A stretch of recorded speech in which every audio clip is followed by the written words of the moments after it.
Chapter 1. The Fallen Sect in the Wilderness. On an unremarkable desolate mountain, amidst a heap of dilapidated ruins, a fence encloses several thatched cottages, forming a small courtyard. A young man reclines languidly on a wicker chair, listlessly gazing at the drifting clouds above. Beside him lies a large black dog, while hens cluck around the yard, pecking at the ground in search of insects. By a nearby pond, a turtle lies motionless under the sun, basking in its warmth, and in the dilapidated thatched cottage at the back, a dark-hued water buffalo lowers its head, quietly grazing. Ding! System recharge complete. The invincible disciple acquisition system is now activated. A cold electronic voice abruptly echoed in Chu Xuan's mind. He was taken aback, his expression shifting dramatically as he leapt from a chair in a surge of excitement, nearly shedding tears. Oh my heavens! 8 years! A full 8 years! In that moment, Chu Xuan longed to bellow. Do you have any idea how I have endured these 8 years? 8 years prior, he had inexplicably traversed into this fantastical realm, awakening a system as his golden finger. Although its name bore a hint of glitch, it mattered little. Chu Xuan had anticipated soaring to great heights, cleaving stars and shattering the heavens. He had even envisioned himself, intoxicated in the embrace of a beauty, awakening to wield dominion over the world. Yet, suddenly, the system informed him that it lacked energy and could not activate, plunging him into a state of dormancy. In that instant, he felt as if his future had been engulfed in darkness. Though he possessed the protagonist's starting advantages, he lacked the fate of a protagonist. 8 long years passed without a whisper from the system. The once hopeful youth, Chu Xuan, gradually lost faith in the possibility of brighter days. However, after 8 years, the system had finally awakened. All was not lost. System, after wasting 8 years of my life in this wretched sect, surely the novice gift pack should be doubled, right? He had read numerous novels and knew that system awakenings typically came with a novice gift pack. Silence ensued, with the system offering no response. What? Suddenly, Chu Xuan seemed to grasp something. Could it be that there is no novice gift pack at all? Dumbfounded, he pondered how he had been trapped on this desolate mountain, wasting 8 years without any compensation from this lackluster system. Ding dong! A notification sound erupted, and Chu Xuan's face brightened once more. Could it be that it's finally coming? I told you, the novice gift pack might be delayed, but it will never be absent. Ha ha! I am about to dazzle the world. Ding dong! First task issued. Host activity restrictions have been lifted. Please recruit your first disciple within 5 time periods. Failure to do so will result in immediate account termination and the eradication of the host's existence. The smile on Chu Xuan's face froze, slowly dissipating. What the hell? This is outrageous. What kind of ridiculous system is this? Chu Xuan was on the verge of exploding with rage. After 8 years of nothing, and now that it is finally activated, it wants my life. 5 time periods? How could that possibly be achieved?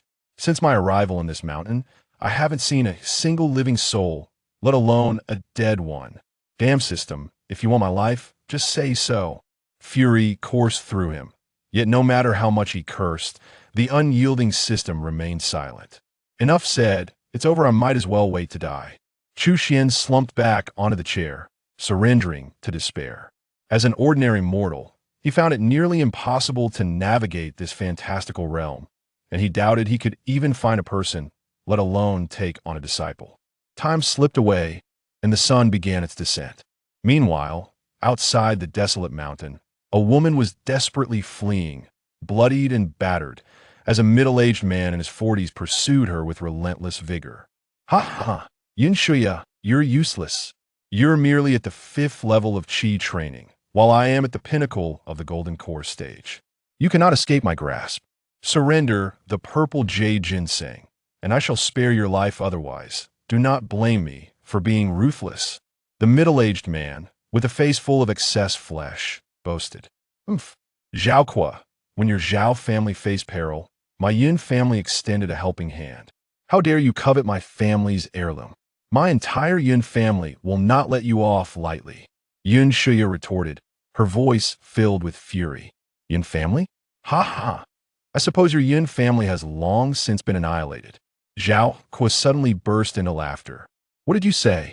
Yin Shuya's heart sank, and she halted in her tracks. Didn't hear clearly? Allow me to clarify.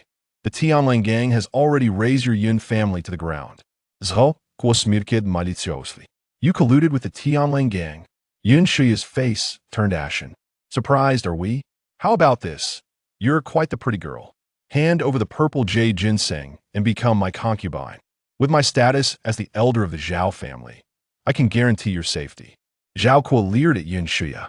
Huh, disgusting. Yin Shuya felt sickened by Zhao Kuo's gaze, her anger intensifying. I will not let you succeed. Yin Shuya, swear that in this lifetime, I shall not coexist with the Zhao family. If I survive, I will annihilate your Zhao family and the Tianlang gang. Tears of hatred streamed down her cheeks as she suddenly produced a red crystal-like object and hurled it toward Zhao Kuo.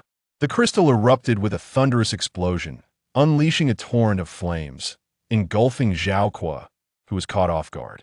Yin Shuya turned and fled deeper into the mountains, suddenly spotting a towering, desolate peak in the distance.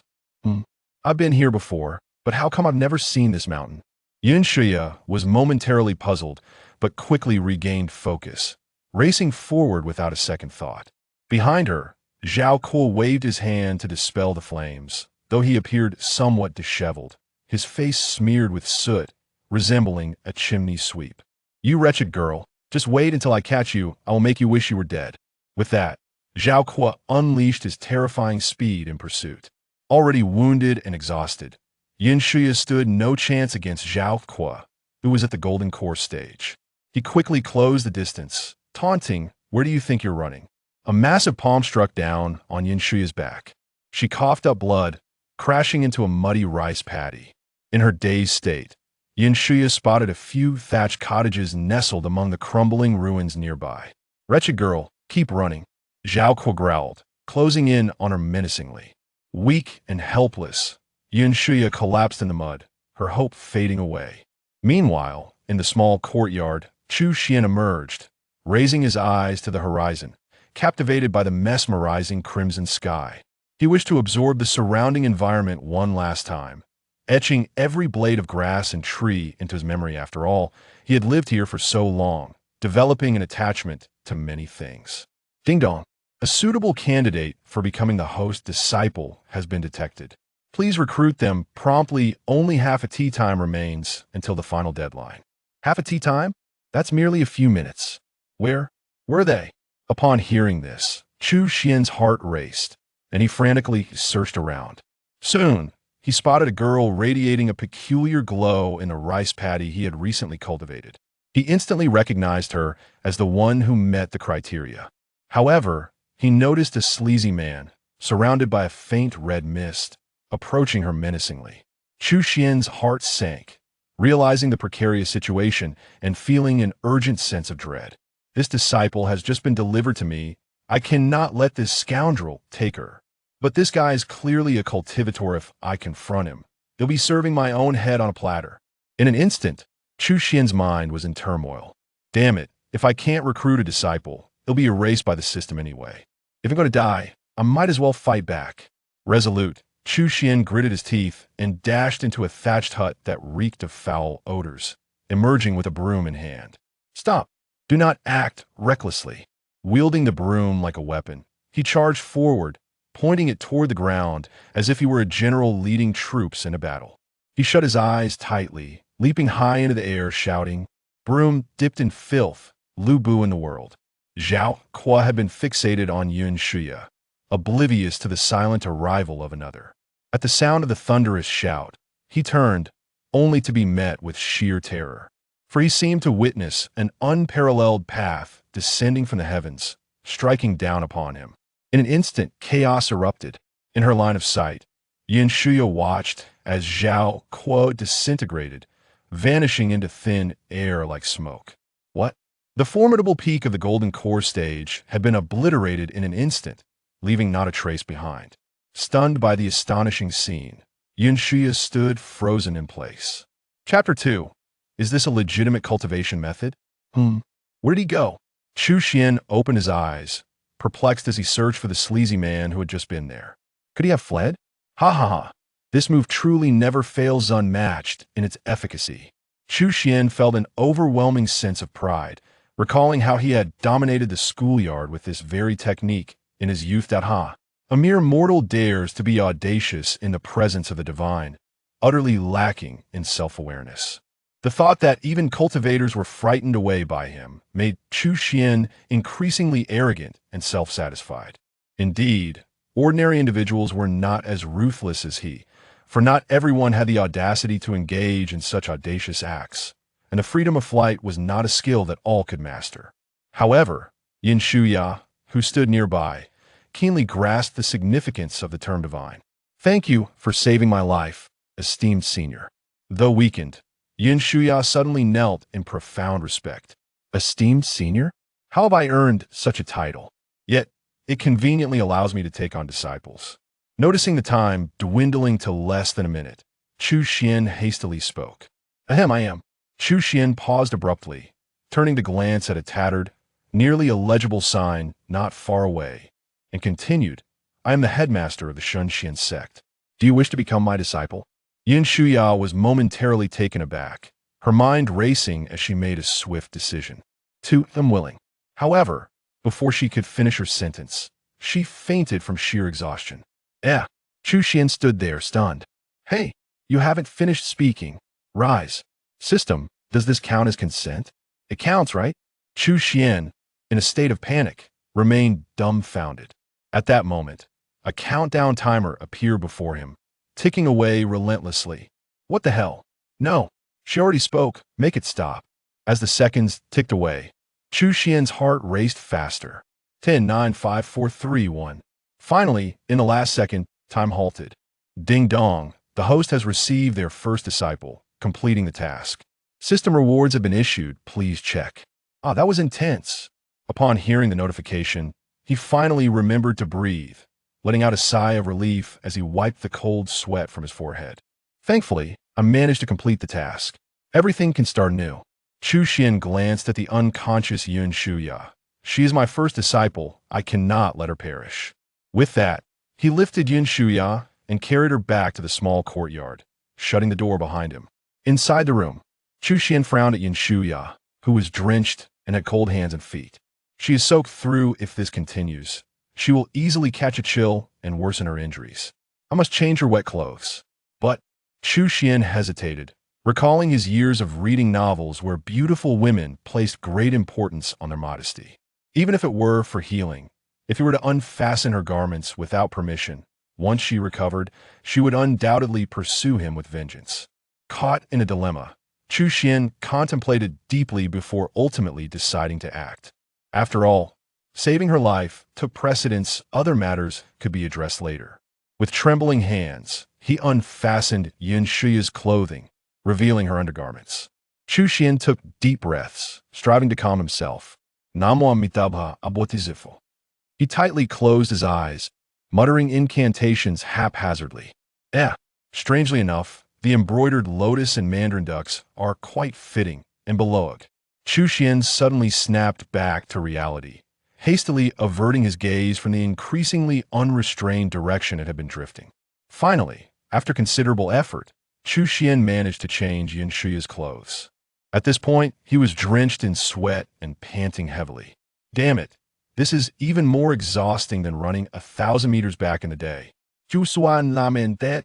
Once he finished, he prepared some ginger soup to warm her up. It took a great deal of effort to feed her just a little. After tucking her in with a blanket, he stepped outside. Phew, finally done. All right, I haven't checked that reward yet. As he spoke, Chu Xuan activated the system to claim his rewards. Ding dong, he received the sect's cultivation technique, the Divine Profound Cannon, along with 2 special effect cards. Divine Profound Cannon? Chu Xuan felt a twinge of confusion as he pulled out a tome. Upon seeing the book, he was rendered speechless. System, are you truly not deceiving me? Is this thing genuinely a cultivation technique? First of all, just look at the cover. It's a riot of garish colors, adorned with a haphazard array of characters. Animals and plants that resemble the scribbles of a 3-year-old child. Chu Xuan felt that he could draw better with his feet. First glance. One might mistake it for a pirated children's storybook from shady kindergarten. Moreover, the character's divine, profound canon were not inscribed with robust strokes, but rather in a cutesy pink font reminiscent of a charming young girl. And the contents within were no better, for heaven's sake. Even if you couldn't produce a vigorous, flowing script, at least present it in a proper standard font, a printed type would suffice. What is this absurdity? Chu Xuan pondered the prospect of handing such a thing to his disciples. Feeling utterly embarrassed, as if he might just dig a hole to hide in, holding the rather unremarkable technique in his hands, Chu Xuan began to deeply suspect if he had been duped by the system. Sighing, he was already contemplating the excuses he would use to placate his disciples. Then his gaze shifted to the two special effect cards. Special effect card. In an instant, transcend the Tai, give birth to chaos. Invoke the worship of gods and demons, obliterate heaven and earth, and overturn all existence. Chu Xuan thought he might be hallucinating and rubbed his eyes vigorously. Looking again, and oh mistake. Haha, this is an unparalleled treasure. He felt an overwhelming surge of excitement. Wait, hold on. How could this dog of the system possibly show such kindness and bestow upon me such a gem? Remembering the system's nature, he quickly calmed himself and began to scrutinize the special effect cards. Sure enough, he soon spotted a line of faint, minuscule text at the bottom. Special effects are purely fictional. Children, please do not imitate. What? Chu Xuan was left dumbfounded as you brag for so long only to reveal that it's merely a virtual effect. What use is that? If I encounter a genuine powerhouse, wouldn't I just be swatted away like a mosquito? Chu Xuan was speechless and casually tossed the cards into the system space. Meanwhile, in the room, Yin Shuya suddenly regained consciousness. Here, she found herself in a perplexing environment that felt utterly unfamiliar. Suddenly, the shocking scene from earlier flashed back in her memory. Right? I seem to have taken a powerful senior as my master. Yin Shuya recalled, I remember being gravely injured by Zhao Kuo. Yet now, I feel no pain whatsoever. Instead, there's a comforting warmth coursing through my body. She turned her head and noticed a somewhat worn white porcelain bowl resting on the bedside. Instinctively, she picked it up and was immediately struck by a delightful aroma that made her mouth water. Unable to resist, she took a sip, feeling an invigorating vitality surge through her body like the mighty Yangtze River. Not only had her injuries healed, but she also sensed her life force growing stronger. As a mere qi refinement practitioner, possessing nearly 1,000 years of lifespan, was nothing short of astonishing. Is this a supreme divine medicine bestowed by my master? At this moment, she was both shocked and moved, realizing her master had offered such a holy object to heal her wounds. With these thoughts, she got out of bed, eager to find her master and express her gratitude. Just then, she noticed that her attire had transformed into a loose-fitting robe meant for men. However, she merely paused for a moment, brushing it off, and stepped outside. Chapter 3. Seeing your brothers and sisters as she exited, Yin Shuya happened to spot Chu Xuan lounging on a wrought tan chair. He was dressed in a light blue garment, exuding a languid demeanor, yet an inexplicable aura of transcendence surrounded him. Oh, you're awake. How are you feeling, my disciple? Chu Xuan immediately noticed Yin Shuya and couldn't help but marvel internally. Those with cultivation are indeed different. A wound as severe as hers would have taken him at least half a year to fully recover. Yet Yin Shuya was already lively after just a few hours of rest. Previously, Chu Xuan had discerned that Yin Shuya likely possessed some cultivation. Even if she wasn't exceptionally strong, she was certainly much more capable than he was. Much better. Thank you for the holy medicine. Master, I am immensely grateful that it's just a small matter, nothing to worry about. Chu Xuan waved his hand, thinking Yin Shuya was being overly polite. After all, a bowl of ginger soup hardly constituted a grand gesture. Oh, by the way, I noticed your previous clothes were wet, so I casually changed you into something else. Chu Xuan maintained a neutral expression, though his heart raced. He was uncertain of how Yin Shuya would react. To his surprise, aside from a slight blush, she displayed no dramatic response, and simply replied respectfully, Thank you, Master. In her eyes, Chu Xuan's actual age surely surpassed what his appearance suggested. He was a senior, her master, and a powerful figure who had saved her life. Thus, Yin Shuya viewed him more as a fatherly figure. Little did Chu Xuan anticipate that he had suddenly acquired such a significant daughter. Chu Xuan responded lightly. Feeling relieved, he dreaded the thought of Yin Shuya suddenly attacking him. As a mere mortal, he could not withstand the might of a cultivator. By the way, what is your cultivation level? Chu Xuan inquired, both intentionally and unintentionally. Reply to the master, I am at the 9th level of qi refinement. Yin Shuya answered honestly. 9th level of qi refinement. Chu Xuan was taken aback. He had initially thought this girl had just begun her cultivation journey, not realizing she was merely a step away from establishing her foundation. Previously, the system had casually mentioned the cultivation levels in this world, so he had some understanding that I'm sorry, master. It's my inadequate talent. However, I will strive to work harder in the future. Seeing Chu Xuan's reaction, Yin Shuya assumed her cultivation was too low, feeling a tinge of embarrassment. Oh, it's nothing. Chu Xuan replied nonchalantly, yet internally, he felt a surge of frustration. After all, he had spent 8 years without a shred of cultivation. Attaining even the 1st level of qi refinement was a distant dream for him. And here she was at the 9th level. Still dissatisfied? By the way, master, what about the others in our sect? Yin Shuya glanced around and suddenly asked with curiosity. This unexpected question left Chu Xuan feeling immensely awkward. He momentarily struggled to find a way to respond. Master, our sect can't possibly consist of just the 2 of us, right? Yin Shuya suddenly exclaimed, testing the waters. She couldn't comprehend why her seemingly powerful master was in such a meager sect. Instinctively, she turned to glance at the dilapidated sign, swaying in the wind, on the verge of falling.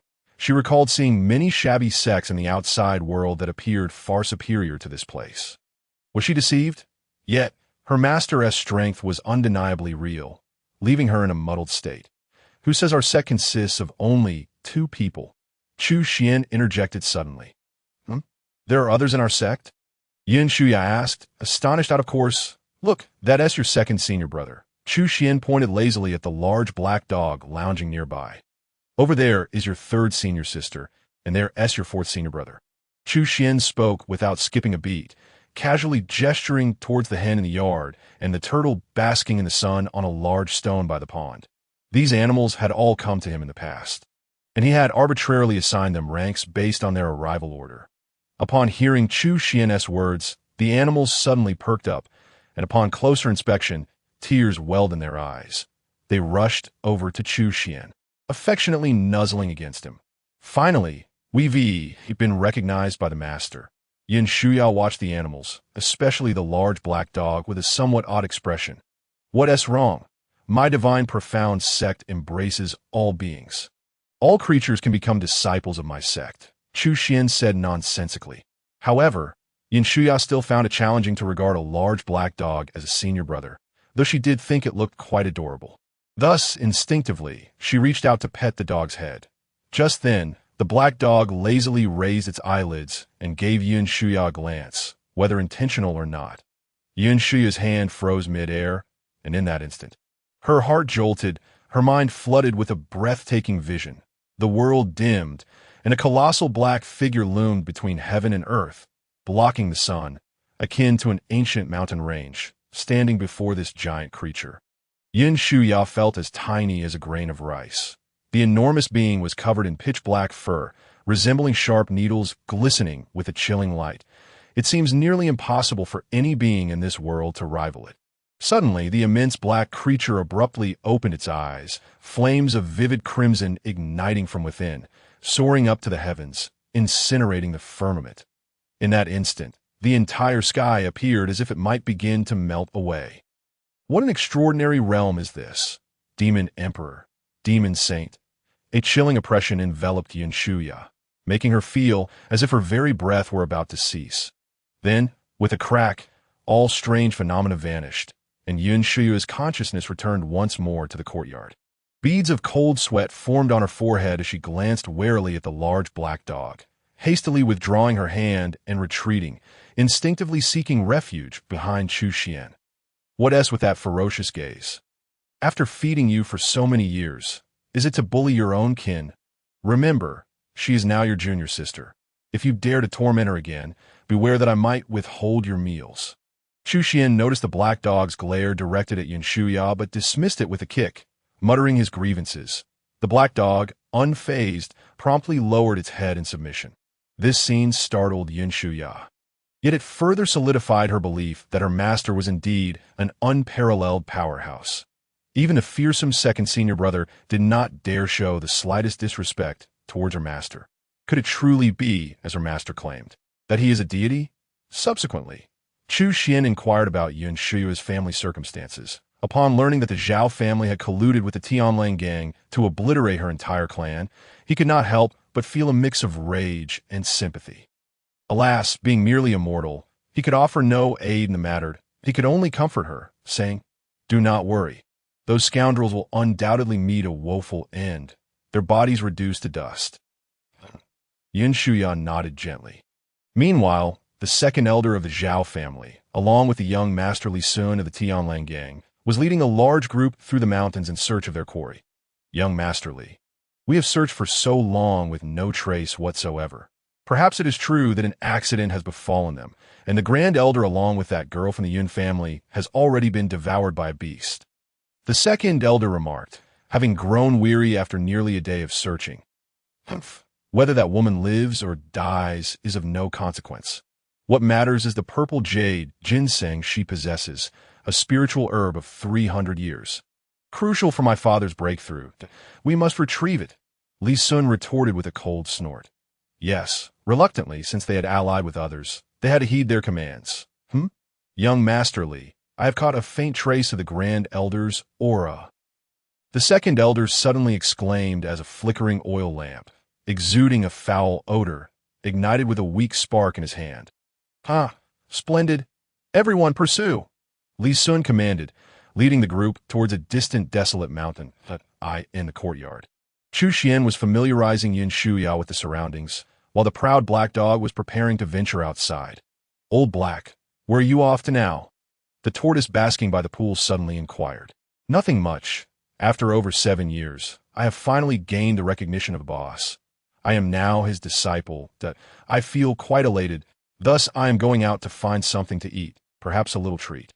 The black dog replied before resuming its departure, only to suddenly recall something and turn back. "Oh, remember to address me as second senior brother from now on."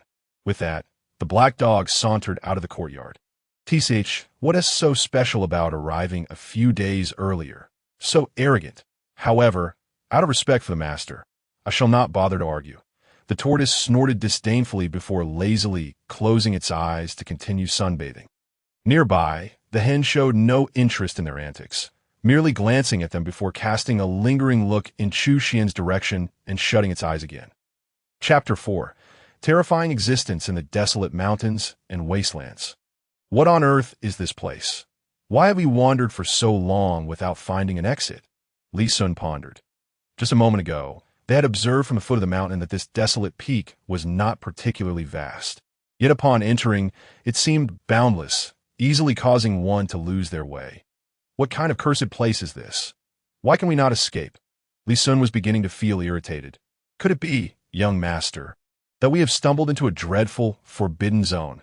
The second elder of the Zhao family expressed his concern. Nonsense. This is merely an unnamed desolate mountain. How can it frighten you so? Truly pathetic. Li Sun scoffed. Did you not say that the oil lamp in your possession is the ancestral treasure of the Zhao family? Why does it seem ineffective now? Li Sun grew agitated at the mention, blaming the cursed lamp for leading them astray. I do not know. The soul-seeking lamp previously indicated that the Grand Elder's aura was distinctly here, yet now it has suddenly ceased to respond. The second elder was equally perplexed, repeatedly gesturing to try and reignite the lamp, yet remained unresponsive. Enough.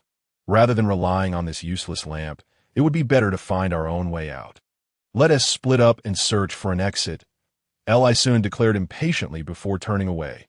Behind a large mountain, the black dog was happily feasting, surrounded by a heap of ominous white bones.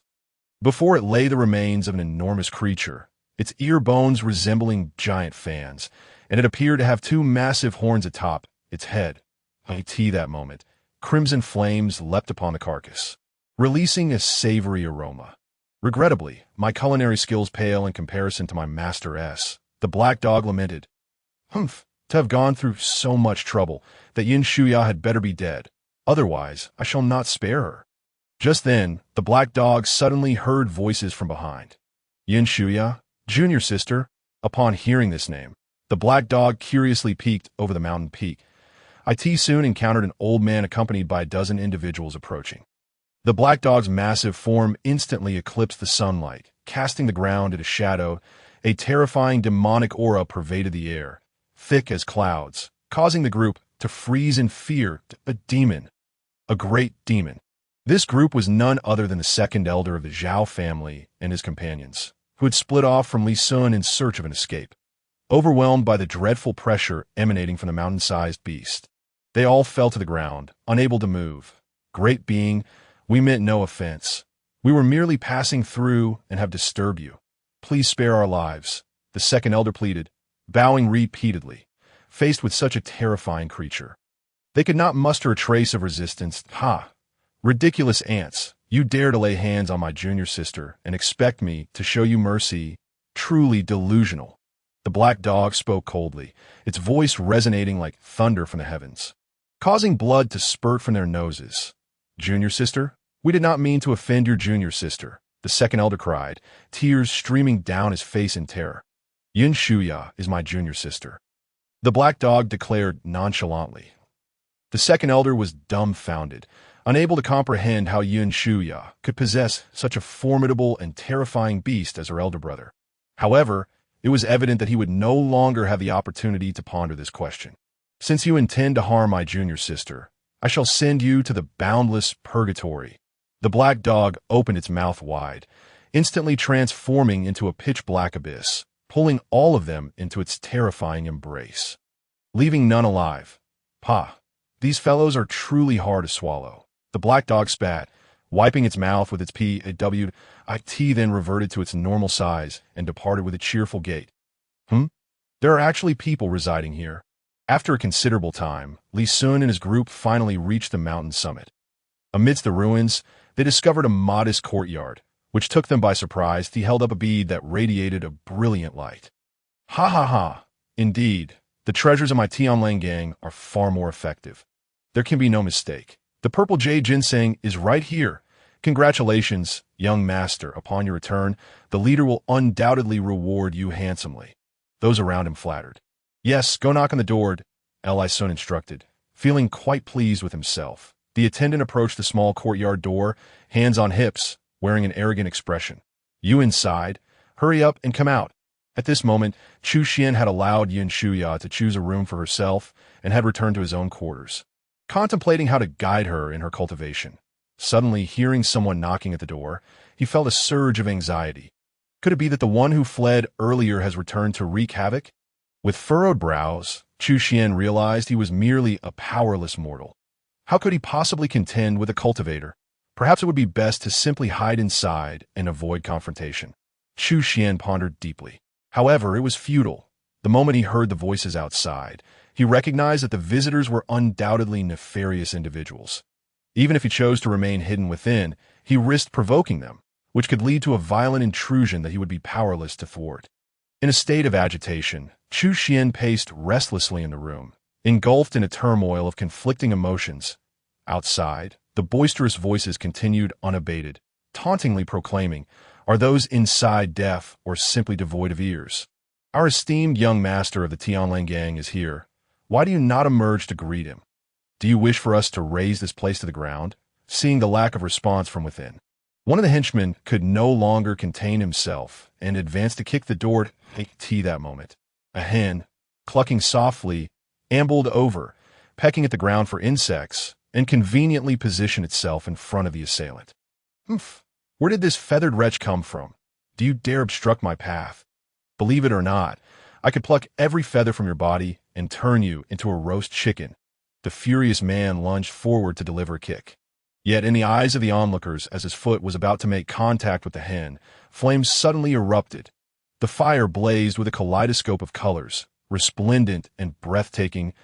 In an instant, the flames engulfed the man, reducing him to ashes in the blink of an eye. What on earth just happened? Li Sun was momentarily stunned, utterly bewildered by the unfolding events. The others, equally terrified, frantically searched for any formidable presence but could discern nothing. Just then, an overwhelming pressure descended from the heavens, akin to a colossal mountain crashing down, forcing several individuals to the ground, rendering them immobile at that moment. Li Sun suddenly realized the horrifying truth. He raised his head and locked eyes with the hen not far away, which now radiated an aura of unfathomable might, its gaze glinting with an inescapable ferocity. In a fleeting moment, the onlookers seemed to witness an ancient phoenix, resplendent in iridescent hues, soaring through the skies. In its wrath, the vibrant flames obliterated countless lives.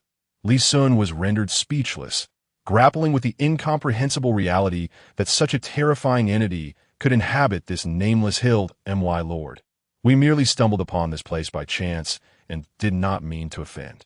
I humbly beseech you to spare our lives. Panic-stricken, Li Sun bowed repeatedly, his forehead bleeding from the impact. However, the hen seemed indifferent, showing no inclination to engage with him, with a mere flash of its fierce gaze. The surrounding crowd was instantly consumed by the radiant flames, turning to ash and vanishing without a trace. After much hesitation, Chu Xuan gritted his teeth and stepped outside. Damn it! Who fears whom? Besides, I still possess 2 special effect cards. With a bit of verbal shielding, I can surely overcome them. With this thought, Chu Xuan pushed the door open. Yet upon stepping out, he found only his hen pecking at the ground for insects, with no other signs of life in sight. What? How peculiar! Am I seeing ghosts in broad daylight? Confounded, Chu Xuan scratched his head and scanned the surroundings again, only to helplessly turn back into the courtyard. Chapter 5. The grass and trees / the stars behind the small courtyard lay in open space amidst the woods. I have met the master, Yun Shuya said respectfully. Indeed, today I shall commence your training, Chu Xuan replied, adopting a posture befitting a sage. Upon hearing this, Yun Shuya's eyes sparkled with excitement. Thank you, master. However, her expression soon shifted to one of despondency.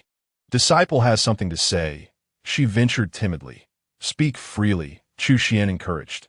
Master, I have always possessed poor aptitude.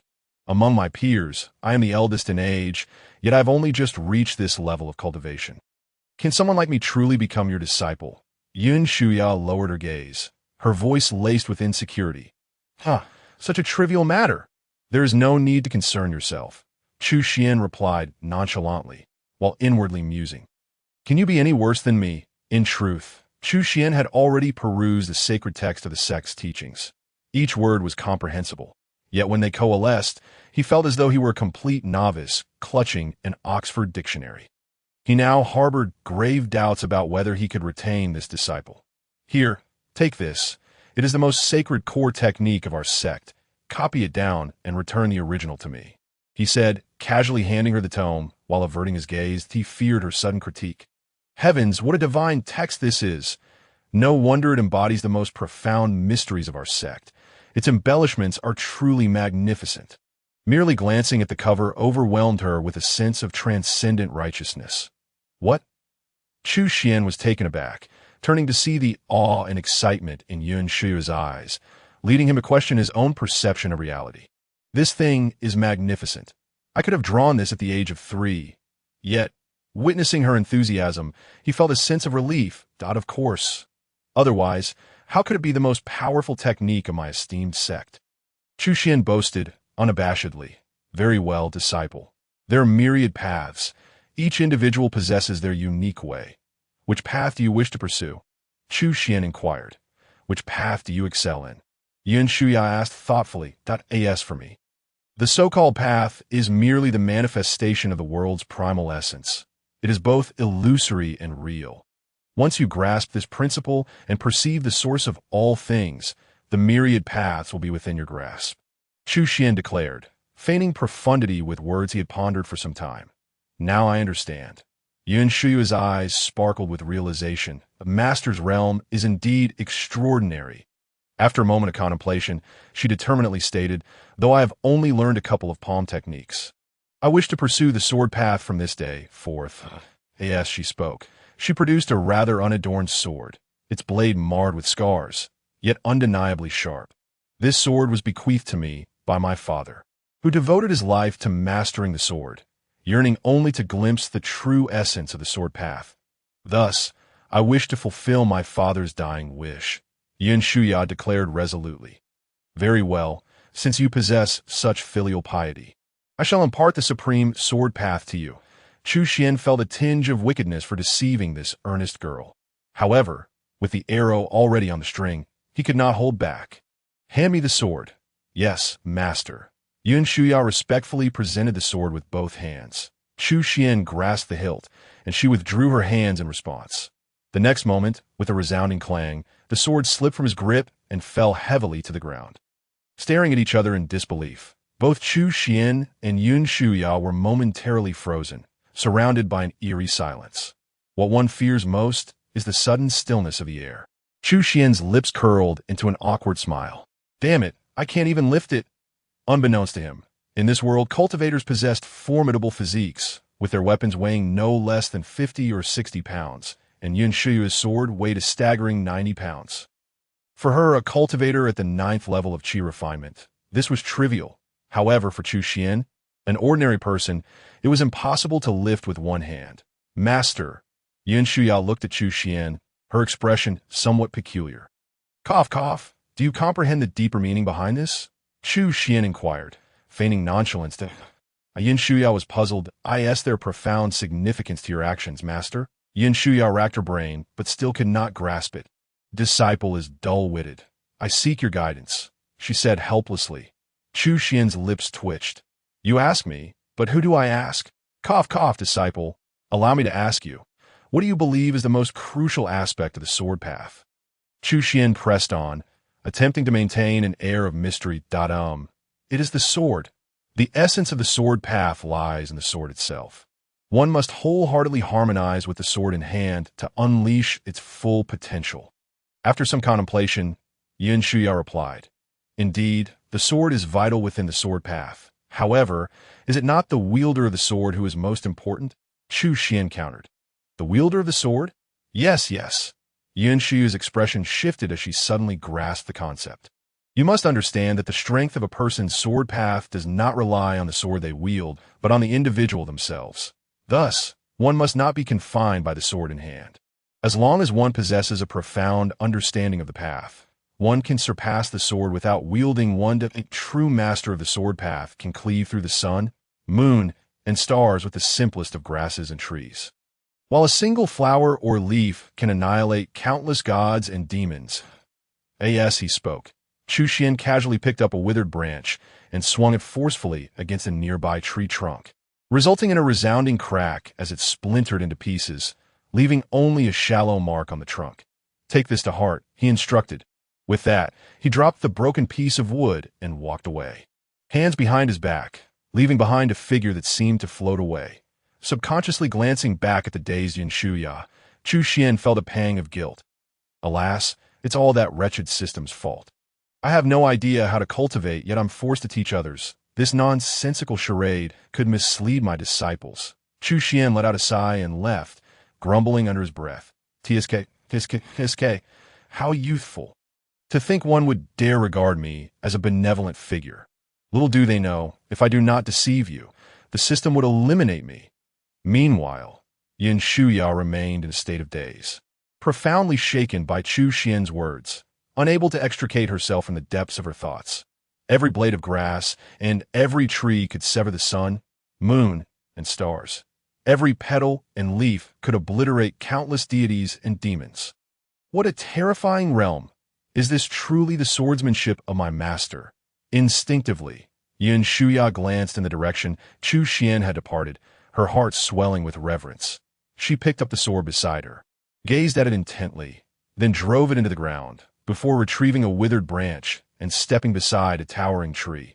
For an entire day, Yin Shuya did not consume a single drop of water, her mind wholly absorbed in deciphering the profound meaning behind Chu Xuan's single stroke from the previous day, yet she remained unable to comprehend it.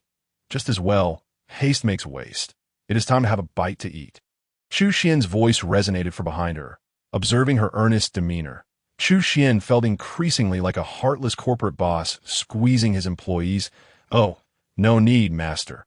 I still have a few fasting pills here, so I won't need food for the time being." Yun Shuya replied with a smile. In the path of cultivation, one must balance diligence with relaxation. Even if you do not wish to eat, at least drink some water first, Chu Xuan said with a more serious tone. Yes, Yin Shuya could only obediently walk over and lift the cup of water prepared by Chu Xuan to her lips. Boom! Huh! Suddenly, Yin Shuya's pupils trembled. This water, at the moment the liquid, akin to nectar, entered her stomach. Yin Shuya felt an extraordinary force surge toward the crown of her head. In an instant, her mind became clear, and her heart transcended its restraints.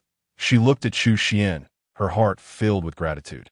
So Master had seen how arduous my comprehension was, and specially bestowed upon me this supreme divine object to aid my understanding. However, Chu Xuan did not notice her sentiments, and merely remarked, "The understanding of swordsmanship should not be hurried. If possible, you should first practice your techniques. Although that technique was provided by the dog system, it should at least be more effective than my own ramblings."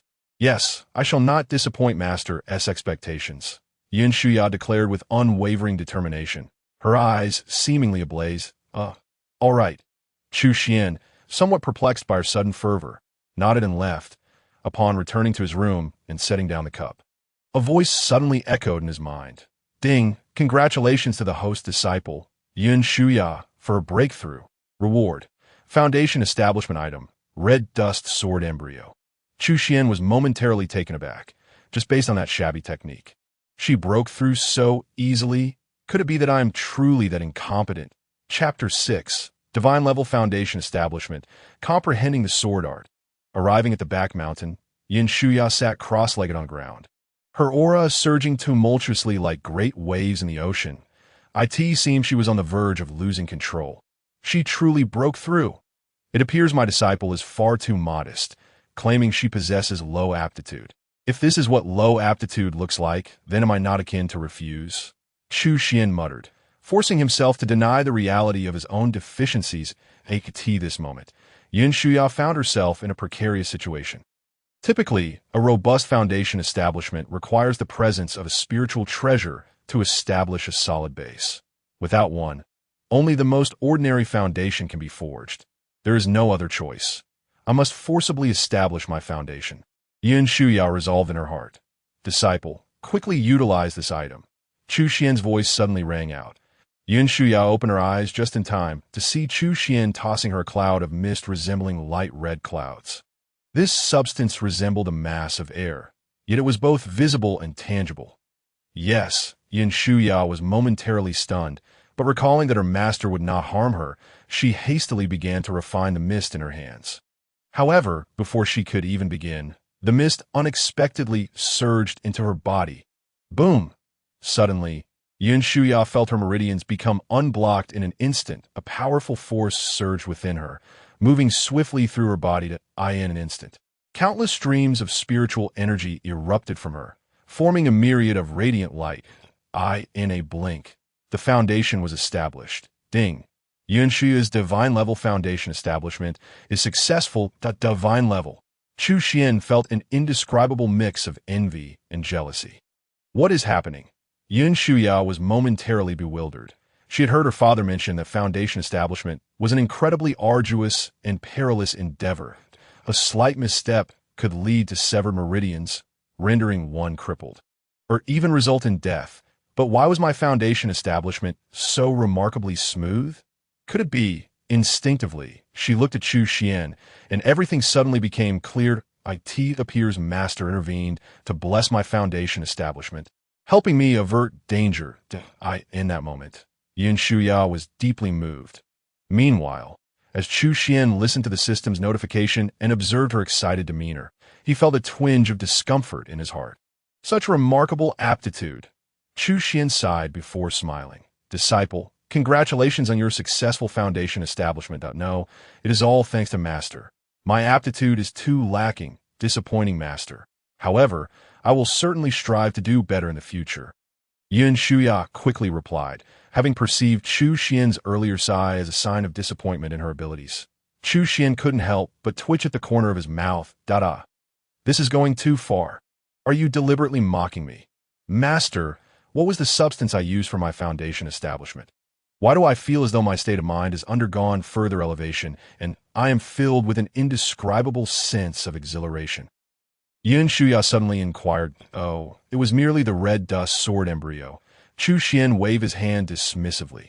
Although the name sounds impressive, being produced by the dog system, it cannot be particularly exceptional, even if it has some utility. However, Yin Shuya evidently held a different opinion. Although she had not heard of it before, its name alone suggested its extraordinary nature. Oh, it is such a divine object. Thank you, Master. No problem. Now can we go eat something? Chu Xuan asked. No, Master. I feel a surge of insight. At this moment, I am certain I can comprehend your sword stroke. Yin Shuya respectfully bowed and turned back into the forest. Alas, what a good child. It is a pity she must become a sacrificial offering on my path. Chu Xuan watched her leave, shaking his head. If my mere casual gestures can lead you to enlightenment, then I could simply consume that tree. Chu Xuan remarked in disbelief. Ding.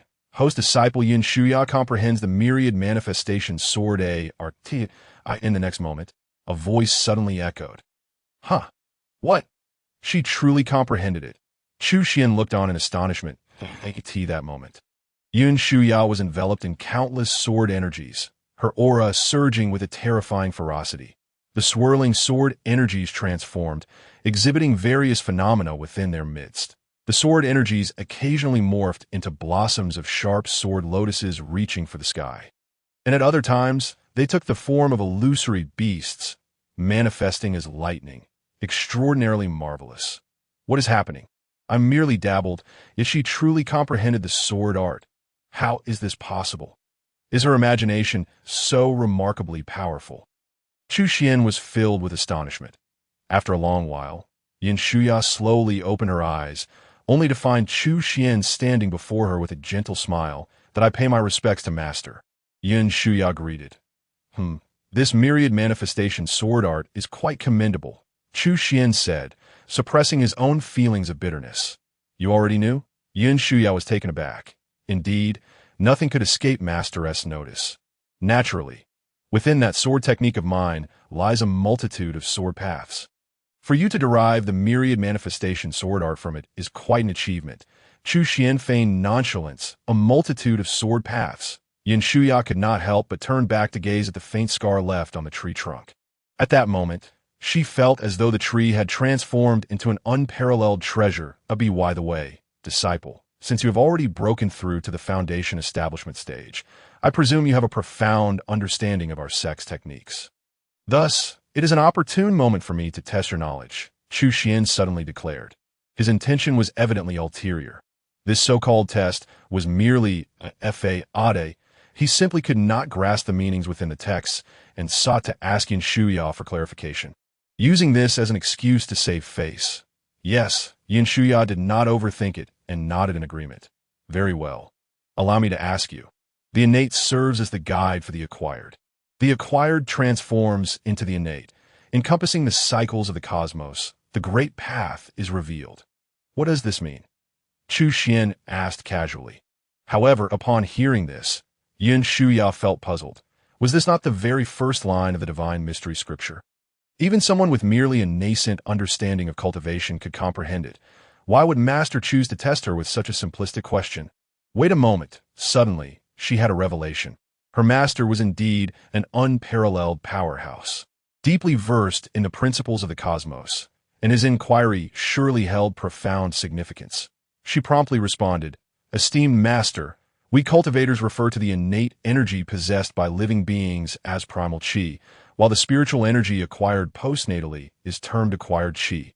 Therefore, the concept of using innate chi to channel acquired chi from the surrounding environment into oneself is essential. Furthermore, the transformation of acquired chi into primal chi involves controlling the spiritual energy absorbed into the body, directing it in accordance with the flow of primal chi, and ensuring it circulates within the body repeatedly.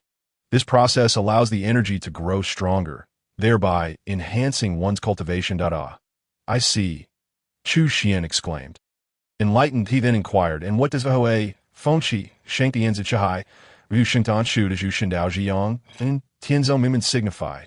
Ah, those are acupoints, the pathways through which qi circulates, Yin Shuyan clarified. Wow. So it's just acupoints. I thought it was some profound incantation. Chu Xuan replied, momentarily speechless. Fortunately, he recalled that the system had previously provided him with a medical text, which he had yet to peruse. Surely, it included acupoint annotations. With this thought, he turned to Yun Shuyan and remarked, "Very well. Your grasp of the concepts is commendable. Continue your cultivation. I shall retreat to my own meditative journey."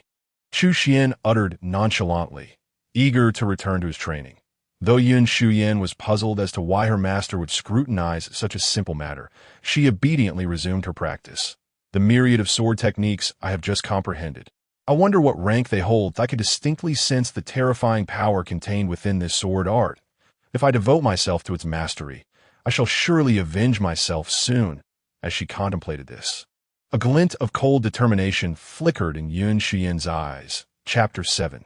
The supreme form. Upon returning to his modest chamber, Chu Xuan could scarcely contain his elation. He had, at long last, clarified all the uncertainties he had with Yun Shuyan. Now, he was ready to commence his cultivation without any hindrance. Sitting cross-legged upon his bed, Chu Xuan began to slowly circulate the Xinxian scripture. However, after a considerable period, he felt no response whatsoever. What could this mean? Surely, it cannot be that I am utterly incapable of cultivation. Chu Xuan thought, struggling to accept this reality. How could I possibly survive in this world without the ability to cultivate? Blast it! I am, after all, the leader of a sect, system. How could you be so cruel to me? At this point, tears nearly brimmed in his eyes. No, I will not concede. Chu Xuan gritted his teeth and persisted in his practice. I shall not give up until the very last moment. I refuse to be defeated today. Time slipped away unnoticed as he immersed himself in his training. Just as dawn approached, a stream of cool energy gradually manifested within Chu Xuan's body. Although this energy was as fine as a hair, he could still distinctly perceive the spiritual power. Chu Xuan felt a surge of excitement. Despite its minuscule nature, it indicated that he had officially become a practitioner at the first level of qi cultivation. Ding! Congratulations, host, for breaking through to the first level of qi cultivation. Reward: Golden Belt Protection, 5 minutes. Meanwhile, as he cultivated, a faint yet obscure energy began to diffuse from his small abode. Dehei, who had been napping at the door, suddenly awakened, lifting its head. What is this? Spiritual energy. It sniffed the air and immediately detected the fluctuations of spiritual power. Could it be that the master is cultivating? What a splendid opportunity to observe. After all, its master was a being on par with celestial beings. This was the first time in 8 years that the master had cultivated. If it could glean even a fraction of wisdom from his practice, it would undoubtedly soar to great heights in its own cultivation, without hesitation. Dehei suppressed its own aura and cautiously extended its consciousness into the room. Gradually, the scene within unfolded before it. However, it found something odd. All it could see was a vast expanse of mist, with nothing else in sight. In a moment of disorientation, an ancient mountain towering to the heavens suddenly appeared before its eyes. Resembling a colossal pillar supporting the sky, standing firm upon the vast earth. Atop that ancient peak stood a figure clad in white, seemingly one with the universe. The winds at the summit howled fiercely, yet not a single thread of his garment stirred. Surrounding him were countless supreme pathways, akin to deities of the 9 heavens. Dehei was utterly astonished and yearned to see more clearly. Yet, just then, the figure unexpectedly turned around. His eyes suddenly emitted a multitude of terrifying divine lights, resembling ancient swords capable of rending the very fabric of existence. In that fleeting moment, Dehei felt as though its very being was being torn asunder, and it spewed forth a mouthful of blood, tumbling away. Nearby, De Wangba witnessed this scene and could not help but stifle a laugh. Ha! What a foolhardy creature! You deserve it! To this, Dehei had no strength left to retort. It lay on the ground, trembling, as if all its energy had been drained. It wasn't until sunrise that it regained its composure. Rising to its feet, it recalled the gaze of that figure, feeling a lingering dread within its heart. The master is truly terrifying. It had heard tales of the master's past battles against the heavens, clashing with countless divine beings. Now, with the master suddenly cultivating, could it be that he had attained new insights during the night, elevating his cultivation once more? Just then, Chu Xuan emerged from his chamber, inhaling the fresh morning air, feeling invigorated, as if a great burden had been lifted from his heart. 8 years. I have finally embarked upon the path of cultivation. At last, the shackles that bound me for 8 years have been shattered. Chu Xuan's heart raced with excitement. He longed to shout at the sky, releasing the pent-up emotions of the past 8 years. Ultimately, he restrained himself. After all, his disciple was nearby, and he needed to maintain his dignified demeanor in high spirits. Chu Xuan noticed Dehei nearby and felt a surge of tenderness. Dehei, come here. Upon hearing Chu Xuan's call, Dehei's heart sank. Oh no, it must be because I just spied on him. The master is going to punish me. I might be expelled from the sect. Surely he wouldn't silence me permanently. Dehei's heart was heavy as it cast a glance at the gloating De Wang Ba, lowering its head and tremblingly approaching Chu Xuan. Watching as Chu Xuan slowly extended a hand, Dehei quivered in fear. Biting its teeth, it shut its eyes, bracing for the impending strike. However, as that hand descended, the gentle pressure brought a wave of relief. To the it seems I was overly anxious. How could the master, an unparalleled being, concern himself with such trifles? Dehei thought.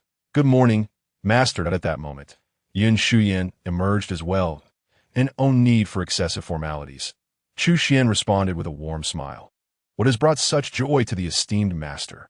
Yun Shuyan inquired, puzzled, as she recalled that her master had appeared rather displeased during her cultivation the previous day. Nothing much. I merely had a moment of enlightenment during last night as practice. Chu Xuan replied nonchalantly, tilting his head at a 45-degree angle, gazing with profound eyes at the sun still veiled by thin clouds, striving to project an air of transcendence. Yet this affected demeanor seemed quite different in Yun Shuyan's eyes. It appeared as if her master could see through the very sun and pierce the heavens themselves. The Tao seemed trivial in his gaze. She sensed that with each breakthrough, her master's expressions bore an increasing indifference. What does this mean? Such disdain for the heavenly principles. Who would dare? This requires an unfathomable level of cultivation. As she pondered her master's current level, Yun Shuyan summoned her courage to ask, what level of cultivation do you possess? What level? Is that not a redundant question? Without a doubt, I am at the first level of qi cultivation. Chu Xuan replied with pride, a slight smile gracing his lips. Now, we two are cultivators. Yun Shuyan observed his increasingly enigmatic expression, her anticipation growing. Even Dehei could not help but lean in to listen. In the pond, De Wang Ba poked its head out, while the hens in the enclosure could not resist glancing over. The buffalo in the barn ceased grazing, captivated by the secrets of a universe, secrets that were beyond the reach of ordinary beings. Since my master arrived in this world, I have made no progress in cultivation. Yet today, having attained enlightenment, I have broken through once more. The myriad paths now lie beneath my feet, and the ultimate truth is within my grasp, Chu Xuan declared, hands clasped behind his back, gazing into the distant rosy horizon. Regardless, I have finally embarked on the path of cultivation. As long as he diligently hones his skills, Chu Xuan firmly believes that one day he will ascend to the pinnacle, and at that moment, the ultimate truth of the Tao will no longer be a mere jest. Hiss! Upon hearing these words, the disciples couldn't help but gasp in astonishment. This realm? Could it be that the master is not of this world at all? Is he perhaps from the celestial realm?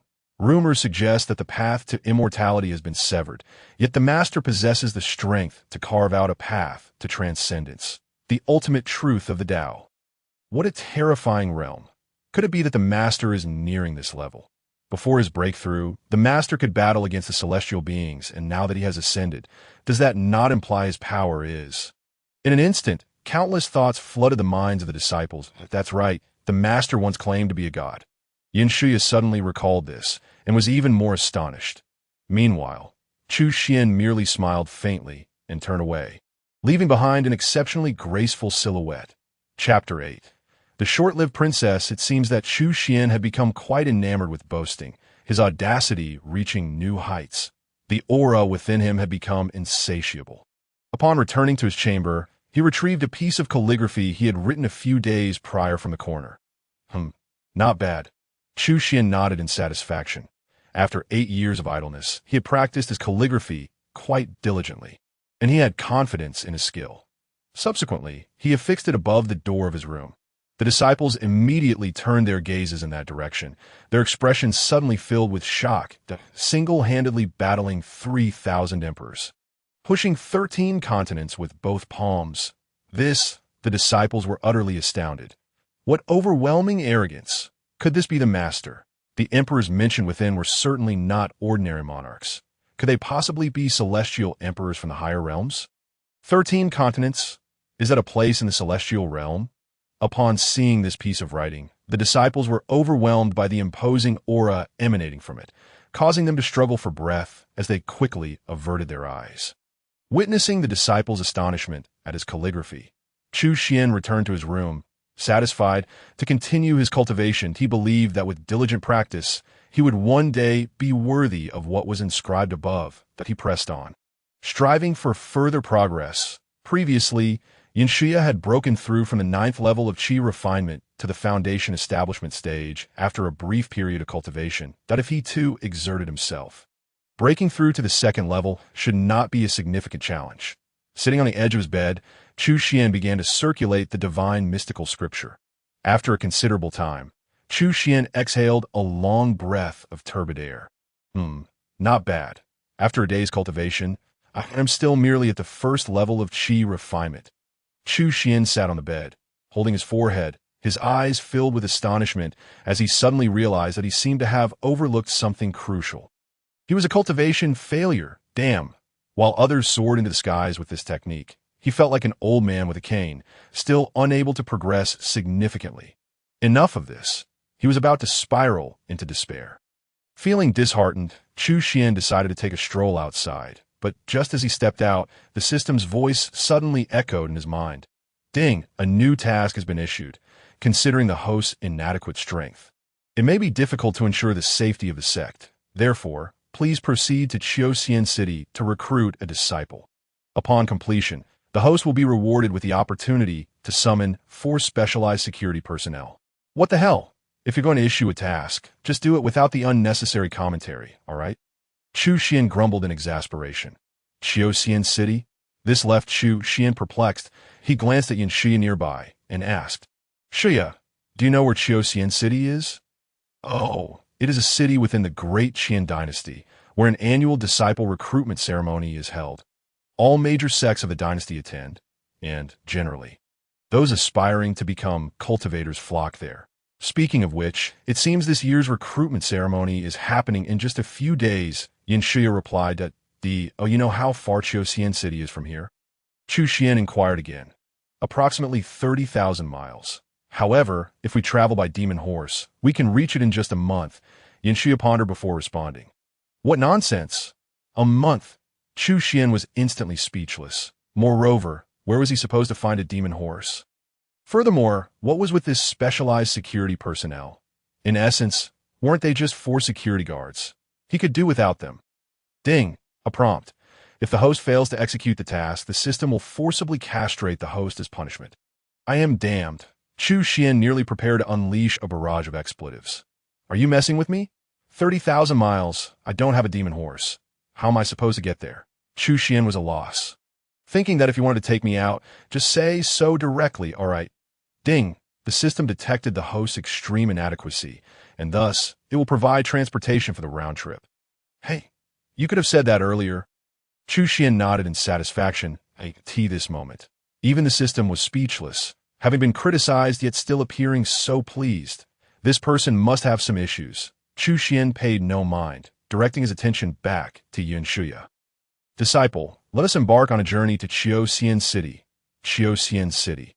This is the city of the Great Zhou dynasty, where various sects select their disciples. In the past few days, the city has been bustling with crowds. Teeming with people die in the skies. Cultivators soared on their swords, darting to and fro. The majority entering the city were those seeking to join sects, eager to embark on the path of immortality. After all, in this world, only by becoming a cultivator could one truly rise above the masses. That at this moment, all sects of the great Qian dynasty had essentially converged here, even outside the city gates. Many sects displayed their banners. Once those lacking sufficient aptitude were eliminated by the major sects within the city, it would be their opportunity, at that moment, in an inconspicuous corner outside the city gates. A flash of golden light appeared, and the figures of Chu Xuan and Yuan Shuya materialized. Yuan Shuya surveyed the surroundings, her expression filled with shock and disbelief. In an instant, spanning thousands of miles. "Master, your skills are remarkable," Yuan Shuya exclaimed. While Chu Xuan was equally astonished internally, he maintained a facade of calmness, smiling faintly. "Merely a trivial skill. Come, let us proceed." Chu Xuan led Yuan Shuya into the throng. Beginning their search, "Master, the truly exceptional individuals are generally found within the city.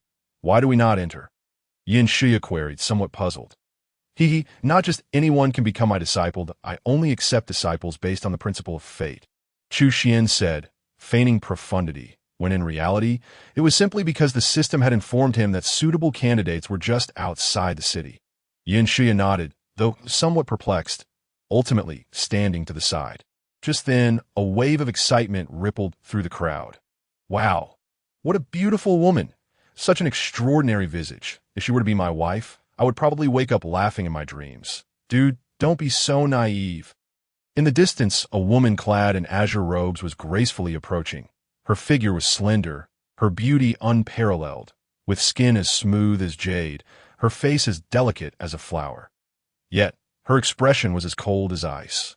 Her eyes seemingly containing a frozen world, looking down upon all. Upon closer inspection, there was not a hint of emotion in her gaze, only an aura that repelled strangers. Thus, while onlookers marveled at her beauty, none dared to approach her. "This woman is stunning, but alas, she's a bit too frosty," some lamented. "You all surely know who she is, right?" Suddenly spoke a young man holding a folding fan. "What? You know? Of course, who is she?" His words immediately piqued the interest of those around him. "She is the niece of the current emperor, the biological daughter of Prince Rome," Zhou Qinging. As soon as this was said, rather than eliciting respect, many suddenly fell silent, a hint of disdain flickering across their brows. "Prince Rome, the exiled royal? Oh, she is the one with a congenital illness, destined not to live past 19, the Princess Qingying." "Right, what? Not past 19. I remember she only has a month left until she turns 19. Sigh. With only a month to live, what use is beauty?" The crowd buzzed, swiftly losing interest in Zhou Qinging in the face of their reactions. Zhou Qinging had long grown accustomed. Her expression remained unchanged as she continued walking forward. "Princess Qinging, please hold." Suddenly, a voice called out from behind her, drawing the attention of those nearby. Zhou Qinging turned around. "What is it?" Zhou Qinging's tone was frosty, seemingly imbued with the chill of winter. "I merely wish to inquire if the esteemed princess would be willing to join my Yunling sect. Should you agree, I, Wu Fan, shall recommend you, and my father will personally instruct you." The man smiled slightly as he spoke. "What?" The words ignited an instant uproar among the crowd. Chapter 9. A Hidden Agenda. This individual is none other than Wu Fan, the son of the sect master of Yunling sect. Before reaching the age of 20, he has already attained the golden core stage. Many young female cultivators have secretly regarded him as a potential partner for the future. Yet now, this young master has taken it upon himself to personally seek someone. What is most perplexing is that the individual he desires is a woman of mediocre talent with but a few years left to live. The crowd is left bewildered. Could it be due to her title of princess? Yet, that title holds little weight here. To be frank, even Zhou Qinging herself is filled with doubt at this moment. "Since you know me, you must also be aware of my circumstances," Zhou Qinging inquired. "Of course, I am aware. You suffer from a congenital illness, your body permeated with cold energy, destined not to live beyond 19. Wu Fan replied with a smile. "Even so, our sect possesses a technique acquired from a secret realm. Should the princess cultivate it, there may be a glimmer of hope to dispel the cold energy within her." Wu Fan added with a gentle smile. What evidence do you possess? Zhou Qingying pondered for a moment before asking. Years of suffering from the cold energy have rendered her temperament indifferent. It is not so easy to sway her with mere words. If it is true, the princess can simply give it a try. This is her last chance. Wu Fan smiled faintly. His words evidently caused Zhou Qingying to hesitate. Indeed, trying it could yield a chance. Yet not trying would leave her with no hope. After all, that method is exceedingly perilous. Moreover, if she cannot return to her peak, she would feel an unbearable regret. All right, my lady, your only chance lies in joining their ranks.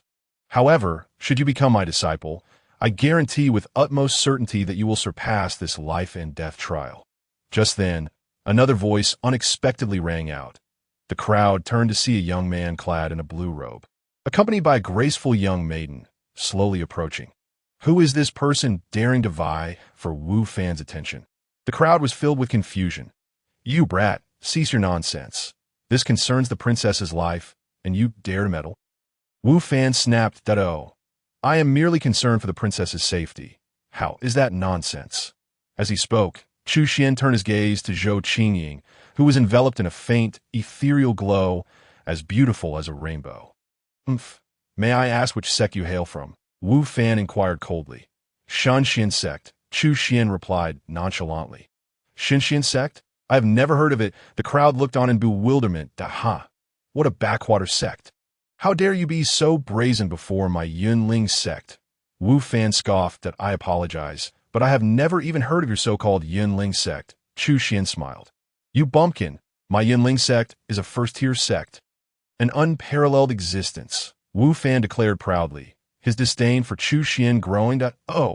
Since when did all sects in the world have to be ranked? Who established such rules? I am quite unaware. Chu Xuan raised his head, feigning surprise that this person cannot possibly be a fool. It seems he is simply a special individual with a few screws loose. Let's not discriminate. The crowd thought to make tea that moment. Even Zhou Qingying regarded Chu Xuan with a peculiar expression. Chu Xuan, however, felt quite innocent. What is this nonsense about ranked sects? I truly do not know. You ignorant people. Our sect has been hidden for countless years, so my master is naturally unaware of these matters. Suddenly, Yin Shuya interjected. A hidden sect? The crowd couldn't help but cast another glance at Chu Xuan and his companion. If indeed they were a hidden sect, they would be formidable. Such existences typically possess immense strength. Even a dynasty would think twice before provoking them. However, this person appeared to be nothing more than a weakling without any cultivation. Nonsense! The ranking of sects is a rule established by the Heavenly Martial Hall, upheld for 10,000 years.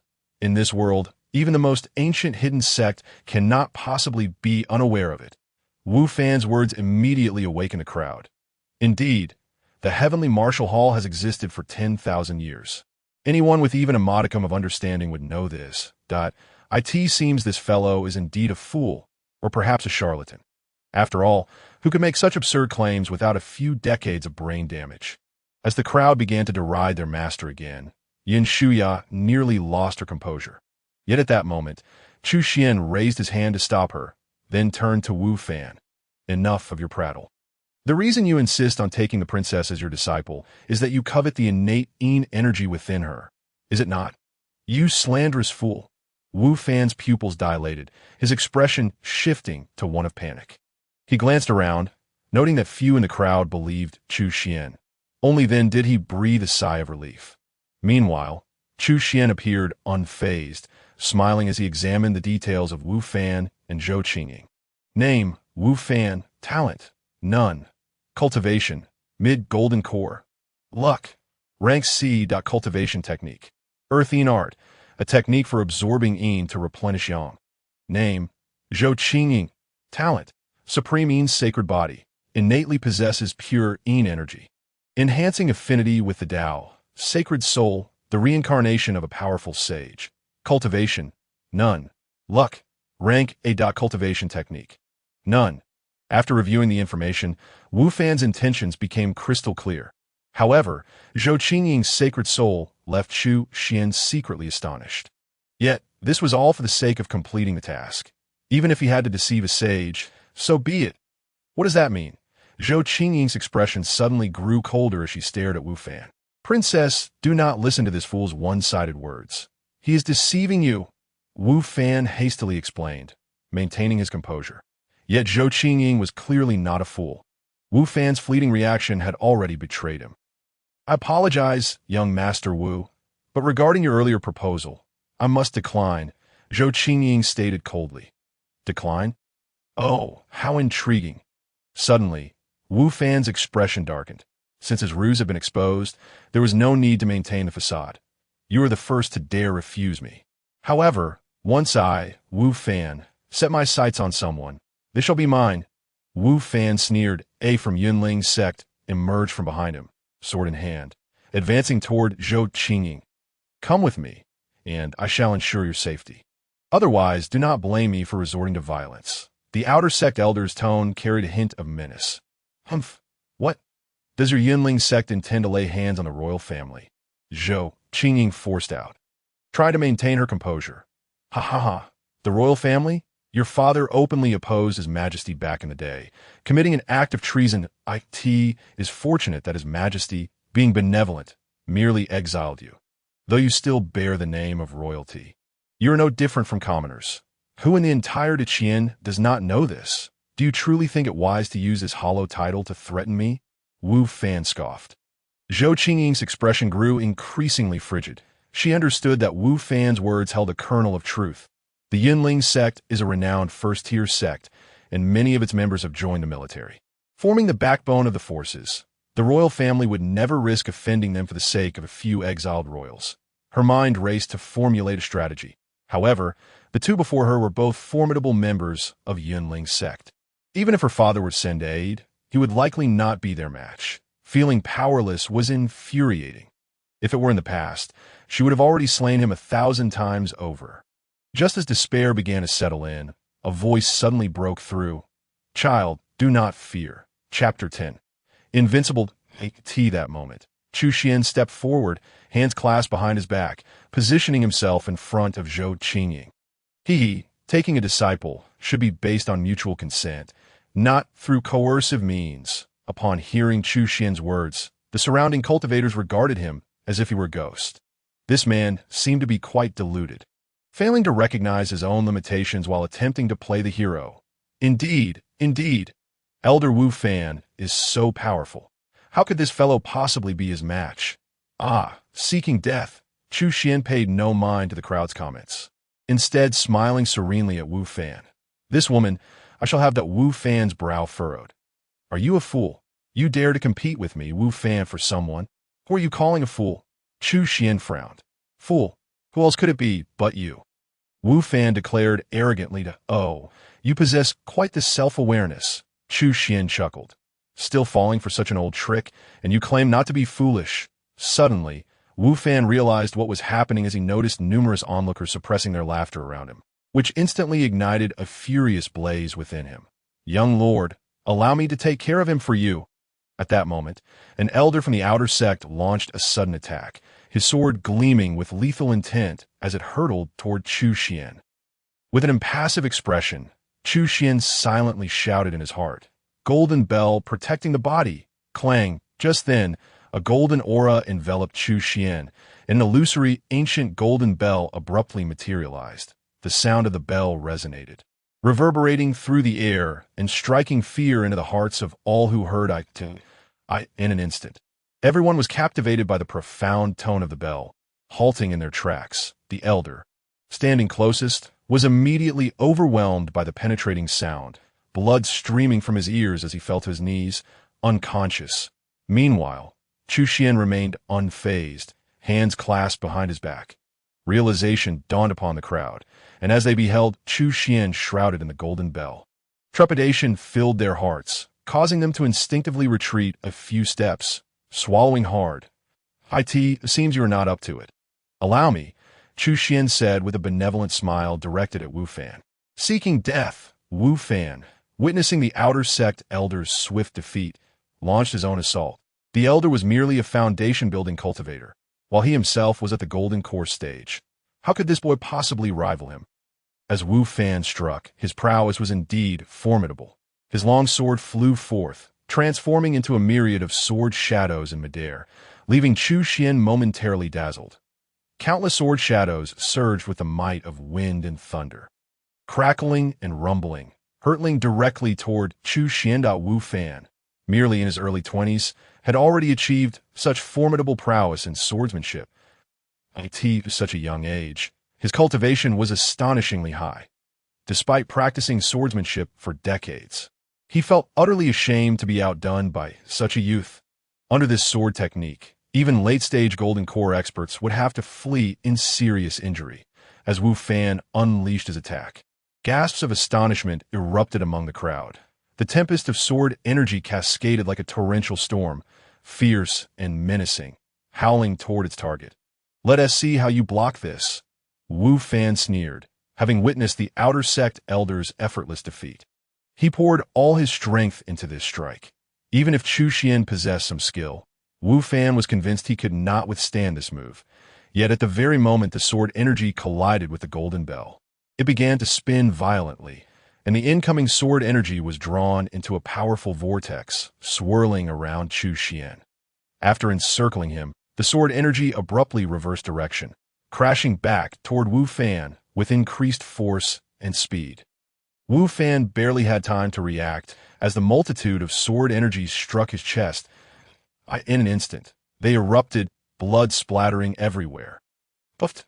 Wu Fan coughed up a mouthful of blood, sent flying 10 zhong away, crashing heavily to the ground. Throughout this ordeal, Chu Xuan maintained an air of nonchalance, as if everything were well within his control. Beside him, Yun Shuai watched with palpable excitement. "Master truly is invincible. What happened? Did you not intend to kill me?" Chu Xuan approached Wu Fan, a faint smile gracing his lips. "Stop!" Suddenly, a brilliant sword light descended from the heavens, crashing down on the golden bell, only to vanish in a thin air with a resounding thud. Chu Xuan glanced over, puzzled, only to find a purple-clad elder had suddenly appeared beside Wu Fan. The elder bent down to check Wu Fan's breath and discovered there was barely a trace left. In the next moment, even that faint breath extinguished. "You actually killed the young lord of Yunling's sect. What? Is he dead just like that? Could he be made of dough?" Chu Xuan expressed mild astonishment. "Having killed our sect's young lord, you shall pay with your life." The purple-clad elder drew his long sword, murderous intent surging. "I am the second elder of Yunling's sect, at the pinnacle of the Golden Core stage. It is your fortune to die by my hand." Without warning, the second elder unleashed his attack, and a torrent of sword energy surged forth like a river in full spate. Sighing, Chu Xuan stood quietly. If it must be like the story of the gourd baby, saving his grandfather, one after another, I am quite helpless. Just as the sword energies collided with the golden bell, the bell responded anew. Repelling all assaults, the second elder reacted far quicker than Wu Fan, his sword dancing to deflect the incoming sword energies. But at that moment, the golden bell unexpectedly flew toward him, crashing into him with a deafening impact. The second elder instantly felt an incomprehensible force bear down upon him. His ribs shattered, and he rolled to Wu Fan's side, coughing up blood mixed with internal organs. It's over. Even a nascent soul cultivator would not dare underestimate such a strike. Yet this person casually neutralized it and severely injured him. He was undoubtedly a master. The second elder, filled with resentment, gradually succumbed to unconsciousness. Casting a glance at him, Chu Xuan turned away with indifference. He then looked at Zhou Qingying. "So, what do you think of my little display? Does it catch the eye of the saints?" Zhou Qingying's eyes widened in shock. "Who are you?" She suddenly tensed. Her heart filled with wariness. "Oh, not be alarmed. Had I any hostility toward you, you would not be standing here now, that I merely find you intriguing and wish to take you as my disciple." Chu Xuan replied unabashedly, "Do. Since you are aware of my identity, you should understand that the congenital injuries caused by this innate energy are quite troublesome, even for someone like me, who was once a formidable saint. Are you confident in handling it?" Zhou Qingying spoke coldly, exuding an air of authority that was more pronounced than before. "Of course, as long as you become my disciple, such trivial cold energy shall be no concern." Chu Xuan replied nonchalantly. In truth, Chu Xuan had no real confidence. But given that the system had tasked him with this mission, he believed it would not abandon him. Wait, he had previously mentioned not knowing what the heavenly martial hall was. Could he be a recluse from millennia ago? Observing Chu Xuan's nonchalant demeanor, Zhou Qingying began to doubt if he was truly an otherworldly master. Could it be that he was indeed a powerful figure from 1,000 years past? Suddenly, she recalled the ancient texts regarding supreme beings. Cultivation knows no time. The world has existed for a millennium. Zhou Qingying's heart surged with emotion. A millennium? How long must that be? Could he be the legendary supreme being of the Saint Emperor stage? Indeed, only an unparalleled human emperor could exist for such a duration. Master, please allow me to pay my respects. With this thought, Zhou Qingying immediately bowed respectfully. Only then did the effects of the golden bell begin to wane, exploding into a cascade of golden light that merged into the void. Zhou Qingying finally exhaled, relieved, for the power emitted by the bell had been truly terrifying. The surrounding crowd gradually regained their senses and looked up, still dazed from the overwhelming pressure that had just dissipated. They had been stunned into silence, having barely registered the conversations exchanged between the two. Even now, confusion lingered in the air. Ding! Congratulations to the host for completing the task. Rewards include 4 summoning arrays, allowing the host to summon 4 professional security personnel. Nice. Chu Xuan was unconcerned about the security personnel. What mattered most was that his brother was finally safe. Excellent. This is your 5th senior sister. Chu Xuan nodded, introducing Yun Shuai to Zhou Qingying. Greetings, 5th senior sister. Zhou Qingying slightly bowed, yet her expression remained icy, as if it were her natural disposition. Greetings, junior sister. Zhou Qingying replied, continually processing the astonishing hidden identity of her junior sister. All right, prepare to return to the sect. System, teleport us. Chu Xuan silently commanded. In an instant, the 3 vanished from their location. The crowd watched in astonishment as they suddenly disappeared, the oppressive feeling lifting as if a great mountain had been removed from their shoulders, leaving them in a state of prolonged shock. People began to murmur, and soon, the events of Qiuxian City spread throughout the entire Deqian. Chapter 11. Dark schemes on a seemingly inconspicuous desolate mountain. 3 figures suddenly materialized. Is this the Shanshan sect? Zhou Qingying asked as she surveyed the surroundings. It was evidently a remote wilderness with nothing in sight. Indeed, Chu Xuan nodded lightly. Zhou Qingying spotted a small pond nearby, where a large turtle basked on a rock in the small courtyard. A hen was pecking for insects. Before them lay some dilapidated walls and a few wooden houses in a state of disrepair. At the entrance, a large black dog approached, wagging its tail excitedly to welcome Chu Xuan and the others back. Is this really the Shanshan sect? How vastly different it is from my imagination.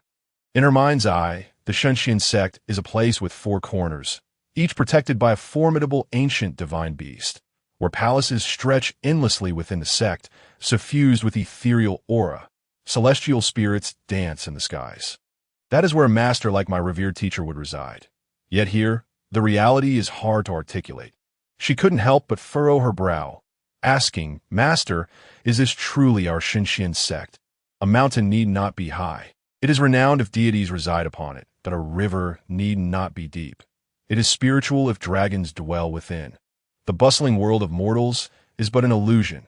Even the most humble of weeds can stand apart from the world. This is the essence of simplicity. Feigning nonchalance, Chu Xuan stepped into the small courtyard, prompting Yun Shuye to hastily follow. However, Zhou Qingying remained rooted in place, the words echoing in her mind in a daze. She nearly grasped a certain profound power. Coming here was indeed not a mistake. Her heart swelled with certainty. Master, how should I address my physical condition?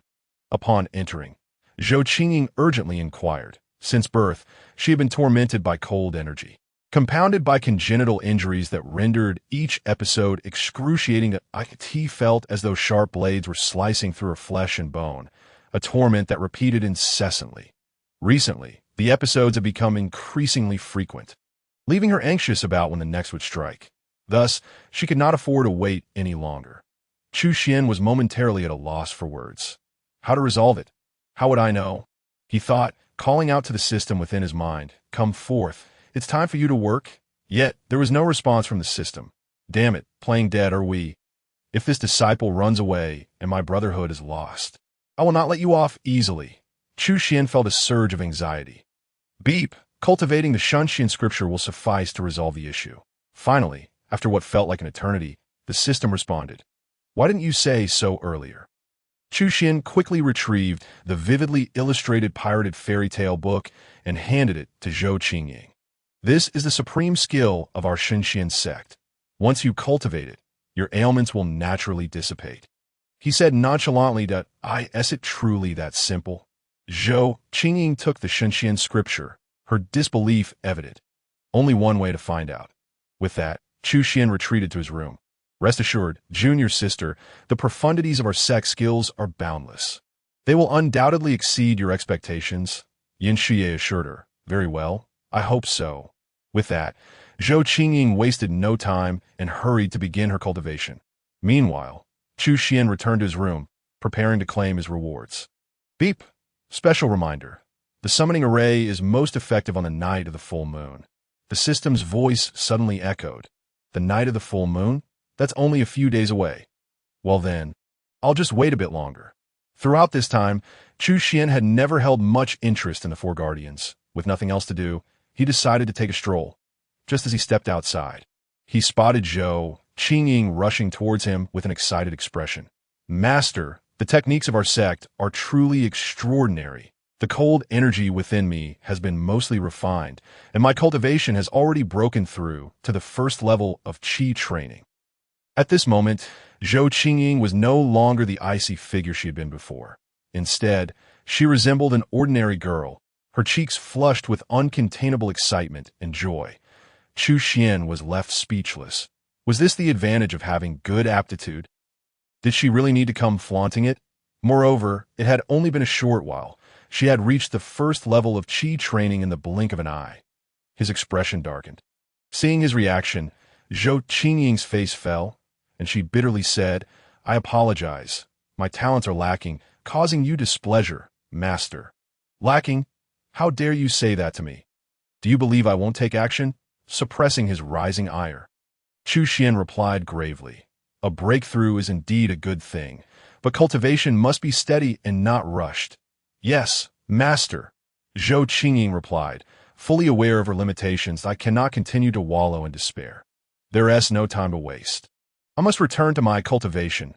Meanwhile, within the Yunling sect master, that person is truly insidious and ruthless. He has mercilessly caused the young sect master to perish. The elder lamented, I am too weak. I had hoped to avenge the young sect master, but I too was grievously injured by that individual.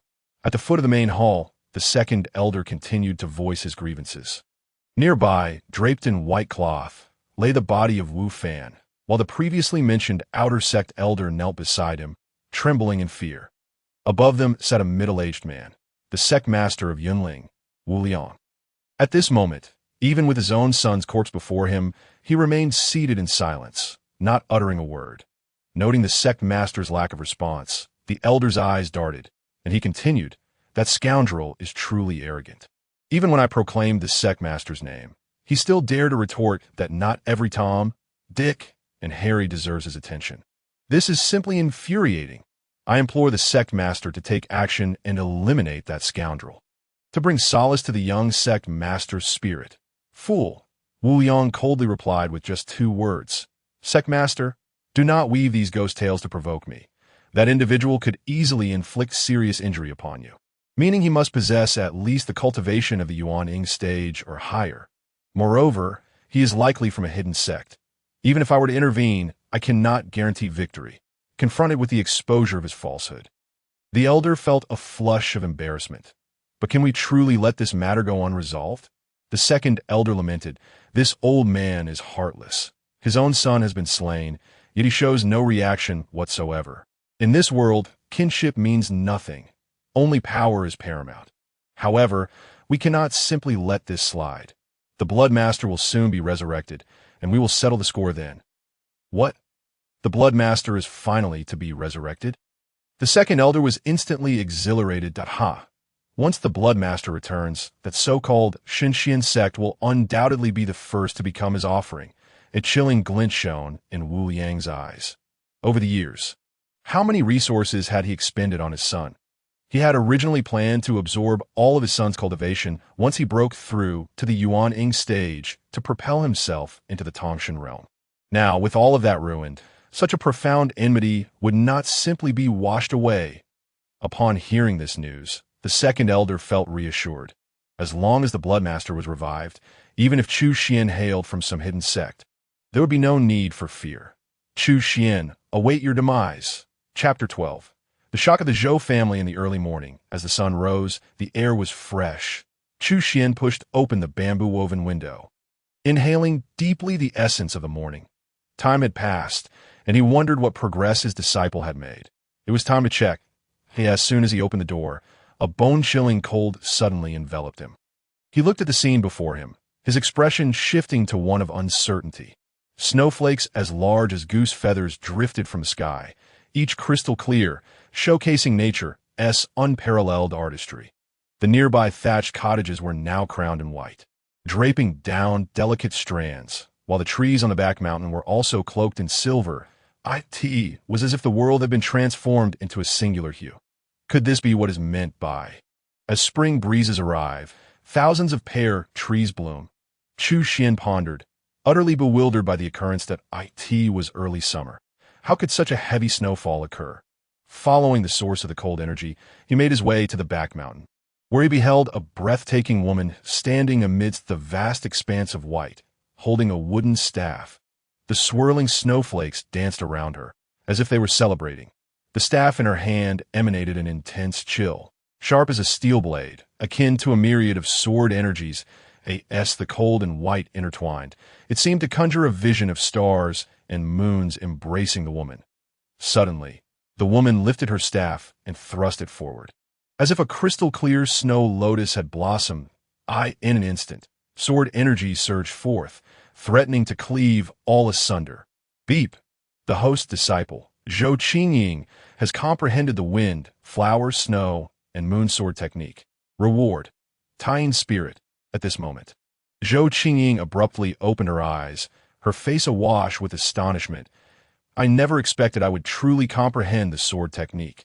This sword art was indeed extraordinary, seamlessly integrating countless beautiful realms into the path of the sword, appearing dreamlike yet concealing lethal intent.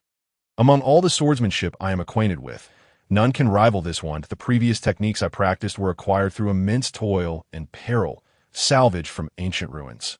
Namely, the Celestial Maiden's Divine Art. It is worth noting that the Celestial Maiden's divine art was once renowned throughout the realm of immortals, with countless individuals vying for it, often resulting in grievous injuries. Yet even so, when compared to this Xinyuan Sutra, the Celestial Maiden's divine art pales in comparison. In the practice of the Xinyuan Sutra, she has already reached the 6th level of qi refining in such a short span. This is utterly unfathomable. It seems that our Xinyuan sect is indeed an ancient lineage that has long concealed itself from the world. Such profound heritage is certainly beyond the reach of many notable hidden sections. What remarkable talent! Suddenly, Chu Xuan approached. Greetings, master. Zhou Qingying and Yun Shuang promptly bowed in respect. Then, with palpable excitement, Yun Shuang exclaimed, Master, the junior sister possesses extraordinary talent. She achieved enlightenment merely by observing the sword marks once. Indeed, I am already aware, Chu Xuan nodded. However, do not be hasty. Do not let a small achievement lead you to complacency. The path of cultivation is boundless, and the road ahead remains long. Chu Xuan feigned nonchalance. Yet inwardly he seethed with resentment. Damn it, this exceptional talent is truly remarkable. How splendid it would be if it were my own, that if I possessed such aptitude, I would embark on a journey tonight. Yes, master, I understand, Zhou Qingying replied respectfully. Rest assured, as disciples of the Xinyuan sect, as long as you cultivate steadily, one day you shall reach the pinnacle, he reassured them. Very well, continue your training. I shall return to my meditative pursuits. After portraying the demeanor of a revered master, Chu Xuan prepared to leave. Master, I have a humble request. Zhou Qingying suddenly knelt. "What is it? Speak freely," Chu Xuan said, helping her to her feet. "During my journey of cultivation, I have joined the sect and must return home to report," Zhou Qingying confessed, her heart racing. Though she had once been cold and unfeeling, she cherished a bond with her father, who had treated her well after her mother's early passing. Simultaneously, she held sincere respect for Chu Xuan and feared his disapproval. "Go ahead," Chu Xuan said without hesitation, his tone calm. "Thank you, Master."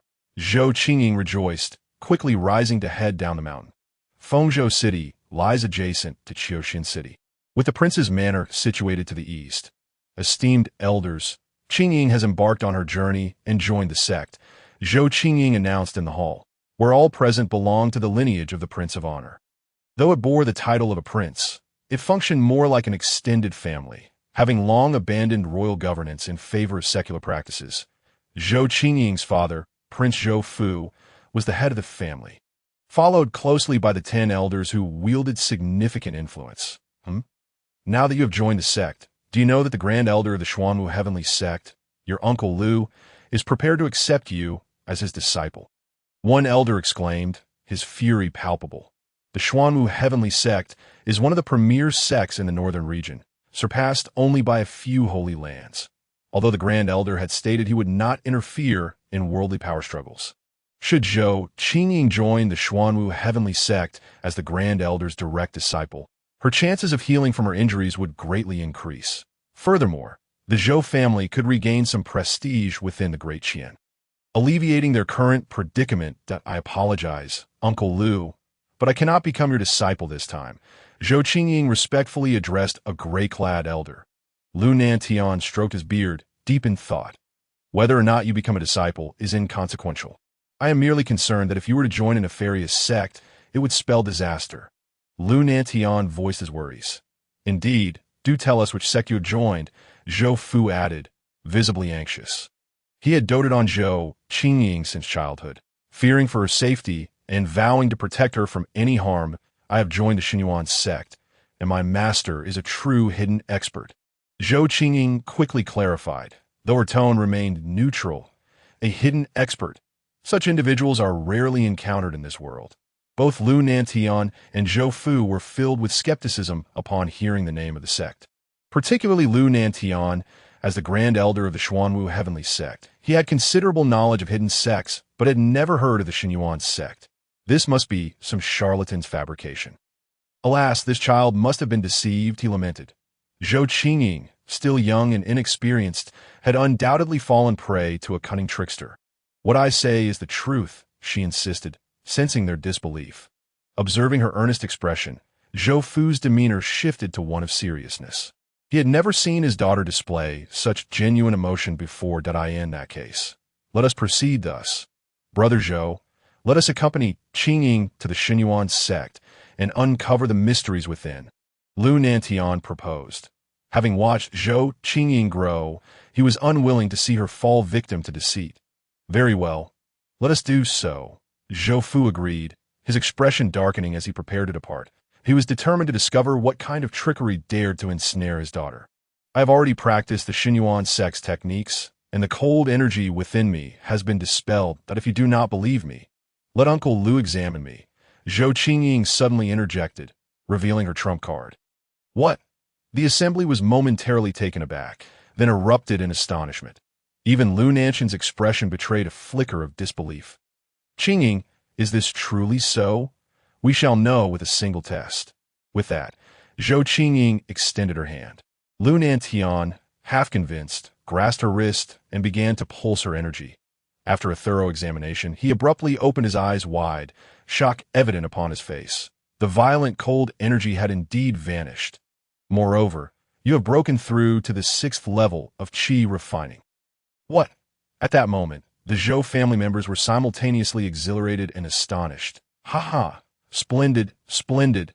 Zhou Fu laughed heartily, pulling Zhou Qingying into a tight embrace. "My child, you have suffered for 18 years. Zhou Qingying gazed at her father, gently shaking her head before turning to the others. "So, do you believe me now?" The elders exchanged uncertain glances. "Brother Zhou, since this individual was able to heal Qingying's congenital cold energy and enabled her to break through to the 6th level of qi refining in such a short time. Their abilities must be extraordinary, at the very least, beyond our reach, Lu Nantian stated gravely. Congenital injuries are notoriously difficult to treat. This alone speaks volumes. Indeed. Zhou Fu nodded in agreement, then turned to issue orders. Prepare lavish gifts. I shall personally pay a visit to that esteemed individual. Chapter 13. Truly an expert at this moment, beyond the desolate mountains, 3 beams of light flickered, revealing 3 figures. Qingying, are you absolutely certain this esteemed elder resides here? It seems improbable. Zhou Fu surveyed the surroundings, his brow furrowed. The area was desolate, overgrown with weeds, and utterly barren that if one were to exaggerate, it could be described as a place where not even a bird would deign to relieve itself. Compared to the blessed lands of the immortals, this place could only be deemed desolate. Furthermore, there was not a trace of celestial energy here. It was utterly mundane. I am quite certain this is the location. Zhou Qingying asserted firmly that I believe this scene is quite normal. Lu Nantian interjected.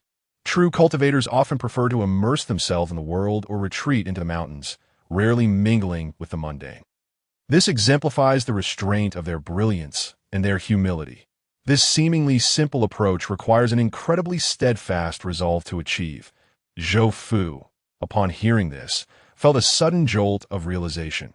Indeed, Brother Lu speaks wisely. I momentarily lost sight of this truth. The ability of this master to effortlessly heal congenital injuries is akin to engaging effortlessly with the Tao of heaven. Thus, one cannot judge them by ordinary standards. Let us not waste any more time. We must prioritize visiting the esteemed elder. Lu Nantian uttered a command and promptly advanced, closely followed by Zhou Fu and Zhou Qingying. However, after proceeding for a short distance, Lu Nantian suddenly sensed something amiss. What is wrong? Zhou Fu inquired, perplexed. It seems we are merely circling in place. Zhou Qingying suddenly remarked, her keen insight born from her former status as a sage quickly unveiling the truth. Since their entrance, the surrounding scenery and the distance to the distant objects had not altered in the slightest.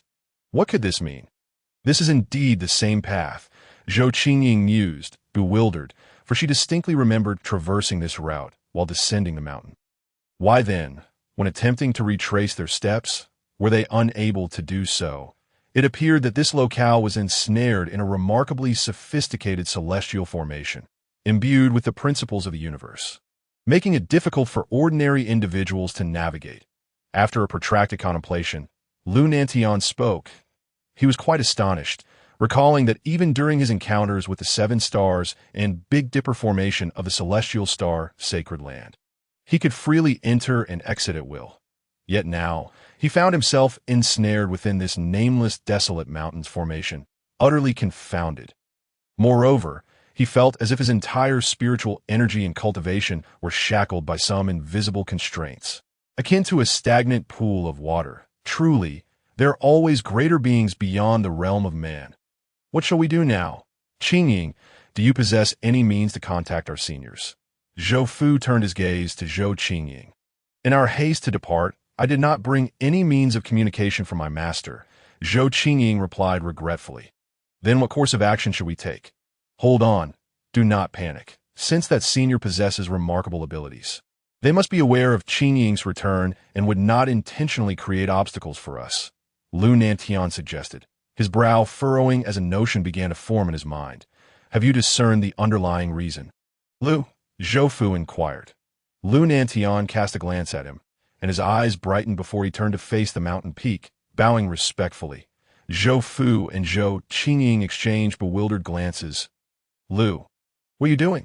Yet Lu Nantian paid them no heed, respectfully declaring, the junior has been impetuous and has lost all decorum. I humbly beseech the senior for forgiveness. He then rose and addressed Zhou Qingying. Qingying, from this moment forth, you shall lead the way. Uncle Lu, do you not understand? Lu Nantian inquired, observing the confused expressions of the father and daughter. They nodded in agreement. Previously, I made a grave error, inadvertently inciting the senior's ire. Error? Zhou Qingying and Zhou Fu remained puzzled. I should have anticipated that someone of the senior's caliber must never be offended. This is the territory of the divine profound sect, and as an outsider, I brazenly strode ahead, seeking to wander freely within. This was utterly inappropriate. Thus, the senior has employed this formation to instill a modicum of fear in me. I see. Zhou Qingying and Zhou Fu finally comprehended, realizing that their casual disrespect towards such a high being was indeed a grave misstep.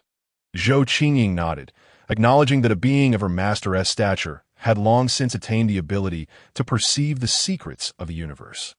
Perhaps the earlier suspicions harbored by her father and Lu regarding her master's identity had also come to light, prompting a small reprimand. After this realization, Zhou Qingying took the lead again, continuously ascending toward the mountain summit.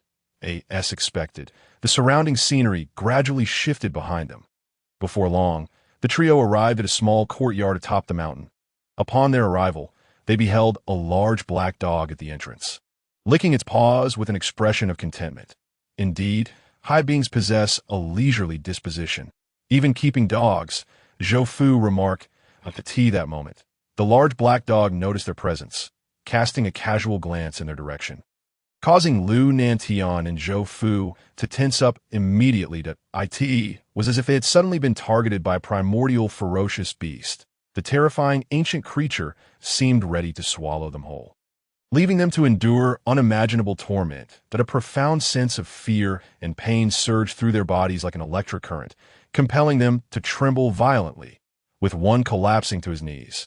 Though Zhou Qingying did not perceive any murderous intent, she could sense the oppressive atmosphere surrounding them, making it difficult to breathe. She recalled hearing from her senior sister that this creature was the second senior brother of their sect, a being of immense power. Now, witnessing its terrifying cultivation, her suspicions were confirmed. Just then, the door to the courtyard swung open, revealing a figure. Chu Xuan had just awakened from a nap, feeling refreshed. However, upon opening the door, he saw the large black dog, licking its paws with an air of satisfaction. Observing the bloodstains on its mouth, it was evident that it had just indulged in some delectable treat. Furious, Chu Xuan exclaimed, "How dare you commit such an egregious offense without bringing anything back for me?" His ire flared as he approached and grabbed the large black dog's ear in an instant. The dog yelped in pain but dared not resist. "You truly are a dog, out stealing food and not even bringing anything home. All these years have my meals been nothing but dog food." The large black dog felt utterly wronged. "Master, I am indeed a dog." As Chu Xuan held the dog by the ear, the oppressive atmosphere dissipated, and Lu Nantian and Zhou Fu felt an immediate lightness, gasping for breath. Surely, this must be the senior in question. Before such a formidable creature, they possessed not an ounce of resistance, confirming its status as an awe-inspiring existence. "Master," Zhou Qingying said respectfully, stepping forward, but only then did Chu Xuan notice the three individuals standing beside her. "Oh no, I have just mortified myself." His image as a high being shattered in an instant. Casting a glance at Zhou Qingying's companions, he quickly deduced that they were likely her family. "Oh no, I've inadvertently wronged their daughter. No, I've forcibly taken her as my disciple, and her family has come to demand an explanation." This turn of events was far too sudden. He had no time to seek help online. Chu Xuan's mind raced as he sought a plausible excuse. Suddenly, Zhou Fu dropped to his knees. "Senior, you have cured my daughter's cold. You are a benefactor to the entire Zhou family, and I am immensely grateful. From this day forth, I entrust Qingying to your capable hands." Chu Xuan was taken aback. Just then, the other individual also knelt before him. "Senior, I previously spoke thoughtlessly regarding your identity and intruded upon your domain without permission. I humbly ask for your forgiveness. What is happening? Are they not here to settle the score with me? Why this sudden display of reverence? Are they trying to pull a fast one? But I'm so poor that even the beggars in the city are wealthier than I. What could they possibly gain from me? Or perhaps did I inadvertently exude an aura of dominance that compelled them to submit?" Chu Xuan found himself lost in contemplation. "It's all but a trivial matter. You need not concern yourselves. Please rise." Only then did he release his grip on the large black dog's ear. striving to maintain the demeanor of a high being and signaling for the two to stand. "Thank you, Senior. We have come to pay our respects, and hope you will continue to look after Qingying," Zhou Fu said respectfully. "Rest assured, I shall not treat my disciple poorly." Chu Xuan felt increasingly assured of his own charm and charisma. "Senior, this is a small token of appreciation, a mere trifle, that I hope you will accept it graciously." Zhou Fu presented a collection of fruits and flowers on the ground. Chu Xuan glanced at them and replied nonchalantly, "These hold no value for me. Take them back," determined to maintain his lofty image. He refrained from accepting the offerings. "Truly, Senior, your integrity is commendable. I have been rash," Zhou Fu said, embarrassed as he gathered the fruits back into his storage ring. "Your principles are indeed worthy of admiration. One must understand that treasures like the 100-year-old jade spirit fruit and purple blood mushroom are worth tens of thousands of gold coins outside, and would surely be sought after by the masses. Yet to you, they are akin to mere refuse." Lu Nantian expressed his admiration. Chu Xuan wore an indifferent expression, slowly turning his head, his surprise growing. "What are you talking about?" "Huh? What do you mean?" Lu Nantian and Zhou Fu exchanged confused glances. Upon realizing these fruits were intended for him, Chu Xuan was left speechless. "These fruits are so valuable. Why didn't you say so earlier? Why didn't you say so earlier?" Chu Xuan gazed at the coldly gleaming storage ring adorning Zhou Fu's finger, his frustration bubbling to the surface. His heart aching as if bleeding. "Senior, with Qingying currently studying under your tutelage, I can rest assured it is indeed a stroke of fortune for the Zhou family that such a venerable individual possesses not only formidable strength but also noble character. Qingying's opportunity to cultivate under your guidance is truly a blessing of 3 lifetimes. There's no need for excessive courtesy, but if there's nothing pressing, you may take your leave," Chu Xuan replied, his annoyance palpable at the sight of Zhou Fu. "Pray tell, why must you be so straightforward? Have you never considered that I might merely be being polite? Furthermore, one must possess perseverance and an unwavering spirit. How can you so easily concede with such an attitude? How can you achieve great things?" "Yes, I shall take my leave at once," Zhou Fu responded, his spirits dampened as he sensed Chu Xuan's displeasure, realizing that his intention to offer a gift had inadvertently insulted the senior's dignity. A grave transgression indeed. "Senior, there's another matter I wish to discuss with you," Lu Nantian interjected. "What is it?" Chu Xuan replied coolly, clearly disinterested. "Are you aware of the Tianbei's secret realm?" Lu Nantian inquired slowly at "What concern is that to me?" Chu Xuan retorted dismissively. "Lu uncle, are you referring to the Tianbei's secret realm left by the Tianbei Supreme?" Zhou Qingying suddenly exclaimed in surprise. "Indeed, Qingying is quite knowledgeable," Lu Nantian affirmed with a nod. "Moreover, I have reliable information that the Tianbei's secret realm will soon manifest, which is another crucial reason for my visit to discuss matters with your father. The Tianbei's secret realm is about to appear." Zhou Qingying exclaimed in shock. This Tianbei Supreme was a legendary figure, a powerful being from 10,000 years ago, and the last person to attain immortality before the path to ascension was severed. For millennia, countless individuals in the Kanglan realm have sought to uncover the secrets of this realm, yet to no avail. Who would have imagined that it would soon reveal itself? If one could enter the secret realm, it would be immensely likely to uncover the secrets of immortality, causing a stir throughout the entire Kanglan realm. Few are privy to this news, as the major forces in the Northern Domain have joined together to tightly seal it. Thus only those within the Northern Domain are aware. Lu Nantian continued. Such matters require seizing the opportunity, and those great powers in the Northern Domain are driven by their own selfish motives. "I see," Zhou Qingying nodded. "Having listened to your discussions, I only wish to know if there exists any treasure within this so-called secret realm."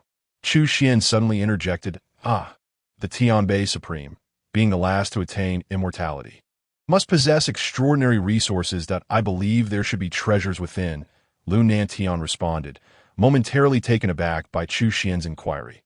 "Even so, this matter is of great significance to our realm. You should follow me to the courtyard for a more detailed discussion." Chu Xuan pushed open the courtyard door and stepped inside, with Lu Nantian and the others following, albeit with some skepticism. Lu Nantian wondered why. Upon hearing this news, the senior's demeanor seemed to shift to that of a shrewd merchant. No, no, it must be an illusion. Come, please enjoy some tea, Chu Xuan said as he led them to a stone table in the small courtyard and poured them each a cup. Thank you, Senior. I wish to inquire if you would be willing to allow your disciple to enter this secret realm. Such an opportunity is rare, and the experience would undoubtedly be immensely beneficial.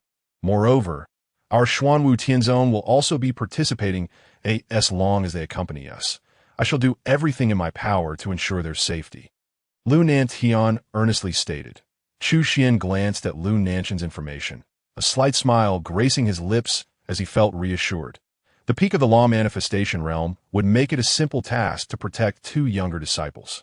With this in mind, Chu Xuan feigned contemplation and said, well, upon reflection, it seems that the Tianbei secret realm is indeed the only option worthy of consideration. I am inclined to agree. Lu Nantian and Zhou Fu were taken aback. Realizing that the senior had already discerned the subtleties of fate and was aware of this matter. Simultaneously, Lu Nantian breathed a sigh of relief, as he harbored a slight ulterior motive to cultivate a good relationship with this venerable figure. This was a bold undertaking, and mishandling it could easily provoke the senior's ire. Fortunately, this esteemed individual was noble and magnanimous, showing no signs of resentment. Qing Ying, summon your senior sister to discuss this journey together. Chu Xuan instructed Zhou Qing Ying. Yes, before long, two beautiful female disciples stood before him, a sight most pleasing to behold. But a renowned supreme being once proclaimed, practice is the sole criterion for testing truth. Thus, mere cultivation is insufficient. You must experience true combat and danger. This expedition into the secret realm shall serve as a trial for both of you, Chu Xuan advised. Yes, we shall not disappoint our master's expectations. Yin Shuyan and Zhou Qing Ying replied solemnly. Very well. Elder Lu, when do you propose we set off? Chu Xuan turned to Lu Nantian. Senior, you may simply address me as Xiao Tian, that we have scheduled our departure for 3 days hence, at which time I shall personally come to escort your esteemed disciples. Lu Nantian replied, his face beaming with joy. Chu Xuan mused. Observing Lu Nanshan's sycophantic smile, he couldn't help but suspect that this white-bearded elder might have ulterior motives. Thank you, Xiao Tian. It is but a small matter. You need not concern yourself, Lu Nantian continued. Now let us enjoy our tea, Chu Xuan said, smiling at the two. Yes. Lu Nantian and Zhou Fu respectfully lifted their teacups and sipped slowly, only to feel an ethereal force surge within them, striking their crown chakras. In an instant, their hearts became as clear as mirrors. Their comprehension of the Tao surged dramatically, and within Lu Nantian, the shackles that had bound him for centuries began to show signs of loosening. Both were utterly convinced that with a brief period of seclusion, they could easily achieve a tenfold increase in their strength. The senior has bestowed upon us such a divine gift. Suddenly, both Lu Nantian and Zhou Fu knelt simultaneously. Thank you, senior. Your great kindness shall never be forgotten. Goodness, have these two lost their minds from prolonged cultivation? Why do they kneel at the slightest provocation? Is my aura of dominance truly that overwhelming? There's no need for such formalities. Please rise, Chu Xuan said, waving his hand dismissively. Then, senior, I shall return to prepare. We must take our leave. Lu Nantian stood and bowed. Qing Ying, be sure to follow your master closely in your cultivation. I shall return now, Zhou Fu instructed. Zhou Qing nodded. Rest assured, father, I understand. With that, Lu Nantian and Zhou Fu exited the small courtyard. Chapter 15. The senior's cosmic chessboard. Lu brother, I must admit I was quite anxious for you just now, Zhou Fu remarked after leaving the desolate mountain. After all, he hails from a royal lineage. I could discern Lu Nanshan's slight ulterior motives. He continued, to be honest, I had also prepared myself for the worst. But there was no choice. It was for the sake of the sect, Lu Nantian replied. In recent years, although the Xuanwu Tianzong still bears the title of a top sect in the northern domain, its true strength has significantly waned, and it is subtly on the decline. Especially the spiritual veins of the Xuanwu Tianzong, which have sustained the sect for thousands of years, are now nearly depleted. Zhou Fu nodded in agreement, as he had known Lu Nantian for many years and was aware of the true circumstances surrounding the Xuanwu Tianzong. Fortunately, The senior did not take offense at these trivial matters. In his eyes, the entire Xuanwu Tianzong is but a weed on that desolate mountain. Indeed, for such a transcendent being, it is likely that only a handful of things in this world would catch his interest.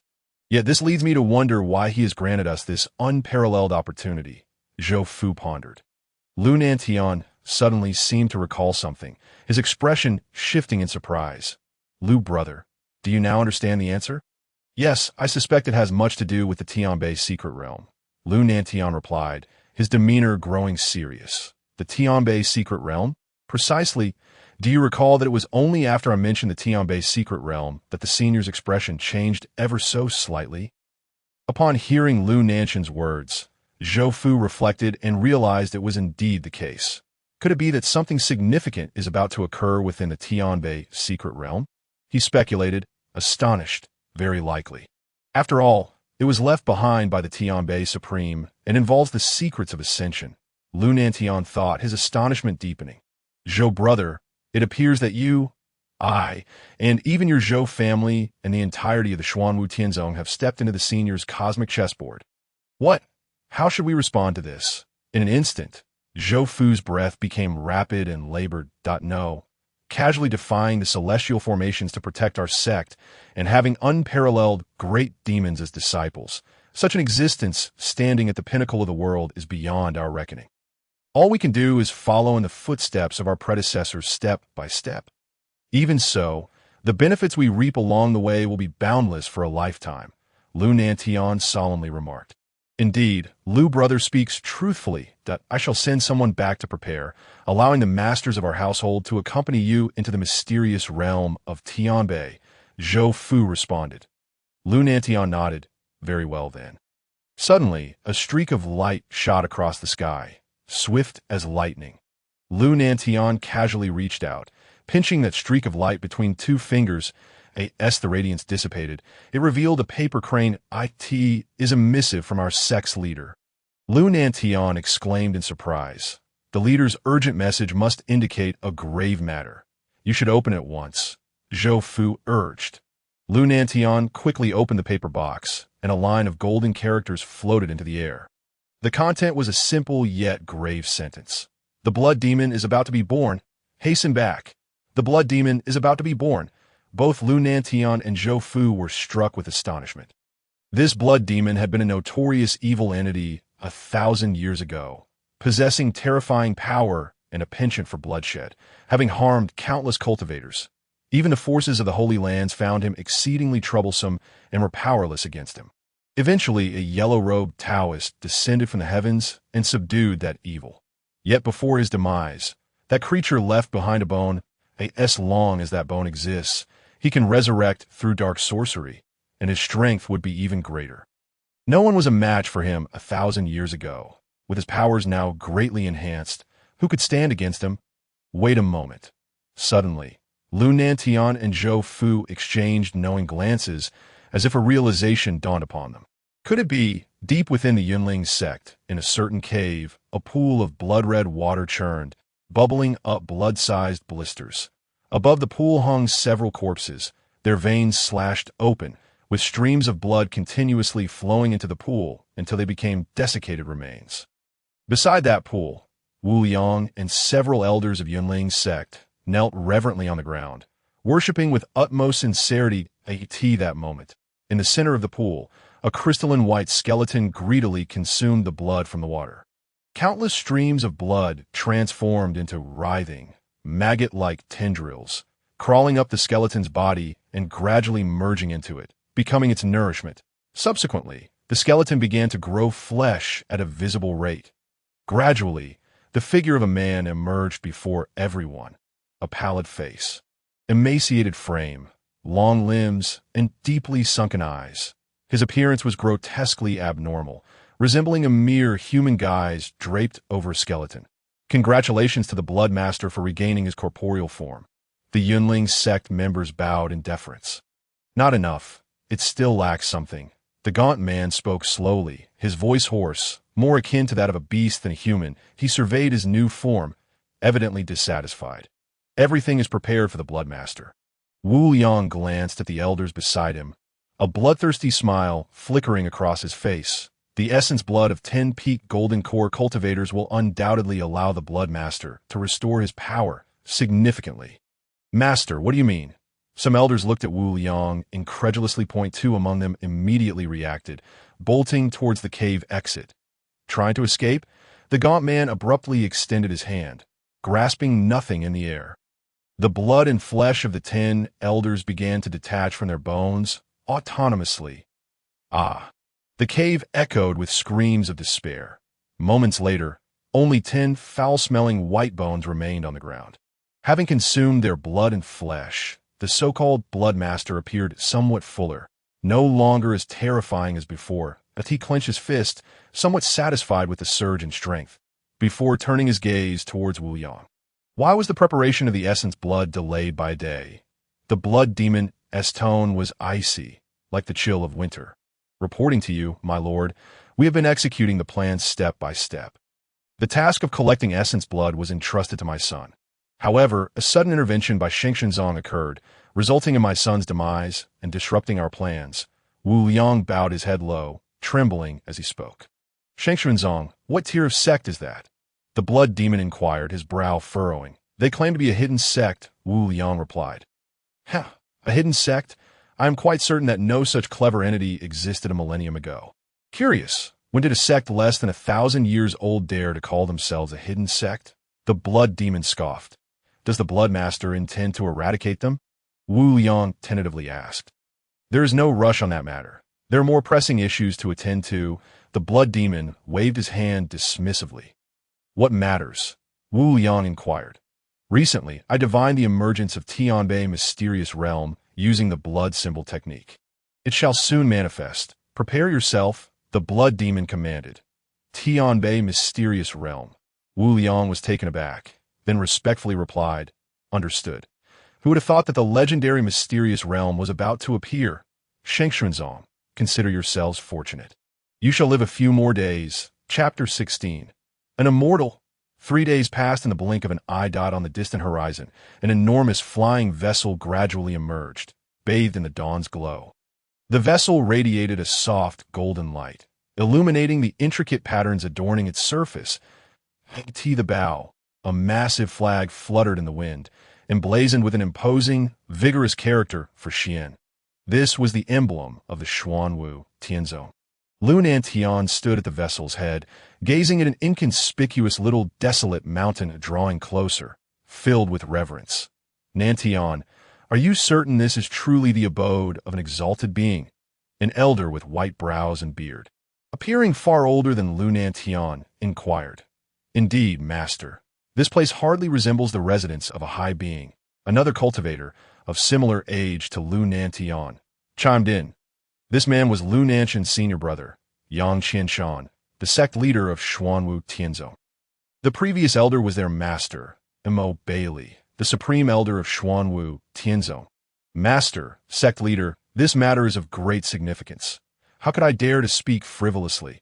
Besides, have you not already witnessed the changes in me and Zhou brother? Lu Nantian responded earnestly to in response. Mo Bailey and Yang Qianshan exchanged glances and nodded. This transformation was indeed astonishing.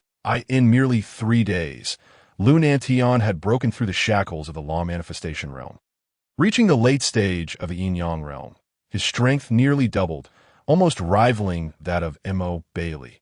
Even Zhou Fu had surged from the early stage of the nascent soul realm to the late stage of the divine connection realm. This was truly unfathomable. Were it not for the assistance of an exalted being, Lu Nantian, even after hundreds of years of cultivation, would have never achieved this. Zhou Fu's aptitude was exceptionally rare, only appearing once in a millennium. Then we should hasten our steps and seek to pay our respects to the elder, Yang Qianshan declared. However, sect leader, you may not be aware that this area is protected by a supreme formation. Entering recklessly could lead to entrapment, which is exceedingly perilous. Zhou Fu suddenly interjected. What? Such a thing exists. The others gazed at the barren mountain before them, abruptly halting, none daring to take another step forward. Over 100 people stood at the foot of the mountain, exchanging glances, each hesitant to take the lead. I beg to differ. Lu Nantian suddenly spoke up. The crowd looked at him in confusion. After a moment of contemplation, he confidently smiled. An exalted being of such caliber, how could our every move escape his discerning gaze? Indeed, Zhou Fu also came to his senses. The senior is currently playing a game of chess with the heavens and the earth. Such a being would undoubtedly be aware of trivial matters like this, and must have already temporarily closed the formation. Upon this realization, Lu Nantian bravely stepped inside, and indeed, everything was peaceful and secure. Subsequently, the others followed suit, equally reassured. At this moment, within the small courtyard, there was a faint ethereal energy rising. Over the past 3 days, Yin Shuyu and Zhou Qingying had diligently cultivated, making significant progress in their cultivation. Having only engaged in training for a few days, Zhou Qingying had already reached the 9th level of qi refinement, which was astonishing. Yin Shuyu was even more formidable, having reached the pinnacle of foundation establishment. Just a step away from condensing her golden core, they both understood that aside from the extraordinary techniques of their sect, the most crucial factor was the divine herbs they received daily. Although they were termed divine herbs, they were essentially just meals. However, they could not entertain such thoughts. After all, who outside could afford to consume such provisions? It is worth noting that no matter how simple the dish prepared by their master was, even a bowl of plain water noodles was beyond the worth of countless elixirs. Even though cultivators gradually rely on fasting after achieving foundation establishment, Yin Shuyu could hardly resist the noodles prepared by her master. Observing these two disciples tirelessly practicing in the courtyard, Chu Xuan felt a blend of envy and satisfaction. Caring for 2 beautiful disciples who were not only diligent, but also did not consume much food, who could not cherish that? However, if this sentiment were to be vocalized and heard by them, it would surely lead to grievances that we also wish to devour every morsel of the meals prepared by our master. Yet if that were the case, they would undoubtedly be overwhelmed by the terrifying spiritual energy. Otherwise, one could fear that their current cultivation would have reached an even more terrifying realm. Senior, the junior Lu Nantian, Zhou Fu, have come to seek an audience. Suddenly, 2 voices rang out from outside, their tones exceedingly humble. Oh, they have arrived. Please enter. With a command from Chu Xuan, he instructed the disciples to wait outside while he hurriedly made his way in. I pay my respects to the senior. Several individuals bowed respectfully. There is no need for such formalities, Chu Xuan reassured them, as Lu Nantian and the others only dared to raise their heads at his behest. At that moment, Mo Bailey and Yang Qianshan were utterly astonished. The mountains below appeared ordinary, even desolate. Yet now, this place was saturated with rich spiritual energy, and one could vaguely see the principles of the Tao cascading like a river from the heavens. The air was filled with countless ethereal symbols of the universe, akin to myriad spirited sprites frolicking. Who am I? What is this place? At this moment, Mo Bailey and Yang Qianshan were drenched in cold sweat, while Lu Nantian and Zhou Fu were not much better off. Last time they had overlooked it. How was it even more terrifying this time? Could it be that the senior's power had increased again? Mo Bailey looked up and suddenly spotted a divine inscription glowing with golden light upon the door. He instinctively tried to discern it, only to find it was a phrase, single-handedly battling 3,000 emperors. With both palms pushing across 13 continents, he stood there in a daze, while the others, filled with confusion, followed his gaze and were equally struck dumb. How terrifying! What kind of being would dare utter such grandiose words? Vaguely, they seemed to perceive an unparalleled immortal emperor, standing invincible, waging war against the celestial beings. They felt as though their comprehension of the Tao deepened, and the spiritual energy within them began to surge, indicating signs of a breakthrough. Among them, Mo Bailey was the most shocked. His cultivation had stagnated for nearly 1,000 years. Was a breakthrough imminent today? Just from a single phrase? Heaven above! This was truly the means of an immortal. At this moment, Lu Nantian and Zhou Fu suddenly realized they had underestimated Chu Xuan. Previously, they had merely regarded him as a sage, or perhaps a sage king, or even likely a supreme being in the tribulation phase. But now, it appeared their perspective was too limited. This individual was likely a living immortal, On the other hand, Chu Xuan noticed the bewildered expressions of these individuals as they stood in place. Gazing at his calligraphy, he couldn't help but furrow his brow. Were these people so entrenched in their cultivation that they had lost their wits? Why did they seem to zone out at the slightest provocation? Was this an early sign of senility? With a hint of impatience, Chu Xuan spoke. Everyone, boom! The sound of his voice reverberated like thunder in their minds, snapping them back to reality. Instantly, the profound meaning of the inscription faded, transforming into an overwhelming battle intent. M.O. Bailey, having been the most engrossed, was directly struck by that astounding battle intent. His face turned ashen, and he nearly spewed blood. His body staggered, almost losing balance, but Yang Qinshan quickly supported him. "Forgive us, senior. It was our recklessness." The group abruptly regained their senses and knelt on the ground, trembling. "Enough, enough, it's fine." Seeing them kneel so quickly, Chu Xuan chose not to pursue the matter further, for it was not a significant issue. Moreover, these individuals were not young, particularly the elderly man whom Yang Qinshan was supporting, who appeared to be quaking in fear. Yet, these people truly had no sense. Given their age, they still brought him out to climb mountains. Did they not possess a shred of awareness? Chu Xuan shot them a bemused glance before turning to Lu Nantia. "Will you not introduce anyone?" "Oh, I respectfully report to the senior that this is our sect's leader, Yang Qinshan, as well as my master, the supreme elder of the Xuanwu heavenly sect." Lu Nantian spoke with reverence that we, the juniors M.O. Bailey, Yang Qinshan, pay our respects to the senior and sincerely apologize for our earlier indiscretions. As they spoke, they nearly knelt again. "Enough, enough, I have said it is fine." Chu Xuan was puzzled. Did high cultivation levels soften one's knees? Would they intentionally try to irritate him? Why did they so readily kneel? Or was it that his imposing aura, accentuated by his handsome appearance, made him even more formidable? "Thank you, senior." M.O. Bailey and Yang Qinshan hastily expressed their gratitude. Only after sitting on the stone bench did the group feel the pressure on them lighten. The earlier aura had been truly terrifying, as if an immense mountain was about to crush them. The might of an immortal was indeed fearsome. Chapter 17. All parties gathered. Lu Nantian sat on the bench, still feeling quite apprehensive, casting another wary glance at the inscription that, "If you like it, I can give it to you," Chu Xuan said with a smile. Chu Xuan felt a slight sense of pride. His calligraphy was indeed remarkable. However, upon hearing this, Lu Nantian's heart sank. His legs weakened, and he knelt once more. "I would never dare covet the senior's masterpiece. I implore the senior to reconsider."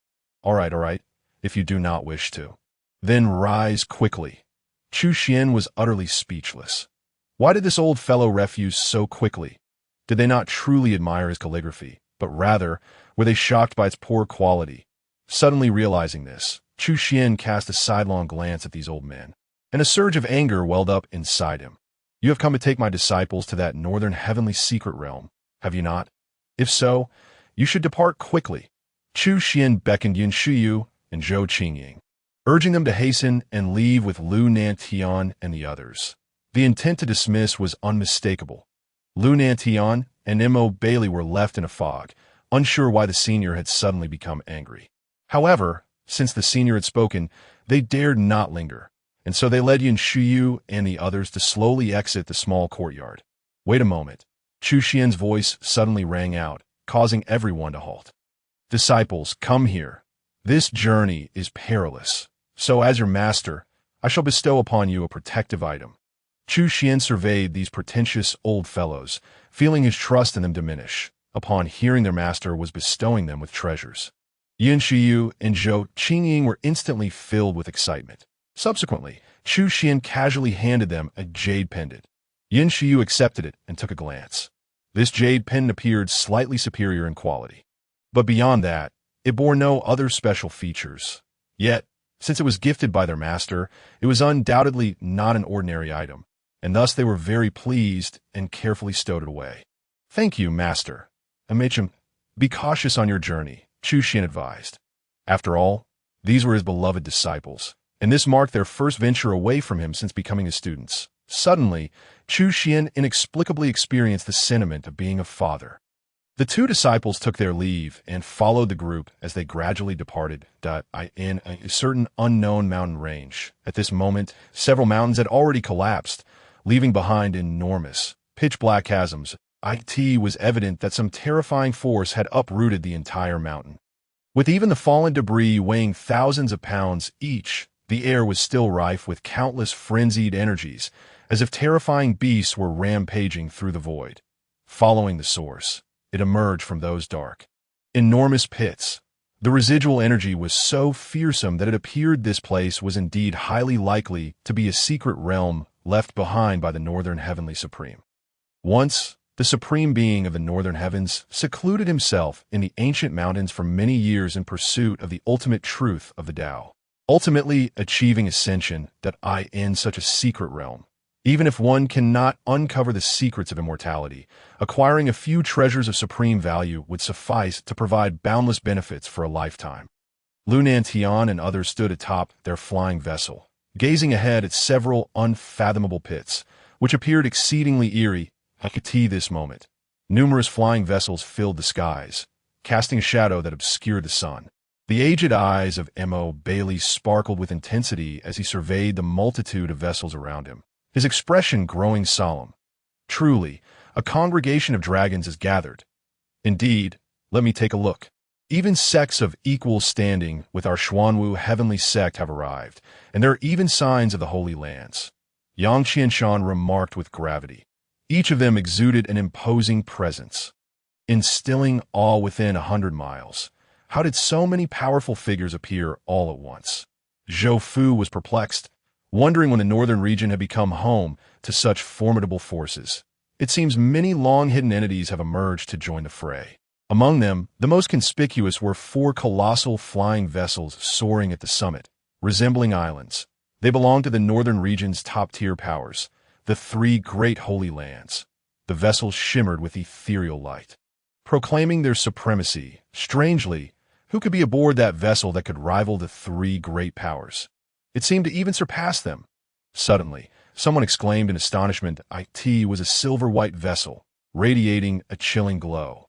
On board stood women clad in garments as white as snow, adorned with white veils and wielding icy elegant swords, their figures graceful, yet exuding an aura of frost that deterred any approach. M.O. Bailey narrowed his eyes in sudden shock. That was the hidden sect, the Holy Snow Sect.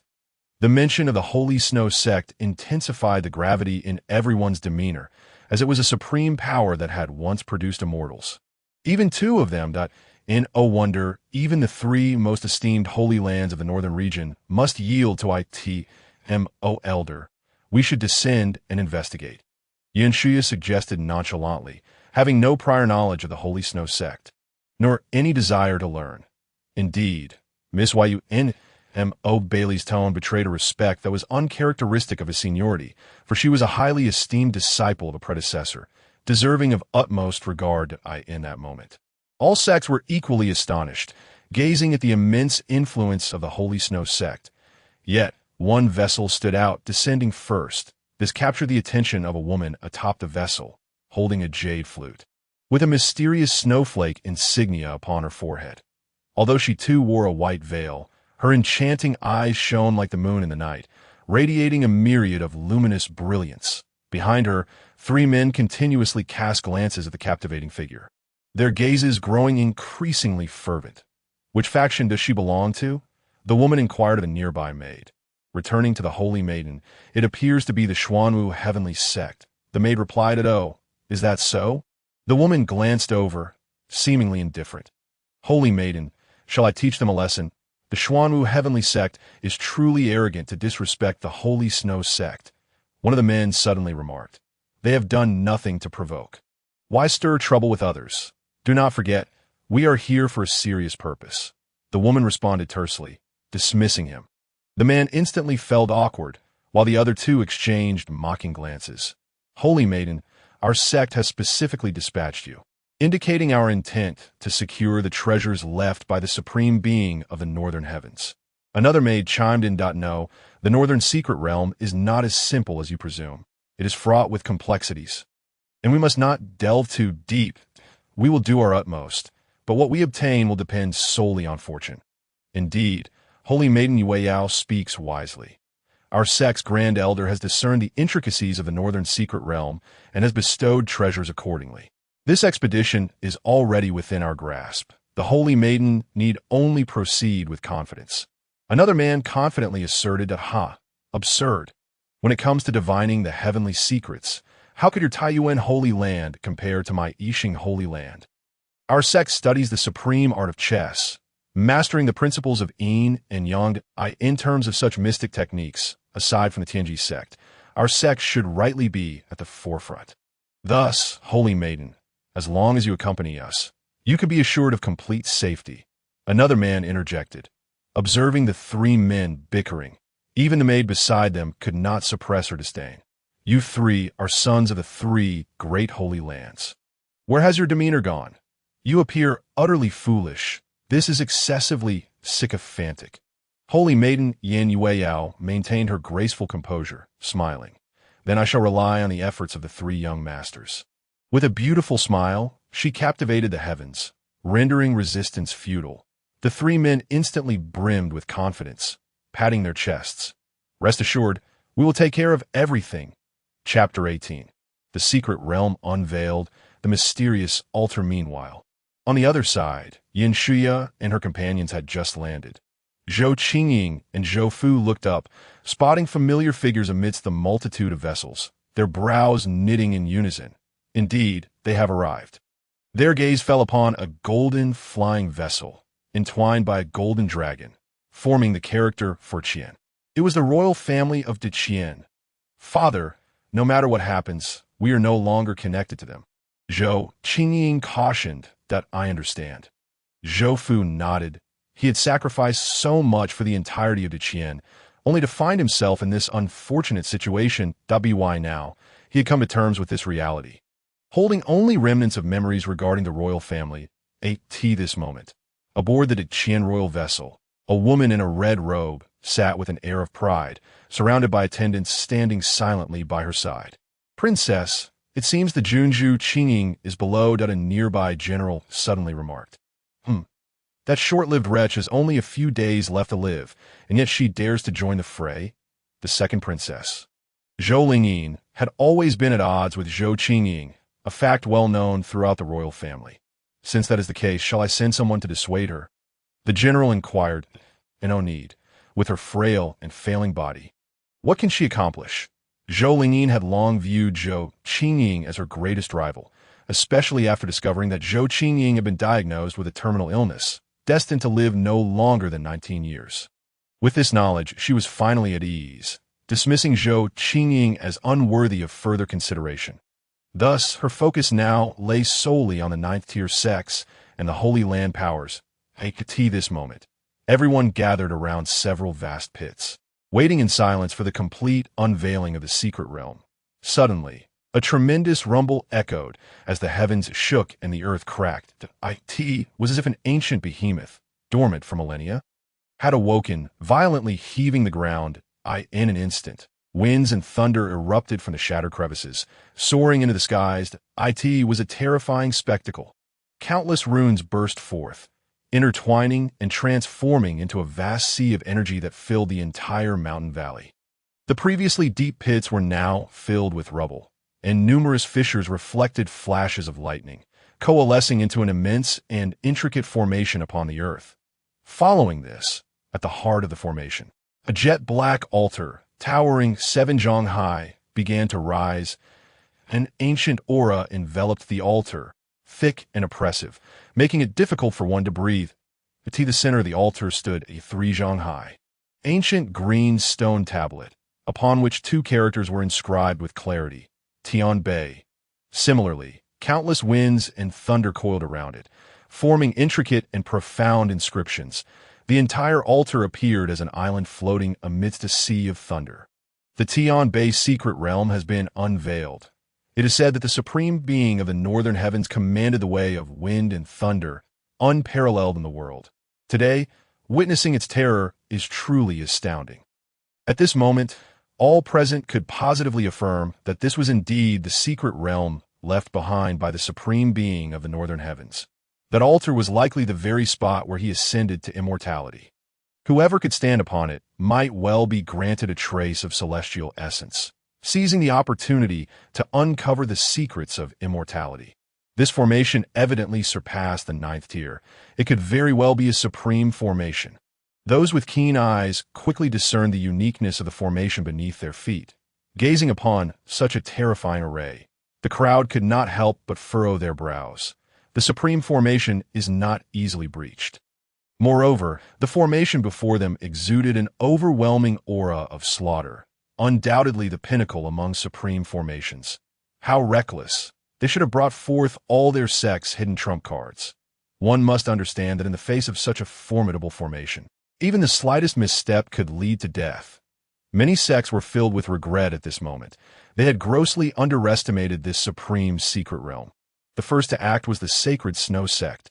With a radiant lotus lamp in hand, Yin Yueyao stood, surrounded by countless frost flowers that danced around the lamp in a breathtaking display. She directed the lamp towards the formation, and it suddenly erupted with a glaring crimson light. Then, she gently swayed it from side to side, fully concentrated on the lamp, searching for a path. Suddenly, the lamp glowed again, but this time with a soft blue light. The corners of Yin Yao's lips curled upwards. Then, a light as small as a fist, resembling a star, slowly floated into the formation, pushing aside its weaker points. With confidence, Yin Yueyao stepped inside, prompting the others to hastily follow. The Sacred Snow Sect truly lived up to its reputation as a hidden sect. Exhibiting extraordinary depth by swiftly locating the entrance, the crowd was astonished. The three great sanctuaries also had their own means and easily entered the formation. Following closely, those from high-ranking sects and royal families also stepped inside with little difficulty, including the Dacian royal family. For this expedition into the secret realm, the Dacian emperor had entrusted the nation's treasure to Zhou Lingyin. With a flick of her hand, a white jade formation disc materialized.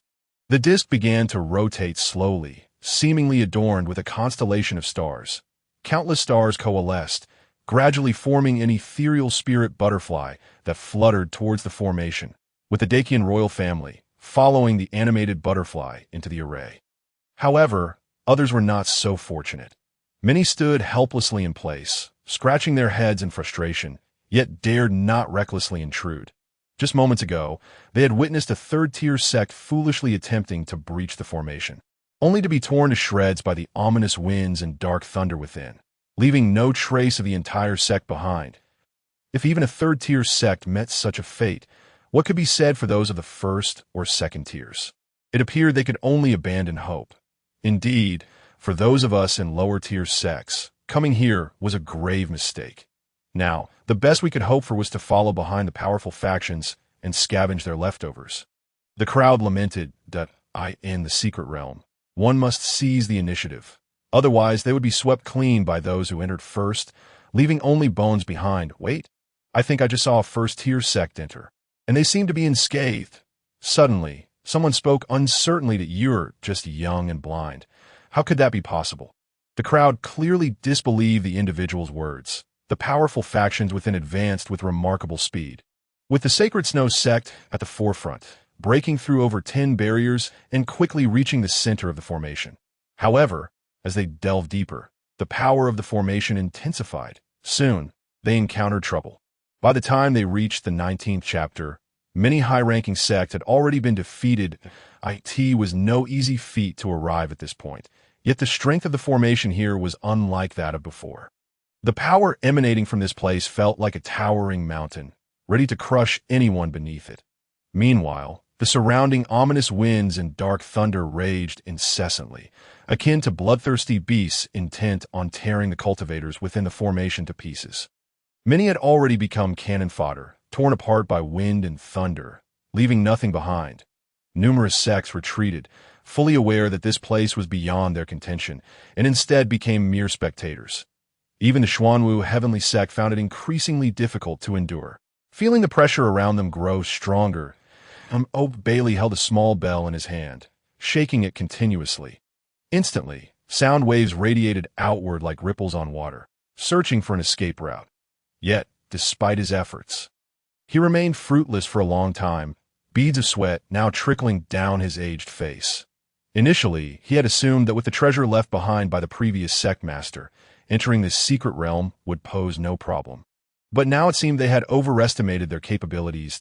M.O. Bailey lamented. Must we return empty-handed?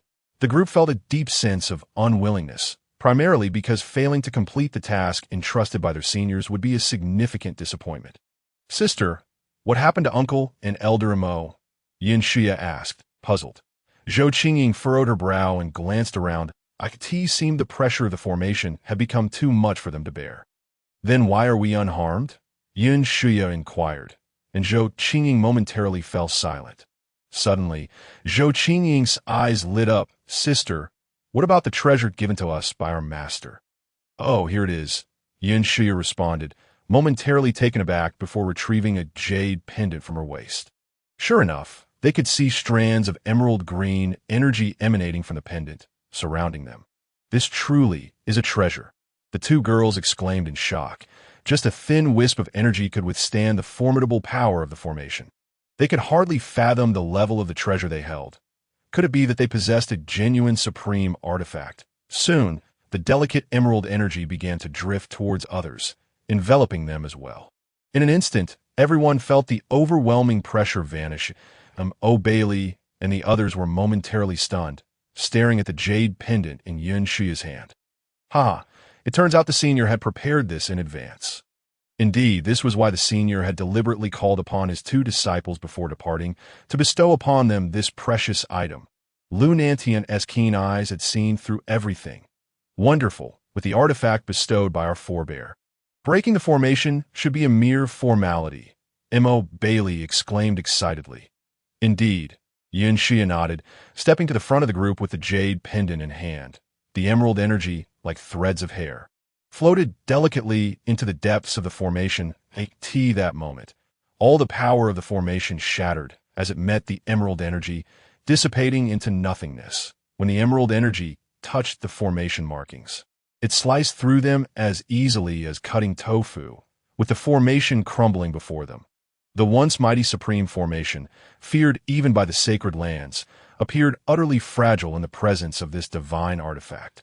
Witnessing the jade pendant effortlessly dismantle the formation left the crowd speechless in astonishment. The changes occurring here soon attracted the attention of many outside. The Xuanwu Heavenly Sect, as a high-ranking sect, demonstrated astonishing speed in breaking the formation, even surpassing the Sacred Snow Sect. Rumors had circulated that the Xuanwu Heavenly Sect was in decline, but it appeared those claims were utterly unfounded. The Xuanwu Heavenly Sect is truly formidable. Under the leadership of Yin Xia and Zhou Qingying, the Xuanwu Heavenly Sect performance was nothing short of remarkable. It seemed that no matter the challenge, it crumbled before them like tofu at a mere touch. The celestial altar was now within sight. However, just then, Yin Yueyao abruptly halted her actions and turned to look aside, towards the line of the Xuanwu Heavenly Sect. That moment, she appeared shocked. Even the three great sanctuaries had been left behind by the Sacred Snow Sect. Yet the Xuanwu Heavenly Sect could keep pace with them. How could this be? How could such a worthless sect possess such fortune? Watching Zhou Qingying, who stood at the forefront of the Xuanwu Heavenly Sect's line, Zhou Lingyin felt an intense sense of imbalance. This moment, everyone was captivated by the Xuanwu Heavenly Sect. Unbeknownst to them, this unassuming sect had been hiding its depth so well, Yin Yueyao remarked with admiration. However, there was no time to dwell on such thoughts now, for they were at a critical juncture, the final and most formidable barrier of the supreme formation. Boom! In an instant, a tempest howled and thunder roared. The dark azure winds intertwined with the violet dark lightning, countless runes swirling within. These runes were the manifestation of the supreme Tao, embodying the essence of destruction, as if all living beings would be utterly annihilated before their might. An ocean of wind and thunder converged, stirring up towering waves that surged towards the crowd. Amidst the tumultuous tides, a jet-black thunder dragon emerged, propelled by countless bolts of lightning as it traversed the vast sea. The overwhelming force it exuded was akin to that of a world-devouring demon. Oh heavens! How could one possibly withstand such a force? The onlookers could only stare in a daze at the terrifying assault, fearing they would be reduced to ashes in an instant. Suddenly, Yin Yueyao sprang into action. Clutching a glistening pearl in her hand, surrounded by swirling winds and snow, she hurled the orb high into the air. Instantly, it erupted with a dazzling brilliance, hurtling towards the myriad waves of thunder.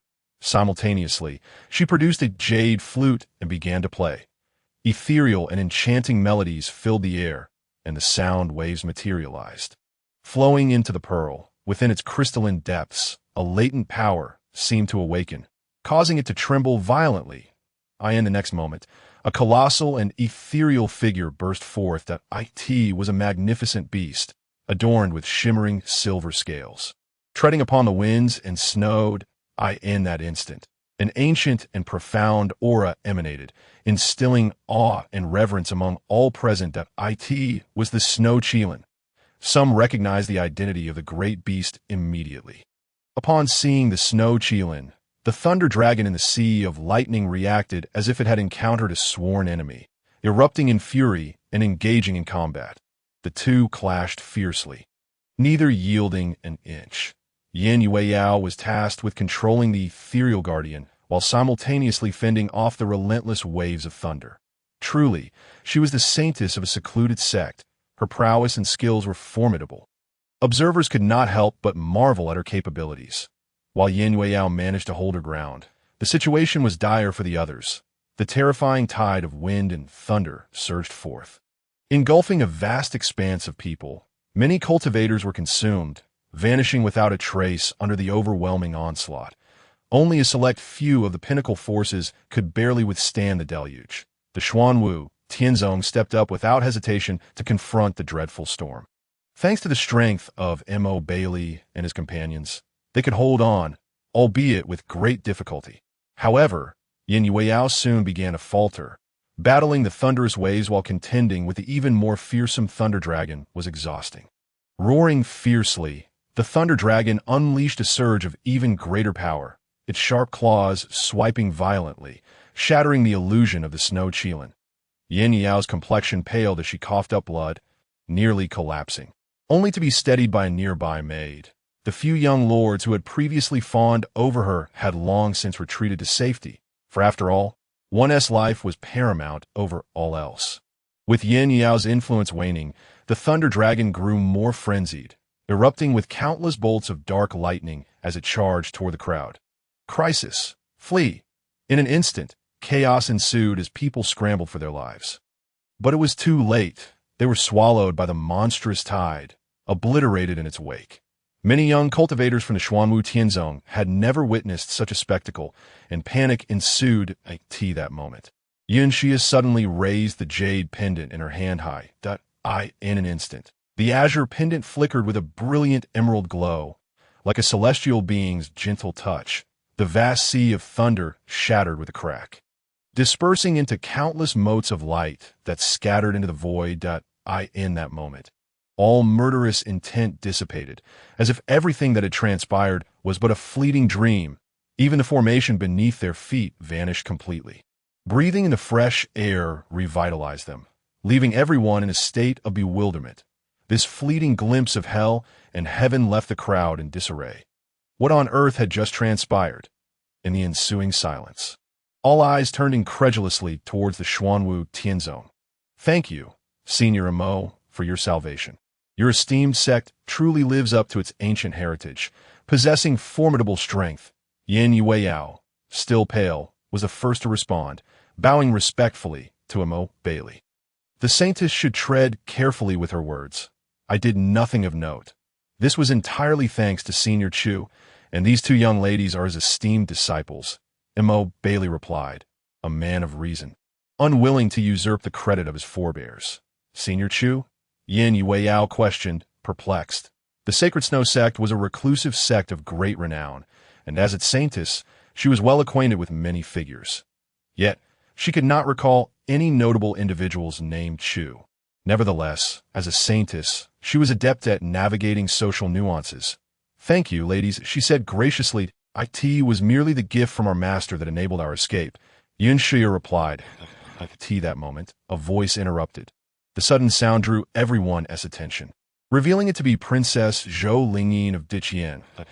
There's something you need? Zhou Qingying asked, her tone neutral. Yet, Zhou Lingyin disregarded her and turned to Yun Shuya. Young lady, I've been considering seeking a master myself. Would you be so kind as to introduce me to your esteemed teacher? She inquired with a smile. Yun Shuya frowned slightly.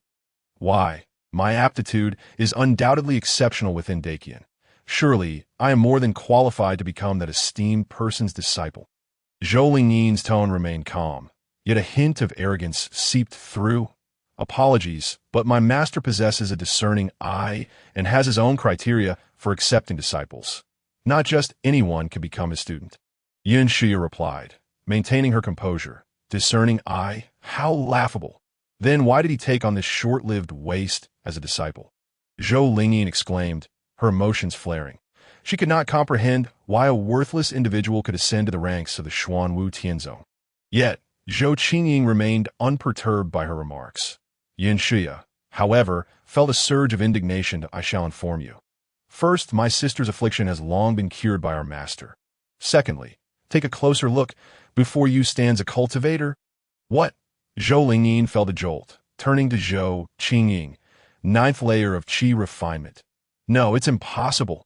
Even if she has resumed cultivation, her congenital injuries were too severe to heal, she protested. Many physicians had declared that such innate injuries were beyond remedy. The evidence is right before you, and I have no need to fabricate lies that if you doubt me, you may inquire with the Grand Elder of the Xuanwu Tianzong, Yun Shuya stated casually. Indeed, I can attest to this. Lu Nantian added, stepping forward. Is it truly so? The crowd struggled to believe such claims. Healing congenital injuries required transcending innate power, achievable only by legendary cultivators, at the very least, a formidable supreme being. Zhou Lingyin appeared momentarily dazed. Why? Why must she always overshadow me in everything? Impossible. I refuse to believe it. Do you dare to compete with me? She challenged angrily. Your Highness, might you regain your composure? We are currently within the Tianbei secret realm, surrounded by countless dangers. Do we truly have the time for such frivolity? Yin Yueyao admonished sternly. Zhou Lingyin glanced at her, but ultimately acquiesced, for she dared not provoke the sect. Zhou Qingying exchanged a glance with Yin Yueyao, and the latter smiled gently at her. Understanding the goodwill behind the gesture, Zhou Qingying nodded in acknowledgement, realizing there was no need for further contention, as there were no grievances between her and the Sacred Snow sect. Very well, everyone, let us now behold the splendor of the immortal platform. Indeed, Yin Yao's words ignited excitement among the crowd. Our sect has suffered the greatest losses in this formation, so the first opportunity to ascend the immortal platform should rightfully belong to us.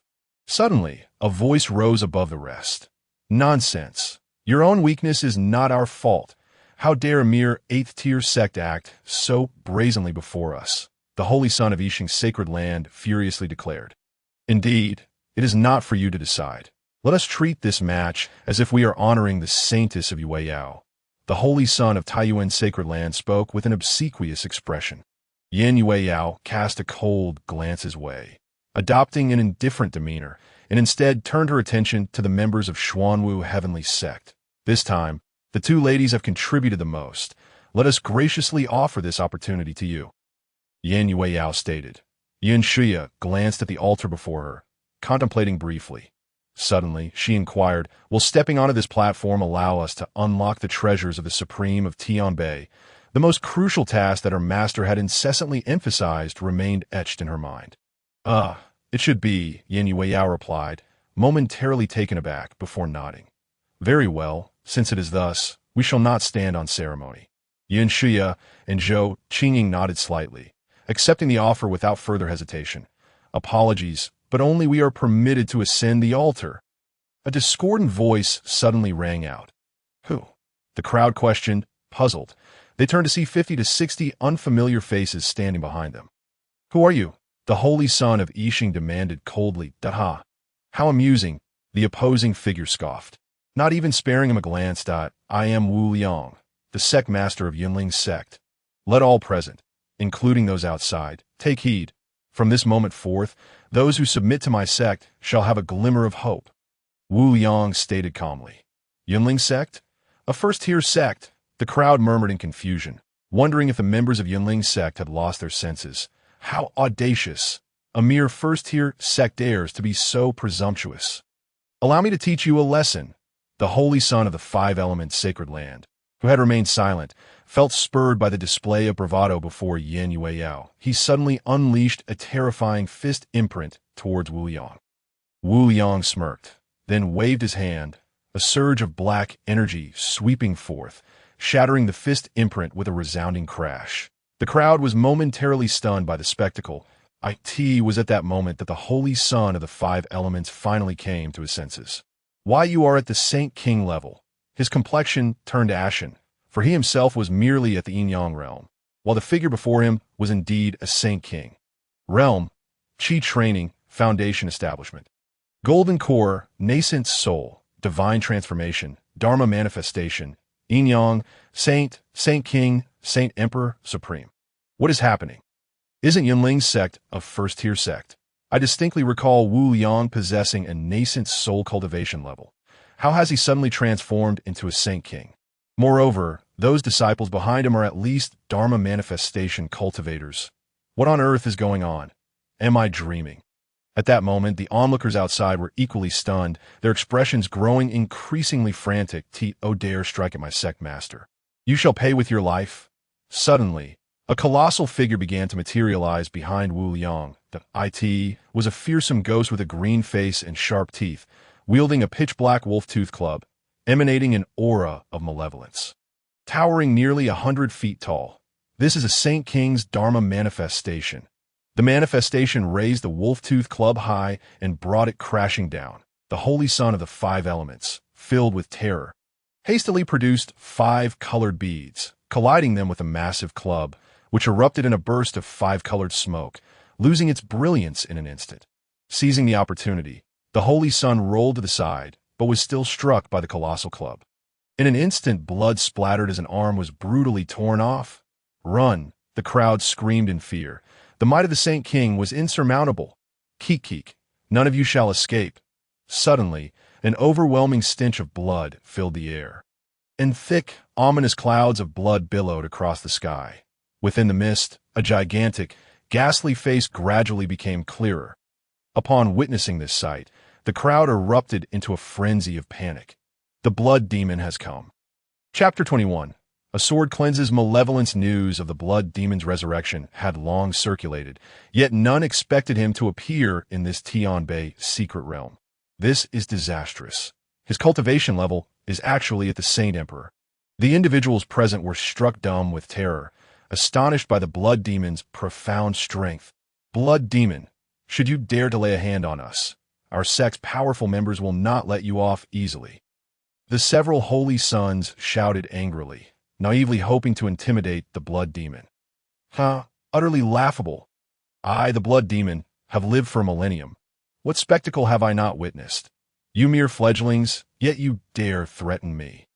Rest assured, today I shall grant you the honor of a glorious death, for you shall all become sacrifices for my resurrection. With that, there was a thunderous explosion as the entire altar erupted into countless fragments. What remained was a dark red iron coffin standing upright. In an instant, a chilling and eerie power permeated the air, stirring the negative emotions within every individual present. Suddenly, dark winds and thunder roared forth from the coffin, engulfing the surroundings. What is this aura? From within the dark red coffin emanated a profound and ancient aura, accompanied by an intensely eerie energy that shrouded the heavens. In the midst of the swirling black winds, countless ghostly figures materialized, their wails echoing through the air.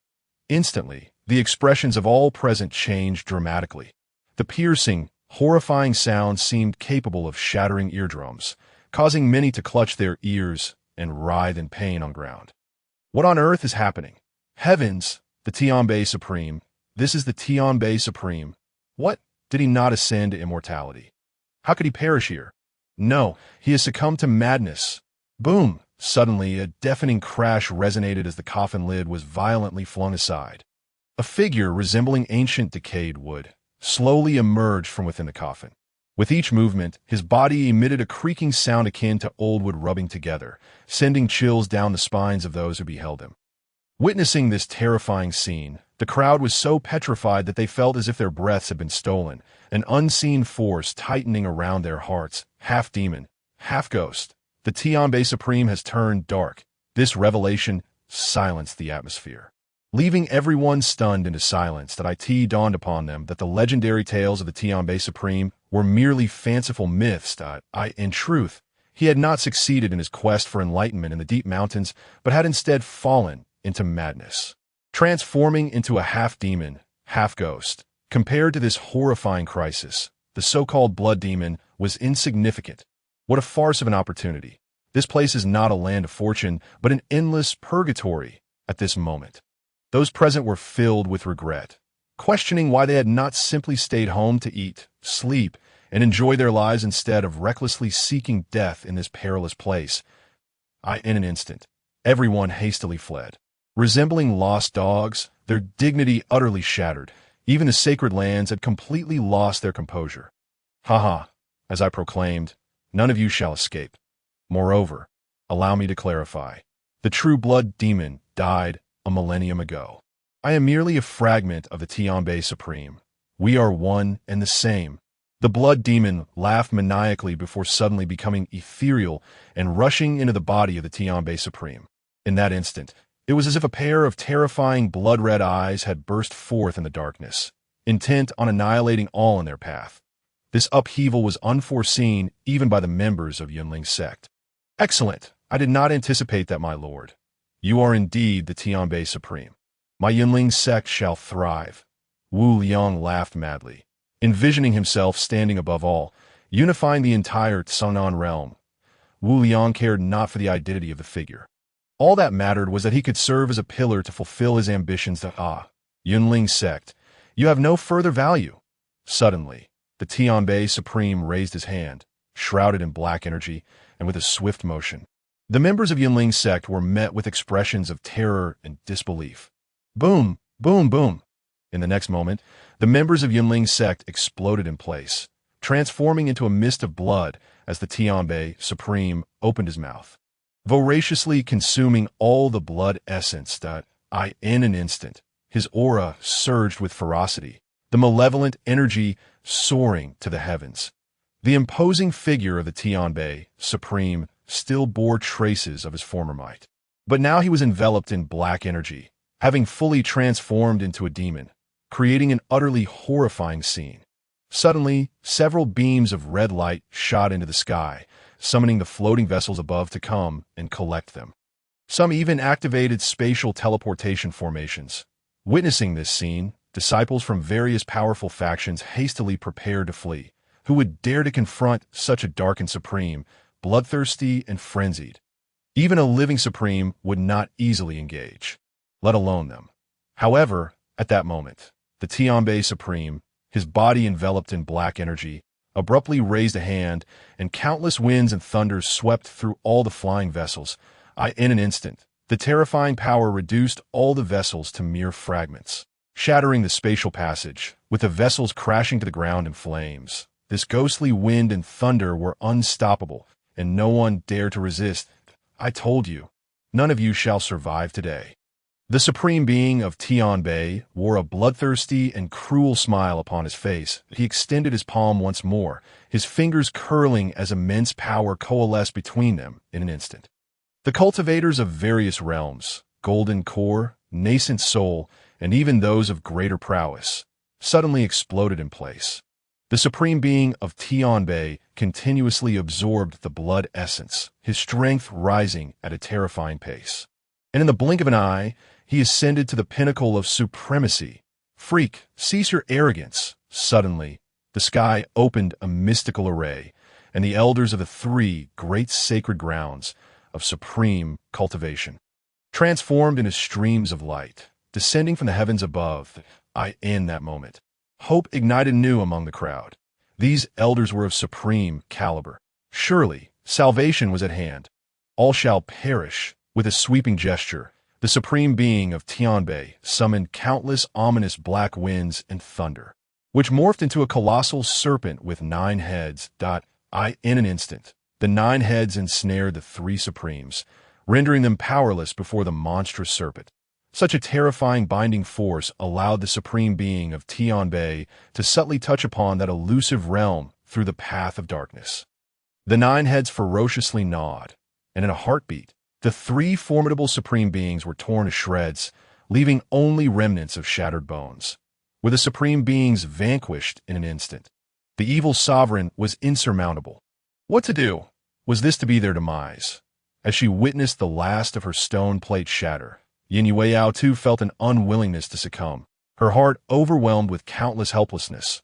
She had exhausted all her magical artifacts and hidden cards, yet still could not withstand this ferocious onslaught.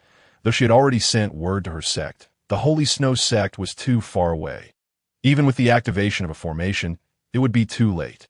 Many present wore ashen faces, as if they could already envision the outcome. Two ladies. Mo Bailey cast a final glimmer of hope toward Yin Shuya and her companion. The 2 women were equally distressed. Even Zhou Qingying, once a sage, had never witnessed such a scene. Not fear, trust in our master. The 2 women gritted their teeth, resolutely affirming their faith. That moment, it seemed that the jade pendants in their hands were awakened by some unseen force. Suddenly, they shot forth, soaring into the sky.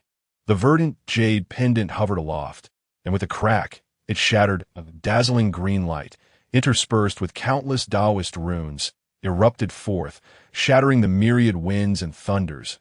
In the next moment, an even more terrifying force began to coalesce. That instant, the entire space trembled as heaven and earth roared. Waves rippled through the void, as if a path to immortality unveiled itself. A figure clad in white, ethereal and graceful, stepped forth from the void, exuding a sacred and harmonious aura that made the malevolent spirits flee in panic. What power is this?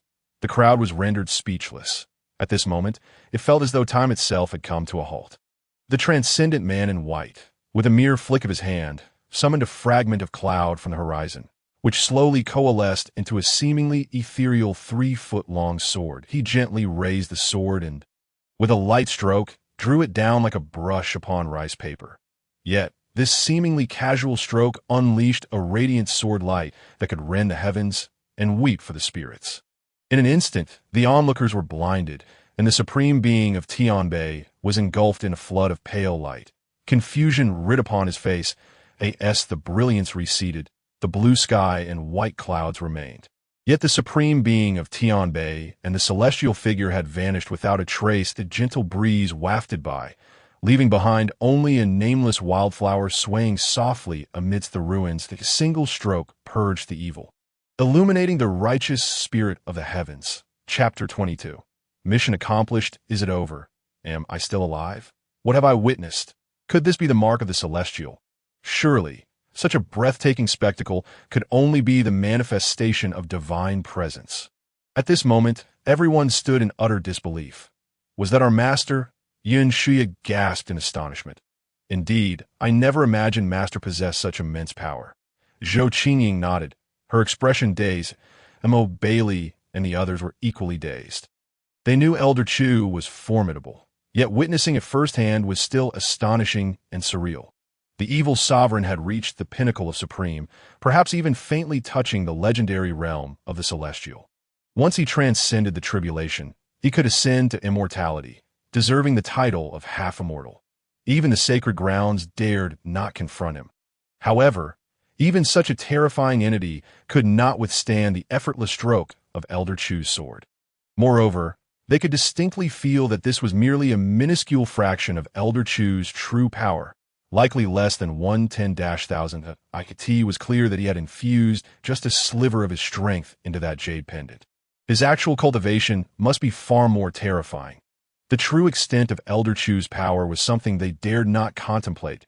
It was simply unimaginable that such a being, possessing such strength, could remain hidden within the Kanglan realm. It was almost beyond belief. How foolish I was to think that Elder's considerations extended only to the blood demon and the Tianbei secret realm. In truth, even the supreme being of Tianbei was but an insignificant insect in Elder's eyes. Lu Nantian chided himself for his audacity in underestimating Elder. One need not ponder. It was evident that such an existence's calculations and decisions likely surpassed the entirety of the Kanglan realm. After all, within this realm, what could possibly catch his discerning gaze? It was no wonder, before departing, that Elder summoned his 2 disciples and bestowed upon them unparalleled treasures. Clearly, he had foreseen the events that transpired here. Indeed, the boundless schemes lay within his grasp, easily manipulated. Only then did the members of the Xuanwu heavenly sect come to their senses, their expressions transforming into one of profound reverence. "Thank you, Elder, for your assistance in slaying the evil beast." The members of the Xuanwu heavenly sect knelt, bowing respectfully toward the heavens, erupting in a sound akin to thunder from the 9 heavens. In an instant, the others present also came to their senses. Joining in the chorus, this moment, voices resonated throughout heaven and earth. "Thank you, Elder." Yun Shuya and Zhou Qingying, witnessing this scene of thousands submitting, felt their breaths quicken, fists clenched. This was the unparalleled strength and unmatched charisma of their master. Beside them, Zhou Lingyin's expression grew increasingly complex and fearful, gradually losing its luster. What transpired here? Suddenly, the sky opened another radiant passageway, shimmering with starlight, and 2 formidable figures descended from above. Master Uncle, seeing the sudden arrival of the 2 figures, Yin Yueyao rushed forward in excitement. "Disciple, what transpired here? Indeed, why do I sense an aura reminiscent of the utmost Tao lingering in the air?" The 2 from the Holy Snow sect regarded the disheveled crowd with confusion. It appeared to be the supreme beings Feng Chun and Wei Du of the Holy Snow sect, both top-tier cultivators at the peak of the supreme realm. Someone recognized their astonishing identities. "Returning to you, Master Uncles." Subsequently, Yin Yueyao recounted the events in detail. "What? A monstrous evil has emerged, and a supreme being has intervened to eradicate it." Feng Chun and Wei Du exchanged incredulous expressions, yet they understood that Yin Yueyao would not deceive them. They approached the remnants, examining them closely. Indeed, they were the remains of supremes. This half-demon, half-ghost evil sovereign could easily annihilate supremes, yet that elder had effortlessly erased it from existence with a mere fraction of his power, leaving not even a trace behind. This was likely an existence surpassing the supreme. Indeed, a legendary celestial. Feng Chun and Wei Du exchanged glances, noting that while the 2 women possessed decent talents in their eyes, they were rather ordinary. However, their seasoned eyes soon detected a mysterious and potent force circulating within them, evoking a sense of unease. These 2 women were certainly not simple. They undoubtedly had a towering giant behind them. It was very possible they were connected to a celestial.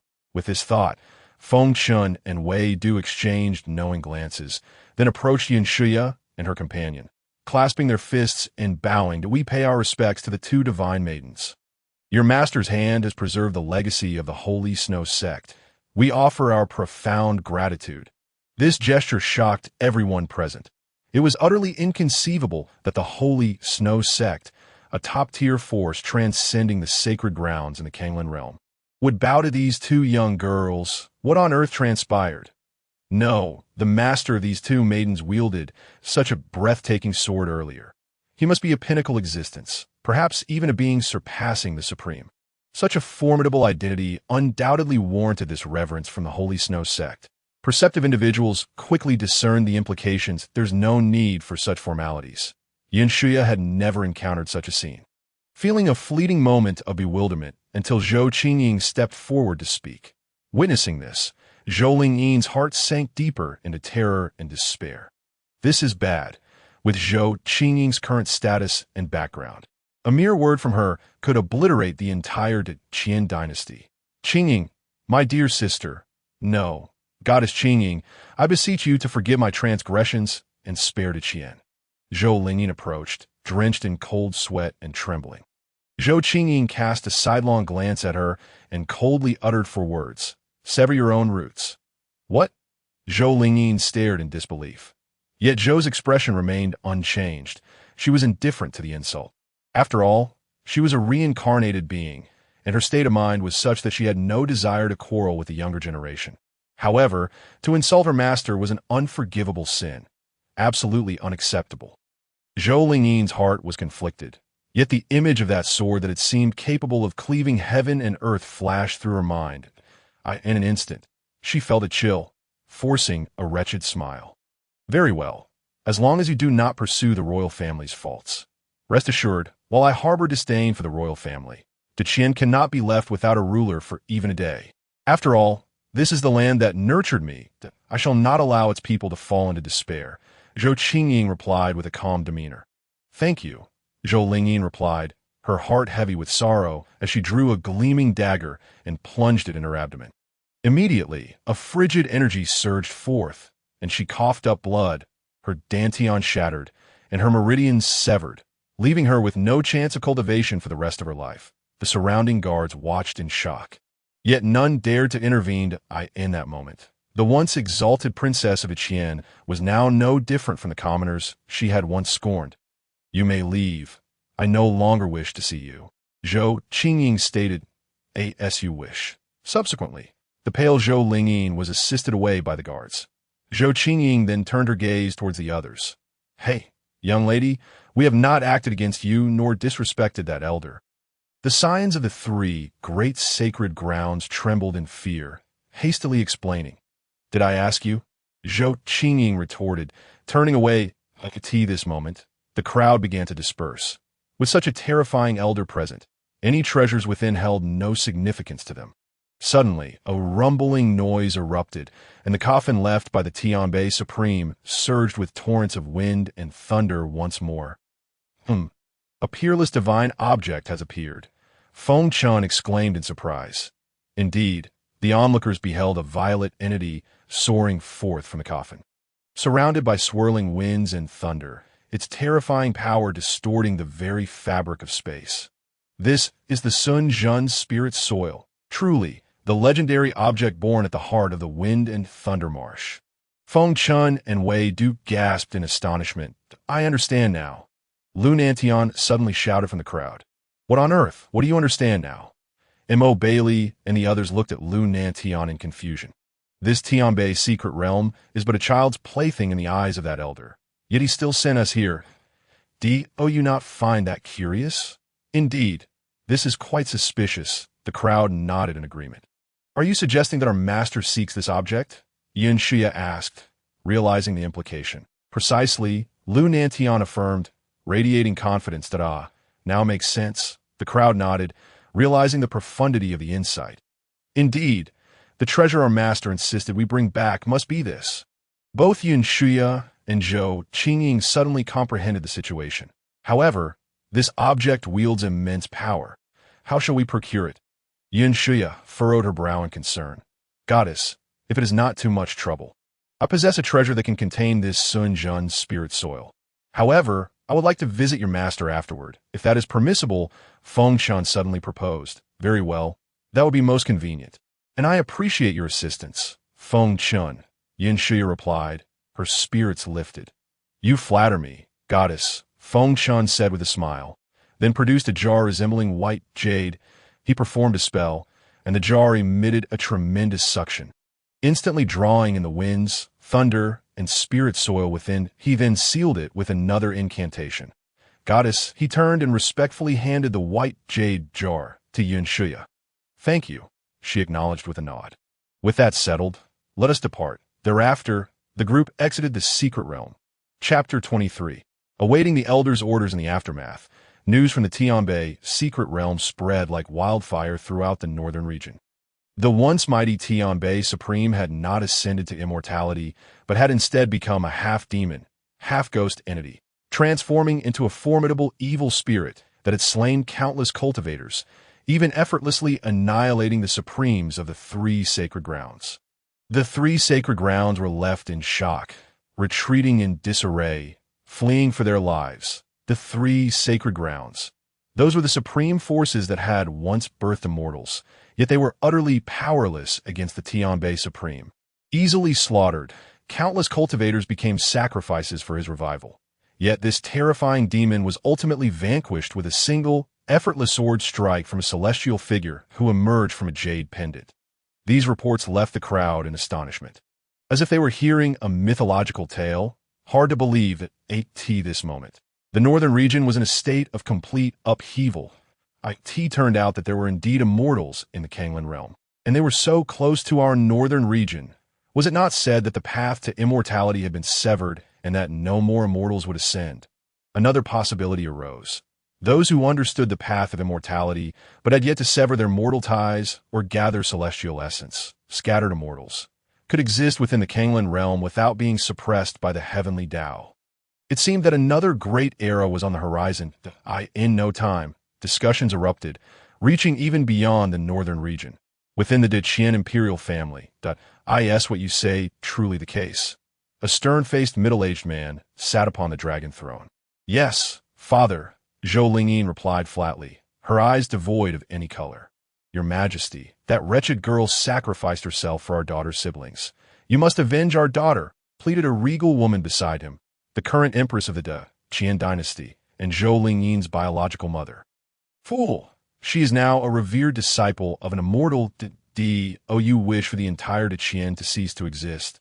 The emperor roared, then called out to the court, bring the empress down to the Fengyi palace. Without my command, she shall not step outside these palace gates. Furthermore, issue my decree to summon all descendants of the Rhone prince, restoring their royal status and positions. As for Princess Qingying, she shall be declared the crown princess. The emperor's gaze was resolute. The empress, struck as if by lightning, collapsed to the ground, her complexion ashen. Meanwhile, for Chu Xuan, the events outside held no relevance. He lounged in a chaise in his courtyard, sipping tea and enjoying the cool breeze. I wonder if that special effect card will work. I have stored the imagined scenes within. It should suffice to intimidate some weaker foes as a modern individual from Blue Star, well-versed in various novels and films. Chu Xuan's imagination was unmatched by the denizens of this world. This special effect card could transform into various forms, providing considerable convenience. Indeed, the jade pendant he had previously given to his two disciples was a special effect card awarded by the system. Chu Xuan was certain that even if it could not intimidate the more formidable foes, it should be able to scare off lower-tier cultivators. Master, we have returned. Suddenly, a voice called from outside. Returned. Come in. Chu Xuan exclaimed, rising with excitement as the door to the courtyard was pushed open. Yun Shuya and Zhou Qingying entered first, followed closely by others, seeing Chu Xuan's life continue in its usual leisurely manner. The group couldn't help but feel a sense of nostalgia. They had just endured a tremendous calamity, arguably a great disaster for the entire northern region and the Kanglan realm, yet the feeling of having survived such a tribulation was not truly palpable. Yet, all of this seemed but a gentle breeze in the presence of such an elder. How did it go? Was everything smooth? Upon seeing his two disciples return safely, Chu Xuan felt a wave of relief. Master, we did not fail our mission. As they spoke, the two women produced a white jade jar and handed it to Chu Xuan. Upon sighting this object, Chu Xuan's eyes gleamed with excitement as he swiftly cradled it in his arms. The onlookers collectively exhaled in relief, confirming that indeed, this was the very item the elder required. Embracing the exquisite white jade jar, Chu Xuan felt an overwhelming sense of joy welling within him. Truly, his excursion had not been in vain, for he had returned with an antique that appeared to possess considerable age and, undoubtedly, substantial value. Who are these three?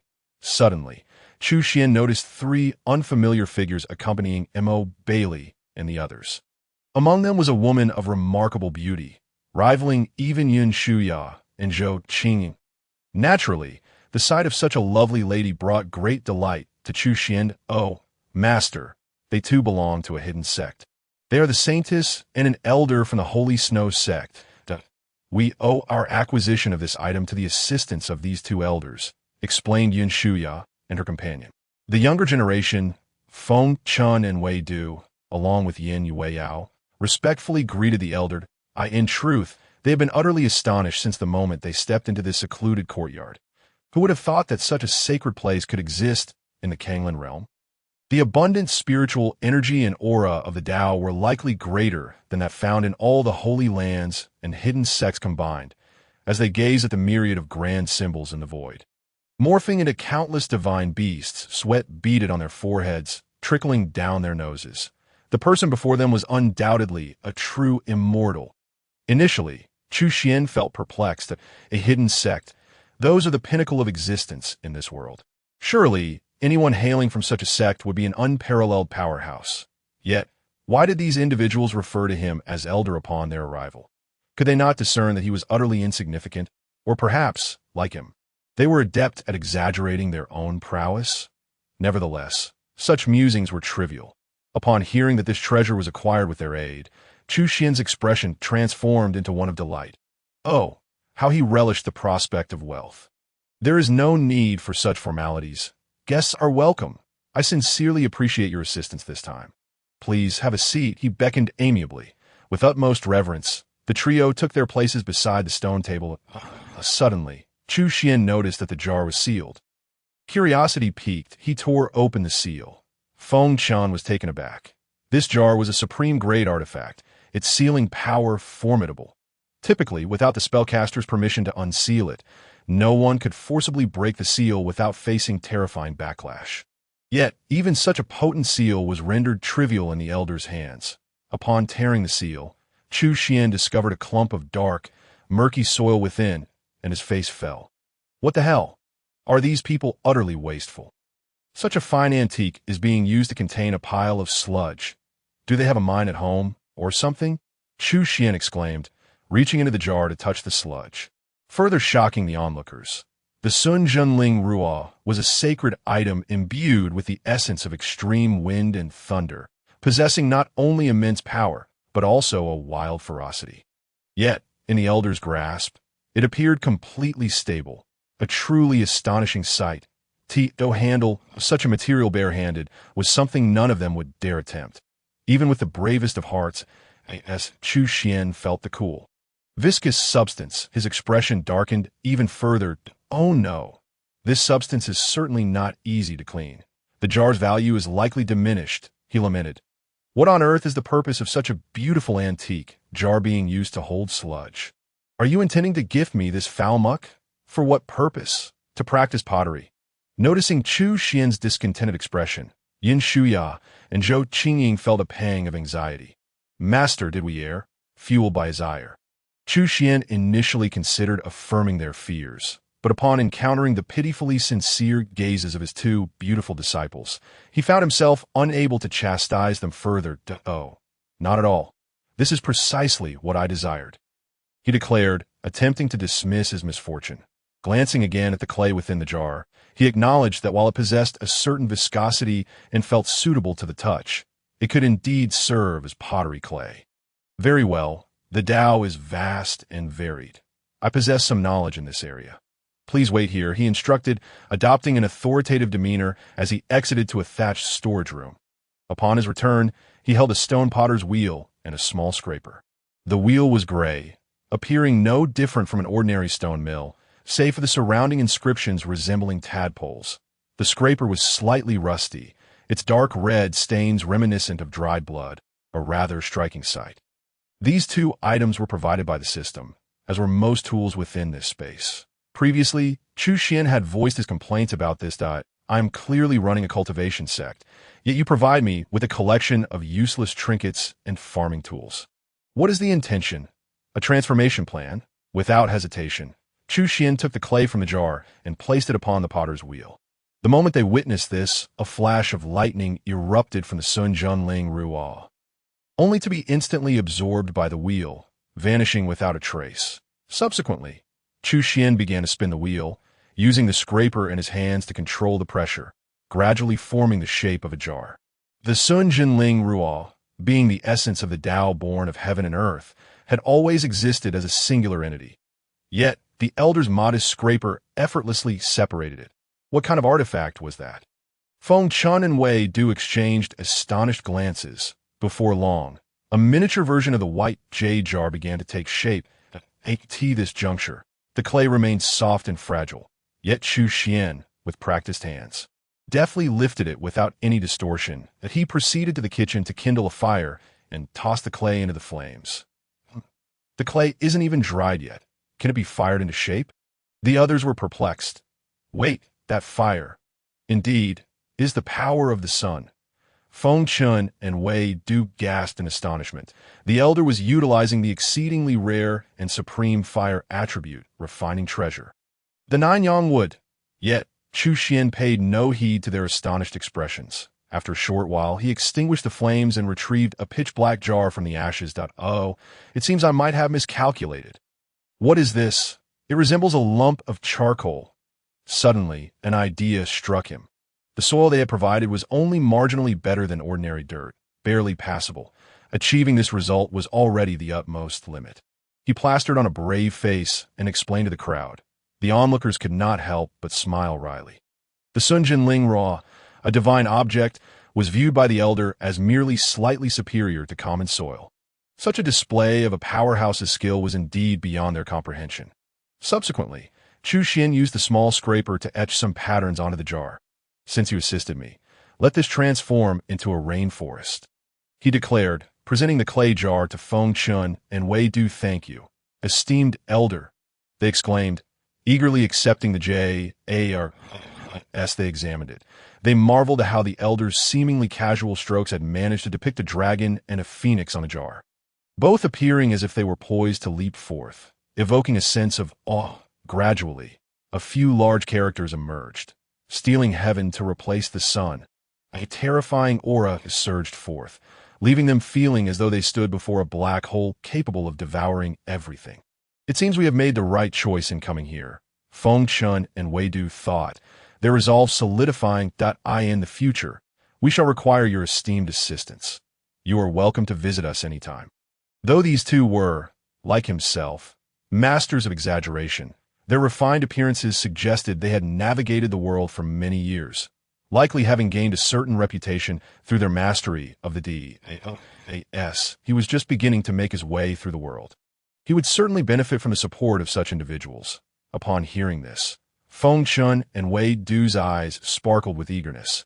Esteemed elder, please command us. The Holy Snow sect will not hesitate to face any peril. The Xuanwu Heavenly Sect is also at your service. Very well, Chu Xuan replied with a symbolic smile. These fellows were quite amusing. Subsequently, the members of the Holy Snow sect and the Xuanwu Heavenly Sect took their leave. Chapter 24. Even immortals must die only after departing the desolate mountain. Did Feng Chun and Wei Du dare to carefully examine the artifact bestowed upon them by the elder. Boom! Suddenly, the sound of dragon roars and phoenix cries resonated, the supreme aura of the Tao enveloping them. The dragon and phoenix appeared to strive to break free, yet were firmly sealed within by an unseen, potent force unable to budge an inch. Heavens! The surface of this divine jar truly contained the souls of a dragon and a phoenix. Suddenly, Feng Chun exclaimed, disbelief etched upon his face. The elder's power is truly terrifying. With just a few casual strokes, he has encapsulated the souls of legendary sacred beings within. The others were filled with trepidation, as this was their first encounter with a being of such transcendent strength. Esteemed ones, I have a sudden proposal. Feng Chun spoke up. Please, Elder Feng, share your thoughts, Mo Bailey urged. Since the elder has indicated that there may be times when we will be of service, how about we unite our major factions and form an alliance? An alliance? The proposal put forth by Feng Chun instantly captured everyone's attention. Indeed, if we were to proceed in this manner, it would undoubtedly facilitate our endeavors considerably. However, if that is the case, we would be directly opposing the Heavenly Martial Hall. Wei Du thoughtfully reminded. The Heavenly Martial Hall has been passed down for millennia, possessing nearly all the secrets of the Kanglan realm, and stands as the most formidable force within it. There are even rumors suggesting that they have maintained contact with the upper realm throughout these 10,000 years. In the Kanglan realm, they are the ultimate authority, and none dare to provoke them. Nay, we are working on behalf of our esteemed elder. With their backing, we need not fear even the Heavenly Martial Hall, declared Lu Nantan. Indeed, with our elder present, we should have the audacity to confront even the Tao of Heaven, Yin Yueyao suddenly added. Yueyao speaks with wisdom, by the way. I noticed that our elder often gazed in your direction.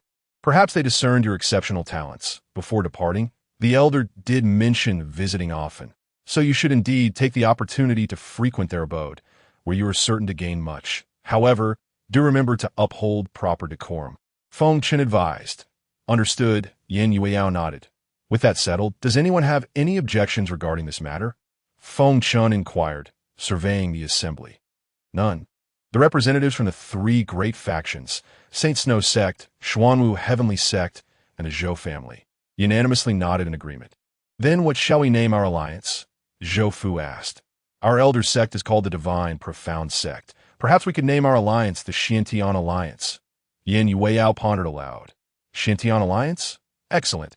It shall be known as the Xiantian Alliance. Truly, a splendid name. With that, the Xiantian Alliance was officially established. This expedition was made possible largely due to our master's intervention. Otherwise, we might not have returned at all, Yin Xia and her companion remarked to Chu Xuan. Oh, it appears that the special effect card was indeed utilized. Such a tool is quite impressive, Chu Xuan remarked nonchalantly. Master, we wish to venture deeper into the wild mountains for some training. May we? Zhou Qingying suddenly proposed. Deeper into the wild mountains? What can be gained from such a place? The mountains are merely home to the most mundane of beasts. However, conversely, there is little danger, Chu Xuan replied. Very well, if you wish to go, then go, he concluded. Thank you, master, the two girls exclaimed excitedly. They soon ventured into the depths of the wild mountains, though depths merely referred to a location slightly further in than the periphery. As their current cultivation level did not permit them access to the more profound areas, they had previously observed from afar, through the dense fog, colossal beasts comparable to mountains roaming the terrain, each capable of crushing them into dust with ease. As night fell, a group of uninvited guests arrived at the base of the wild mountains. Chief, this is the last place where the young master disappeared. One individual pointed to the mountains before them. The leader of this group was a one-eyed scarred man, Li Xiong, the chief of the Tianlang gang. Humph! Were it not for the villain who murdered my child, preventing me from acquiring that purple jade ginseng, how could we have been thwarted at the first layer of the Tianbei secret realm? Li Xiong seethed. They had suffered substantial losses within this secret realm, returning empty-handed, which filled him with fury. The cause of all this lies here. Once I find the murderer of my child, I shall ensure they are torn to shreds to assuage my hatred. Had it not been for the sudden appearance of the Tianbei secret realm delaying my vengeance, I would have already avenged my child. Boom! Just then, a surge of blood-red light rushed from the horizon, transforming into a bizarre, dark, crimson constellation hovering in the sky above the wild mountains, resembling countless blood moons illuminating the night. In an instant, a chilling wind swept through, and everyone felt a bone-deep cold seep into their very souls. Oh, we have encountered a swarm of ants from this realm. How fortuitous, for they shall provide us with physical forms. The blood-red stars coalesced into a throng of phantoms, drifting towards them. No, the Tianlang gang felt an overwhelming terror, yet they were powerless to resist. The phantoms swiftly invaded the bodies of the gang members. Everyone abruptly opened their eyes, emitting eerie green glimmers. These bodies are utterly feeble. It feels as though they would shatter with the slightest exertion. One scoffed. Enough. Were it not for our inability to descend into this realm, we would not require these insignificant bodies. Another interjected. Indeed, once that demonic seed fully awakens, our master will be able to use it as a conduit to breach the barriers and establish a passage between the two realms. At that point, the entire Kanglan realm will be ours for the taking. I never anticipated that at the pivotal moment, someone would intervene, leading to our ultimate failure. You must remember, we have made a solemn vow before our master.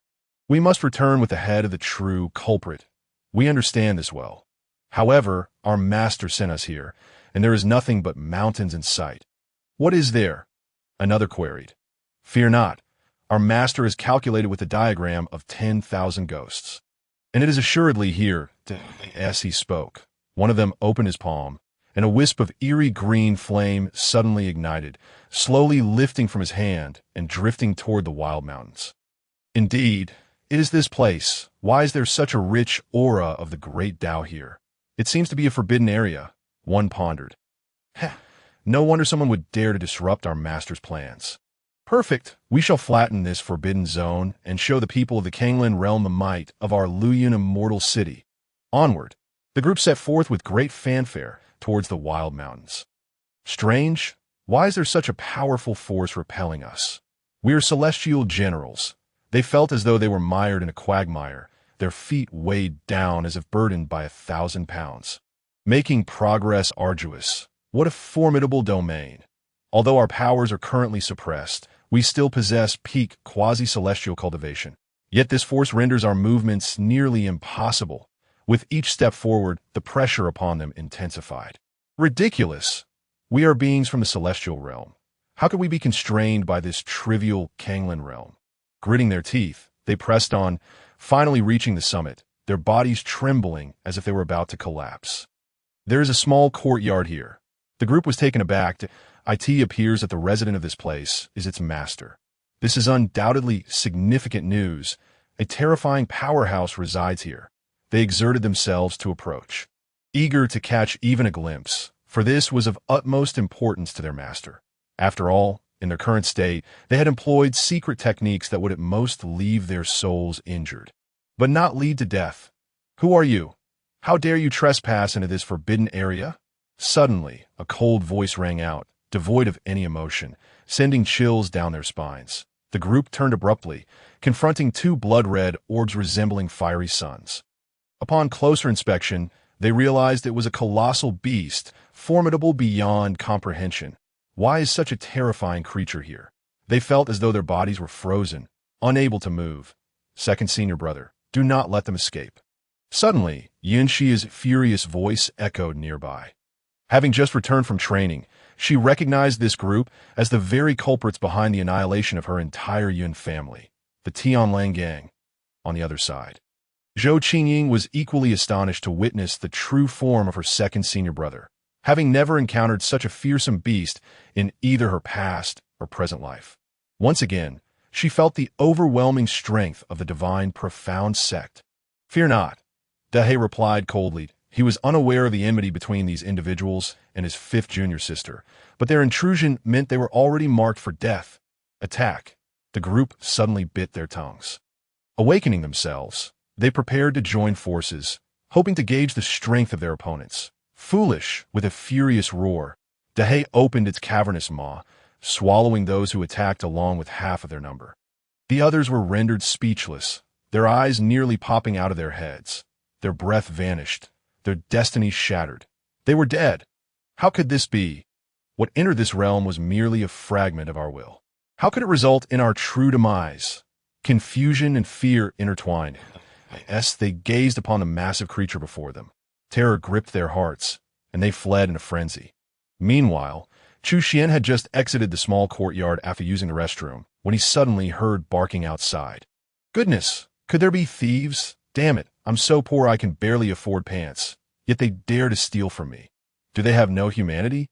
Chu Xuan fumed, hastily seizing the broom by the latrine door and charging outside. Chapter 25. The Four Great Guardians' second senior brother's strength is truly formidable. Zhou Qingying's eyes sparkled with excitement, her delicate face flushed, and her breath quickened. Each of these individuals was no less formidable than the bewitched supreme of Tianbei. Yet the second senior brother effortlessly devoured a considerable portion of them. What an astonishing display of power! What is happening? Suddenly, Chu Xuan rushed out, broom in hand, just in time to witness a black dog chasing after a group of fleeing individuals. Nipping at their heels, by the heavens, they truly came to steal from me. Dahe, step aside. You wretches prepare to face my wrath. With a thunderous roar, Chu Xuan charged forth, eyes closed, intent on delivering a thorough beating to the group. Hearing his master's voice, Dahe quickly moved aside. Thus, under the astonished gazes of Yun Shuaing and Zhou Qingying, Chu Xuan, armed with a broom, summoned several terrifying pathways and leaped into the fray. A terrifying aura erupted instantaneously, sweeping over the group like a tempest. What is this power? No. In an instant, everyone was engulfed by that overwhelming force, dissipating like grains of sand carried away by the wind. When Chu Xuan opened his eyes, He was astonished to find that the crowd had vanished entirely. What the hell? They fled so swiftly. They belonged to the Tianlang gang, begging for my master's intervention to annihilate them. Suddenly, Yin Shuang knelt before Chu Xuan. Chu Xuan furrowed his brow and glanced into the distance, where 4 or 5 frantic figures were gradually disappearing into the horizon. What now? Even if I were to catch up, I would not be their match. In that moment, Chu Xuan was filled with indecision, but upon seeing Yin Shuang's tear-streaked face, he was reluctant to see his disciple in distress. What should I do? At that moment, he inadvertently glanced upward and beheld the resplendent full moon hanging in the sky. Of course, isn't tonight the night of the full moon? Let us give it a try. With this thought, Chu Xuan waved his hand and silently chanted, "Begin the summoning." Boom! A blinding white light erupted from the ground before him, illuminating the surroundings as if it were day, followed by the emergence of a mysterious and terrifying formation. Suddenly, the 3 disciples felt several forces that seemed to transcend the world slowly descending upon them. A primal fear began to unfurl from the depths of their souls. Even the turtles, hens, and water buffalo in the courtyard sensed it, their pupils trembling in shock. Then, the moon in the sky dimmed, and golden lightning gathered within the formation, for figures flickered in and out of existence, gradually manifesting that moment. Chu Xuan's heart raced with anxiety. Even he could sense an extraordinarily unusual and potent force. What on earth had he summoned with such a fearsome display? Ultimately, the 4 figures fully materialized before Chu Xuan. His eyes widened in disbelief, pupils constricting. My heavens! I never expected this. I've been deceived once more. What in the world are these beings? The appearances of the 4 individuals before him were nothing short of spectacular and varied. First, there was a petite girl in a yellow dress with short hair, barefoot, adorned with silver bells on her wrists and ankles, resembling a porcelain doll with a small tiger tooth, exuding cuteness. Next was a man who appeared to be a scholar, dressed in a long black robe, yet emaciated and pale, embodying the image of a frail scholar. Then came a woman, perhaps in her 20s, with a graceful figure and breathtaking beauty, crowned with a crimson phoenix headdress, clad in a striking red gown, radiating an air of cold aloofness. Lastly, an elderly man, seemingly on the brink of senescence, with white hair and beard, garbed in plain gray cloth, leaning on a 4-foot bamboo staff, wore a benevolent expression. What a peculiar ensemble. A truly bizarre combination. If they're the sect security personnel, does that mean they're the sect guardians? But this assembly would struggle to function as ordinary security. "Greetings, master." The 4 immediately knelt respectfully before him. Yet Chu Xuan remained in disbelief. Even his disciples were puzzled. Why did these individuals, summoned with such an overwhelming aura, now exude no trace of presence? System, what on earth is happening? You mustn't have deceived me again. Chu Xuan inquired, seething with anger. The summoned beings are entirely contingent upon the summoner, with no relation to the system. The system replied coldly. What does that mean? Is it purely dependent on one's character? Chu Xuan was left speechless, attempting to engage the 4 in conversation. There is no need for formalities. Please rise. Thank you, master, the 4 replied respectfully before standing. May I request your assistance in pursuing those who just fled? Chu Xuan inquired tentatively. Master, we shall obey your command, even at the cost of our lives, the 4 answered dutifully. Well, can you catch those who escaped? Chu Xuan asked with a smile. The 4 exchanged puzzled glances, and the elder spoke on behalf of the group. What shall we do once we apprehend them? Oh, I intend to teach them a severe lesson, but if it proves too difficult, do not feel compelled. Chu Xuan clarified, wary of the elder, fearing he might strain his back. Rest assured, we shall carry out the master's orders. With that, a gentle breeze swept through, and the 4 vanished in an instant. It seems these 4 are not as incompetent as I first thought. In the wilderness, 5 figures were bewildered, unable to find their way out after searching for quite some time. What is going on? We entered so easily. Why can't we find a way out now? One of them exclaimed in terror. For some reason, they felt as if this small, desolate hill had suddenly transformed into an endless expanse.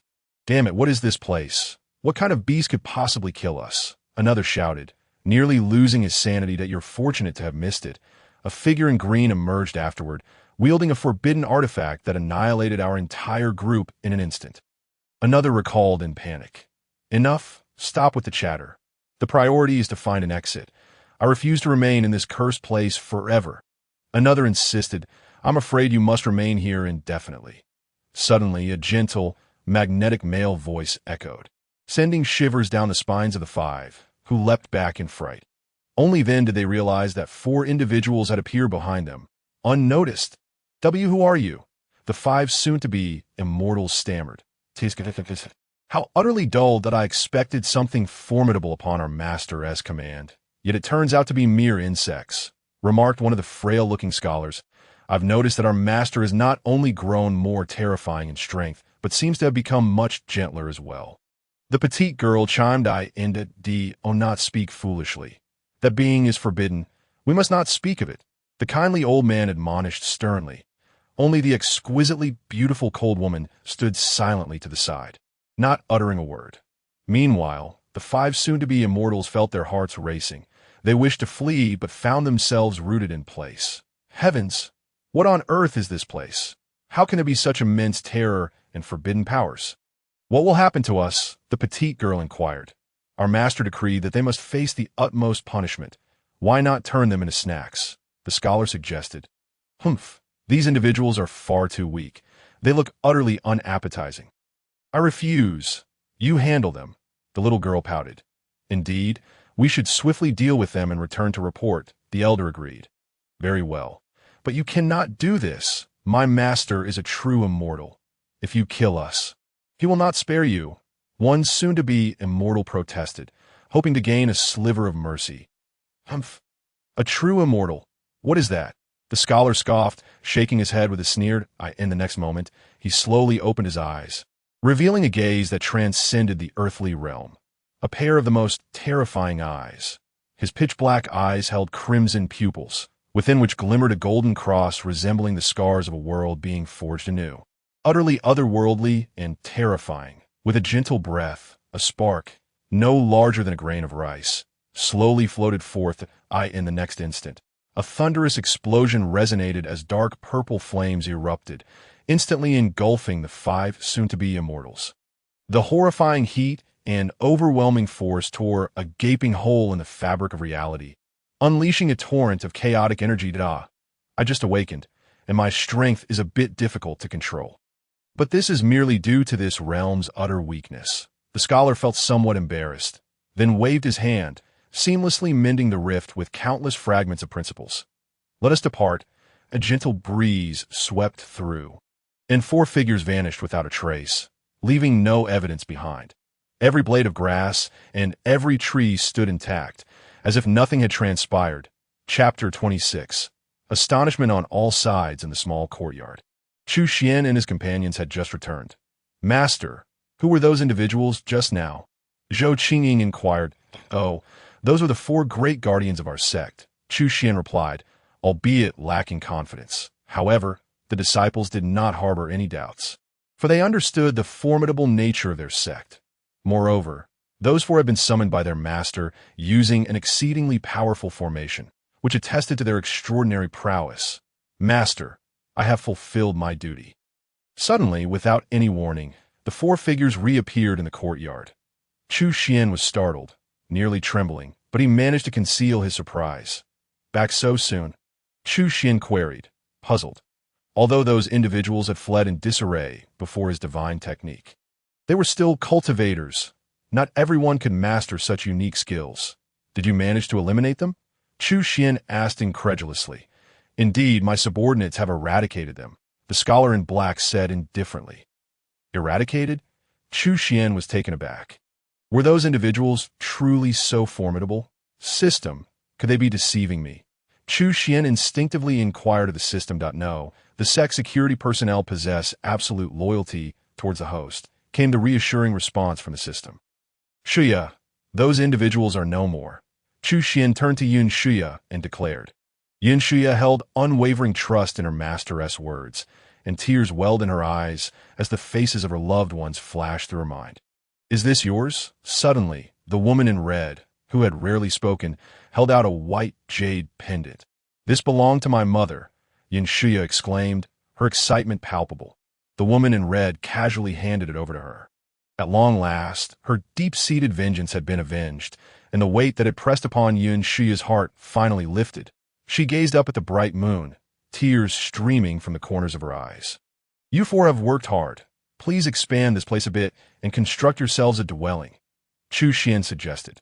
"Yes, master," the four replied respectfully. In a certain mist-laden location, celestial cranes danced amidst a rainbow of colors. Soaring above a colossal city, my lord, trouble is brewing. Suddenly, a human immortal rushed into a grand hall in a flurry. Inside, a middle-aged man frowned. "What causes such alarm?" "My lord, our commander has encountered an unforeseen incident," the human immortal explained. "The Kanglan realm is but a savage land. How could anyone pose a challenge to them?" "Intriguing. Very well, let them retreat to recuperate," the middle-aged man said with a nonchalant smile. "My lord, they are all dead." "What?" The city lord sprang to his feet, fixing a penetrating gaze upon the human immortal, contemplating deeply. This individual would not dare to deceive him. The entire Liyun immortal city was aware of his capabilities. "Take me to see," he commanded. "Yes." Subsequently, the city lord arrived at a side hall. There, the chamber was lined with hundreds of bronze lanterns, all extinguished. Amidst the countless lanterns, a dozen or so individuals lay on the ground. Devoid of life, their souls have been forcibly extracted, leaving behind mere shells. What transpired? "Where are the others?" the city lord inquired. "I am uncertain. I was guarding our commander when I suddenly heard a thud. Only to witness this scene as for the others. I personally saw them turn to dust." The account was utterly bizarre. In his 1,000 years of life, he had never encountered such a phenomenon. Hearing this, the Liyun city lord narrowed his eyes. "Did you receive any useful information?" "None. It seems some powerful force has directly erased their soul imprints, obliterating all recorded information." "Ah, it appears the Kanglan realm harbors many secrets." The Liyun city lord chuckled coldly. "So, my lord, what shall we do next?" the human immortal asked. "Humph. A mere Kanglan realm dares to challenge the authority of Liyun immortal city. Go, summon the 5 elders. Our plans must be expedited." As he spoke, a chilling smile crept across the lips of the Liyun city lord. Within the holy snow sect, amidst an ethereal dreamscape, a silver ancient hall floated under the blazing sun. Fengchun. "Wei Du, awaken us all." What has transpired? From the depths of the hall, 7 figures emerged from their coffins, enveloped in a chilling aura of death. Yet simultaneously, their presence radiated a terrifying might, as if powerful energy lay buried within their decaying forms. These were the elder powerhouses of the Xuanwu heavenly sect. Combined with Fengchun and Wei Du, a total of 9 supreme beings stood present. Their expressions were grave, astonished by the circumstances, for unless in dire situations, such as the impending extinction of their sect, they would never awaken these individuals. "Honored elders, we have an astonishing matter to discuss," Fengchun stated. "Speak. Has our sect encountered a formidable foe?" One of the Supremes queried. "No, we have discovered a transformative opportunity for our sect to soar to new heights." Wei Du responded. Absurd. Regardless, the majority of forces in the Kanglan realm are subjugated beneath the celestial martial hall. Even as a hidden sect, we can only barely contend with them. Moreover, there are countless hidden sects in this world, all constrained by one another. Do you grasp how challenging it is to ascend?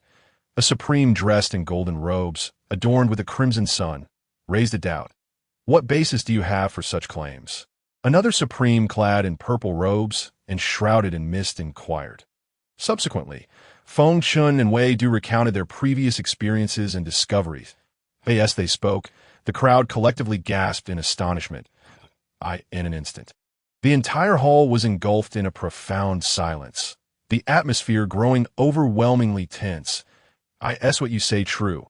"Indeed, including the divine artifact bestowed upon us by the Elder. It is in my possession," Fengchun affirmed. The Elder Supremes exchanged glances before nodding in tacit agreement. They swiftly performed hand gestures, casting a mysterious rune that soared into the blazing sun above. In the next moment, the sun trembled, erupting into a fierce blue flame. Instantly, the realm felt as if winter had descended, the temperature plummeting.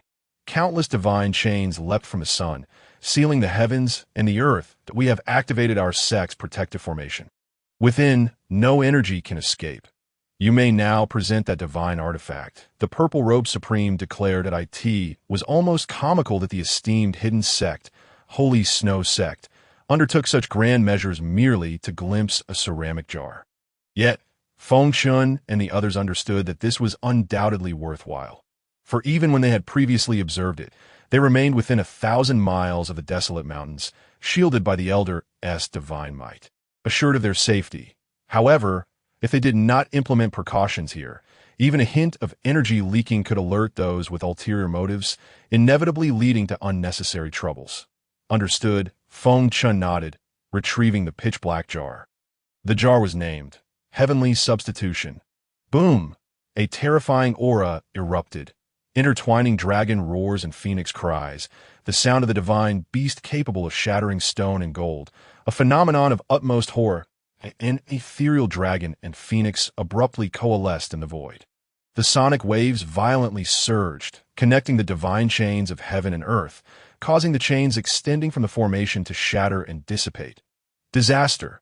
The formation is about to break. What sort of divine artifact is this? Why does a mere breath of its presence threaten to obliterate our millennia-old formation? Just as the formation was on the brink of collapse, the black jar suddenly erupted, and an entire world began to unfold within. The sun, moon, and stars rotated and fluctuated within, the very fabric of reality twisting and turning. That a surge of immense power erupted, sealing the dragon and phoenix once more and dragging them back into the jar, leaving only the jar's surface etched with a fleeting golden light. Indeed, it was an immortal relic. This object must be an extraordinary celestial artifact. The supreme beings were left dumbfounded. Having been supreme for thousands of years, they considered themselves quite formidable in the Kanglan realm. Yet, the mere flicker of power unleashed from this celestial jar rendered them utterly immobile, truly unfathomable. This time, the Holy Snow Sect was undoubtedly destined for great fortune. Indeed, Xiaofeng, have you received the news? After an eternity, the auspicious arrival of celestial fortune is imminent. The Supreme in purple robes seemed to suddenly recall something, inquiring with urgency. Yes, the Heavenly Secret Pavilion has predicted that the place where celestial fortune will descend is in the Dao Yunjian mountain range. However, this mountain range has been a legend since ancient times, and no one knows its exact location, responded Feng Chun. That a few days ago, I expended 90% of my lifespan to ascertain its whereabouts.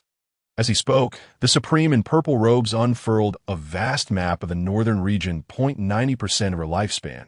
Senior Purple Gold? The assembly expressed concern.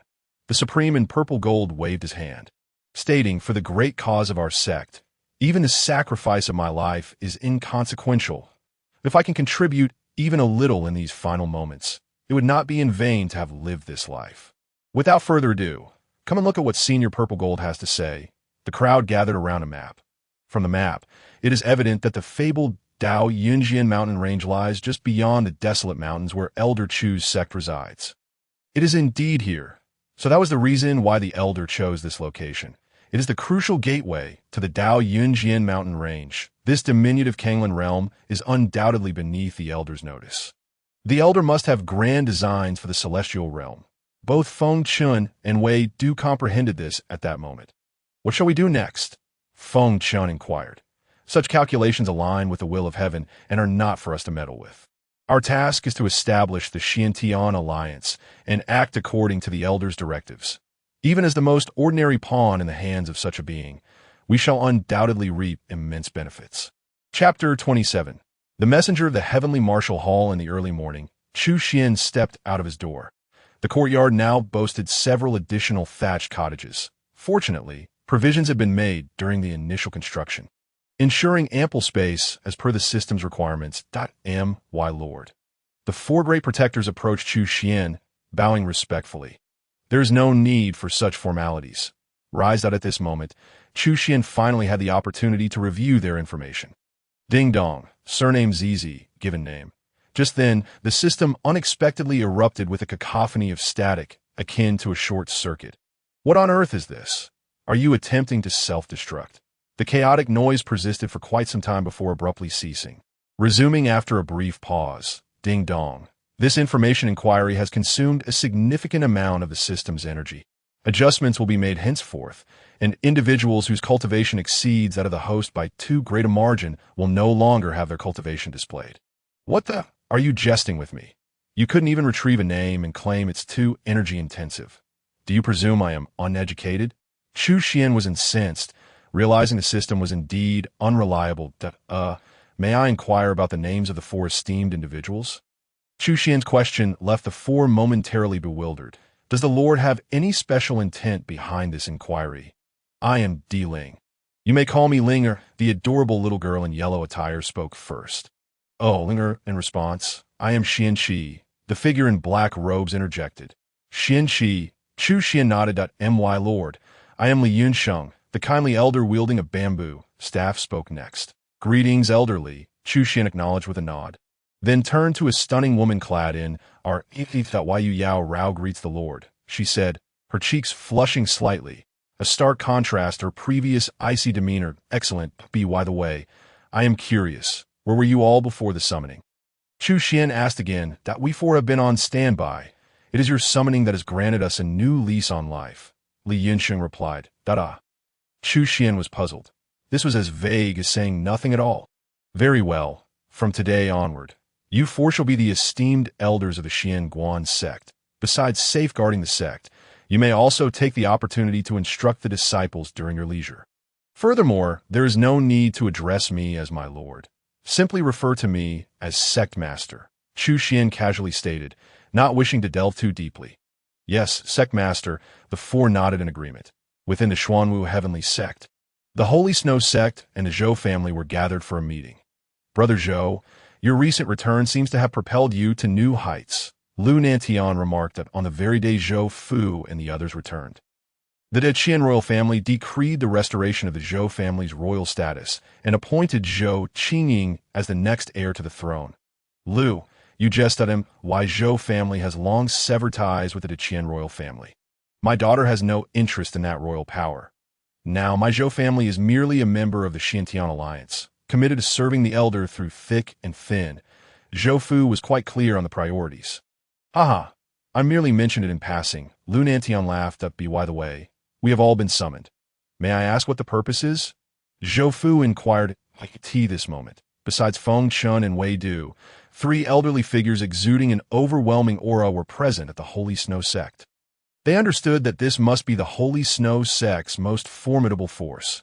Sending their core strength was a testament to the Holy Snow sect's resolve. Esteemed guests, the purpose of this gathering is to discuss how to better fulfill the elders' grand ambitions. Feng Chun stated that we propose that from now on, our three families shall merge into one, and there shall be no distinction between the Zhou family, the Xuanwu heavenly sect, and the Holy Snow sect. There will only be the Xiantian alliance. Wei Du added, agreed, we share the same sentiment. Others expressed unanimous agreement with this proposal. Excellent. Thus our Xiantian alliance is a force belonging to the elder. I believe we should not remain idle. Feng Chun asserted. Indeed, but I personally believe we ought to expand the influence of our Xiantian alliance. For strength in numbers enhances our ability to serve the elder. M.O. Bailey evidently concurred with this viewpoint.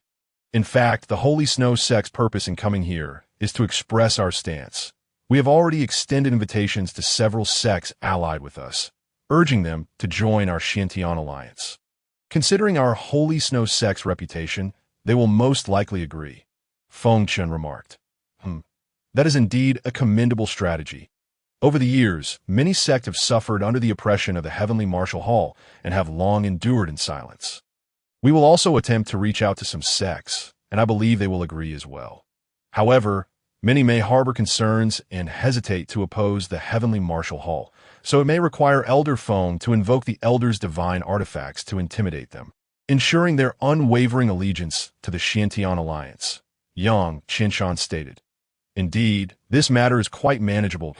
I am the Xuanwu heavenly sect. Where is the sect master? Suddenly, a voice like thunder echoed from above. Everyone looked up to see three young men clad in white robes adorned with gold thread, standing proudly among the clouds.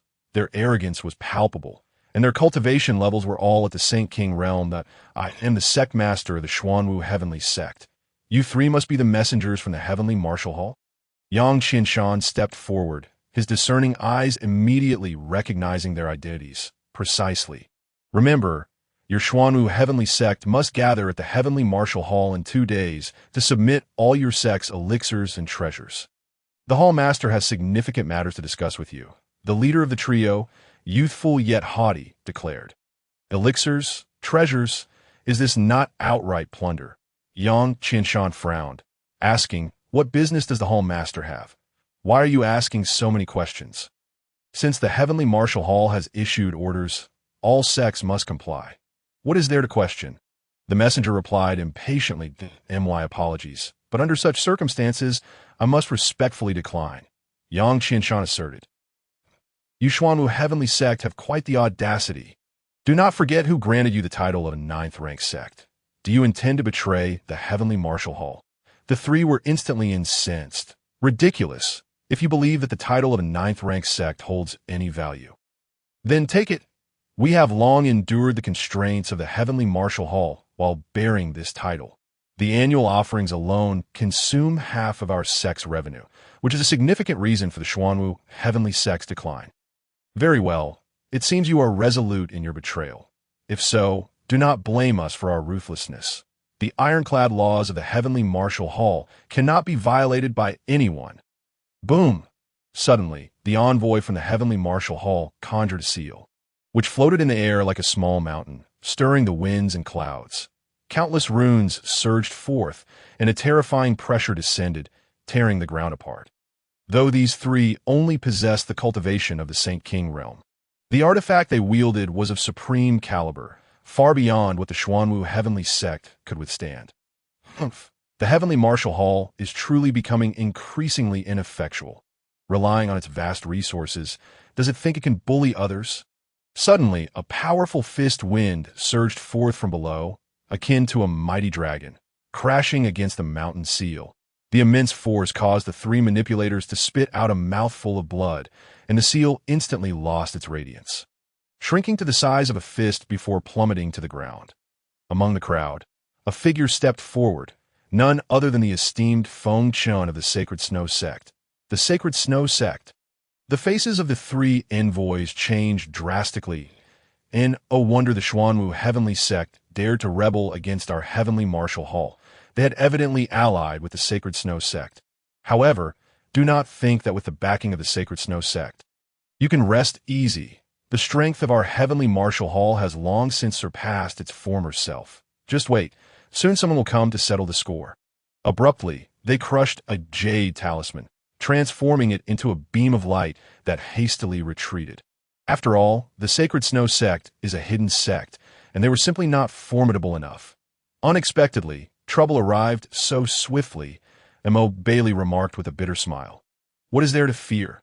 The insignificant heavenly martial hall poses no threat, especially since we have our seniors backing us. Feng Chen replied nonchalantly, as long as Senior Chu is here, they need not fear anyone. Chapter 28. The Fall of the Demon Emperor in the Blink of an Eye, my disciples. The sun is shining brightly today, and the weather is just perfect. Why not accompany your master to hunt in the mountains? Chu Xuan gazed at his two disciples, since he was released from confinement. He had yet to explore these desolate mountains thoroughly. However, he had occasionally noticed small animals scurrying about, so it should be possible to hunt. As for Chu Xuan's two disciples, merely a few days had passed, and their cultivation had surged dramatically. Yin Shuya had already reached the first level of the Dharma realm, while Zhou Qingying had successfully refined the Taiyin divine soul given by Chu Xuan, completing her divine level foundation and now standing at the 6th level of the divine connection. After all, one should consider what they consume daily.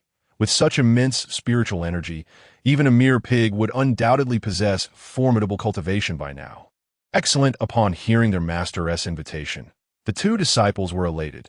Chu Xuan entered the storage room, unearthing a dusty bough from beneath a pile of clutter, along with a bundle of arrows. These items were crafted by him in the past.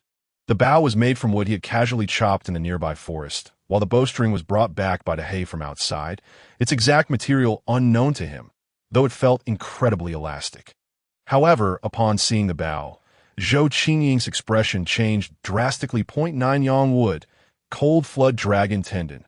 Coupled with the profound inscriptions on the bow, this is yet another forbidden artifact. Let us depart. Chu Xuan, oblivious to his disciples' change in demeanor, slung the bow over his shoulder and led the 2 disciples out of the courtyard. With the 4 great protectors now present, even the courtyard door need not be closed. The desolate mountains were barren.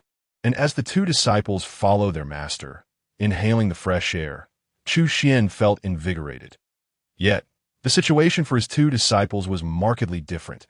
They watched their master traverse the terrain with ease, both astonished and envious. The place was indeed terrifying. Every blade of grass and every tree was imbued with unparalleled spiritual energy, an overwhelming aura pressing down on them, making it hard for them to breathe.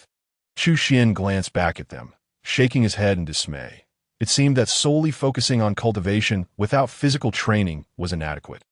Although his 2 disciples could now be considered formidable, their physiques were still weaker than his own, which was barely at the first level of qi refinement. They were far too pampered that a cultivator, even if capable of unleashing tremendous power and executing terrifying divine abilities, would still be gravely vulnerable with a frail body. Should an adversary exploit that weakness to strike at their physical form, the consequences could be dire. It appeared he would need to devise a method to enhance their physical constitutions. Reluctantly, Chu Xuan slowed his pace to allow his 2 disciples to keep up. Before long, they reached a towering peak, with the surrounding pressure intensified frighteningly, as this was evidently the heart of the desolate mountains. Typically, they had only heard their second senior brother speak of the scenery here. After all, their cultivation was still too weak, and venturing into this area recklessly would be tantamount to seeking death. Were it not for the protection of their master, a supreme being, they would not have dared to even dream of being here. Strange, why we encountered so few animals along the way. Chu Xuan pondered aloud. Earlier, he had seen animals from a distance outside the courtyard, yet now there was no sign of life. His 2 disciples could only feel speechless. Master, your power is so formidable that this place is a realm of ultimate law. Aside from some reckless fools, who would dare approach? Roar! Just then, a massive bear, towering 2 meters high, suddenly burst forth from the nearby woods. The mere aura it exuded caused the 2 disciples to stumble back several paces. What a powerful creature! Chu Xuan couldn't help but swallow hard. I initially sought only a few mountain chickens or wild rabbits. Yet here stands such a colossal bear. Surely, I can take it down, right? I recall that before cultivating, my archery could pierce the large stones in the backyard. Now that I have some cultivation, handling a bear should be well within my capabilities. Well, let us give it a try. Even if I fail, I still have my 2 strong disciples to rely on. Although, I suppose my carefully cultivated image of a powerful figure might be shattered. I'll just have to think of an excuse later. With this thought, Chu Xuan dispelled his concerns, drawing an arrow from his back that he knocked it, drew the bow, and released in one fluid motion. The whistling arrow seemed to rend the air, trailing a long white tail as it sped toward the massive bear. Thud! Without a hint of suspense, the bear's head was effortlessly pierced by the arrow. As if it were made of tofu, the projectile passing cleanly through and embedding itself in a distant tree. The bear continued its charge momentarily, as if suddenly frozen, before its eyes glazed over, collapsing heavily to the ground. What the? Yin Shuya and Zhou Qingying were left dumbfounded. Sister, if I'm not mistaken, this bear's strength should surpass that of a supreme being, reaching the legendary quasi-demon level. Right? And it died so easily. Zhou Qingying communicated telepathically. Indeed, Yin Shuya replied, equally stunned. Even Chu Xuan was taken aback. Was this the power of a cultivator? Even at the very beginning, it was astonishingly formidable. The first level of qi refinement was terrifying indeed. Meanwhile, high above in the sky, 4 figures soared majestically. Leading the way was a colossal eagle, its body adorned with pale golden feathers that shimmered in the sunlight, as though forged from gold. However, its feathers were considerably tattered, and its beak dripped with fresh crimson blood.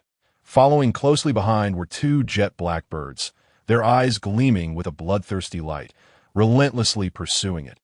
"Ah, Golden Pung King, cease your flight. You are gravely wounded and cannot escape our grasp." The two blackbirds cackled. "Humph. You of the Yuming blood duck clan, though a sacred beast lineage, you dare to ambush me at such a critical juncture of my breakthrough? Do you not fear tarnishing your reputation?" The Golden Pung King retorted angrily. "Haha, how laughable. Who doesn't he know that the Yuming blood duck clan and your Golden Pung clan are sworn enemies? As long as we can eliminate you, what does reputation matter?" One of the blood ducks sneered. "Indeed, Golden Pung King, your entire clan has suffered heavy losses. What use is it to continue fleeing? Hand over your demon core, and we might grant you a swift end. Dream on." Thus, the four great birds engaged in a fierce chase through the boundless mountains. After a prolonged pursuit, the Golden Pung King was utterly exhausted, unable to maintain its human form, and eventually collapsed to the ground, struggling to crawl forward. Good heavens, what a massive, flightless chicken! Suddenly, a mighty hand, imbued with an undeniable force, seized the Golden Pung King, hoisting it effortlessly. What the? After a moment, the Golden Pung King finally comprehended that it had been captured by a human flightless chicken. Yin Shuya and Zhou Qingying exchanged bewildered glances.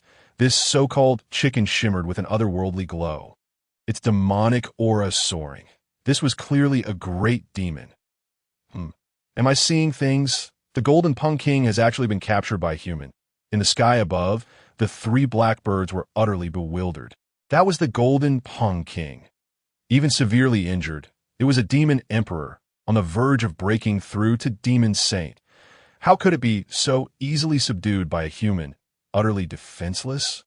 Moreover, most importantly, that individual seems to be merely at the first level of chi cultivation. Does he not? This chicken is so plump. Once stewed, it shall surely provide ample nourishment. With that, Chu Xuan produced a strip of cloth to bind the chicken's feet securely.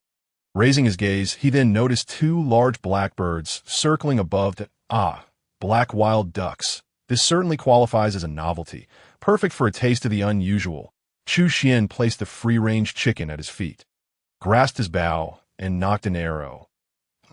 This human dares to act against us? Audacious! We are of the sacred clan. How dare you, an insignificant human, profane us, ignoring the cacophony of the three wild ducks squawking above. Chu Xuan swiftly drew his bow and released an arrow. Boom! In the eyes of the three blood ducks, an unparalleled divine light suddenly descended. Before they could react, one was instantly pierced through, its vitality extinguished. Plummeting to the ground. Oh, that bow is a divine artifact. How can an insignificant creature at the first level of chi cultivation wield such a formidable weapon? Suddenly, instinctively, the remaining two blood ducks noticed the massive black bear lying on the ground below. A gaping wound on its forehead, oozing red and white substances. The Lord of the Wilderness. This person is definitely not at the first level of chi cultivation, but rather an unparalleled powerhouse. A wave of intense fear washed over them, and the two blood ducks turned to flee. Thinking you can escape after I've set my sights on you, I shall send you back to the pot for soup. Chu Xuan drew two arrows and shot them forth with great force. The two beams of divine light shattered all, leaving two gaping holes in the blood ducks, snuffing out their lives throughout the entire ordeal. The two disciples stood by, rendered speechless by shock. In the blink of an eye, immortals fell, and the demon emperor perished. Sister, our master is incredibly strong, Yin Shuya conveyed through thought. Indeed, this is our master, Zhou Qingying replied. Chu Xuan paid no mind to their astonishment and hurried to collect his spoils. Splendid, splendid, a bountiful harvest. Let us return to feast. Chu Xuan had long awaited this day. At last he could indulge in meat. Come, let us gather some mushrooms to stew with the meat. With a cheerful demeanor, Chu Xuan led his disciples, humming a tune as they continued through the forest. Chapter 29. Indulging in meat upon returning to the small courtyard. Chu Xuan first dealt with the three wild ducks, carelessly tossing the free-range chicken aside.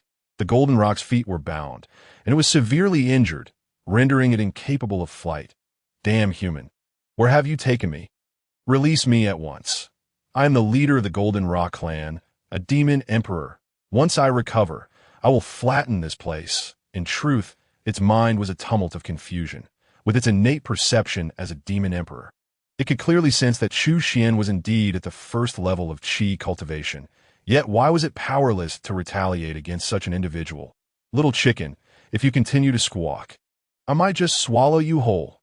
Suddenly, a terrifying voice roared in the mind of the Golden Rock, causing its feathers to stand on end in fright. Who dares? It glanced around, ultimately spotting a languid giant tortoise lounging by the pond. What lowly species dares to speak to me in such a manner? The Golden Rock attempted to unleash its formidable demonic energy, and with the imposing aura of a demon king, even the most powerful beasts would quail. How dare this mere demon emperor flaunt its might before me, inviting death? Suddenly, the Golden Rock sensed an overwhelming, terrifying aura emanating from the seemingly insignificant giant tortoise. Before its eyes appeared a horrifying vision unseen in ages. Amidst the vast water mist, it found itself utterly lost. The next moment, the earth trembled, and the very ground seemed to rise, violently shaking and causing it to tumble down, allowing it to finally discern the presence before it. It was a colossal tortoise, its back adorned with towering spikes, its entire body shrouded in darkness, with eyes radiating an eerie blue light. A chilling, draconic aura surged from it, coiling around its form and coalescing into an illusory, giant serpent. The frigid temperature instantly freezing the world into a singular entity. The Golden Rock felt its blood nearly congeal, trembling uncontrollably. By the heavens, this tortoise is a beast more fearsome than a demon saint. Such a being should not merely dwell in this desolate mountain. It is virtually impossible for such a creature to exist in the Kanglan realm, just as it questioned its existence as a demon. A large hen clucked its way over from the distance. Its pupils widened in shock. A chicken? What nonsense is this? In that moment, the Golden Rock distinctly saw a colorful phoenix soaring, and that massive black dog lying at the entrance was undoubtedly another terrifying being. What kind of place is this? At this instant, its anger was overshadowed by astonishment. As it regained its composure, it realized the surroundings were suffused with the essence of the utmost principles. Every blade of grass and every tree was infused with pure spiritual energy. This is no mere desolate mountain. It is a celestial paradise of unparalleled beauty. It's over. These creatures seem to be the pets of the one who captured me, if their pets possess such terrifying power. What of their master? Surely, it must be an unparalleled being standing at the pinnacle of the immortal path. This is dire. If such an entity wishes to consume me, I possess no means of resistance. Ah, master, are you preparing something delicious today? Chu Xuan had just finished processing the ducks and added spices to the pot when Di Ling rushed over. Not bad. Your little nose is quite keen. Indeed, you all have worked hard these days, so I shall treat you to a feast. After all, in the pursuit of cultivation, one must balance work and relaxation. An unyielding asceticism is not necessarily beneficial. To often remain amidst worldly affairs is the essence of the path. This is to remember one's original intention. Chu Xuan found a fine excuse for his gluttony. Hearing this, Yin Shuya and Zhou Qingying suddenly realized that once cultivators reach a certain level, they often abstain from food. Yet their master consistently used exquisite dishes infused with powerful spiritual energy to aid their cultivation, explaining their rapid progress. Indeed, Master speaks true. What joy is there in cultivation without food? Di Ling gazed at the pot, her eyes sparkling with anticipation. Chu Xuan nodded in satisfaction. It seemed this little girl's personality aligned perfectly with his own. Were these ingredients indeed hunted by you all this morning? Di Ling inquired. Precisely. There are 3 ducks in this pot, sufficient for several meals, and we shall save the free-range chicken for next time, Chu Xuan replied. Di Ling then glanced towards the courtyard, where the Golden Rock felt as if it had been suddenly targeted by a primordial beast. Nearly fainting from fear, oh, not bad. This free-range chicken appears quite plump. It should taste delightful. Di Ling lifted the Golden Rock, licking her lips, causing it to tremble in terror. My lord, I beg for your mercy. The Golden Rock pleaded frantically, though it held little hope. Why should I spare you? Suddenly, the golden rock looked up to find Di Ling smiling. And why, Lord? Please, only you can spare me. I am willing to serve you as a beast of burden. Tears streamed down the golden rock's face as it begged for mercy, dreading the fate of the 3 blood ducks. I'm afraid that's not possible, since my master has decreed that you shall be a meal. Your pleas are futile unless he explicitly states otherwise, so you might as well stay put, Di Ling said, casually tossing the golden rock into the chicken coop. This moment, despair engulfed the golden rock. It was finished, its life was forfeit. Who would have thought that a supreme being of the demon realm would end up as someone else's meal? Meanwhile, after an afternoon of stewing, the pot of duck meat was fragrant and enticing. Wow, master, it smells divine. Di Ling had been eagerly waiting by the pot, her stomach growling with hunger. Chu Xuan grinned with pride. Of course, I've added my secret recipe to this dish. Now, go set the table. We can call everyone to dinner. Very well. The dishes were soon served, and everyone gathered at the table, with the big black dog being the most enthusiastic, wagging its tail and scurrying around beneath the table. You think you can indulge here? You never bring me any treats when you sneak off to steal food. Get out of here. Chu Xuan delivered a forceful kick to the Dehai's rear, causing the latter to sulkily retreat to one side. He felt quite aggrieved. Honestly, master, if you desire for me to bring back prey each time, you could simply say, so do we lack your formidable strength to discern the hearts of men. Determined, Dehai resolved that next time he ventured out, he would certainly capture some game to present to his master, hoping for a few pieces of meat as reward to dramatically enhance his cultivation. My dear friends, this gathering can be considered the first communal feast of our Shanxian sect. Although it consists merely of simple fare, it is nothing to make a fuss about that. I shall spare you any further words. Let us commence the feast. Chu Xuan, already famished, exchanged a token remark before diving into the meal. He plucked a duck leg and savored it with great delight. However, after only a few bites, he suddenly froze in shock. Oh no, I may have made a monumental mistake. He had severely underestimated the voracious appetites of those present. A large basin of meat had already dwindled to half its original amount. The 2 female disciples fared relatively well. Despite their vigorous eating, they soon filled their bellies and ceased their efforts. Yet, the 4 male disciples devoured their food with a frenzy reminiscent of wild beasts. Even the usually aloof Yu Yarrow, while maintaining an air of elegance, could not restrain herself from indulging. At this rate, the food budget would surely be strained. The 4 protectors were also relishing their meal to the fullest. The craftsmanship of the master is truly remarkable. The sensation of boundless spiritual energy surging within is undeniably exquisite. Chu Xuan had initially thought that the basin of duck meat would last for several meals, but it now seemed it would be devoured in a single sitting. Thus, he would have to consider the free-range chicken for tomorrow's meal. That moment, a certain free-range chicken, cowering in a small corner of the coop, suddenly shivered violently. Chapter 30. The suppression of the heavenly martial hall master. At this juncture, the Xintian Alliance had officially been established, with its headquarters located within the Holy Snow sect. The Holy Snow sect, being the most powerful among the 3 families, was situated in an area with rich spiritual veins and abundant spiritual energy. The disciples below were currently engrossed in their martial training. Suddenly, ominous dark clouds rolled in, obscuring the sun, and the terrifying pressure made the disciples below exceedingly uncomfortable. Within the ominous clouds, countless fearsome thunder dragons roared, and bolts of lightning surged violently. Above the swirling clouds stood a group of several dozen individuals, all clad in the attire of the heavenly martial hall, led by a formidable middle-aged man. Those from the Holy Snow sect and the Xuanwu heavenly sect, come forth and accept your fate. The voice boomed like thunder, resonating throughout the Holy Snow sect. In the main hall, Feng Chun and the others sensed the disturbance and hurried outside. It was none other than the hall master of the heavenly martial hall, Wu Lingyun. As expected, you from the Xuanwu heavenly sect truly dare to betray my heavenly martial hall and seek refuge with the Holy Snow sect. Wu Lingyun sneered coldly. Hall master, I believe there has been a misunderstanding. Our Holy Snow sect maintains an allied relationship with the Xuanwu heavenly sect. There is no notion of subservience, Feng Chun interjected. Allies, ridiculous. Though the Xuanwu Heavenly Sect is a ninth-tier sect, the strength of your Holy Snow Sect far surpasses it. What do you hope to gain from such an alliance?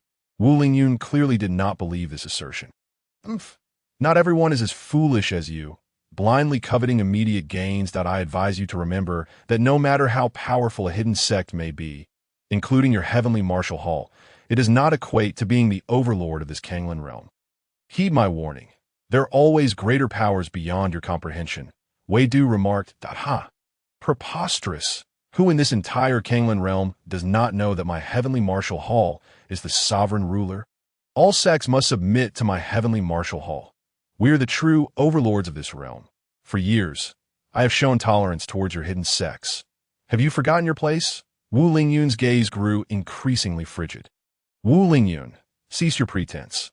The strength of our hidden sects is not inferior to your heavenly martial hall, and you are merely of the same supreme cultivation level. What right do you have to command us? Feng Chun replied sternly. Ha! A scholar should be seen in a new light after 3 days that I have long since surpassed my former self. With that, Wu Lingyun stepped forward and countless bolts of lightning coiled around him. Coalescing into a suit of violet armor, he raised his hand, causing the roiling clouds to part, revealing a violet spear that shot through the air and landed in his grasp. The spear, angled ominously, exuded a terrifying aura as if it could pierce through heaven and earth. You have actually taken that step and broken through to the quasi-immortal realm. The crowd gasped in astonishment, never expecting Wu Lingyun to have attained such a level. Although the path to immortality had been severed, theoretically, he only needed to overcome the immortal tribulation to ascend. Today, I offer you one last opportunity. If all present submit to my heavenly martial hall, I shall overlook past grievances. Otherwise, I will raze this place to the ground. Wu Lingyun's spear was held horizontally, implying he would annihilate all who opposed him. Wu Lingyun, do not overstep your bounds. When the time comes for battle, it remains uncertain who will emerge victorious. Feng Chun boldly met Wu Lingyun's imposing presence, staring directly at him, while the others remained unflinching. Facing the heavenly martial hall, Wu Lingyun furrowed his brow in confusion, wondering why these individuals, faced with a quasi-immortal, displayed such fearless defiance. Could it be they possessed some hidden trump card? Master, these individuals seem entirely dismissive of our heavenly martial hall. If we allow them to act with impunity, how can we uphold the dignity of our sect? An elder beside him remarked. Wu Lingyun pondered this. Indeed, he had attained the quasi-immortal level. For years in the Kanglan realm, no one had reached such a height. Even if there were, they were likely hidden by the top-tier powers. The Holy Snow Sect was not among the elite hidden sects. Could they possibly produce a quasi-immortal? With this thought, Wu Lingyun's expression grew cold. Presumptuous! In the presence of a quasi-immortal, how dare a mere supreme level act so impudently? Thunderous spear. Wu Lingyun thrust his spear forward, and a thunderclap transformed into a colossal dragon, the immense spear shadow shaking the very heavens. The overwhelming and terrifying violet light swept through everything, reducing numerous structures below to rubble in an instant. Wu Lingyun, if that is the case, then you have brought this upon yourself. In this critical moment, Feng Chen's hand glimmered with light as he suddenly hurled forth a pitch-black jar that a profound aura of the Tao emanated from it. In an instant, the terrifying violet light was drawn toward the jar, as if it were a piece of iron magnetized by a powerful force, all absorbed within its depths. What is this? Wu Lingyun was taken aback, having exerted half his strength in that attack, only to see it effortlessly neutralized by this unremarkable black jar. Damn it, a mere trinket dares to obstruct me. Wu Lingyun roared, suddenly raising his spear high, channeling all the lightning from the dark clouds onto himself. The spear in his hand erupted with a dazzling brilliance. This was the purest lightning concentrated to its zenith. Pointing his spear, the terrifying bolts of lightning shot forth, ready to tear apart everything in their path. Yet the black jar hung in mid-air, slowly rotating, resembling a terrifying cosmic black hole, unfathomably deep. Its powerful suction absorbed all the lightning, making it vanish without a trace. Wu Lingyun's pupils contracted. Even his strongest attack had failed to create a single ripple. What in the world was this divine artifact? Roaring, A dragon's cry echoed from within the black jar. A true dragon's phantom suddenly surged forth, its realism striking enough to make one feel as though they were confronting an actual colossal dragon. A dragon. How could such a legendary creature appear here? The members of the Heavenly Martial Hall were thrown into a state of panic. Presumptuous! I am a quasi-mortal. I shall annihilate you. Once again, countless bolts of lightning surged, turning Wu Lingyun's eyes violet as his muscles bulged. He concentrated all his strength into the spear and hurled it, transforming it into a massive purple lightning beast that collided with the dragon's phantom. With a thunderous crash, the two forces neutralized each other and vanished. Ha ha! Indeed, mere bluster. I, a quasi-mortal, am not something you can contend with. Wu Lingyun laughed maniacally. Yet in the next moment, the black jar shot towards him, rapidly expanding until it resembled a colossal palace, enveloping the heads of Wu Lingyun and the others. They were instantly confined. Gazing into the depths of the pitch-black jar felt as though one were staring into the very abyss, sending shivers down their spines. Faced with the terrifying suction, the crowd frantically sought to escape their doom. Yet, all efforts proved futile. Those elders lacking in power could hardly muster even a fraction of their strength. In but a fleeting moment, all the members of the Tianwu Palace were drawn into the stealing heaven and changing earth jar. Only Wu Lingyun remained, desperately resisting. Impossible! How could your holy snow sect possess such a divine artifact? The overwhelming might of the stealing heaven and changing earth jar relentlessly suppressed Wu Lingyun, causing his strength to deplete rapidly as the blood, energy, and spiritual power within his body continuously flowed into the jar. At that moment, he felt an unprecedented terror. I must inform you that we are no longer members of the Holy Snow Sect, but rather part of the Xiantian Alliance. The Xiantian Alliance is under the protection of Elder Chu. How dare you offend us, Xiantian Alliance? Elder Chu. Why have I never heard of these before? Wu Lingyun was perplexed, but there was no opportunity left to seek answers. The stealing heaven and changing earth jar suddenly exerted its power, instantly pulling him inside. The immense questions in his heart remained unresolved until his last breath.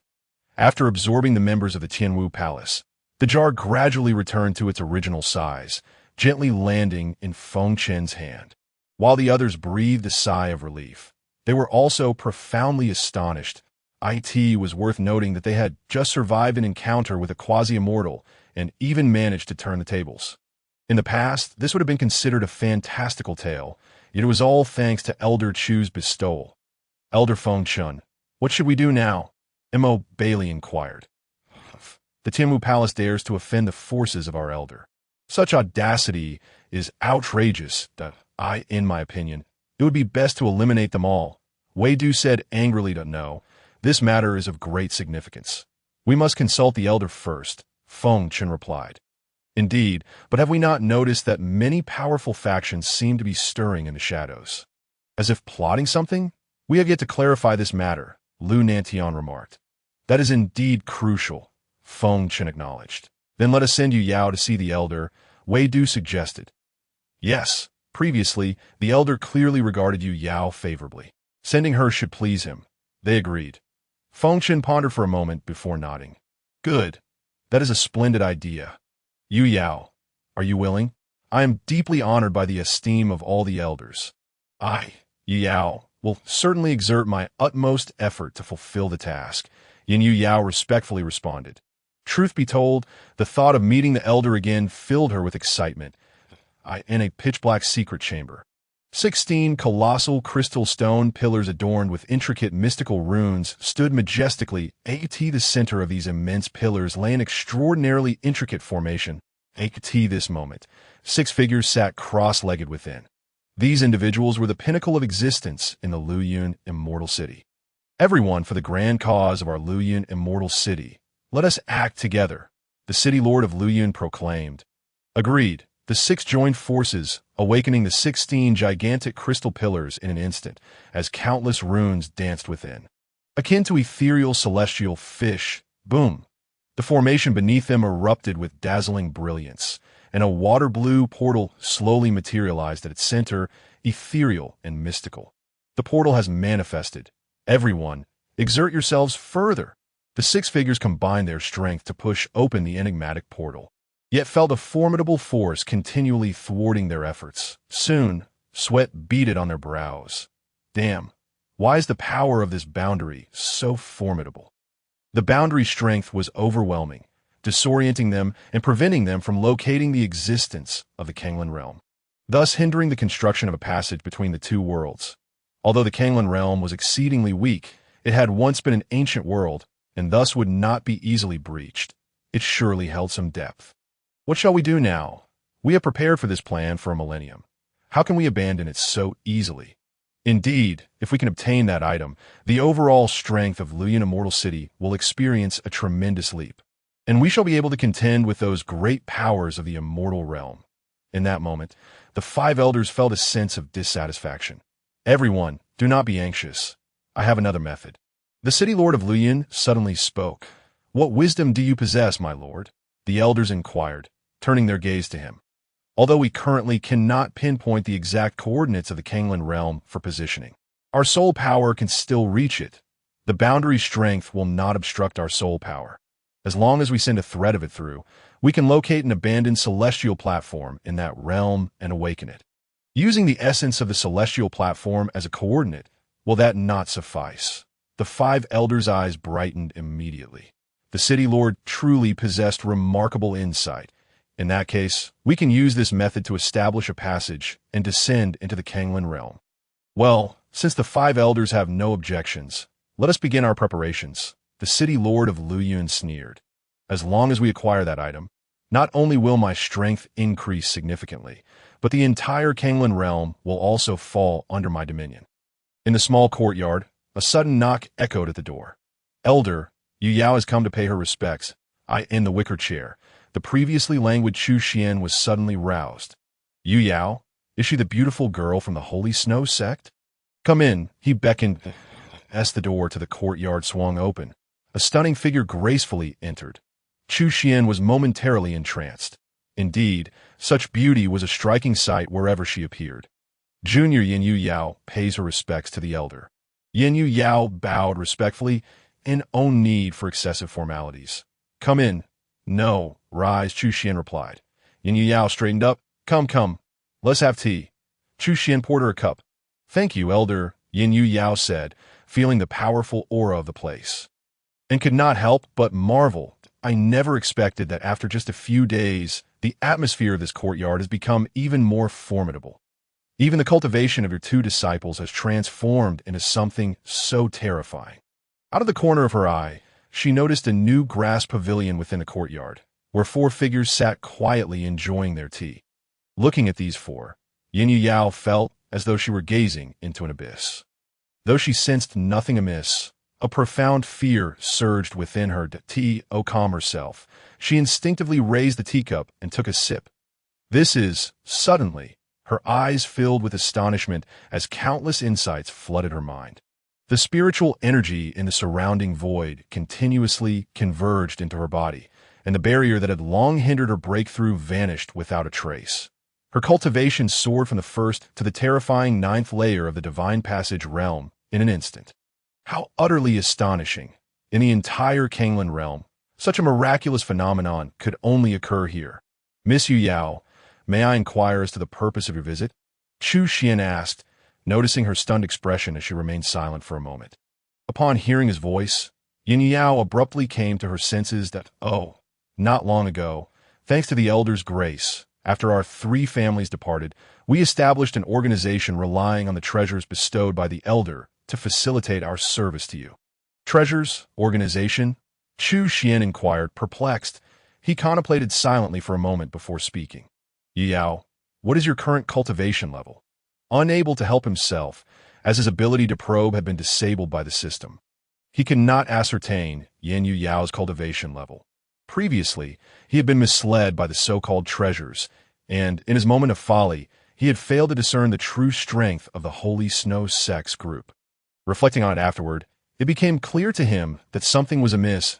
He had previously observed the strength of Mo Bailey from the Xuanwu Heavenly Sect, and it was evident that the Holy Snow sect's standing was superior to that of the Xuanwu Heavenly Sect. Thus, they could not possibly be deceivers. Consequently, they might genuinely be a hidden sect, yet he could not fathom why such a prestigious hidden sect would refer to him as elder. In response to the elder's question, thanks to your blessing, I have now broken through to the 9th layer of the divine passage realm. Yin Yao assumed that the elder's overwhelming strength had caused him to forget the existence of those at lower realms. Speaking of which, she felt an overwhelming excitement within her. Transitioning from the 1st to the 9th layer of the divine passage realm in but a breath was both a tangible and dreamlike experience. Indeed, Chu Xuan was taken aback that if Yin Yao possessed such formidable strength, what might the prowess of the earlier visitors, Feng Chun and Wei Du, be? Upon reflection, Chu Xuan remarked, the item I previously provided to you holds little significance. You need not place such great importance upon it. As for your suggestion of establishing an organization to serve me, it is entirely unnecessary. I prefer not to entangle myself in excessive causality. It is no jest. Those with such formidable cultivation must certainly face equally powerful adversaries. Should we provoke a fearsome foe and they discover that he is the one behind us, they would undoubtedly come forth to crush him. Thus, it is prudent to swiftly sever any ties. Hearing this, Yin Yao was momentarily taken aback. I understand now. Senior, it appears your cultivation has reached a profoundly advanced level. A person of your caliber naturally wishes to avoid recklessly attracting causality. Consequently, our Xiantian alliance cannot bear your name. We must remain an independent force, secretly honoring you as our master. Seeing that Yin Yao comprehended his point, Chu Xuan nodded approvingly. Indeed, a teachable youth. Senior, you flatter me. But I have one more question I wish to pose. Yin Yao suddenly added. Speak freely, Chu Xuan replied, eyes closed, adopting an air of profound wisdom.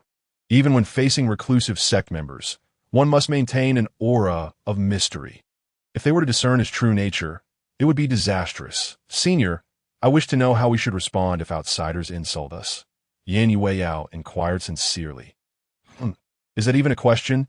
We would certainly retaliate with a sound beating. Those who bully others are invariably met with retaliation. With sufficient strength, we shall return their affront tenfold, Chu Xuan stated nonchalantly.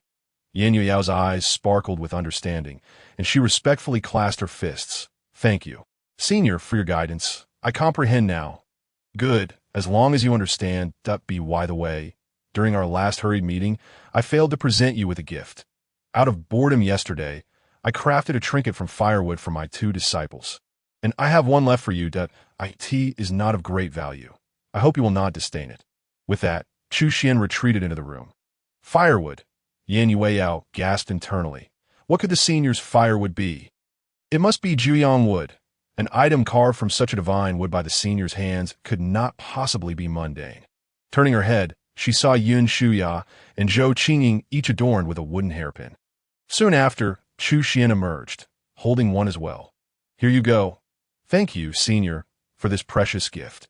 Yin Yao's cheeks flushed slightly as she respectfully and cautiously accepted it. Chu Xuan sighed silently. These cultivators, once they reach a certain level, tend to make mountains out of molehills. Since that is the case, I shall take my leave at You're leaving already? Shall we not delve deeper into discussion? Very well, Chu Xuan nodded. With that, Yin Yao exited the small courtyard. Chapter 32. The Secrets of the Powerful Xiantian Alliance. Upon returning to the Xiantian Alliance, Yin Yao relayed Chu Xuan's words to everyone. I see now. Since this is the senior's wish, we should naturally comply. Indeed. However, given this, I believe our Xiantian Alliance should select a leader to serve as the Alliance Master. Feng Shan proposed. Oh, Elder Feng, I assume you already have a candidate in mind. Wei Du queried. Indeed, I believe the position of Alliance Master rightfully belongs to Wei Yao.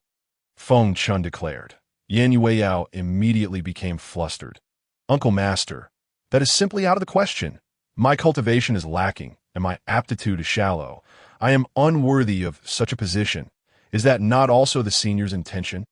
Feng Chun chuckled. The senior's intention? Yin Yao was perplexed. How would I know? Do you not understand yet? Feng Chun feigned profundity. What do you mean? The others were confused. The senior has conveyed this message to Yao, has elevated her cultivation through miraculous means, and has bestowed upon her unparalleled treasures. All these signs clearly indicate that the senior wishes for Yue Yao to become the leader of the Xiantian alliance. Ah, I see. The others suddenly grasped the meaning, and Yin Yue Yao was left speechless. If Chu Xuan were to learn of this, he would surely be greatly embarrassed. The senior's intentions could not be clearer. Does anyone still have objections? Feng Chen inquired. Looking at the group, they exchanged glances before nodding in unison that we have no objections. Well then, let us pay our respects to the Alliance Master, respectfully greeting the Alliance Master. In an instant, the entire Xiantian Alliance bowed before Yin Yue Yao. Yin Yue Yao surveyed the crowd and steeled herself. Very well. I am grateful for the senior's generous favor and your esteemed regard that I shall accept the position of Alliance Master. From this day forth, I wish for you all to remember that everything we possess is a gift from Senior Chu, and I implore you to always hold him in the highest regard.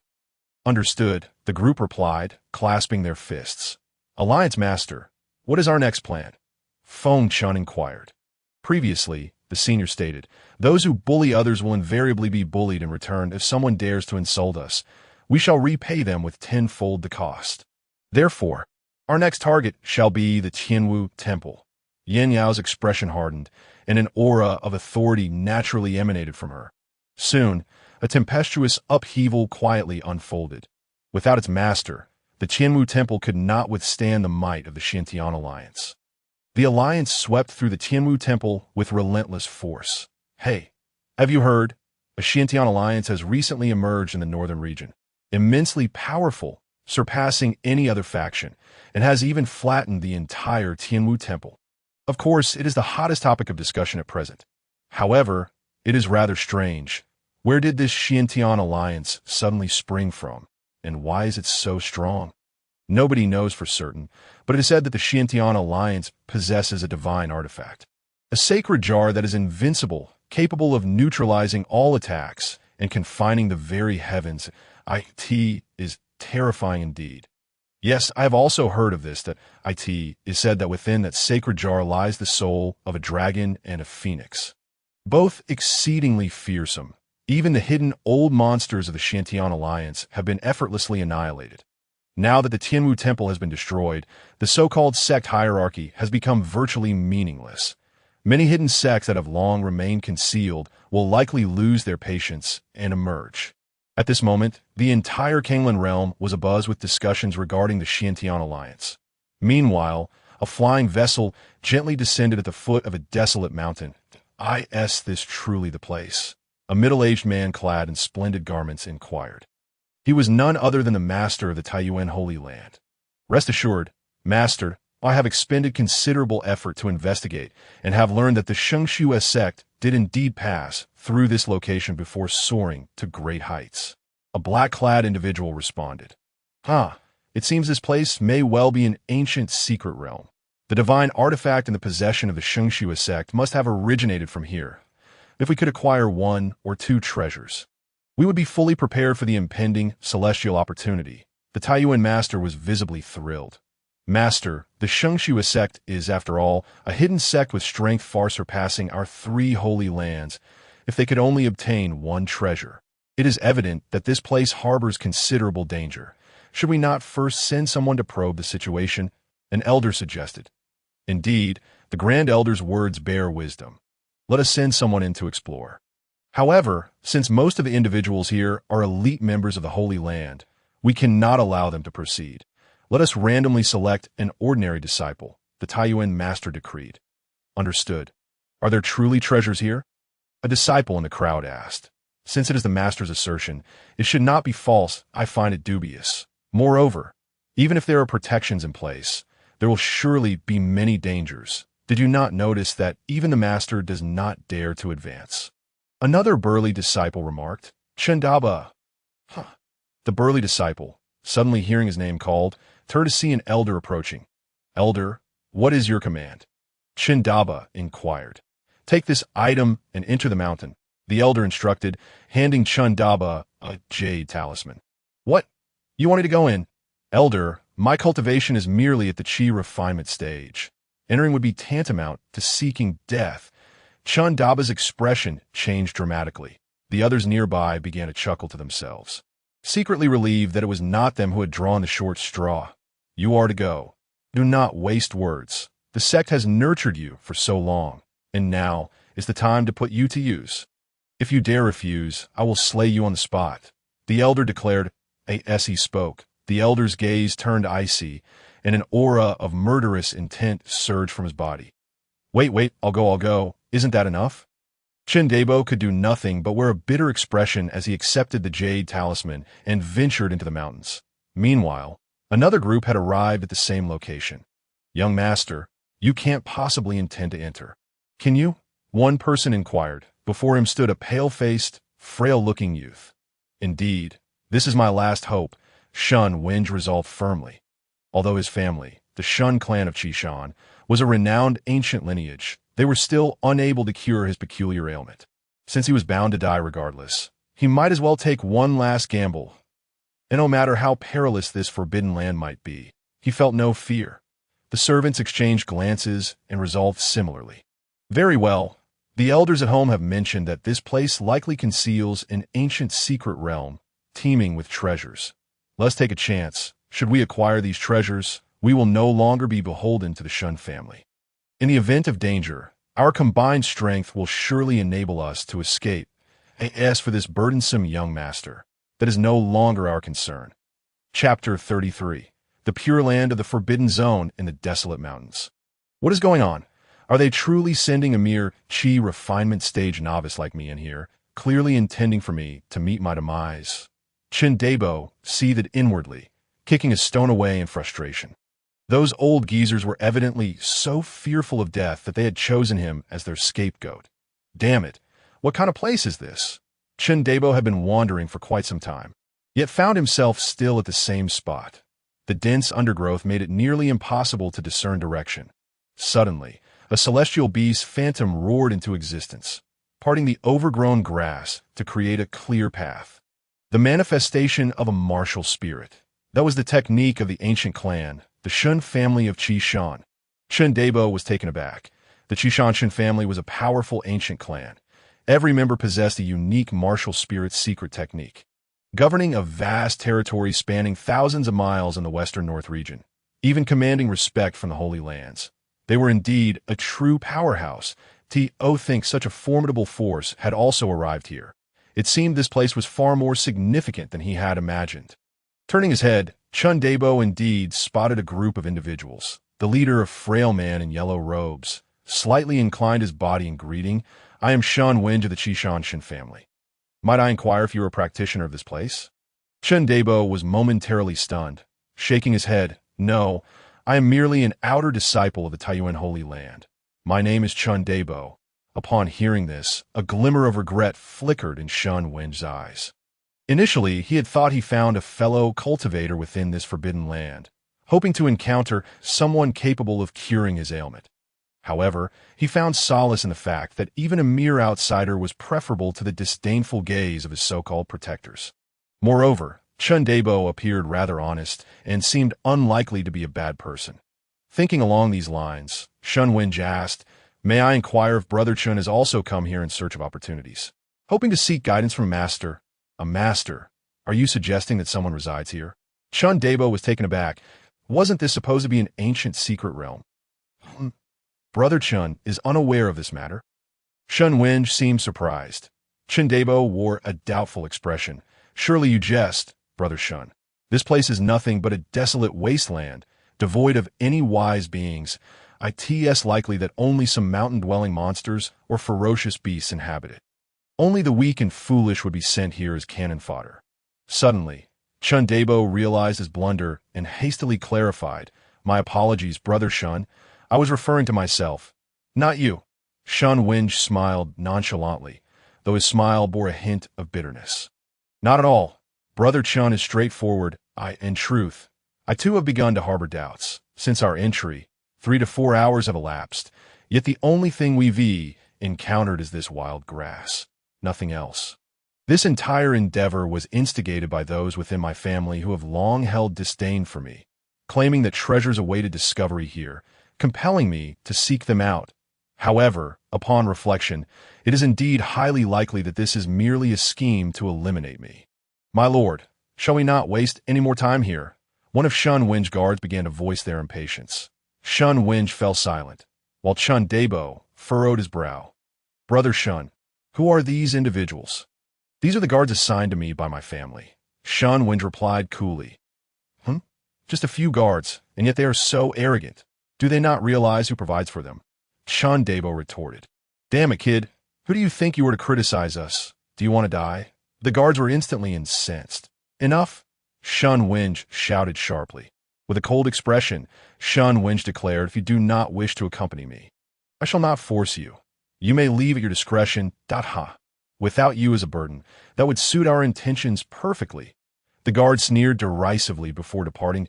Like a tea that moment, Chun Debo gleaned that this young master of an ancient clan did not seem to lead a particularly glamorous life. Brother Shun, an extra hand is an asset. If you do not mind, shall we travel together? Chun Debo proposed. Certainly. Shun Wen nodded. He had been afflicted with a strange illness since childhood, rendering him unable to cultivate. His strength was less than that of an ordinary person. However, Chun Debo was at least an outer disciple of the Taiyuan Holy Land, a practitioner far stronger than himself. Thus, the two continued onward. Strangely enough, they soon found themselves emerging from the previous circle, gradually ascending toward the mountain peak. My goodness! Brother Shun, look over there! Suddenly, Chun Debo pointed in horror at a distant sight, prompting Shun Wen to turn and gaze as well. Instantly, both wore expressions of shock, their mouths agape in their line of sight. A two-headed, vividly striped, ferocious tiger stood, spewing forth flames and torrents of water, sweeping all in its path. In an instant, several mountains were reduced to charcoal, crumbling into ruins, while the mighty tiger devoured countless colossal beasts. It exuded an overwhelming ferocity. Yet at that moment, a massive club descended from the heavens, imbued with unparalleled ferocity. With a single strike, it obliterated the tiger's skull, causing both heads to explode. Subsequently, a towering giant ape appeared on the vast wasteland, wielding a stone club of immense weight. Its colossal form dwarfed even the clouds above, which merely brushed against its chest. It seized the tiger's corpse, tearing it asunder with brute strength before flinging the remains to the ground. Then it let out a thunderous roar that reverberated through the heavens and earth, before gradually vanishing once more into the desolation. Gulping, Shun Wen and Chun Debo could not help but swallow hard tea that moment. They acutely felt their bodies trembling uncontrollably. Perhaps it was due to fear, or perhaps excitement. They could scarcely fathom having witnessed such a horrifying spectacle. The power of these creatures was indeed tremendous, as unattainable as the stars in the sky. This place was undeniably a forbidden zone, a realm of death. For ordinary people who ventured here, there was only one outcome: death. Help! Suddenly, a resounding cry for help echoed. Chun Debo and Shun Wen turned to find several bloodied figures rushing towards them. Them. Shun Wen instantly recognized that these were his guards, yet only a third remained. What happened? Shun Wen asked in bewilderment. But just then, a massive, thick tongue shot forth, ensnaring the few men and dragging them into the forest with terrifying speed.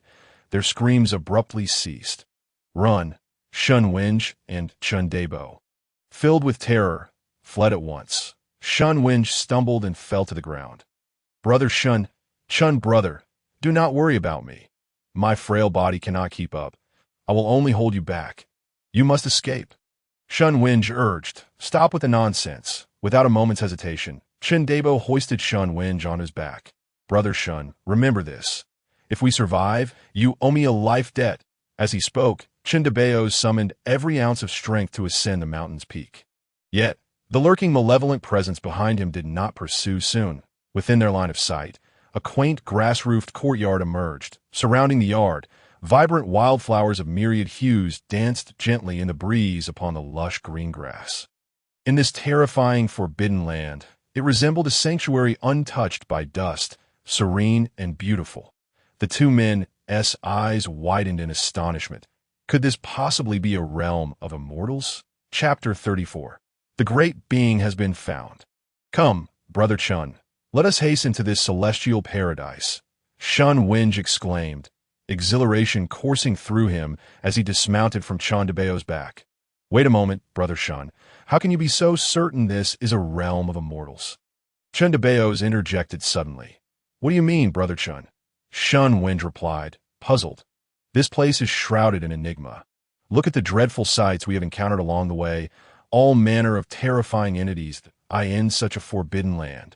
Can a paradise truly exist? At this moment, we know nothing of his courtyard's depths. Rashly entering could very well lead to our demise. Chandabeos said gravely. Indeed, your assessment is quite rational, he continued. However, Shun Winj shook his head. Brother Chun, you yourself have stated that this forbidden land is exceedingly perilous. Even if we do not enter here, are you truly confident we can survive in such a dreadful place? Conversely, perhaps entering this courtyard may afford us a glimmer of hope. Shun Winj's words rendered Chandabeos momentarily speechless. Brother Chun, regardless of your thoughts, I must proceed, and why fate has long been sealed, even if terrors lie ahead. I fear them not. With that, Shun Winj boldly advanced. Chandabeos gritted his teeth, thinking, what the hell, let us go for broke. If my head rolls, I'll still be a hero after 18 years. Thus he followed suit. As Shun Winj glanced at Chandabeos, who had caught up to him, he smiled. Chandabeos shot him a sidelong glance that, I can see you're a man of courage. I wish to befriend you. Moreover, should I flee now, even if I miraculously escape, the old dogs of Taiyuan's sacred land would surely squash me. Rather than that, I would prefer to fight alongside you. Very well, let us venture forth together. Without hesitation, the two made their way towards the distant courtyard. Suddenly, Chandabeo's expression shifted. What is it, Brother Chun? Shun Winj inquired. Why is the spiritual energy here so dense? Chandabeos exclaimed, astonished. The closer they approached the courtyard, the more overwhelming the spiritual energy became. Dense spiritual energy. Aside from the fresh air, I feel nothing unusual, Shun Winj replied, puzzled. Brother Shun, as you are not a cultivator, you cannot perceive the depths here. Look at the flowers and grasses beneath our feet. Chandabeos knelt, scrutinizing the floor of tea that moment. A mist enveloped the area, and the tips of the flowers glistened with dewdrops, forming a delicate layer of frost. Flora? Is it not simply dew on the grass? The mountaintop is cooler in the morning. Frost is to be expected. Suddenly, Shun Winj's expression shifted dramatically. Although he had been unable to cultivate since childhood, he was well versed in ancient texts. He recalled a passage from a classic tome. Indeed, this is not dew. It is a layer of spiritual frost, formed from an extreme concentration of spiritual energy. My heavens, how can such a place exist? To achieve this effect, there must be countless spiritual veins buried beneath the mountain. Chandabeo's breathing quickened. This could truly be a realm of immortals. What a grand opportunity. Observing Chandabeo's demeanor, Shun Winj quickly plucked a handful of grass and stuffed it into his mouth. Indeed, instantly, a warm current flowed through him, alleviating much of the pain within his meridians. The grass, nourished by potent spiritual energy, had transformed into a miraculous herb. Holy cow. I must have a taste too. Chandabeos quickly followed suit. And in an instant, a look of comfort and delight washed over him. His cultivation unexpectedly surged by 3 levels, reaching the 7th stage of chi refinement. My heavens, the entire mountaintop is blanketed with high-grade spiritual herbs. Chandabeos was nearly overwhelmed with joy. If it weren't for my poor aptitude, I would have fully refined this potency with ease. After one bite, I would likely have established my foundation, or even reached a higher realm. This is simply unbelievable. Suddenly, a voice interrupted. What are you two doing? You cannot eat the grass here. Turning, they beheld an exquisitely beautiful woman approaching. It was Yun Shuya. Even if you're starving, you mustn't consume the grass. Moreover, this is the place where my second senior brother relieves himself. How could you possibly eat it? Yun Shuya regarded the two with a strange expression. Upon hearing this, both Chandabeos and Shun Winj turned pale, nearly retching. What? A toilet area? Judging by your attire, you certainly do not appear to be refugees. What is with this behavior? Yuan Shuya gazed at them in confusion. Chindabeos and Shun Winj exchanged glances and suddenly knelt. Predecessor, I am Shun Winj from the Chishanshan clan, and this is Chindabeos, a disciple of the Taiyuan sacred land, that we humbly request that you accept us as your disciples. Please, accept us as your disciples. The woman before them, living in a forbidden land, radiated immense power, making her inscrutable. Moreover, she exuded an aura of profound wisdom, undoubtedly possessing an unparalleled artifact. Though Chandabeo's cultivation was modest, he could discern a hint of celestial resonance in her every gesture, marking her as a formidable being. Great being? I am hardly a great being, Yin Shuya replied, taken aback by their sudden prostration. Not? Chindabeo's and Shun Win's expressions shifted dramatically to, you must be searching for my master. Yin Shuya suddenly realized. Your master? The two men ignited with hope. Indeed, my master is a true immortal, the most powerful being between heaven and earth. Anyone fortunate enough to receive even a fraction of their guidance can forge their own unparalleled path and become a supreme being. Yin Shuya said proudly. Chindabeo's and Shun Win's eyes sparkled with excitement. That you found it. All signs indicate that this place may indeed be a blessed realm, suggesting that the elder we seek is truly an immortal. We are here to seek your master's tutelage. Could you kindly introduce us? Shun Winj implored eagerly. That I can certainly guide you, but my master selects disciples based on fate. Whether you are accepted depends on your own destiny. Yin Shuya contemplated. Very well, we would be most grateful. Yin Shuya led the two to the entrance, just as Zhou Qingying emerged. Another formidable presence. Chindabeo's and Shun Winj marveled. Senior sister, these two wish to seek an audience with our master. Zhou Qingying inquired, curious. They are Shun Winj from the Chishanshan clan and Chindabeo's from the Taiyuan sacred land, hoping to become disciples of our master. Yin Shuya explained. Chishanshan clan, Taiyuan sacred land. These factions are among the most eminent in the Kanglan realm. In the past, no one would dare to provoke them, yet now they humbly seek tutelage. This is all due to our master's immense power. Come in, our master is inside.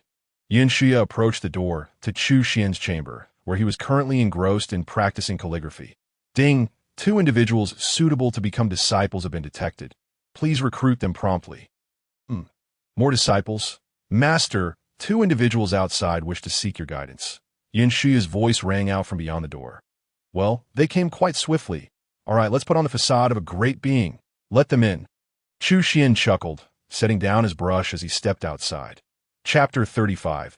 Seeking the great being as a master. From the moment they stepped into the courtyard, Chindabeo's and Shun Winj felt an overwhelming tension envelop them. They sensed they had entered a sacred realm of antiquity. The air was thick with terrifying presences, continuously exerting immense pressure. This was not a mere release of their own will. Just standing there, they could distinctly feel the weight of that magnificent aura. There was not merely one immortal here. Their expressions were utterly uncontrollable. That moment, Chu Xuan emerged from within, spotting Chindabeo's and Shun Winj in the courtyard. Master, these are the ones, Yin Shuya announced. What is happening? Why does it feel as though the air around us has come to a standstill? The stagnant energy within my meridians has suddenly begun to flow. In an instant, Shun Winj was struck with astonishment. He was born with a death pulse, and for so many years, the stagnant energy within him had served only to hasten his demise, yielding no other benefit. Over the past decade, he had sampled numerous precious medicinal herbs from around the world, yet all had proven futile to his surprise. At this moment, this overwhelming stagnant energy was actually nourishing his body. This is destiny with the celestial. In this fleeting instant, the very essence of the universe bowed in reverence. Chundaba also found himself equally flabbergasted. Both their gazes were fixed on the young man in azure robes who had just emerged from within. You two have come to seek a master? Chu Xuan mused, puzzled by the apparent lack of intelligence in these two fellows. Suddenly, the two of them dropped to their knees with a thud, fervently bowing their heads. Senior, please accept us as your disciples. These two are quite astute, their actions swift. Before I even had the chance to deliver my grand monologue, the already prostrated themselves, I had intended to adopt a strategy of feigned indifference. Yet here we are. Chu Xuan then glanced at their profiles. Name: Chun Daba identity. Outer disciple of the Taiyuan sacred land talent. Grade D cultivation. 6th level of Qi refinement physique. Ancient wasteland body. Name: Shun Wenj identity. Direct descendant of the ancient Qi mountain Shun clan talent. Grade C cultivation. None physique. Innate death pulse. These two seem to carry considerable backgrounds, yet their talents are rather abysmal. And more importantly, their physiques are a cause for concern. It's evident they do not possess good constitutions, do they? System, I'm beginning to seriously suspect that you've summoned these two just to fill the ranks due to a lack of suitable candidates. Chu Xuan was momentarily at a loss for words. The system does not err, and guiding them is a task to be executed by the host, came the indifferent reply from the system. What? Am I supposed to calm them? Chu Xuan was left speechless. The previous two disciples had some talent, so a bit of deception could yield some results, but these two were simply too lacking. What if my efforts bore no fruit, and they simply walked away? That is a matter for the host to contend with. It is unrelated to this system, but a friendly reminder. Should the host fail to cultivate them into outstanding disciples, there will be severe repercussions. As for what those repercussions entail, damn. After all this talk, it still feels like you're plotting against me. Chu Xuan fumed, yet there was no recourse now, and he could only grit his teeth and press on. Well, you must at least enlighten me on what constitutes the ancient wasteland body and the innate death pulse, or how can I devise a plan? Ancient wasteland body, a physique rarely seen in millennia, deemed the most inferior among Qi refiners over the ages. Even consuming divine elixirs will only allow one to reach the Qi refinement phase. Innate death pulse, a naturally blocked meridian infused with potent innate stagnant energy, which will erode the host's body, diminish lifespan, and is intricately linked to the soul. Attempting to expel it will only exacerbate the condition. Even miraculous elixirs like the rebirth pill cannot reverse it. Oh dear, this seems quite troublesome. Just as Chu Xuan was lost in his thoughts, Chun Daba and Shun Wenj remained with their heads deeply bowed on the ground. They dared not rise without the senior's permission. At this moment, their minds raced. What does the senior mean? Does he find our talents too inadequate to accept us? Or have we arrived in haste, neglecting to bring offerings, thus incurring his displeasure? Just then, Chu Xuan noticed the two still kneeling and realized, all right, rise, I have acknowledged your sincerity, and having just grasped the celestial principles, I have discovered a fateful connection between us. Therefore, I shall accept you as my disciples. Boom! In an instant, the two, who had been filled with trepidation, felt a buzzing in their heads, convinced they must have misheard. Heavens, this extraordinary being has truly accepted them as disciples. Ha ha ha! Could it be that Chun Daba, whom I once looked down upon, is now set to rise and take charge? Splendid. 18 years. This cursed death pulse has tormented me for a full 18 years. Finally, it shall all come to an end today. The heavens have eyes, the heavens have eyes. In this moment, the two were overwhelmed with excitement, their pent-up frustrations released. They even felt the urge to laugh heartily, yet ultimately restrained their joy. TSK, so youthful. You remain unaware of the caliber of the master you have just pledged yourselves to. To be so easily intimidated by one's domineering aura is indeed a far cry from the composure of my earlier disciples. Chu Xuan shook his head. Enough. I have gathered a general understanding of your physical conditions and have devised potential solutions. Chu Xuan stated. Really? Thank you, Master. Shun Wenj immediately knelt in gratitude. Master, what is my physical condition? Chun Daba inquired, bewildered. You, my friend, I cannot decide whether to consider you fortunate or unfortunate. Your physique is a rarity indeed. Chu Xuan replied, in a way, am I truly that remarkable? Chun Daba exclaimed, suddenly elated. Why are you rejoicing so quickly? Your physique is known as the ancient wasteland body, regarded as the most inferior cultivation physique in millennia. No matter how much you train, reaching the Qi refinement phase is your ultimate limit. As Chu Xuan spoke, he couldn't help but ponder if he himself might also possess such a physique. Ah! Chu Xuan's words doused Chun Daba's joy like a bucket of cold water, causing his head to droop despondently. However, There's no need to despair, whether it be your ancient wasteland body or Wen's innate death pulse. I believe I have already found a solution. Chu Xuan smiled as he spoke. Please, Master, enlighten us, both expressed earnestly. Yin Shuya and Zhou Qingying were also somewhat puzzled, listening intently. Chu Xuan then confirmed his thoughts with the system. Although he had devised some ideas, he felt it necessary to obtain a definitive answer from the system. Otherwise, should he teach his disciples only for them to perish, it would be catastrophic. Yet, after a prolonged silence, the system finally spoke. Having received a confirmed answer, Chu Xuan turned his gaze back to the Daba. Possessing the ancient wasteland body, you will achieve no success in your current path.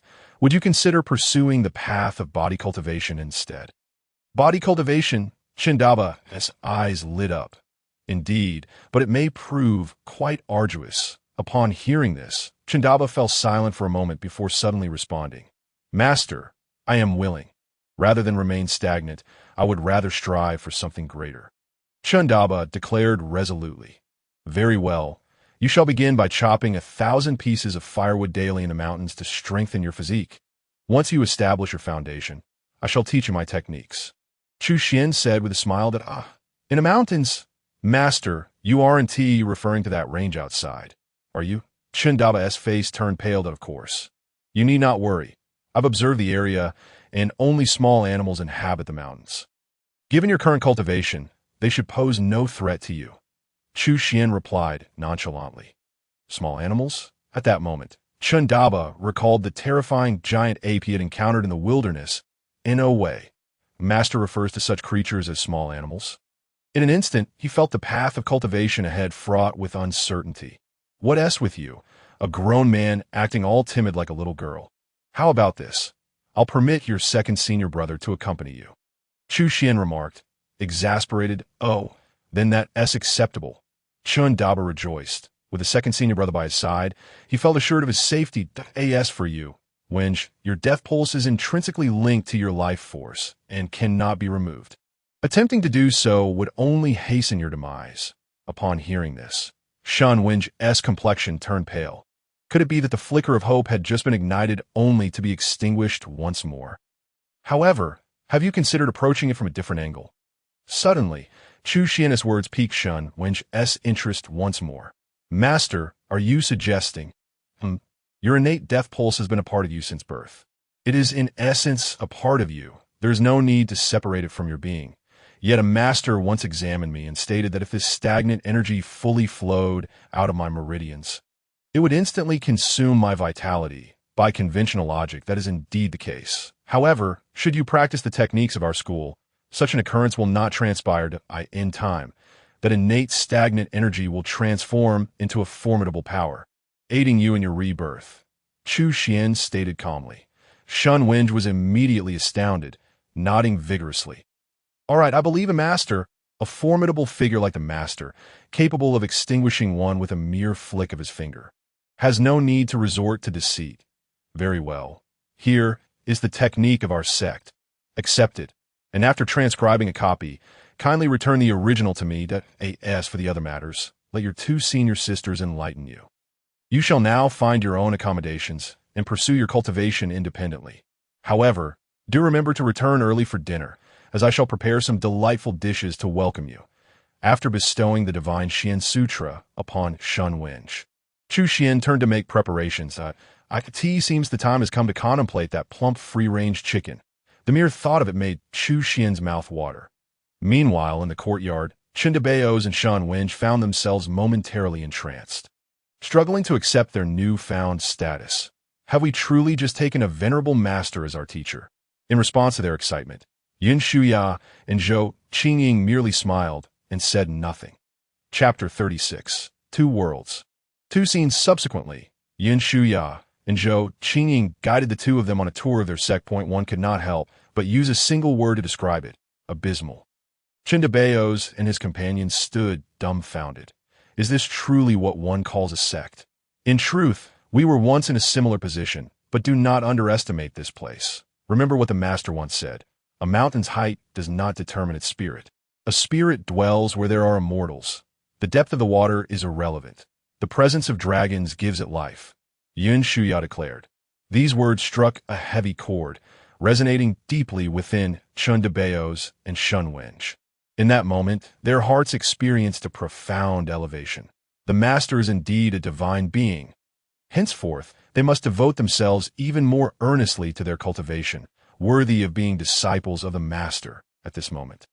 The two senior sisters sensed their eagerness to cultivate and bid them farewell. By the way, I must also begin my training, Shun Wenj suddenly interjected.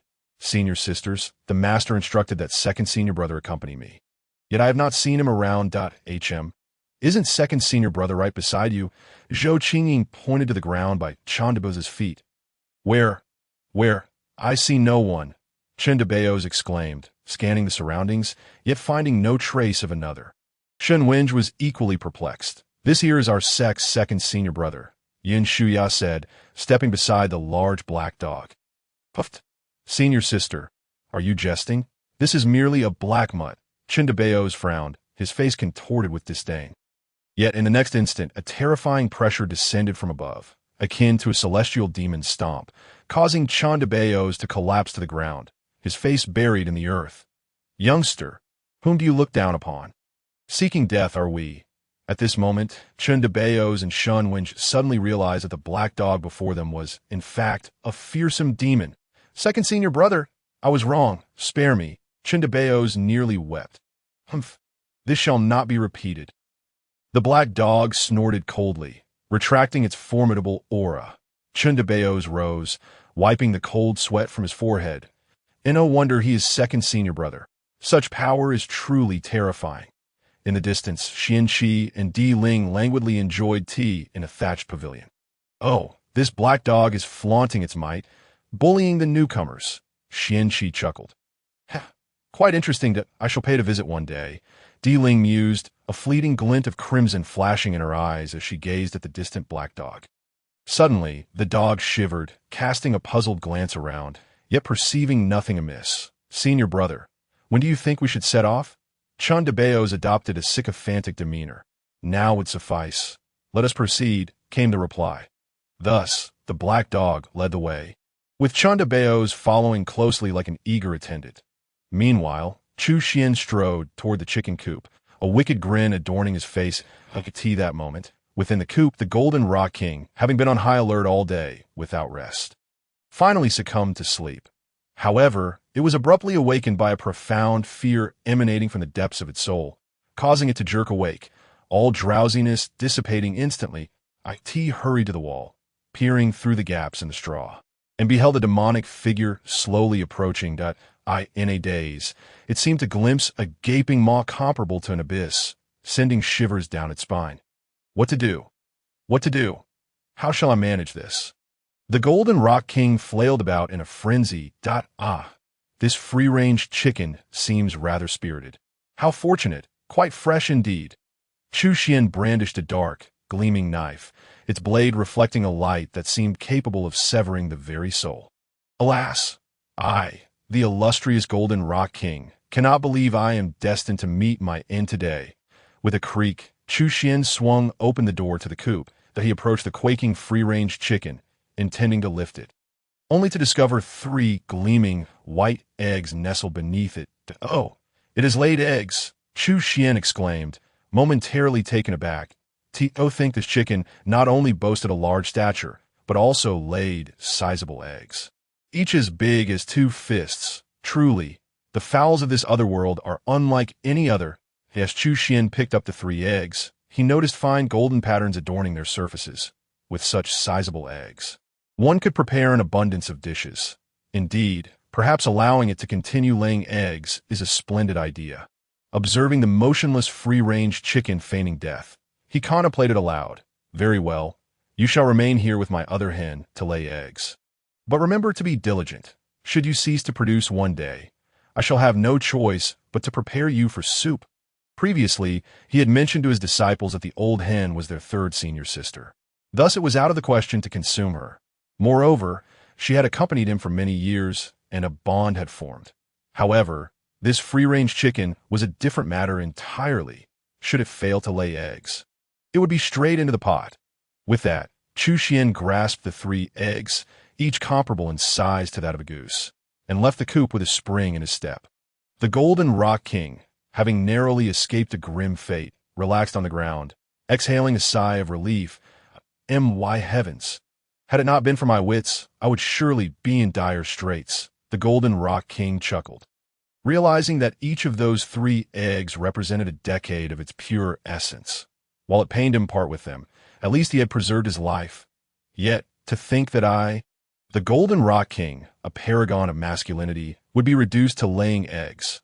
What a disgrace! He longed to convey to Chu Xuan, esteemed one, I am, in fact, a rooster, to think he would resort to such measures to survive.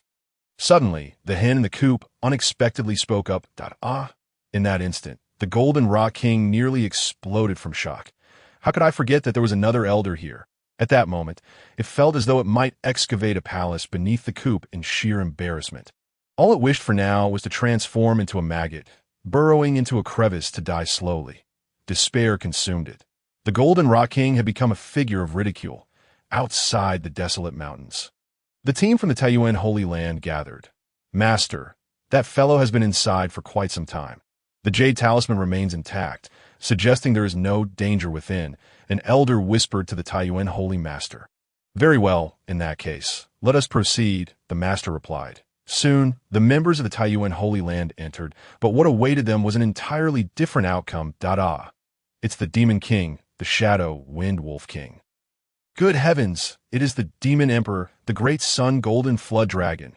It's the Demon Sovereign and the Demon Saint. This flower actually consumes people. No, this is no secret realm. There are no opportunities here. This is a purgatory. Help! I do not wish to die. In an instant, cries of despair echoed across the desolate expanse. Following this ordeal, the core strength of the Taichu Holy Land was significantly diminished. Their group of hundreds was completely annihilated, leaving only the Taichu Holy Master, who emerged with a severed leg and arm, in a pitiful escape.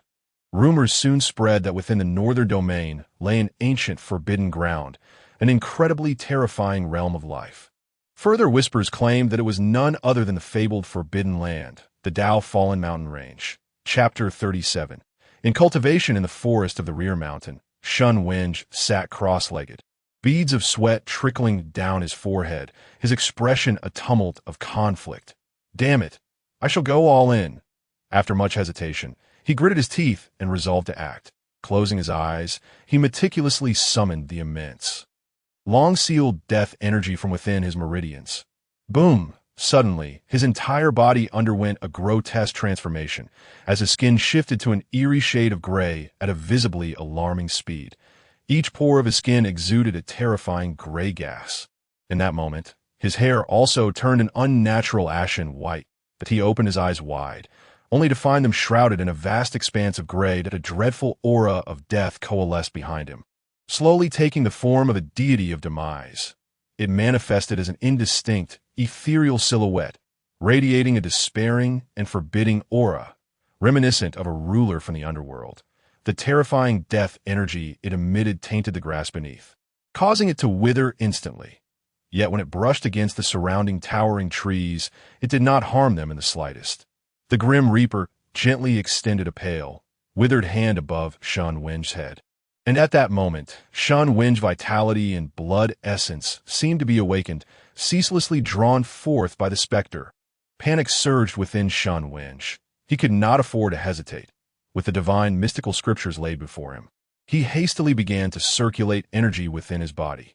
Suddenly, the surrounding spiritual energy began to converge, flowing into Shun Wenj's dantian, and in the next moment, it spun rapidly, forming a golden vortex. The vortex erupted with immense power, and at its center, 3 divine chains of order shot skyward. In an instant, they firmly bound the specter of death. At that moment, the phantom deity let out a soul-wrenching roar, as if capable of tearing apart the very souls of the living. The 3 divine chains shimmered with brilliant golden light, as though they had descended from the divine realm, continuously manifesting golden runes that coalesced within the deity of death. The specter struggled fiercely, but to no avail. The divine chains were unbreakable, and it could hardly budge an inch. As it seemed on the verge of being subdued, Xuan Wen realized he needed to focus even more intently. This was the critical juncture, and distraction was out of the question. The residual waves generated by the clashing forces were terrifying. The area around Xuan Wen had transformed into a 5-zhong circular clearing, where apart from the still, towering, divine trees, all the surrounding vegetation had withered to ashes, a testament to the fearsome nature of the innate death energy. Finally, after enduring a lengthy struggle, the specter of death ultimately succumbed, gradually dissipating into a gray mist that flowed into Xuan Wen's body. He abruptly opened his eyes, and within his gray irises, 2 sinister black characters for death briefly appeared before fading away, restoring his eyes to their normal appearance. Most importantly, at that moment, his cultivation had surprisingly ascended to the 9th level of qi refinement. Had he truly succeeded? For a moment, Xuan Wen felt dazed. The problem that had plagued him for so many years had truly been resolved. He had now mastered the innate death energy, feeling an overwhelming power surging within him. All of this was a gift from his master, a fact he would cherish for a lifetime. Second senior brother, where exactly are we supposed to go to gather firewood? Why haven't we arrived yet? Grumbled Chun Dabo, who had been walking for quite some time, that he couldn't comprehend why. Despite the mountains being laden with trees, second senior brother obstinately refrained from cutting any down. Foolish one, do you think the firewood used by our master is composed of such worthless debris? Dahe scoffed. Debris? I see that the mountains are clearly filled with Tiangang wood and Lioli wood, among many other precious woods, all of which can serve as invaluable materials for refining. Chindabo began to question his very existence. If this is debris, then does that make me, who values such things, a beggar? The firewood that our master typically uses is the 9-yang wood. Dahe replied nonchalantly. What? You mean the legendary 9-yang divine wood that is infused with the essence of the sun? Chundabo's eyes nearly bulged with astonishment. Legend had it that a once-ascended being known as the Flame Emperor wielded a celestial weapon named the Sun-Slicing Shattered Immortal Blade, with its core material being none other than the 9-yang divine wood. Upon its unleashing, celestial flames would fill the sky, sweeping away all opposition. That supreme being had once used that artifact to slay an ancient dragon by the eastern It was said that on that day, the celestial flames ignited half of the eastern sea, reducing the dragon to charred remains. To think such a terrifying celestial object was merely used by our master as firewood. In that instant, Chundabo felt utterly deceived by the world, as though he had received a heavy blow. Kid, don't be so astonished. Our master has said that our sect has its roots in the chaotic era, making us the mightiest existence in this world. There will be many more shocking revelations to come, Dahe sneered. Upon regaining his composure, Chundabo felt an overwhelming sense of joy. Who would have thought that Chundabo, had joined such a powerful ancient sect? This is akin to my ancestral tomb, emitting green smoke. Suddenly, he envisioned himself traversing the heavens and earth, invincible against all foes. Enough dreaming. Don't forget that you are still but a weakling. Dahe mocked before turning away. Right, second senior brother is correct. I should focus on cultivating first. Chundabo quickly set aside his daydreams and hurried to catch up with Dahe. Wow. Senior brother, look. The mountains ahead are filled with 9-yang divine wood. Weevee struck it rich. As they walked, the duo suddenly stumbled upon a vast expanse of 9-yang divine wood. Chundabo, brimming with excitement, rushed forward, but Dahe abruptly extended his paw, causing him to trip and fall. Ugh! Senior brother, what are you doing? Chundabo spat out a mouthful of dirt, looking bewildered at Dahe. Are you so eager to seek your own demise? Dahe retorted. What is wrong? I assent that just 9-yang wood.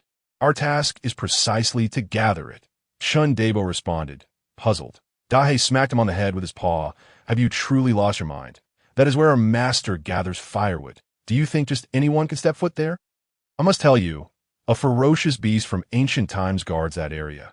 Not even I would dare to challenge it lightly. Besides, that creature has a notoriously foul temper. I've only ventured there twice in the past few years with Big Senior Brother and our master. If you were to enter, a mere breath from it could turn you to ashes. What? Then I want to go to... In an instant, Chundabo backed down. However, you needn't worry too much. Once I make another breakthrough in my realm, Perhaps I could contend with that creature, if absolutely necessary. We can always call Big Senior Brother to assist us, Dahei said. Can Big Senior Brother defeat it? Chun Debo's eyes sparkled with curiosity. Of course, once that beast foolishly defecated on Big Senior Brother's meal, and in his fury, Big Senior Brother pressed it into the ground and gave it a thorough beating, nearly killing it. I witnessed it firsthand. It was a sight to behold, with only 2 tufts of fur left on its body. As Dahei recounted the tale vividly, Chun Debo's curiosity deepened. After all, witnessing a battle of such formidable beings was a rare opportunity. The insights gained from it would surely be invaluable for a lifetime. Naturally, given his current capabilities, he was hardly even qualified to watch. Thus, let us continue to seek a safer grove in this mountain to gather firewood. Dahei suggested. Agreed. The two continued their search. Chapter 38. The arrival of celestial destiny. When mealtime arrived, Chu Xuan prepared a dish of stir-fried cucumbers with eggs, a steamed egg custard, and a bowl of tomato egg drop soup. All simple, yet homely fare. Is everyone back for dinner? Chu Xuan inquired. Reporting to Master, Junior Brother Debo and Junior Brother went to gone to cultivate and have yet to return, Zhou Qingying replied. Chu Xuan nodded. Yes, these 2 disciples may not possess high talent, but they are diligent. Master, Shan Wenj returned. Chu Xuan nodded with satisfaction. Ding dong, disciple Shan Wenj has broken through to the 9th level of Qi refinement.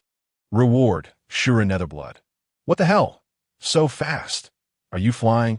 Chu Xuan was taken aback, for Shan Wenj had only just been an ordinary person with no cultivation. How could he achieve the 9th level of Qi refinement in such a short time? Wasn't he supposed to be of C-grade talent? If a C-grade talent could cultivate so swiftly, what did that make his own talent? System, are you messing with me? Master, we're back. Just then, the door of the small courtyard swung open, and Dahei strutted in with an air of arrogance. Upon seeing Chu Xuan, he instantly transformed into a fawning creature, rubbing against his legs. Following closely behind was Chun Debo, who was burdened with a large bundle of firewood on his back. At that moment, he appeared disheveled, drenched in sweat, his legs trembling as if he would collapse at any moment. Senior Brother, you offer no assistance whatsoever. Chun Debo is on the verge of tears throughout his journey back. He has not only had to bear an immense weight of sacred wood, but has also been compelled by his senior brother to carry even more. Chun Debo acutely feels the burden that someone of his age should not be subjected to, causing the youthful spark in his eyes to dim slightly. Alas, upon witnessing his arduous plight, Chu Xuan's heart ached with compassion, prompting him to swiftly relieve Chun Debo of the firewood on his back. It is my negligence for not considering your condition. I had not anticipated that a cultivator like you would possess such poor physical strength. Otherwise, I would have summoned your senior brother to accompany you. As these burdens would be a mere trifle for him, as Chu Xuan spoke, he set down the firewood. Indeed, it seems that individuals in the cultivation realm share this peculiar flaw. They may possess formidable cultivation, yet their physical prowess is often severely lacking. Ding dong. Chu Xuan's movements abruptly halted, a sudden shock coursing through his heart. A foreboding thought struck him. However, as fate would have it, in the next moment, the announcement resonated. Congratulations to disciple Chun Debo for breaking through to the 9th level of Qi refinement. Reward, the indestructible holy root. Master, it seems I have indeed broken through to the 9th level of Qi refinement. Thank you for your guidance, Master, Chun Debo exclaimed joyfully. Deeply bowing to Chu Xuan. Dahei, standing nearby, smiled faintly, remarking, this fellow must have accumulated an extraordinary amount of virtue from his ancestors. The power of the sun's essence is not an opportunity granted to everyone. Chu Xuan smirked.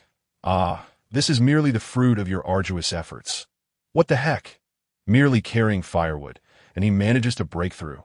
Initially, I was somewhat skeptical when the system proposed this method. Moreover, Chun Debo's aptitude is merely mediocre.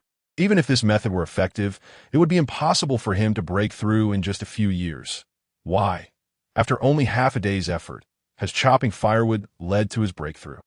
I've spent 8 years chopping and hauling firewood without any result. Is there no justice in this world? At that moment, it seemed as though bricks had lodged in Chu Xuan's eyes, nearly bringing him to tears. Yet what could he do? After all, these two individuals were also his disciples. He could hardly slap them in the face for their success, could he? Well then, both of you have now broken through to the 9th level of chi refinement. I shall bestow upon you the foundational items. With a wave of his hand, a drop of dark red blood and a 4-inch pitch-black root materialized in the air. What? Junior Brother Shun has also broken through to the 9th level of chi refinement. Chun Debeo exclaimed in astonishment. It is worth noting that prior to this, Shun Winge was nothing more than an ordinary mortal with no cultivation whatsoever. It seems I must double my efforts from now on. Otherwise, I shall become the lowest-ranking disciple in our sect. The two received the treasures, bowing respectfully. Thank you, Master. No need for thanks. By the way, Debeo, from today onward, you shall cultivate the Taichu body refinement technique from the Divine Xian Sutra. Understood. All right then, let us gather for a meal. The mention of food, everyone hurried over, including the various animals, scampering joyfully. Chu Xuan was generous, occasionally sharing morsels with them. As the food entered their stomachs, a torrent of spiritual power surged forth, and the disciples were filled with excitement. Aside from the 4 protectors, who remained relatively calm, the other disciples feasted with unrestrained joy. Among them, the Golden Pung King shed hot tears while devouring his meal with great fervor, especially upon sensing a hint of resplendent golden red essence within his blood, reminiscent of ancestral traits. The tears on his face increased, leaving him unsure whether to feel joy or sorrow. Nevertheless, he understood why the beings here were so powerful. Consuming meals akin to divine herbs daily could hardly fail to strengthen them. In a small courtyard, the leftover food was reserved for the family cow, which, curiously, differed from ordinary cows. It behaved more like an omnivorous creature, consuming both meat and vegetables. However, this was of little concern, as long as it worked diligently. On Mount Tongtian, in the Tiangong Pavilion, within a secluded and secretive cave, I have calculated it. I have calculated it. Suddenly, an elderly man, resembling a withered tree, erupted from his meditation, laughing maniacally. Master Ancestor, what is the matter?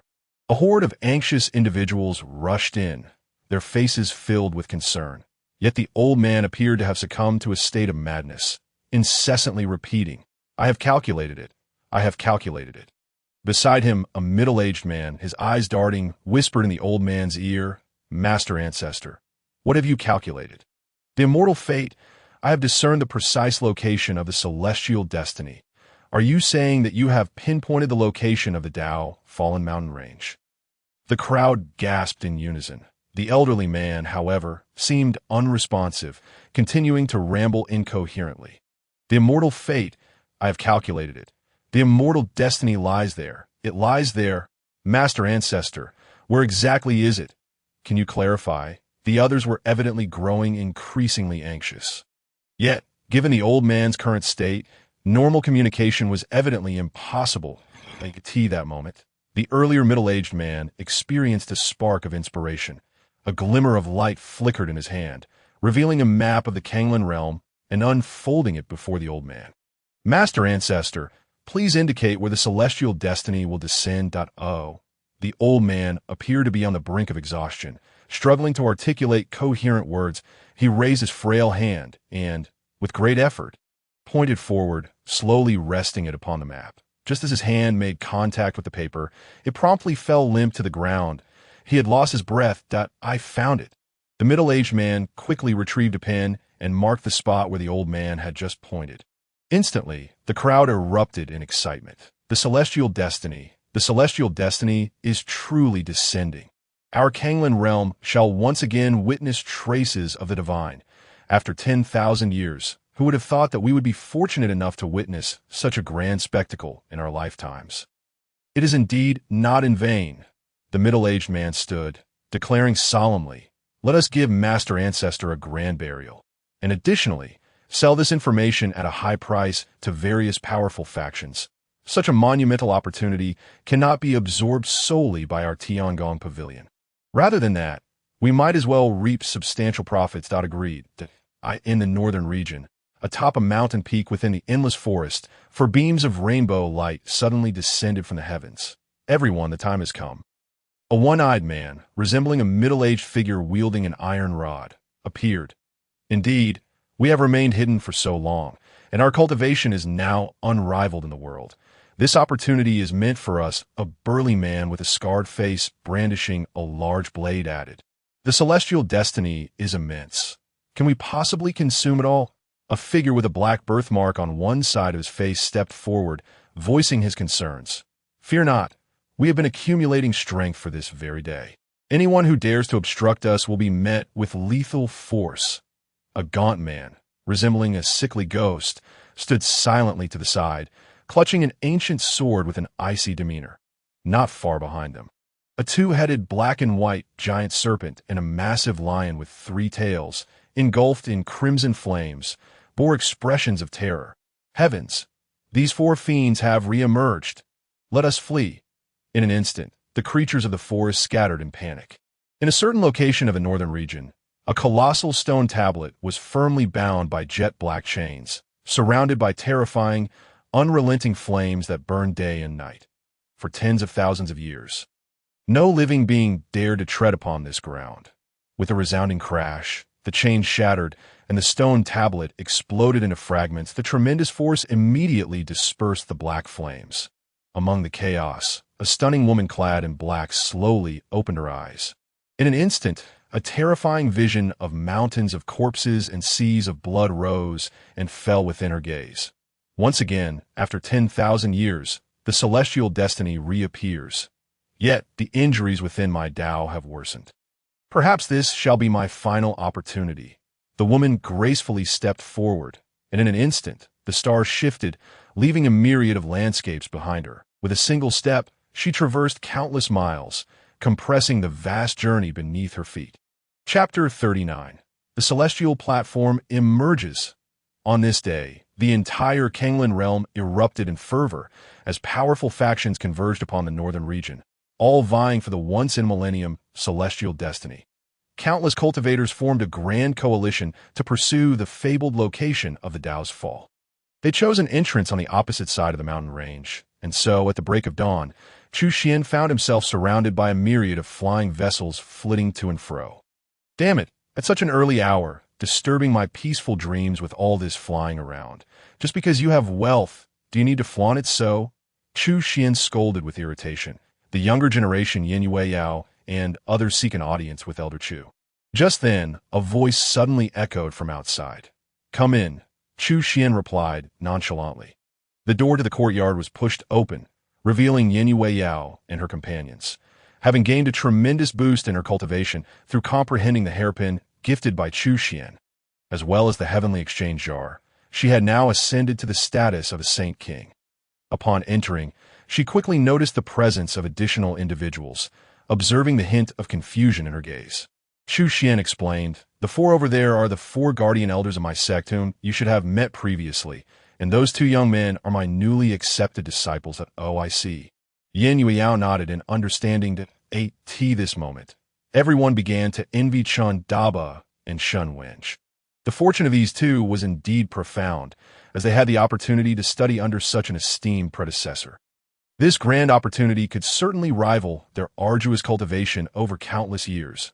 Meanwhile, Chun Daba and Shun Wenj were taken aback. Were these individuals not from the Xiantian Alliance?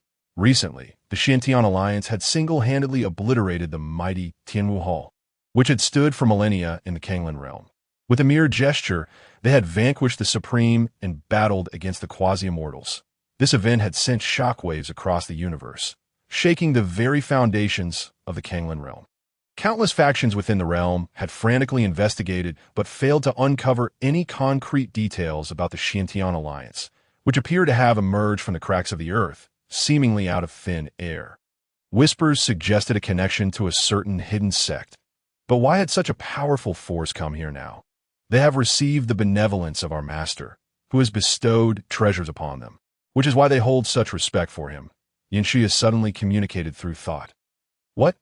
Chun Daba and Shun Wenj were momentarily stunned.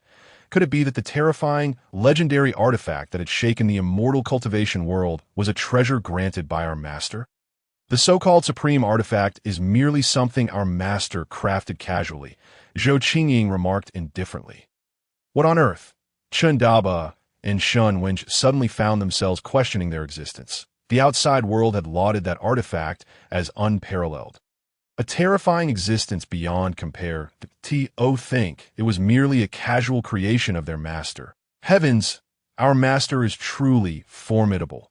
Is this the genuine power of an immortal? Chen Daba and Shun Wenj were momentarily dumbfounded.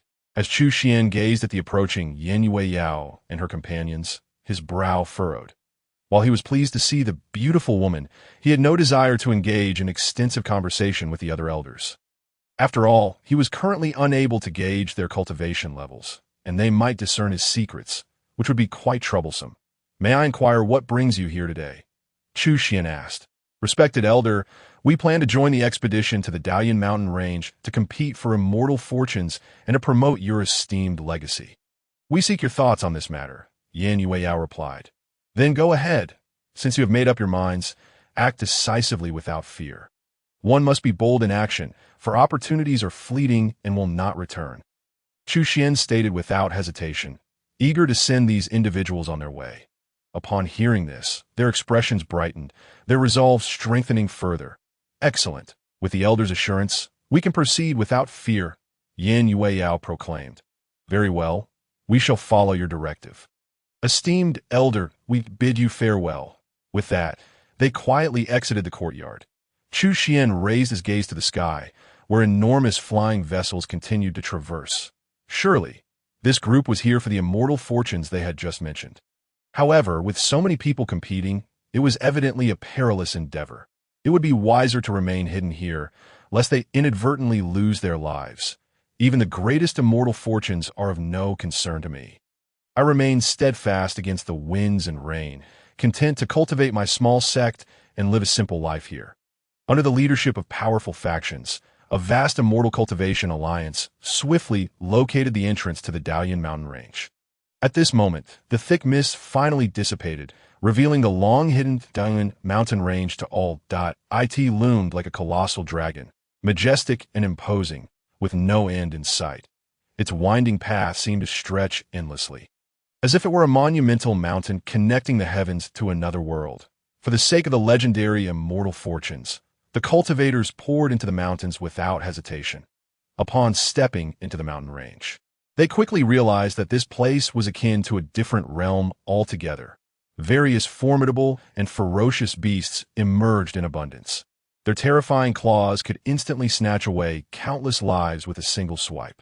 The supreme beings from various factions suddenly unleashed their might, carving a bloody path through the horde. The power of the supreme was formidable, especially with so many of them acting in unison. As the fierce beasts fell one after another, the immortal cultivation alliance pressed deeper into the mountains. Suddenly, a wave of purplish aura surged from ahead, accompanied by wailing sounds. Within that vast expanse of violet mist, the crowd seemed to glimpse the ethereal shadow of a divine beast. Boom! Suddenly, a purplish beast's horn shot out, soaring towards the heavens. It's an immortal treasure. The crowd instantly realized, their eyes turning green with envy as they hurriedly pursued it. The horn was evidently no ordinary item. Amidst its wails, it erupted with countless runes, resembling the haunting sounds of the underworld, threatening to tear apart their souls. This was undoubtedly a top-tier treasure. Everyone exerted their utmost abilities, striving to subdue it. Yet in the next moment, the horn radiated light, becoming ever more resplendent, soaring into the sky, shattering all attempts to seize it and repelling the crowd. It then tore through the heavens with terrifying force. Vanishing into the void, this item has actually developed sentience, possessing strength comparable to a quasi-immortal. We cannot contend with it. The crowd lamented as the succulent morsel slipped through their fingers. Just then, a mighty sound reverberated like thunder. A terrifying wave of sound surged skyward, colliding with the purplish beast's horn, shattering its aura and causing it to break into two, losing its brilliance as it plummeted to the ground.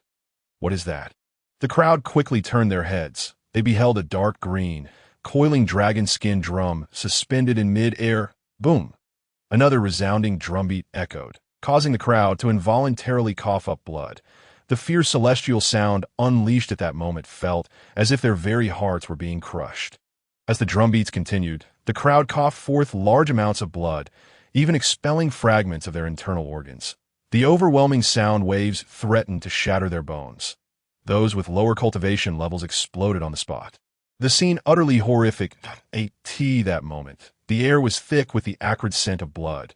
The terrifying force shook the entire mountain range, causing the heavens to spin and the earth to quake. Indeed, immortal fortunes are not easily attained. Little did they expect the treasures here to be so formidable. Could this be the end? Many began to feel disheartened, originally intending to save their ultimate trump cards for a crucial moment. It now seemed they had no choice. The sacred land powers and hidden sects began to prepare their final gambits. However, at that moment, a small detachment emerged from the rear of the group. "Go!" commanded a beautiful woman at the forefront as she summoned a black ceramic jar. The jar instantly transformed into an unfathomable black hole, flowing with countless starlights, enveloping the drum, and then with a swift inhale. It captured the celestial drum. In the blink of an eye, it was all over. Many were left with no time to react. Those are members of the Xintian Alliance. Some quickly recognized the identity of the newly arrived group. Previously, it was said that the Xintian Alliance possessed extraordinary power, and now it seemed their reputation was not entirely exaggerated. Indeed, with their possession of that artifact, they had become the primary adversaries of all major factions. Many powerful groups now regarded the Xintian Alliance with trepidation. Of course, the top-tier hidden sects would not simply cower before the Xintian Alliance. After all, they had endured for millennia and possessed formidable means of their own. Had it not been for their reluctance to reveal themselves, the Tianwu Hall would never have had the opportunity to dominate for so long. Thus, after this minor incident, although a few thousand lives were lost, it was of little consequence, and the crowd continued onward. After a considerable time, everyone suddenly halted, captivated by the radiant, multicolored light ahead. Amidst the endless brilliance of the rainbow, a colossal white jade platform emerged from the forest, revealing a glimpse of its icy peak. What a rich aura of immortality! Before me lies a magnificent glow, and that white jade platform must surely be the fabled celestial dais. A once-in-a-lifetime opportunity has presented itself, and I have arrived. In an instant, the crowd erupted with fervor, their excitement palpable as they rushed toward that radiant locale. Chapter 40. The terrifying celestial fire. The multitude swiftly converged upon the site of the celestial dais. Here ethereal mist swirled, and celestial light was boundless. The scene appeared to be the most breathtaking spectacle ever witnessed, its exquisite beauty rendering one unable to tear their gaze away. The chance for celestial destiny was within reach. Unable to restrain themselves, the crowd stepped into the vicinity of the dais. Suddenly, the heavens shifted, and the earth transformed dramatically. A chilling wind, reminiscent of a breeze from the depths of the underworld, swept through, sending shivers down spines in an instant, all signs of auspiciousness vanished. Instead, a dismal landscape unfolded, barren and desolate, as a horrifying sea of blood emerged before their eyes. Within this terrifying expanse floated countless corpses, evoking an overwhelming sense of dread that coursed through their very beings. To the center of this blood sea, an island floated, upon which the white jade dais stood, silently majestic and supremely sacred. Just moments ago, this area had radiated with brilliant celestial light, a pathway to the immortal realm. But in the blink of an eye, it had transformed into a scene of desolation. The contrast was stark and jarring. What sorcery was at play here? Why did I sense an overwhelming presence of supreme beings intermingling chaotically with the essence of the celestial path? The countenance of Wei Du, a supreme being, shifted dramatically.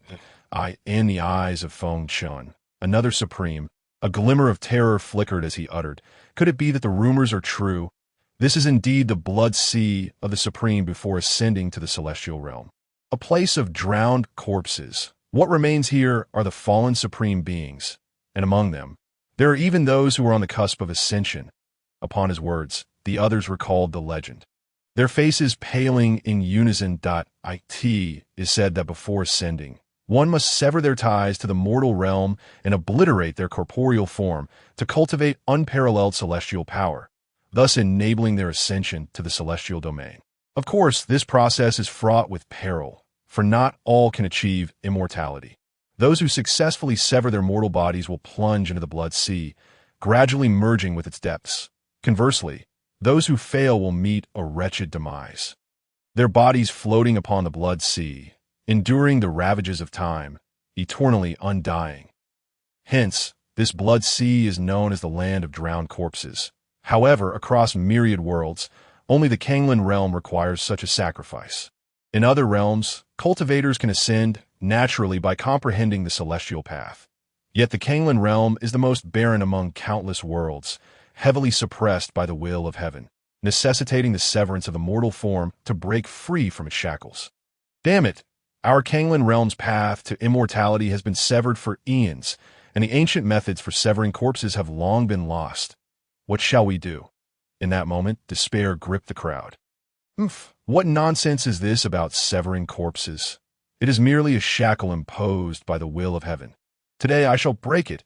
An elderly supreme stepped forth, his aura resonating like a dragon, surging with vitality. With a determined stomp, he propelled himself towards the island at the center of the blood sea. Though aged and feeble, this was his final opportunity, and he was resolved to give it his all. Boom! At that moment, a ball of crimson flame suddenly descended from the heavens, enveloping the supreme being in an instant. He felt excruciating pain radiating through every fiber of his being as the cultivation he had painstakingly honed for thousands of years began to dissipate. No! In the blink of an eye, the flames receded like tea that moment. What remained was no longer a formidable supreme, but rather a mere charred husk. A gentle breeze swept by, reducing him to a pile of black ashes. Carried away by the wind, he perished so easily. It is worth noting that the supreme just now was not weak among those present, yet he could only withstand the flames for a fleeting moment. The crowd's expressions shifted dramatically. What a terrifying fire! It effortlessly extinguished a supreme being. This is beyond horrifying that a voice emerged from the crowd, declaring, "Fools! This flame is imbued with celestial essence. It is the celestial spirit fire." The crowd parted, revealing 4 individuals with varying demeanors stepping forward. "Who are they?" the crowd murmured in confusion. "Fei Mo Yi Tu, Qin Gue Jiandu. They're the 4 great evil sovereigns." Recognition dawned upon the crowd, their expressions spiraling into chaos. Thousands of years ago, these 4 individuals, with their formidable powers, had swept through the entire cultivation realm, leaving many sects in ruin. Although the supreme beings of those powerful sects had attempted to counter them, their strength was insurmountable, allowing the 4 to act with impunity. Then, one day, these 4 vanished without a trace, leaving the cultivation realm devoid of any sign of their existence. Why have these rumored figures, who disappeared 6 or 7,000 years ago, reappeared here? These 4 malevolent entities must be here for the sake of celestial destiny. You wretches, how many innocent lives did you slaughter among the various sects back then?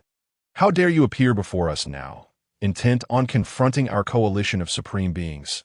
The one-eyed man wielding an iron staff cast a dismissive glance at the crowd and scoffed. "Cultivation coalition? Supreme beings? How laughable! To us, you are but mere ants." A terrifying aura erupted from the 4, forcing the crowd to stagger backward in fear that a quasi-immortal. These 4 evildoers have actually reached the quasi-immortal realm. Heaven itself must be blind to allow such wickedness to ascend to quasi-immortal status. The 4 great evil sovereigns regarded the gathered supreme beings coldly. "So, do you truly believe your pitiful selves can stand against us now?" The crowd felt a surge of trepidation wash over them. "But fear not, for we did not come here to engage in futile conflict. We are all here for celestial destiny.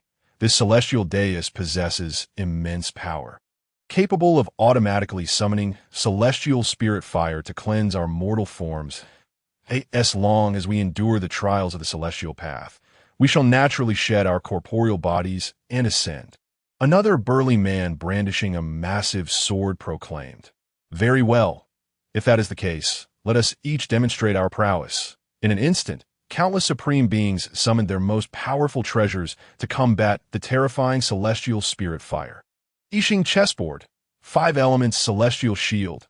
At this moment, the assembled crowd was resolute, for if they could not withstand the trials of the celestial path, it would all be in vain. It could be said that nearly all the supreme beings of the Kanglan realm were now making their stand. A spectacle both awe-inspiring and monumental. A vibrant array of colors surged forth, an effort to repel the overwhelming celestial flames. Boom! Suddenly, the power of the celestial spirit fire surged exponentially, its terrifying heat igniting the very fabric of the heavens and earth in a crimson blaze. What is happening? Those wicked beings must have deceived us. Our forceful resistance has angered the celestial path. If one cannot endure, they should not blame the road for being treacherous, the one-eyed man sneered. Shattering a massive burst of celestial fire with a single strike of his staff, before plunging into the inferno alongside the other 3. The remaining crowd, lacking their strength, were not so fortunate. The merciless celestial spirit fire showed no mercy, reducing cultivators to ashes. One treasured artifact after another shattered and disintegrated under the searing flames. Everyone, gather close. Suddenly, a commanding voice rang out. The crowd turned to see a myriad of divine lights coalesce into a tapestry of stars.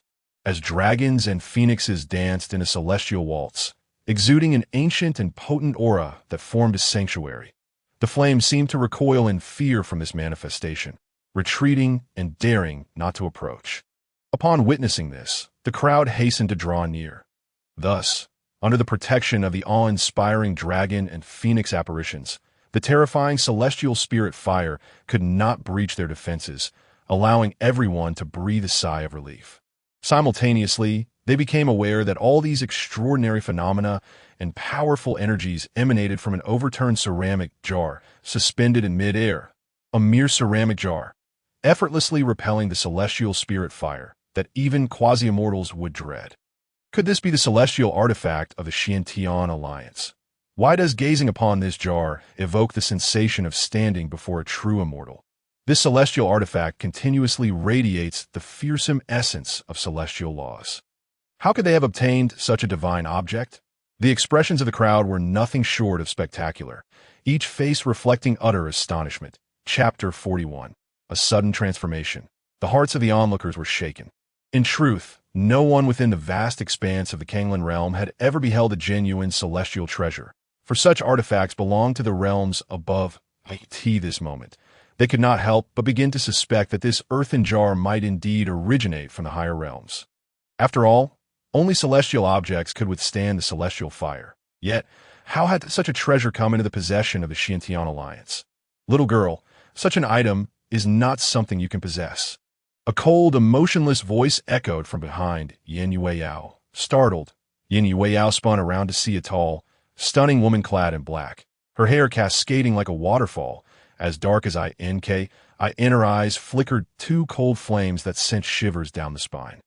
This aura was that of a peak quasi-immortal. The crowd was left speechless. My heavens, when did quasi-immortals become so commonplace? In response to your esteemed elder, this divine artifact was casually refined by Elder Chu and bestowed upon us. Yin Yueyao replied respectfully, though a sense of unease gnawed at her, for standing before her was indeed a genuine quasi-immortal. Given her imposing aura, it seemed she could easily obliterate vast expanses with a mere flick of her finger. Elder Chu? The crowd pondered this name, trying to deduce which notable figure of the Kanglan realm it pertained to. After much contemplation, they found no answer. The woman in black appeared momentarily puzzled, then inquired, "May I borrow this divine artifact for my observation?" Immediately, Yin Yueyao felt a wave of doubt. Not misunderstand.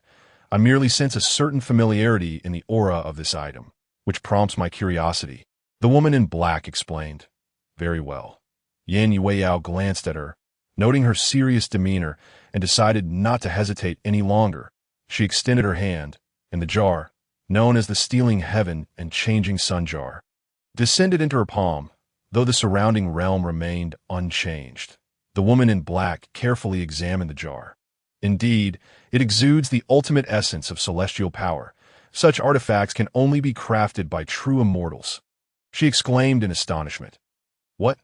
The crowd's eyes widened in disbelief. The earlier statement implied that only true immortals could forge such items, suggesting that the Xiantian alliance might very well be backed by a formidable celestial being. Indeed, this divine artifact possesses such terrifying power that only an immortal could bestow it.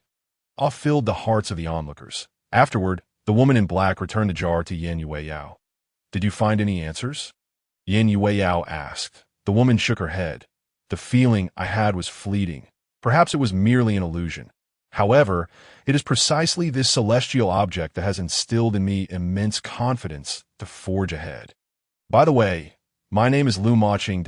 If this endeavor proves successful, could you perhaps introduce me to that esteemed elder? Lu Maching inquired.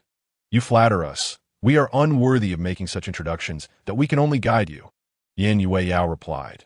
Very well. Lu Maching nodded, then turned her gaze outward. That moment, the terrifying celestial fires had vanished. It is time to proceed, she declared. Yan Yueyao nodded and activated the jar, causing the myriad phenomena to once again return within its confines. The once menacing blood sea had disappeared, replaced by a vast expanse of land and a jade stone pathway stretched into the distance, leading directly to the white jade ascension platform. The crowd began to traverse this path. Upon the platform, a robust and resplendent beam of light surged skyward, seemingly connecting to the gates of the celestial realm. Witnessing this extraordinary opportunity before them, the breaths of the crowd quickened. A magnificent opportunity. An unparalleled chance. Are we about to ascend to the celestial realm? I can hardly believe that in my lifetime I might truly become an immortal. Laughter erupted among them as they approached the platform, only to find four figures standing still like iron stakes. The strength of these four malevolent beings was indeed formidable, as they had withstood the onslaught of the celestial fire. The crowd, astonished yet begrudgingly envious, lamented their own lack of demise in the fiery inferno. Lu Maching stepped forward, her gaze fixed intently on the radiant beam of light. The four great evil lords turned their attention to her. Something feels off here, remarked the sword-wielding poison sword. Indeed, it seems peculiar, agreed the others. All four experienced veterans of the battlefield sensed an inexplicable unease. Humph. And what of it? The path to immortality is fraught with thorns. One must not be timid to ascend to the pinnacle of the celestial way. With that, she enveloped herself in a cloak of dark, terrifying flames, as though adorned in a gown of demonic fire. Without hesitation, she stepped into the boundless beam of light that in that instant, illuminated by the myriad celestial lights, Lu Maching transformed into a dazzling figure, akin to a resplendent deity.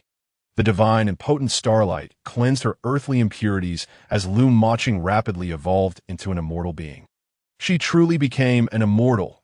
The crowd gasped in astonishment. Seeing this, the four great evil lords no longer hesitated and leaped into the beam of light. Instantly, torrents of celestial energy surged within them, their forms and powers rapidly ascending. What are we waiting for?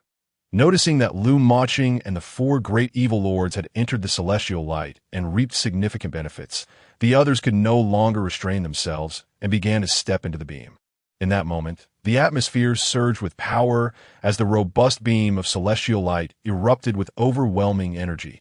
The previously barren ground flourished with flowers and greenery in an instant. Alliance leader. Let us hurry. The members of the Xiantian Alliance urged Yan Yueyao anxiously. All right. Yan Yueyao nodded, and the others from the Xiantian Alliance followed suit, making their way toward the celestial light. Wait. Suddenly, Yan Yueyao's expression changed dramatically. The Xiantian Alliance halted, looking at her in confusion. Alliance leader, what is it? Feng Chun, the Supreme Elder, inquired. Without a word, Yan Yueyao slowly removed a wooden hairpin from her head, the very one that Elder Chu had gifted her. Moments ago, it had vibrated violently, as if warning her of something. The crowd fixated on the wooden hairpin in Yan Yao's hand. Their attention piqued. They understood that this treasure also originated from Elder Chu. And since it had reacted, something significant was likely about to occur. We shall observe the situation. No one is to act without my command, Yan Yueyao instructed. The earlier tremor had sparked an odd feeling within her. Yet nothing had transpired thus far, leaving her uncertain. Haha, is this the power of the celestial? My heavens, I feel 100-fold stronger than before. We have shed our mortal forms, and now we are truly immortals. I am an immortal, destined to ascend to the celestial realm. At this moment, countless cultivators transformed, their bodies becoming translucent, as if forged by the heavens, radiating brilliance. Their forms felt weightless, even floating into the air. In an instant, it was as though a multitude of brilliant stars had erupted in the heavens. Indeed, beneath the bait lies the trap. That it is time, a voice reverberated from the void, as if from another world, striking the hearts of all like a thunderclap. Who? The crowd trembled, hastily scanning their surroundings simultaneously. The dazzling beam of light suddenly shattered, erupting into a tempest of luminous fragments, vanishing from sight. Countless individuals plummeted from the sky. In the blink of an eye, all sacred celestial energy dissipated, replaced by torrents of savage power rushing through the heavens. They all looked up, discovering that the clouds above seemed to boil, rolling away in a tumultuous wave. What is happening? Why has the sky suddenly changed? Everyone was filled with astonishment, their faces undergoing drastic changes. Chapter 42. The Conspiracy from the Celestial Realm Amidst the Rift in the Sea of Clouds. A sinister gray cloud abruptly emerged, carrying an ominous portent. Above the heavens, a terrifying and obscure aura was continuously gathering. Upon that cloud, two figures suddenly materialized, clad in robes of black, adorned with golden threads. Their presence exuded an overwhelming terror, as if they were poised to rend the very fabric of this world asunder.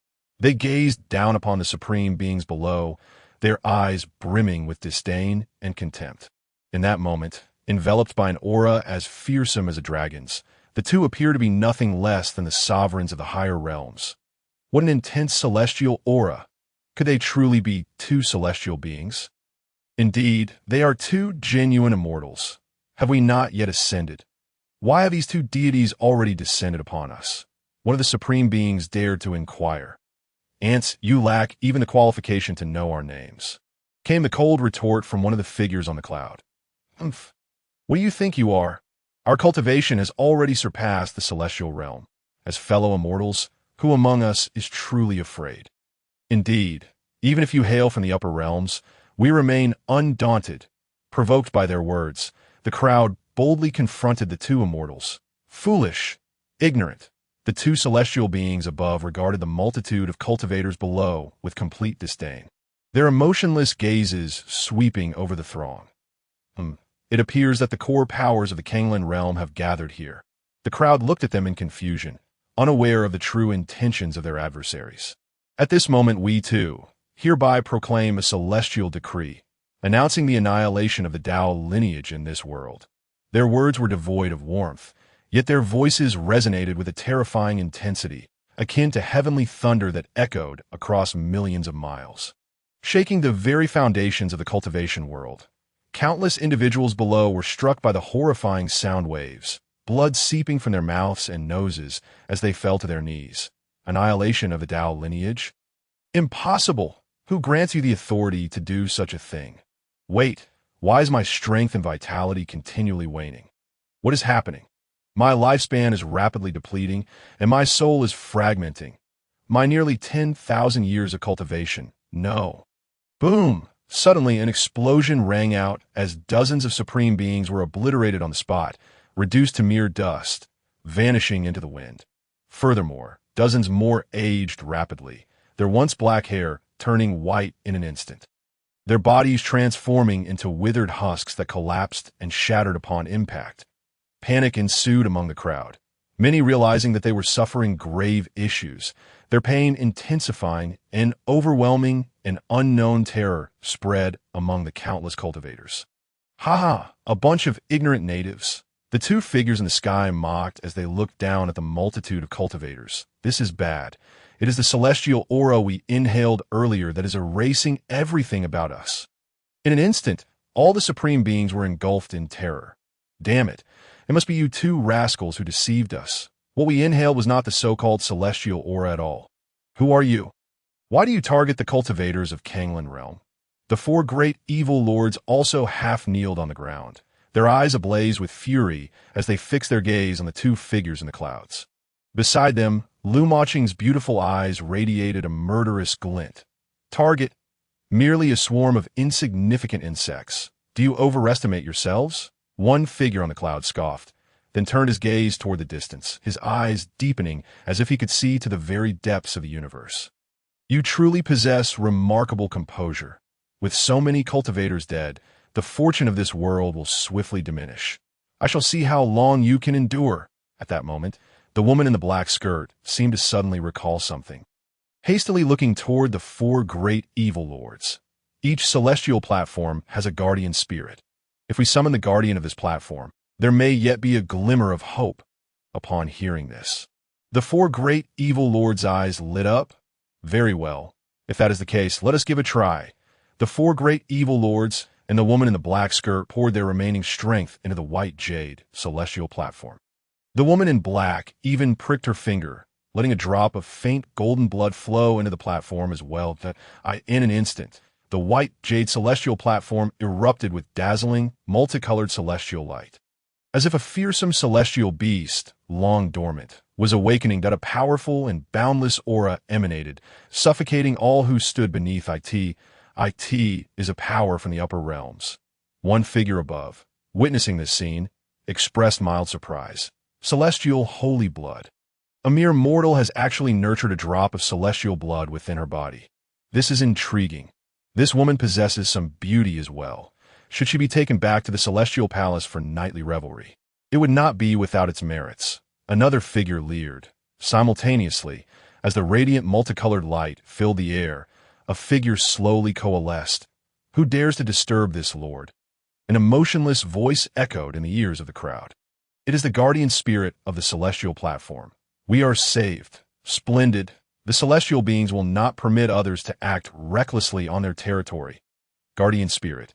These two have set a trap on the celestial platform to ensnare us, belittling the authority of the celestial realm.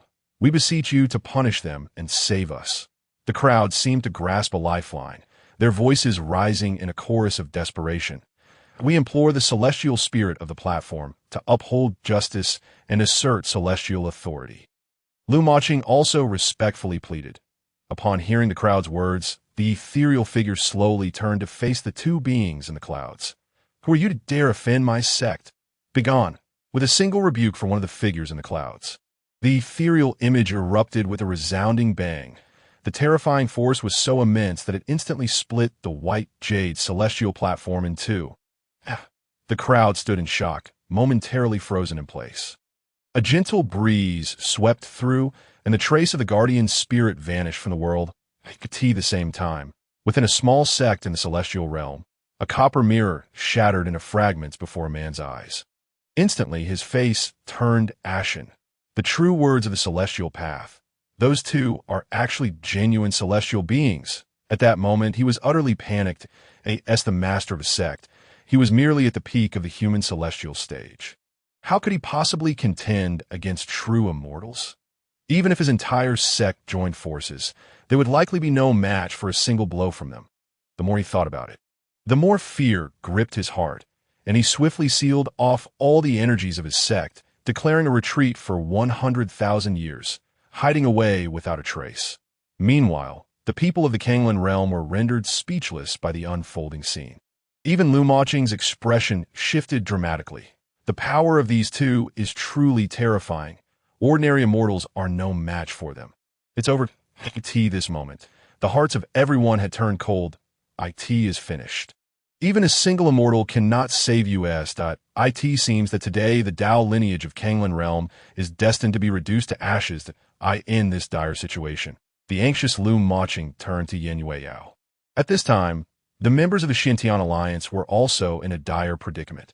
Although they had not inhaled the false celestial aura earlier, the subsequent rebuke infused with celestial power from the two true immortals was enough to severely injure them. Many could not help but cough up blood.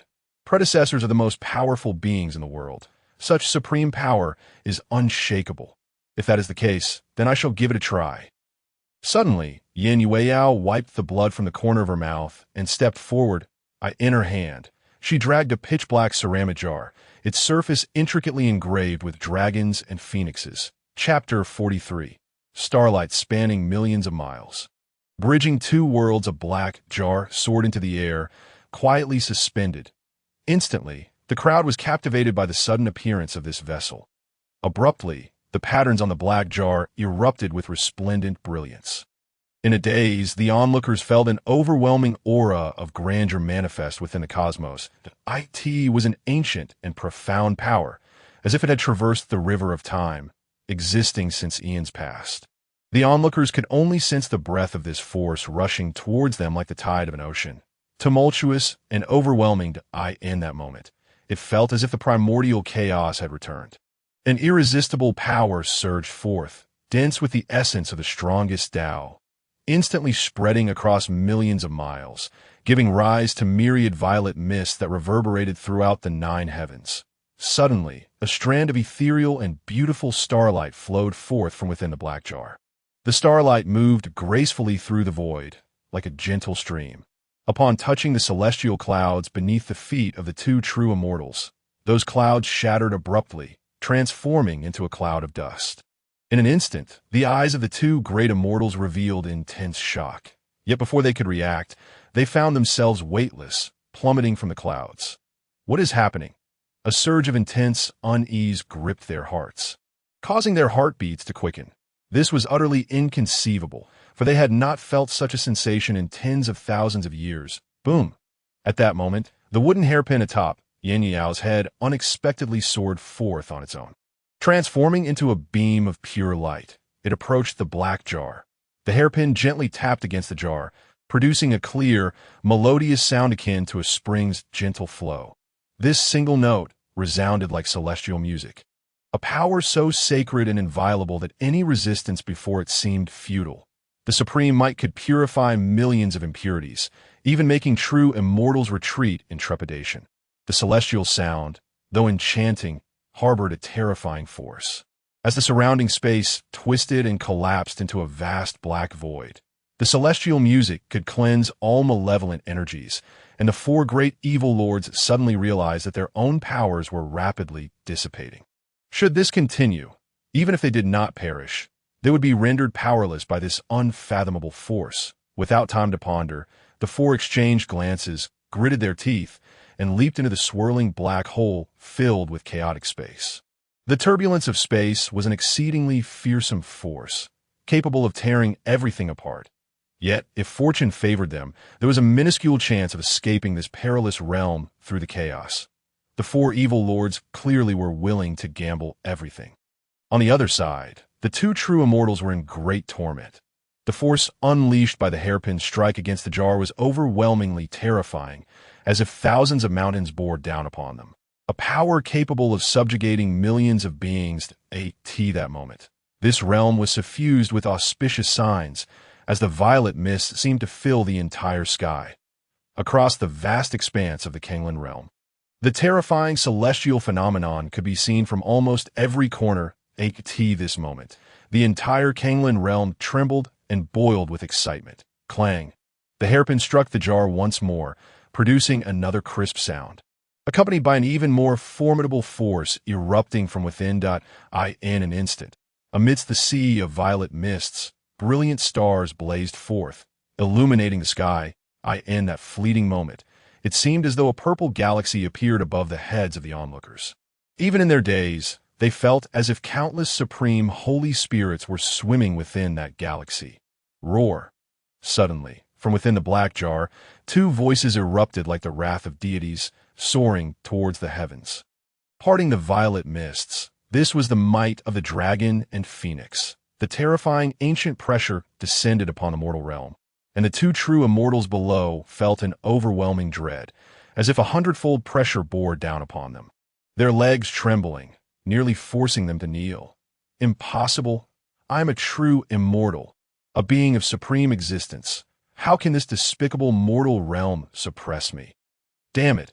We possess the might of immortals. We are the rulers of you ants. You dare to openly defy us. I shall extract your souls and refine them in the depths of the abyss for 10,000 years. The two true immortals howled to the heavens, their brows filled with boundless fury. Yet it was all in vain. The force above showed no sign of waning. Instead, it grew ever stronger. Their feet were sinking into the ground. They could not comprehend why this desolate place, inhabited by mere ants, possessed such a terrifying artifact. Others among the Kanglan realm as supremes, gazing at the might of the dragon and phoenix in the skies, were left agape, trembling in fear. Roar! Suddenly, two formidable and terrifying phantoms leapt forth from the black jar. The souls of the dragon and phoenix. Impossible, absolutely impossible. Why would such exalted and noble celestial beings appear in this refuse heap? The two true immortals stood dumbfounded, for such existences, even in the immortal realms, would be regarded as treasures. Yet here, in this lowly realm, how could such holy spirits manifest? The hairpin traced through the air, conjuring a colorful celestial rope formed purely of celestial energy, and a dragon and a phoenix grasped either end of this rope, soaring through the ceaseless galaxy, connecting star after star. Ultimately, it took shape, depicting an immense chart of the stars throughout the cosmos. Suddenly, the cultivators and supremes of the Kanglan realm below fell to their knees. They were not subdued by the overwhelming power, but rather completely surrendered to the supreme aura, sincerely and genuinely bowing before these divine manifestations. In the presence of such miracles, even true immortals felt as insignificant as ants, let alone they. This was undoubtedly the most astonishing sight they had ever witnessed in their lives. Damn it! You filthy wretches dare to insult the might of the immortal realm. I am a true immortal. Ew. Before he could finish, the two true immortals were crushed to the ground by the terrifying force, leaving deep impressions of their forms upon the earth at that moment. Their flesh, bones, and meridians were rapidly fracturing, and countless streams of blood flowed from the fissures in their skin. The crimson immortal blood stained the earth. The vibrant flowers blooming across the land were nourished, blossoming even more brilliantly. What level of artifact is this? How could it even contain the souls of the dragon and phoenix? What sort of existence could forge such a divine object? Fear and despair intertwined in their eyes, as the glimmer of hope gradually extinguished. Had they known it would come to this, they might as well have gambled alongside the four others and leaped into the chaotic space. This was the most erroneous decision of their lives. From the very beginning, they should not have come to this cursed place in their zealous display. Above the azure skies, the chart of the stars burst forth with brilliance, intermingled with the powers of the dragon and phoenix, a force potent enough to annihilate all. Beneath the resplendent and sacred light, all would be rendered to nothingness. The two true immortals were instantly reduced to ashes, everything they had dissipated between heaven and earth. Only a bottomless black pit remained on the ground, a testament to their former existence that in but a moment. The heavens were cleared, and the vast expanse was illuminated. The starlight was fleeting, yet its divine might spanned millions of miles. In a wild and untamed land of the immortal realm, a clan was engulfed in flames of war. Countless vengeful spirits tainted the air, rendering the world murky. Such terrifying vengeful energy, one could not fathom how much blood of golden immortals, mysterious immortals, and true immortals had forged it. Surrounding beings suffered and perished amidst endless ruins. Amidst the rubble and debris stood a towering figure, 2 meters tall, with 4 eyes. His massive hand suddenly seized an elder by the shoulder, lifting him effortlessly. Clan leader. Release our clan leader. The clan members behind him, old and young, male and female, exerted their utmost effort to support themselves, yet they could not manage it. Each was grievously wounded, their celestial power long expended.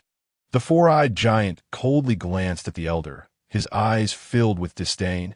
The remnants of the Star Clan had clung to life in this wretched place for so many years. It was time they accepted their fate. Today, I shall ensure the complete annihilation of your Star Clan from this world. Humph. Back in the day, when you caused chaos in the southern borders, my clan's ancestor, the Stellar Emperor, shattered your clan, ultimately showing mercy by leaving you a foundation. Who would have thought you would repay kindness with enmity? If the ancient clan returns, they will undoubtedly tear you to shreds. the old clan leader exclaimed with fury. In days gone by, their ancestor, the Star Emperor, was a formidable power in his own right, establishing the illustrious Star Clan with his immense strength, becoming a renowned celestial race, dominating a vast territory. However, 100,000 years ago, in pursuit of a higher realm, their ancestor ventured into other worlds seeking fortune, but never returned. Consequently, the Star Clan fell into decline, marginalized by all factions, relegated to this remote land. Utterly ridiculous. That old ghost, the Star Emperor, has long since vanished into oblivion, and you dare to place your hopes upon him. It is simply foolish beyond measure. All around, the peculiar beings of the four-eyed giant tribe erupted into raucous laughter. Enough of your prattle. I hereby decree the eternal extermination of the Star Clan from this day forth. With that proclamation, the four-eyed giants brandished their weapons and advanced menacingly toward the Star Clan's members. It was over. Witnessing this, the hearts of the onlookers turned to ice. Ancestor, are you truly willing to forsake your people? The old clan leader was engulfed in profound sorrow, yet felt utterly powerless as the members braced for impending doom. A celestial river suddenly streaked across the heavens. Resplendent starlight extinguished the malevolent spirits of all beings. Under the embrace of the starlight, in an instant, the four-eyed tribe members transformed into mere ashes. Shattered upon the ground. What is happening? The minds of all within the Star Clan went blank in astonishment. The old clan leader, too, was momentarily stunned, but in the next moment, a realization struck him, and his countenance changed dramatically. It is the ancestor. The ancestor has made his move. Unable to contain his emotions any longer, tears streamed down his face in overwhelming joy. The ancestor has intervened. Could it be that the ancestor has returned? In that instant, the entire Star Clan erupted in a fervor of excitement. No, that beam of light seemed to have originated from another world. If we could reach that realm, we would surely be able to retrieve our ancestor. Crossing worlds, clan leader. That is an endeavor fraught with immense peril and great cost. In the days of yore, the Star Clan would have thought nothing of such risks, but now their strength had waned significantly, and they could scarcely endure such tribulations. Instantly, the morale of the clan plummeted once more. Meanwhile, the old clan leader gazed into the distance, murmuring to himself, "For some reason, I have an inexplicable premonition that an opportunity may soon present itself. Perhaps we shall no longer live in fear." Chapter 44. The celestial spirit Crystal, however, regarding the events unfolding in the other world, the inhabitants of the Kanglan realm remained blissfully unaware at this moment. They merely felt as though time had come to a standstill, the river of years frozen in place. It was as if heaven and earth had paused in that singular moment. The black ceramic jar retracted everything, gently settling upon the ground, while an ordinary wooden hairpin quietly lay beside it. The terrifying forces that had just manifested gradually dissipated, leaving behind an uncountable aura of divinity. The surrounding space was rent asunder by the fierce starlight, with radiant beams illuminating the rifts, the very forces that separated worlds, the barriers of existence. The divine energies coalesced into pure and transcendent runes, delicately mending the rifts one by one. The only sound that permeated the air was the gentle rustle of the breeze, enveloping the realm in absolute silence, both in this world and the next. Yan Yueyao, in a daze, extended her hand, and the two divine artifacts once again flew into her grasp. The others maintained their reverent postures, not daring to exhibit the slightest disrespect. Gazing at the two artifacts in her possession, Yan Yueyao suddenly felt as though the entire world had taken on an air of unreality. In that moment, her expression grew exceedingly complex. She pondered what manner of extraordinary artifacts she held. She could not comprehend whether the emergence of such formidable items in the world was a blessing or a curse. Is Senior Chu truly a celestial being? Yan Yueyao mused, as she questioned why, despite being a celestial, the two true immortals had seemed as insignificant as ants. This led her to conclude that their previous assumptions had been gravely mistaken. Senior Chu was certainly no ordinary immortal, but rather an exalted being of immense power within the celestial realm. After a considerable time, the crowd slowly regained their senses. They turned to Yan Yueyao, erupting in a chorus of gratitude. Thank you, fair maiden, for intervening and rescuing us from our dire plight. We bow in gratitude. The echoes of appreciation reverberated like thunder. Yet, in response to the crowd's fervor, Yan Yueyao suddenly spoke. My friends, our gratitude should be directed towards Senior Chu. Indeed, the crowd came to realize that the divine artifacts in the hands of the Xuantiangong had originated from the hands of that supreme being behind them. Heavens, the Xuantiangong is backed by a transcendent power far surpassing that of true immortals. When did the Kanglan realm come to possess such a being? With such an ally, the Xuantiangong must surely stand as the foremost power in the world today. Not only that, with such a formidable protector, they would undoubtedly secure a place for themselves even in the celestial realm. The crowd buzzed with excitement, marveling at the presence of this supreme elder, while also feeling envious of the Xuantiangong's extraordinary fortune. Perhaps the elder had known all along.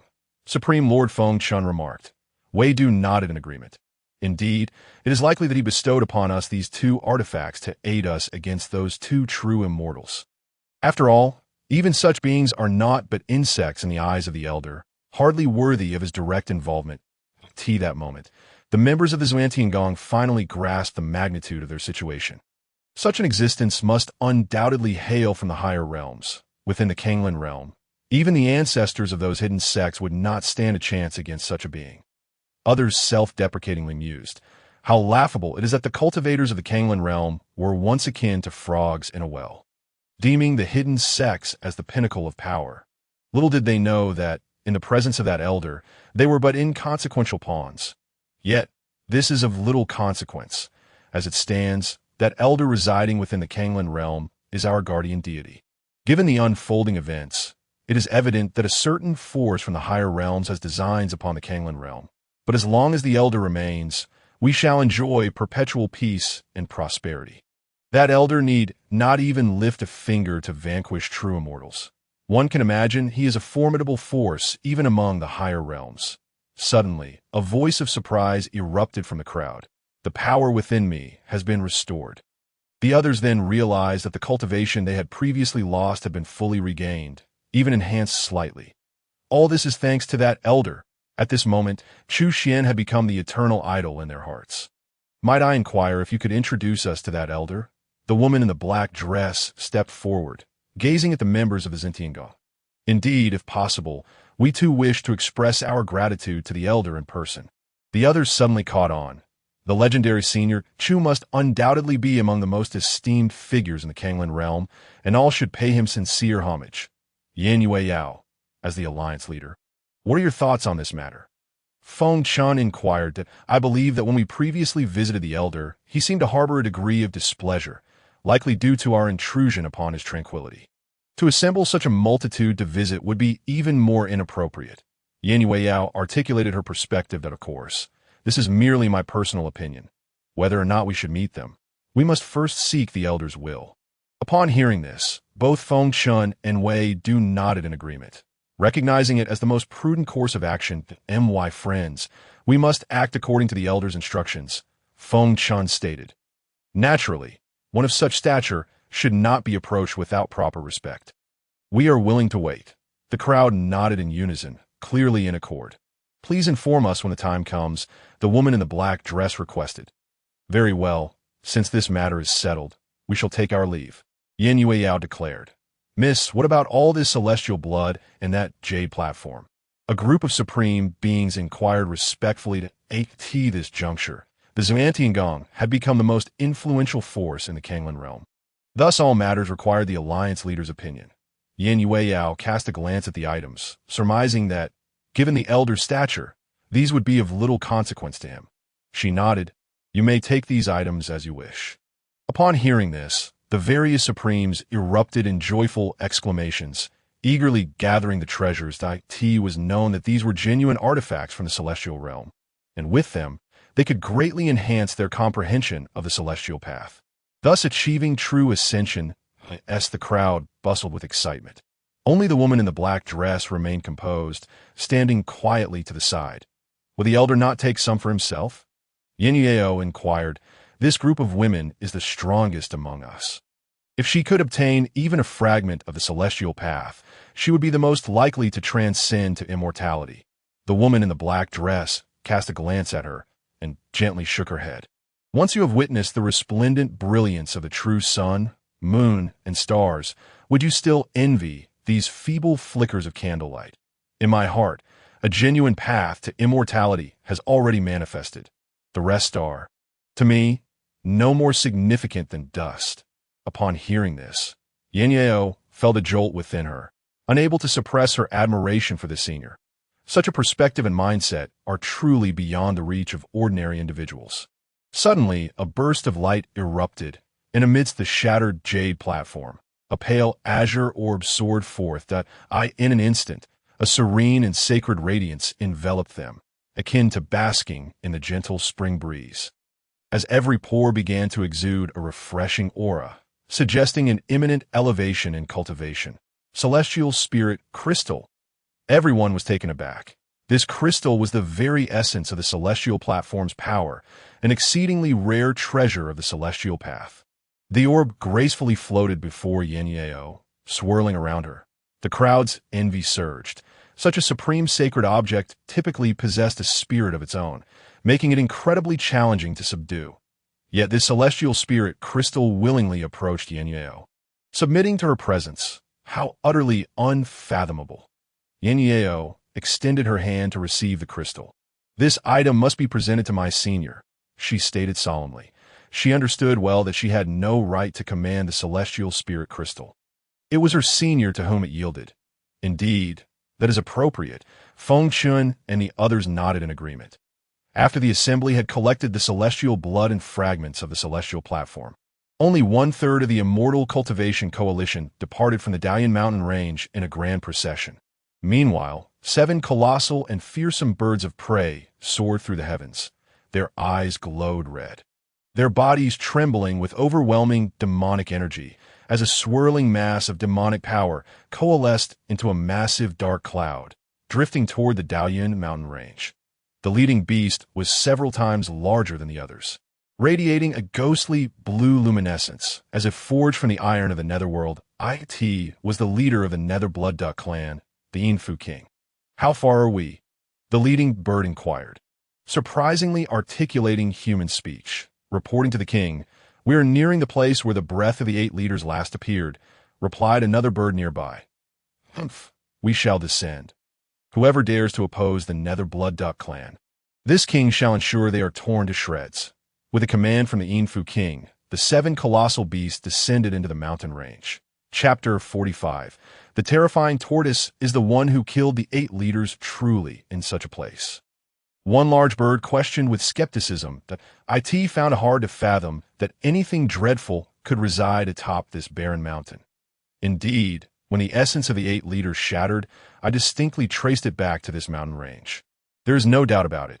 Another bird asserted, this should be the place. I sense an oddity in the mountain's aura, said yet another. The Yinfu King surveyed the mountain range, a hint of wariness flickering in his eyes. Has the king discerned something amiss? Inquired the nearby ducks that I cannot quite articulate it, but it is prudent to remain cautious, the Yinfu King advised. Understood. Thus, a group of ancient feral birds ventured deeper into the mountains. Yet, after a short distance, the Yinfu King increasingly felt an unusual sensation. Why was there an overwhelmingly powerful aura of auspicious remnants of the celestial path lingering in this mountain?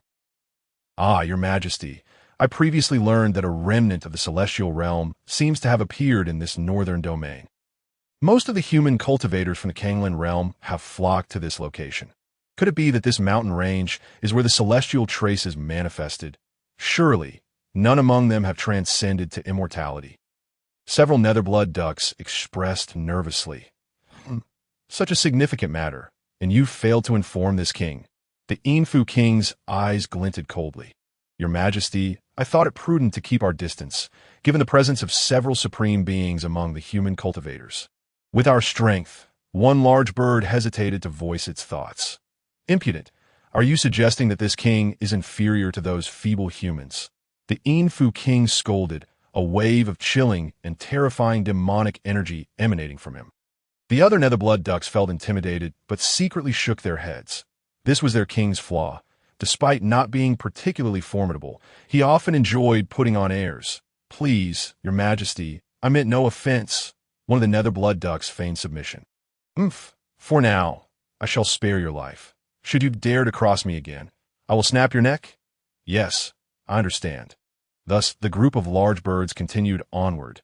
Soon, they emerged from the previously vast and boundless forest into an expansive wilderness. Why were we previously unaware of this mountain range? The Yin-Fu king marveled, astonished at its vastness. The further they ventured, the more impressed he became. Not only was the area immense, but the deeper they went, the more abundant the spiritual energy became, surpassing the living conditions of their own clan by countless degrees.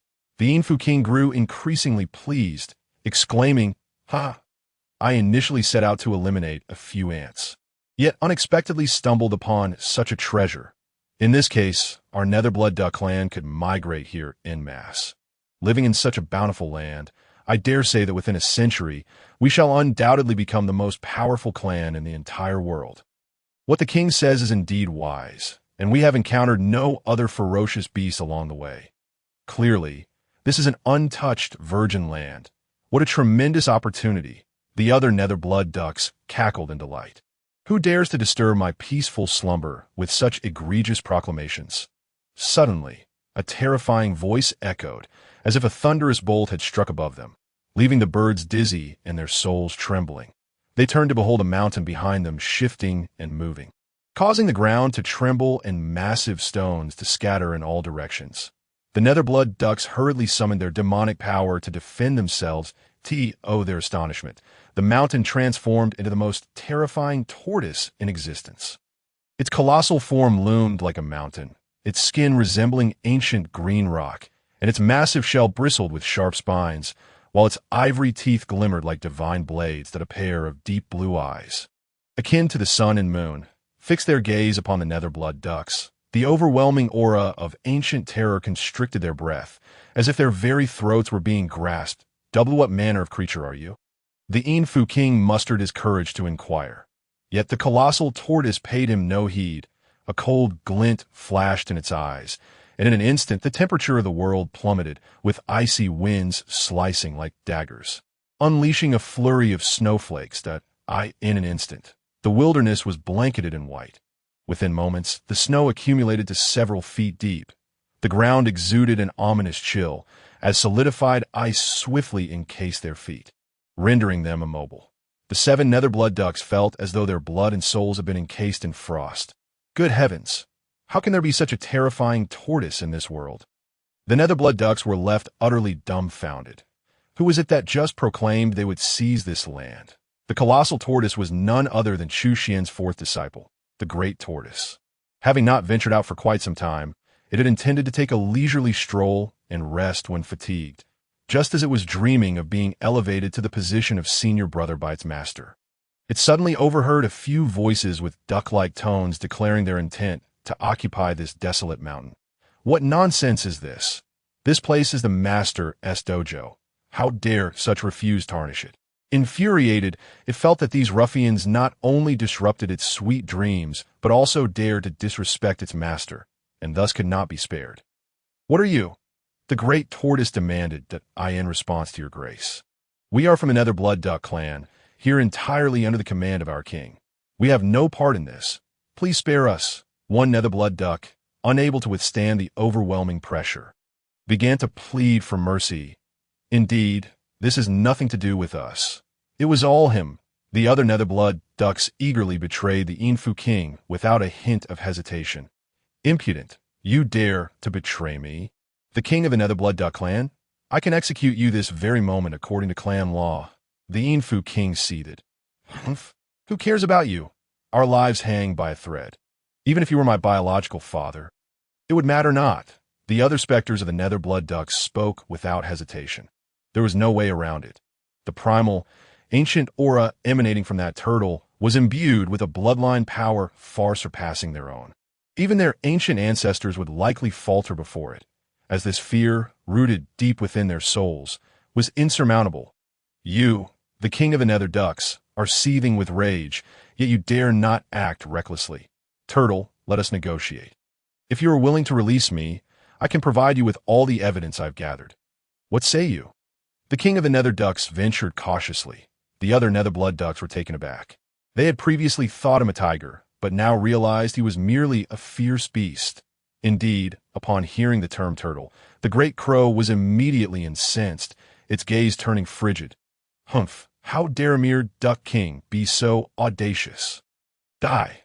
In an instant, the king of the nether ducks was transformed into an ice sculpture, its very soul eternally cast into the frozen abyss. The other nether blood ducks, witnessing this, felt their hearts nearly cease. Although still in its infancy, the king of the nether ducks had genuinely entered the realm of demon sovereigns, yet could not withstand even a single glance from the great crow. What chance did they have? "My lord, we are loyal informants. May we take our leave?" Several nether blood ducks gazed at the great crow with hopeful eyes. The great crow regarded them coldly. "Leave? The moment you trespassed into this domain. You committed a capital offense. Therefore, vanish forever." The countenances of the large birds changed dramatically. Boom! In the same instant, 6 pieces of ancient ice materialized. They at least comprehended one truth before their demise. Even turtles have their moments of wrath. The great crow glanced at the frozen figures and suddenly had a brilliant idea. Although these creatures were lowly, they were quite plump and bore some flesh. If taken back as offerings to my master, I would surely earn commendation. As long as I continue to perform well, the position of senior disciple will undoubtedly be mine. In that moment, a grand plan unfurled in the great crow's mind. Meanwhile, beneath the desolate mountain, 20 miles away, a throng of cultivators stood in respectful formation. Avoid disturbing the elder's meditation. "We shall wait here," Lu Maching stated. "Thank you, fairy," the crowd responded with clasped fists. Yan Yueyao nodded at the assembly. "Very well. Please wait here momentarily while I pay my respects to the elder." Subsequently, only a few members of the Xiantian Alliance ascended the desolate mountain, the small entrance. Chu Xuan stood beneath a plum tree, with Dahe lounging beside his feet. The leaves of this plum tree were a vibrant green, its fruits plump and reflecting the sunlight, resembling clusters of pale, yellow gemstones. After such a long time, this plum tree had finally borne fruit. Gazing at the bountiful harvest, Chu Xuan felt a sense of satisfaction. He had personally undertaken the tasks of digging the pit, watering, and fertilizing, which stirred deep emotions within him. This tree, like those vegetables and fruits, had been provided by the system.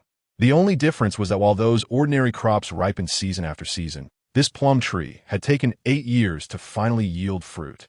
"Master," Shunwinch happened to return from practicing his swordplay outside. "How goes it?" Chu Xuan inquired with a smile.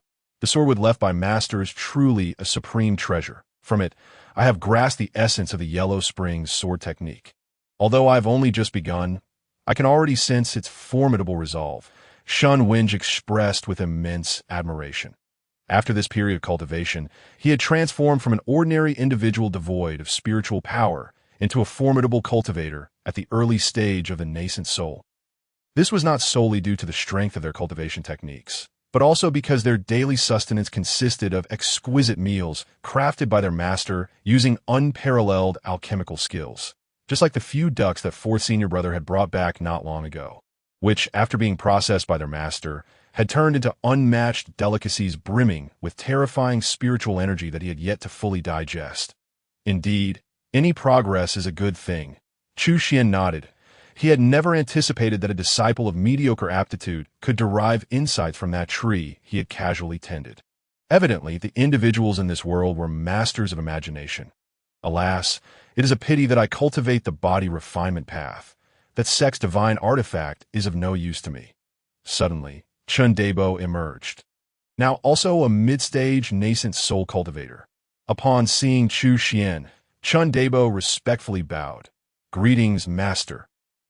Chu Xuan nodded. "Senior brother, do not underestimate your own cultivation of the Taishin body refinement technique, that if you do not employ this sword technique, I estimate I could not harm you in the slightest with all my strength," Shun Winch praised. "Even so, I once harbored dreams of being a swordsman," Chun Debo remarked. In truth, you are not entirely incapable of practicing sword techniques."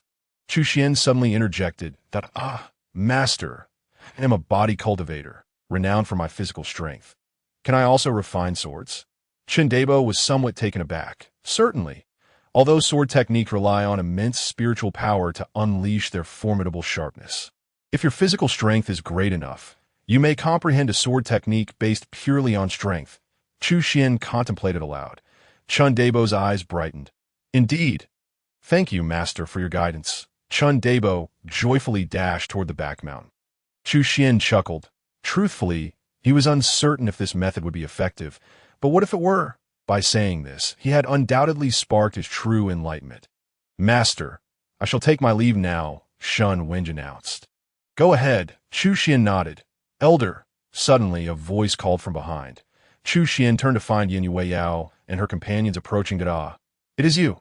Chu Xuan replied nonchalantly that, I apologize, Elder, but we have no choice but to disturb your meditation once more. Feng Chan said, bowing respectfully, no matter. Do you have matters to discuss? Chu Xuan gestured dismissively, inquiring with curiosity. Reporting to the Elder, our successful escape from peril was largely due to the treasures you bestowed upon us. We have come specifically to report back and express our most sincere gratitude. The members of the Xiantian Alliance bowed deeply. Hearing their words, Chu Xuan felt perplexed. Escape from peril? Could it truly be that the 2 items I provided enabled them to evade danger? The young lady must be jesting. Those were merely 2 mundane items. How could they have aided you? Chu Xuan remarked coolly that no, the 2 treasures granted by the Elder possess immeasurable value. During our journey, they transformed into the most dazzling stars in the arena, astonishing countless individuals. I could see this moment. Many in the outside world hold the Elder in the highest esteem. Yin Yueyao spoke earnestly. If what you say is true, did they take the items? I gifted them to auction. Yet didn't they mention seeking some opportunity? How did they end up at an auction house instead? Regardless, this does not concern me. From their expressions, it seems they must have made quite a sum to be so elated. Could it be that they have come to share the profits with me? Upon contemplating this, Chu Xuan's heart swelled with joy. He was somewhat surprised that these powerful cultivators would engage in mundane business ventures in this fantastical world. This was rather different from his expectations. However, such matters held no significance for Chu Xuan. As long as wealth was acquired, that sufficed. I knew it. That last pottery jar, although I made a slight error during its crafting, it was of no great consequence, and its quality remains top-notch. Chu Xuan held great confidence in his skills in pottery and sculpture. For the prior years, apart from delving into these various crafts, he had engaged in little else. Thus, Chu Xuan smiled faintly, dismissing the matter. It was but a trifling effort, hardly worth mentioning. Yet his body, being honest, extended a hand. The members of the Xiantian Alliance momentarily looked perplexed, unsure of the Elder's intent. Ahem, Chu Xuan feigned a cough, rubbing 2 fingers together. Yet the crowd remained bewildered, exchanging glances without comprehension. Chu Xuan's heart sank. What is going on? Could it be that they have not even considered sharing the profits with me? One must understand the importance of reciprocity. Give and take is the foundation of lasting relationships. Business people should certainly grasp this concept, should they not? Chu Xuan stated, we shall heed the Elder's teachings. The group momentarily stunned, then respectfully replied. Yet after that, they fell silent again. My goodness, how could they be so dense? I made my hints so obvious, yet they still do not comprehend. What I mean is, although those 2 items are nominally gifts from me to you, considering their exceptional quality, you must at least feign a gesture of sharing a portion of your substantial profits with me. Right? Even a trivial amount of gold or silver would suffice, Chu Xuan said, pressing his forehead and speaking candidly. Gold and silver. Are you seeking money, senior? The crowd was momentarily bewildered. What use could such mundane yellow and white objects hold for someone of your exalted status? Oh, I understand now. Senior intends to utilize these trivial items to sever karmic ties. Feng Chun suddenly conveyed through thought that that's the case. Only then did everyone grasp the senior's intention. However, such commonplace items hold no value for us. And we certainly do not carry any on our persons. The crowd expressed their dismay. I do happen to have a little, though I cannot ascertain if it is sufficient at that moment. It was Zhou Fu who stepped forward. As the head of household, he would naturally carry some gold and silver when venturing out. Senior, we currently possess only this, and if you deem it insufficient, we can return and summon more. Compared to the 2 magical artifacts bestowed upon us, transporting a few mountains of these yellow and white objects would be a trivial matter. Chu Xuan glanced at the box in Zhou Fu's hand, which contained over a dozen gold bars. Goodness gracious, this is certainly sufficient. Chu Xuan was taken aback. However, to deceive someone out of so much wealth for merely 2 hastily crafted handmade items seems rather unethical, does it not? After some contemplation, he ultimately extracted just 1 bar. This will suffice. Indeed, the senior's concern was not about the gold. He simply wished to avoid entanglement with karmic consequences. The crowd marveled, recognizing that the 2 magical artifacts were priceless treasures. And how could a single gold bar ever compare to their worth? By the way, Senior, we have also acquired this during our journey, and we now present it for your judgment. With that, Yan Yueyao produced a crystal of celestial essence. Respectfully placing it into Chu Xuan's hands, Chu Xuan gazed at the light blue glass orb, roughly the size of an infant's fist, handed to him by Yan Yueyao, feeling a wave of nostalgia, recalling that he had often played with such items in his youth. Although it bore little monetary value, it was filled with memories. Very well, I shall accept this as well. Thank you, woof. The large black dog at his feet stared intently at the light blue orb in Chu Xuan's hand, its eyes gleaming with excitement, unable to suppress a joyful bark. All right, you may play with it. Chu Xuan shook his head and casually tossed the glass orb to the large black dog. The dog eagerly caught it and scampered off with delight. The crowd watched this scene in astonishment. The T.O. so casually bestow such a rare treasure upon a mere dog truly illustrated how, in the eyes of such an esteemed being, a so-called celestial essence crystal was no more significant than dust. By the way, Senior, there's another matter. Yan Yueyao suddenly interjected. What is it? Chu Xuan inquired, turning his gaze towards her. Many individuals have descended from the mountain, wishing to pay their respects to you, Yan Yueyao informed him. Chu Xuan furrowed his brow, pondering for a moment. How many of them are there, roughly? Oh, I'm not quite certain, but I estimate at least several 100,000, Yan Yueyao replied candidly. What? Why are so many people coming? If they all ascend together, they would surely trample this mountain flat. Chu Xuan was momentarily at a loss for words. Perhaps we should allow their leader to come forth and pay their respects to the senior, thus significantly reducing their numbers to about a dozen individuals. Wei Du contemplated before speaking. Very well, then. Please have them come. After some thought, Chu Xuan concluded that if it were merely a dozen individuals, it would be manageable.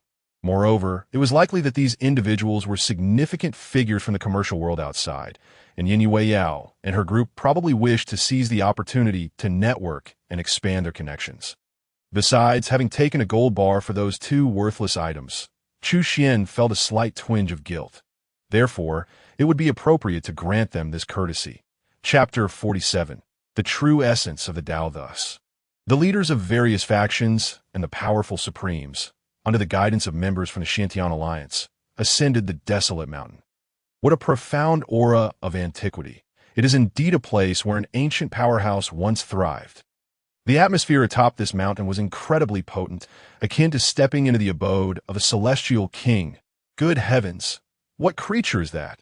Suddenly, someone pointed into the distance and shouted. The crowd followed his gaze, and their expressions changed in an instant. There on the vast expanse of the wilderness, a colossal azure lion, boasting 9 heads, was galloping wildly. As it ran, dust clouds billowed, and stones were sent flying. T trod upon a thick layer of azure smoke, covering thousands of miles in an instant. Suddenly, an ancient ferocious bird, entirely dark blue, emerged. Every feather on its body resembled a steel blade, forged from primordial metal. With a powerful flap of its wings, it stirred the heavens, causing a tempest to arise, and in a heartbeat, the ferocious bird soared into the skies, reaching heights of 90,000 miles, riding the winds and parting the clouds alongside the blazing SU and I in addition. The vast wilderness was home to a myriad of extraordinary creatures and ancient beasts. In that moment, the crowd was left in awe of everything the desolate mountain had to offer. It is known that many of these beings were once thought to exist only in legends. or had been extinct for tens of millions of years. This senior is indeed a transcendent figure, harboring such a wealth of ancient beasts within his domain. The woman in the black dress gazed intently, exclaiming, "In this great wilderness, countless rare treasures abound, and deeper within, vibrant hues of 7 colors burst forth. Surely, there must be legendary, unparalleled elixirs. Only the true path of immortality could cultivate such celestial flora." At this moment, everyone was filled with admiration for this treasure-laden land, their reverence for the senior growing even deeper. "Everyone, let us hurry up the mountain and not keep the senior waiting," Yan Yueyao urged. She was well aware of their reactions, but what these individuals did not realize was that even more astonishing spectacles awaited them at the mountain's peak. Soon, Yan Yueyao led the group of Supremes to the desolate mountain. From a distance, they spotted a modest yet slightly refined small courtyard, standing amidst the desolation like a secluded paradise. This space was self-contained, enveloping the small courtyard. Amidst the myriad of tranquility, a formidable force of dominance lurked. And those who dared to venture within, even a true immortal, would be reduced to ashes with the slightest misstep. Therefore, they must not act recklessly. Upon closer inspection, they quickly discerned the extraordinary nature of this small courtyard, causing them to feel a rush of tension, and sweat began to bead upon their foreheads. The woman in the black dress suddenly appeared entranced. This is indeed the pinnacle of immortality and the essence of the Tao. As they gazed, they saw a young man in blue standing quietly beneath a verdant pear tree outside the small courtyard. His aura was entirely concealed, as if he were one with the world. Anyone who encountered him would likely mistake him for an ordinary person. However, those with keen insight would easily recognize that such an innate state, almost in harmony with the universe, could not be achieved without countless years of cultivation. Yan Yueyao approached with the group, respectfully bowing to Chu Xuan. "Senior, I brought them here." Chu Xuan nodded, looking towards the crowd. Although he could no longer discern their exact identities and statuses, their attire suggested they were indeed notable figures. "We pay our respects to you, senior." The woman in the black dress suddenly stepped forward, kneeling on the ground and sincerely bowing to Chu Xuan. The others were taken aback. This woman was a genuine pinnacle quasi-immortal, mere steps away from true immortality.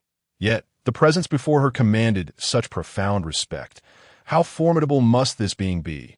Regaining their composure, the others too knelt down in reverence, their heads bowed deeply. Chu Xuan looked at this group, momentarily bewildered. What is this? Why do they kneel upon seeing someone?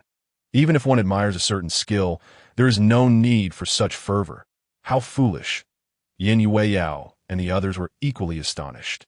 Among those present were the most elite figures of the Kanglan realm, including the heads of various hidden sects, each possessing immense power, some even boasting legacies spanning over 10,000 years, truly ancient giants. Yet, even so, they still chose to bow in deference before the senior. Suddenly, Yan Yueyao and the others felt a surge of conflicting emotions. Quickly, "Rise, rise. There is no need for such grand gestures." Chu Xuan regained his senses and approached the woman in the black dress, helping her to her feet. Upon hearing the elder's command, the others swiftly rose, as if an unseen force of great power had lifted them. The expressions of these supreme beings shifted abruptly. Could this be the rumored phenomenon of words manifesting as law? The elder's mastery of the art of crafting artifacts had reached a level of transcendence, and the treasures he created exuded a formidable power that compelled all beings to bow in reverence. "Thus, it is only fitting that we pay our respects," one of them earnestly remarked. "Indeed, it is a profound fortune to encounter such a transcendent figure in this lifetime. I would feel no regret in departing from this world." Another added, "Yes, yes." The others fervently echoed in agreement, their faces alight with excitement. Chu Xuan furrowed his brow slightly, wondering how these individuals excelled in flattery even more than he did. He chuckled. "It is merely a trivial path for those who scrape by. It hardly merits such esteem. You are all too generous with your praise." Upon hearing this, the others felt an even greater admiration for him. He effortlessly vanquished true immortals. Such terrifying power is viewed as nothing more than a trivial pursuit in the eyes of the elder. Not only is he immensely powerful, but he is also humble and kind-hearted. Point one must ponder. How can an ordinary person ever aspire to such a realm? Yet, it is only beings of such extraordinary caliber that can remain untainted amidst the worldly mire. Standing apart from the mundane, truly, he is an unparalleled and exceptional being. Elder, I have a request in my heart. I wonder if it is appropriate to speak it. The extraordinarily beautiful woman in black suddenly knelt again. Chu Xuan glanced at her and said, "Speak, and I shall listen. I wish to become your disciple, to listen to your teachings day and night." "May I?" The woman in black appeared anxious, having lived for tens of thousands of years. She was cold and proud, with unfathomable cultivation, reigning supreme in the Kanglan realm, unmatched by any. Yet at this moment, she resembled a fragile young girl. To take a disciple, Chu Xuan was momentarily puzzled, then inquired with the system. "System, am I able to accept her as a disciple? This individual bears a karmic connection to the host, granting the potential for instruction, yet lacks the fated bond of master and disciple." The system replied coldly. Upon hearing this, Chu Xuan turned to the woman in black. "What is your name?" In response to the elder, "I am called Lu Maching." She replied respectfully to M.O. Ching. "Is it? I regret to inform you that we lack the fated connection to form a master-disciple relationship. Thus I cannot take you under my wing," Chu Xuan stated flatly. Upon hearing this, Lu Maching's complexion paled slightly. Seeing this, Yin Yao's heart softened, and she could not help but interject, "Elder, our escape from peril this time was greatly aided by this esteemed individual. She has sacrificed much to visit you." Lu Maching's resolute heart remained unshaken even in the face of celestial blood, showcasing her immense will and potential. Therefore, Yin Yao truly did not wish to see her be rejected. Chu Xuan regarded her for a moment, exhaling slightly. "Ah, such foolishness. However, I am a master of a sect. Even if I were to accept a disciple, it would be for the purpose of cultivation, not merely to teach trivial crafts. Rise. Our fated connection is ultimately lacking, and I truly cannot accept you. However, should you have any questions in this regard, I can offer some insights." This girl appeared to be no more than 20 years of age, suggesting her experience in this area was relatively short. Having studied various eclectic matters for many years, Chu Xuan felt he could share some insights with her. Guiding a young girl like her should pose no issue. Upon hearing this, Lu Maching's expression became serious. Receiving guidance from the elder was undoubtedly a rare opportunity. But what question should she pose? Having reached the threshold of quasi-immortality for tens of thousands of years, she yearned for ascension, having faced the tribulations of ascendance 5 or 6 times, all ending in failure, leaving her with severe internal injuries. To resolve this issue, she needed to successfully ascend to nourish her body with her heart's power to eliminate her wounds. Upon reflection, she realized that her repeated failures were likely due to a lack of comprehension regarding the Great Tao. With this thought, Lu Maching took a deep breath and, with righteous determination, asked, "May I inquire?" "Elder, what is the Tao?" Chu Xuan was momentarily taken aback. Did she not wish to inquire about pottery and sculpting? How had the conversation shifted to the Tao? Moreover, if he could grasp such concepts, would he not have transcended his current status as merely a chi-refining novice? No. Since she asked, she must be referring to the matters of pottery and sculpting. Yet he only knew how to create, not the philosophical underpinnings. Well, let me just offer a vague elaboration. Chu Xuan mused for a moment before speaking. The sage speaks of man following the earth following heaven, heaven following the Tao, and the Tao following nature. This is the Dao. T also speaks of the duality of yin and yang as the essence of the Tao. Thus, Tao encompasses the natural order of yin and yang, the myriad phenomena of the universe and all living beings. Every flower, every leaf, every grain of sand, and every speck of dust embodies the supreme Tao. Therefore, if you wish to achieve something in this domain, you must establish a foundation rooted in heaven and earth, immersing yourself in the bustling, mundane world. Amidst the myriad glimmering lights, one must perceive the infinite ordinariness. Your vision cannot solely aspire to lofty heights. It must also embrace the commonplace. Chu Xuan pretended to articulate his understanding of the Tao. Of course, this was his personal interpretation. even when crafting the most ordinary pottery or the simplest sculpture. One must approach it with tenfold sincerity, paying attention to every detail, for only then can a fine work be born. Even if it is exceedingly ordinary, it remains an invaluable treasure in your eyes. As these words resonated, a profound silence enveloped the space. The onlookers beheld an infinite Tao manifesting in the void, transforming into a myriad of blooming lotus flowers, each flower evolving into a vast expanse of heaven and earth, where countless beings danced. Within the world they inhabited, the sun, moon, and stars continuously cycled, while the boundless Tao surged forth in the midst of the myriad glimmering lights. Perceiving the ordinary, it seems I have grasped something. Lu Maching pondered, her expression shifting. Could this be the elder's path to cultivation? All this time, she believed that as long as she maintained an unwavering spirit and broke through countless thorns, she would naturally ascend to the pinnacle. Yet, standing too high had often caused her to forget the most fundamental aspects, neglecting the original intent that led her to embark on the path of cultivation. Thank you, Elder, for your teachings. I understand now. Lu Maching reverently bowed once more to Chu Xuan. It is but a small matter. There is no need for such formality. By the way, I notice that the plums on this tree have ripened. Do try one, Chu Xuan remarked, glancing at a nearby plum tree, casually plucking one for Lu Maching. This was genuinely a natural, pollution-free fruit, untouched by pesticides. Lu Maching looked at the pale yellow plum in her hand, somewhat puzzled. However, since it was a gift from the elder, she complied. Bringing it to her lips, she took a gentle bite. In an instant, a terrifying surge of power exploded in her mouth, coursing through her body. In the blink of an eye, her internal injuries began to heal at an astonishing pace. Chapter 48. A single plum. Lu Maching could hardly believe that the dilemma that had plagued her for tens of thousands of years had been resolved in an instant. Such a severe internal injury had been healed so effortlessly. This moment, the sensation of being suffused with the essence of the supreme Tao left her feeling ethereal. In that instant, her state of mind became crystal clear, comprehending the highest truths, as the myriad spiritual energies of heaven and earth transformed into the purest form of spiritual power, erupting within her with a deafening roar of Tao. This was the essence of the celestial spirit. She was on the path to ascension. The onlookers were left speechless.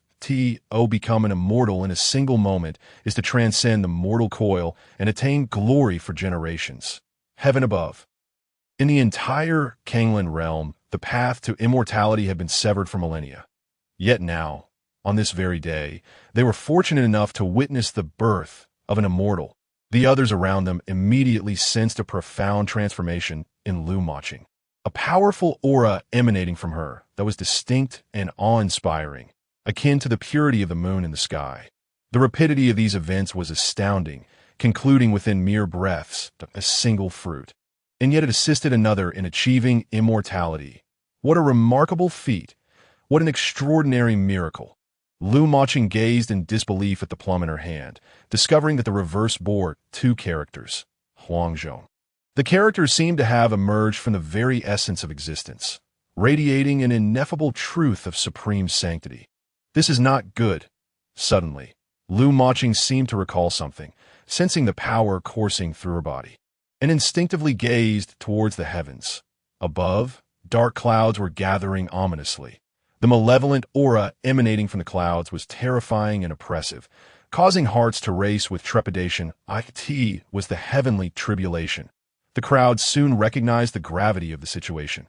Their hearts filled with anxiety.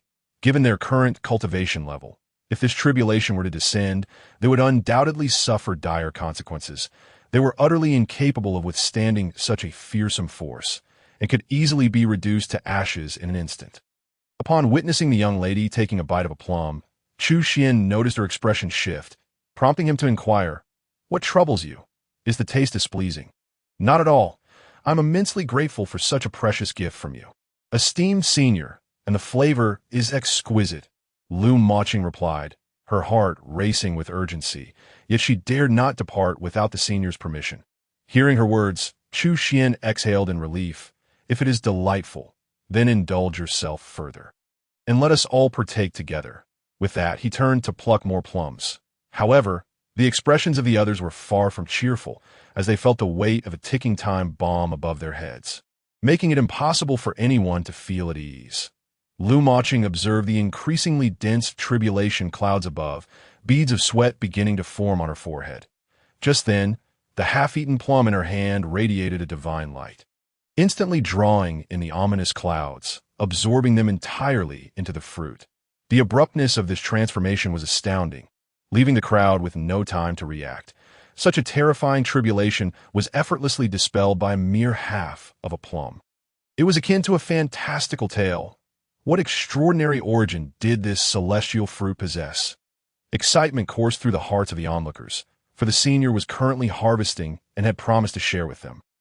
Moreover, the members of the Xintian Alliance had formed an orderly line from the very beginning, aware that anything bestowed by the senior was undoubtedly a supreme treasure, just like the tea from days gone by.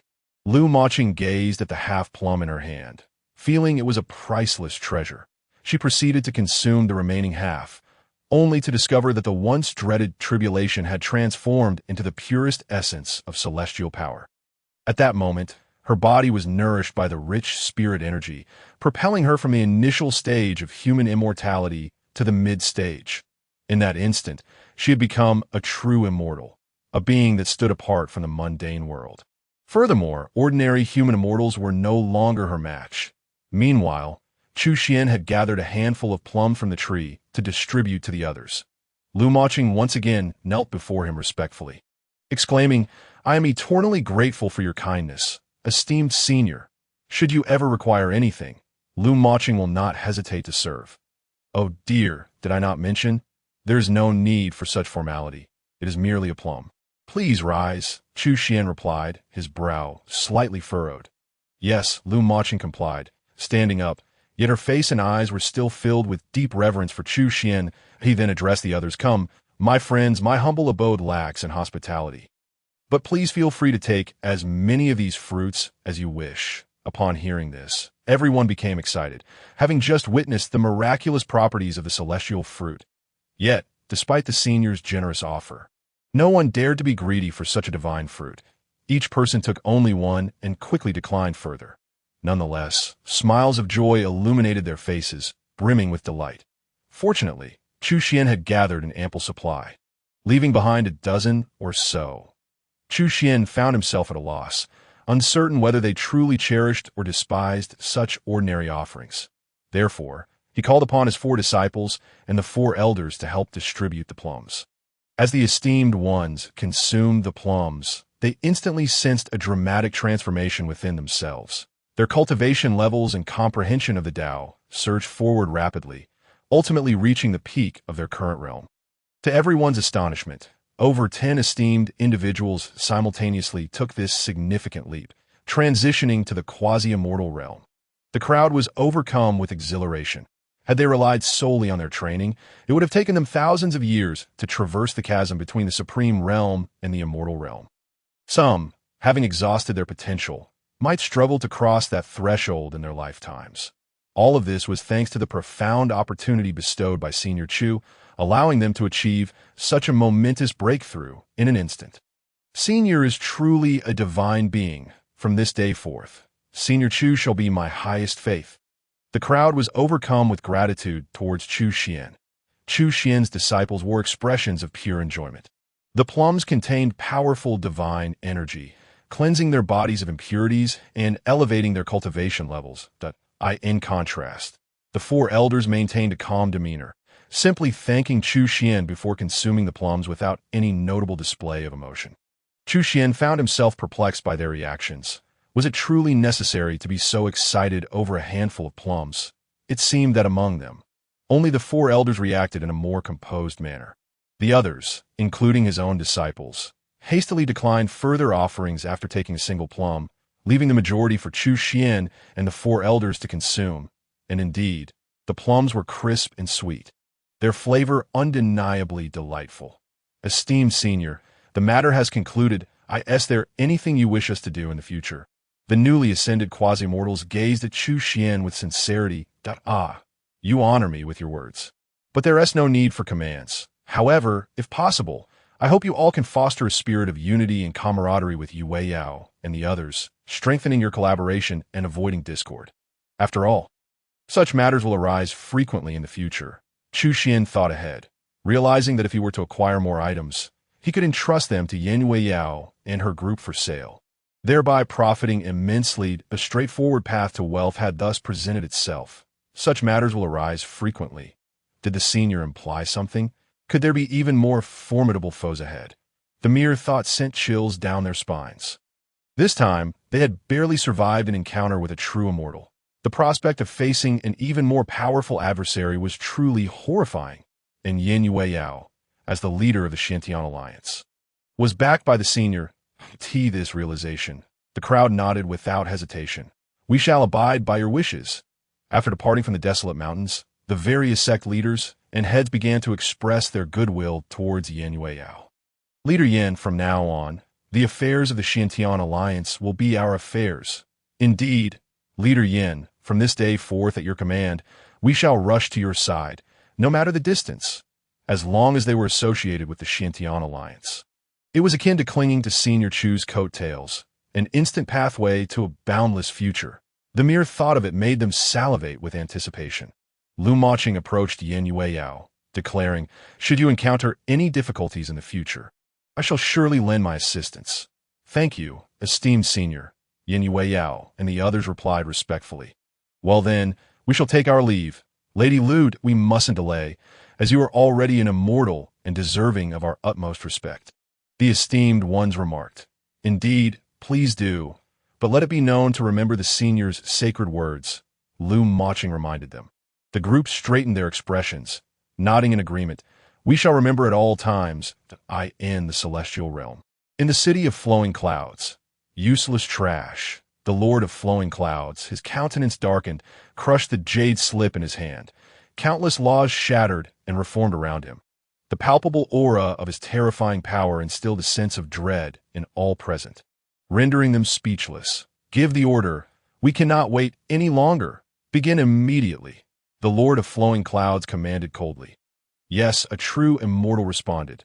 Chapter 49. A cataclysmic shift in the cloud-covered expanse of the sky. An ethereal realm of vastness. 6 figures sat cross-legged amidst the clouds, the vapor beneath them manifesting a vision of a spiritual platform. Surrounded by celestial radiance, this moment, each of the 6 figures was focused and serene, as countless celestial runes traversed the void and reality around them. Suddenly, one of them opened their eyes wide. "No wonder I could not find the hiding place of the world's source. It turns out that much of this realm remains shrouded in mist, not yet fully revealed. Lord, does this mean that if we unveil the entire world, the source will also make its appearance?" An elderly figure in plain robes inquired. "Not just that. We must restore the entirety of the Kanglan realm and dismantle the foundational paths of each domain. Without the support of these powers, the world source will have nowhere to hide." "Very well. Then let us proceed." With that, the 6 figures began their respective actions. Boom! In the vast realm of Kanglan, all the prominent sects gazed up at the sky in sheer astonishment. The heavens were ablaze with flashes of lightning and the resounding echoes of thunder, as formidable and terrifying forces continuously converged and dispersed, causing the very fabric of the sky to tremble. What could possibly be unfolding? Was this the harbinger of the apocalypse? No, there lingered an ancient aura. The ancient Kanglan realm was manifesting once more. Many venerable elders instantly recognized the gravity of the situation, their expressions shifting dramatically. This was the greatest secret of this world, a monumental event that transpired tens of thousands of years ago, a cataclysmic battle. That conflict was so earth-shattering, it could evoke the cries of the gods. The overwhelming power had cleaved the Kanglan realm in twain. That it was only when a mysterious powerhouse intervened that the entire realm was saved. Legend spoke of a profound connection between that battle and the severing of the celestial path. Consequently, the Kanglan realm had shrunk dramatically, with the vanished half dubbed the ancient Kanglan. Good heavens, the ancient Kanglan is gradually merging with our realm. We have been separated for tens of thousands of years. Yet here lies another chance for unification. In that moment, Excitement surged through the masses. Boom! Just then, a colossal hand descended from the heavens, overshadowing the sun, grasping countless bolts of lightning, annihilating all living beings in its wake. In an instant, a powerful sacred ground below was caught off guard and reduced to ashes beneath the onslaught of thunder. Chaos erupted throughout the entire Kanglan realm. "Who are you? Why do you attack us?" roared the leader of a sect, looking skyward in wrath. "Ants have no right to question. Perish!" A beam of celestial light shot down from the heavens, and in an instant, the entire sect was obliterated. Hundreds of towering mountains reduced to ruins. Activate the ancient protective formations. The various sects ignited their formations, radiant lights erupting forth as countless divine chains intertwined, constructing formidable protective arrays. Yet, above, a silent, colossal hand descended. The immense power shattered those formations as if they were mere tofu, the arrays exploding into fragments. That moment, over 100 sects vanished without a trace. In the ancient Kanglan, a series of splendid edifices were encircled by 3 roaring rivers. The entire tribe exuded a vibrant vitality. However, at that moment, an endless roar of thunder erupted from the sky. A fearsome thunder dragon descended, turning a third of the opulent structures into rubble. "This is bad." Another formidable enemy. Panic ensued among the tribespeople. High above, a phantom nearly 10,000 feet tall materialized within the clouds. "Who are you? Why do you attack the Jiang clan?" inquired the clan leader. Yet the immense specter offered no reply, merely uttering a cold, singular word: "Die." The phantom extended a finger, and suddenly, the sun and moon lost their color. A terrifying force seemed poised to reverse the very cosmos. "How dare you? Elders, unite and strike." The elders bellowed, unleashing supreme techniques. The 3 great rivers surged as if awakened, rushing upward against the heavens. Ancestral law. 3 rivers flooding the sky. The torrent of water, akin to furious dragons, charged toward the firmament. However, upon colliding with that finger, their might was instantly thwarted, shattering into countless fragments. Hundreds of thousands of pounds of water plummeted back into the riverbed, creating towering waves. Ugh! The clan leader and the elders spat forth blood in unison. How could this be? This is a secret technique passed down by our ancestors, capable of summoning the might of the 3 ancestral waters to sever the celestial roots, rivaling the strike of an immortal. Yet now, it has been repelled by a mere finger. In another vast family estate, the architecture resembled a Taoist temple. At the center stood a prominent gourd-shaped tower, the most striking among all buildings. Suddenly, an eerie green flame, akin to a star from beyond, fell from the void, crashing into the estate. With a resounding bang, a massive crater was left in its wake. The malevolent flame appeared almost sentient, instantly crawling out of the pit and darting throughout the clan, incinerating anything it touched into ash. This flame was a bloodthirsty demon, claiming life after life. Abruptly, a figure clad in purple soared forth from deep within the clan. He removed a red gourd from his waist, reciting incantations. The gourd erupted with blinding radiance, drawing the strange green flames within. Yet the flames were relentless, seemingly inexhaustible. No matter how the gourd absorbed them, the terrifying blaze showed no signs of diminishing. Ultimately, the red gourd reached its limit and shattered into dust. The escaping flames swiftly enveloped the purple-clad figure, who had no time to utter a sound before being reduced to ashes. I could see this moment. It could truly be said that every corner of the Kanglan realm was engulfed in such harrowing calamities. What is happening? What in the world is going on? This is a catastrophe, the cataclysm of the Kanglan realm. It is over. We are doomed. Above the azure skies, boundless powers continued to descend relentlessly. Colossal hands, obscuring the heavens, fell, each strike capable of claiming the lives of tens of millions. No matter how fiercely the populace resisted, they could not withstand this overwhelming force. The profound sense of powerlessness plunged everyone into utter despair. Within half a day's time, the Kanglan realm had descended into a scene of utter devastation. The heavens and earth were shrouded in darkness, and even the natural winds and rains transformed into a foul tempest of blood. The spiritual essence of the world seemed to be siphoned away, nearly desiccated, leaving the land cracked and barren, thousands of plants withering into an endless desert hell. The survivors aimlessly wandered across the desolate expanse, their eyes reflecting a tumult of confusion, fear, and sorrow. No, we still have Elder Chu. As long as he is here, we still possess hope. Yes, Elder Chu. Suddenly realizing this, a glimmer of hope ignited in their eyes. Quick, to the northern domain, to the Xiantian Alliance. The people of the Kanglan realm felt as though they had found their last lifeline. Racing towards the same destination. Chapter 50. A word to drive away the heavenly calamity within the Xiantian Alliance. Feng Chun and Wei Du sat in stunned silence, collapsing into their chairs. Incredible! The ancient Kanglan realm has once again merged with us. My heavens! So many have perished in just half a day. What is happening in this world? Yan Yuyao's complexion was also slightly ashen. Though she held the position of leader, she was still young and had never witnessed such events. It seems that if it weren't for the Elder's protection here, the Northern Domain would have long been doomed to the same fate as the outside world. The Elder's words had indeed come to pass. But how swiftly they manifested, offering no time for reaction. Everyone's expressions were filled with shock. Even those who had personally experienced these events felt a sense of disillusionment, as if everything was unreal. After all, this calamity had unfolded far too rapidly. Just that morning, harmony reigned, yet now the world lay in ruins, lives extinguished. After the Elder uttered his prophecy, they had begun preparations in an orderly manner. Yet they had still been a step too late. Who could possess such overwhelming power to obliterate two worlds in an instant? Who else could it be? It was clear that the culprits were beings from the higher realms.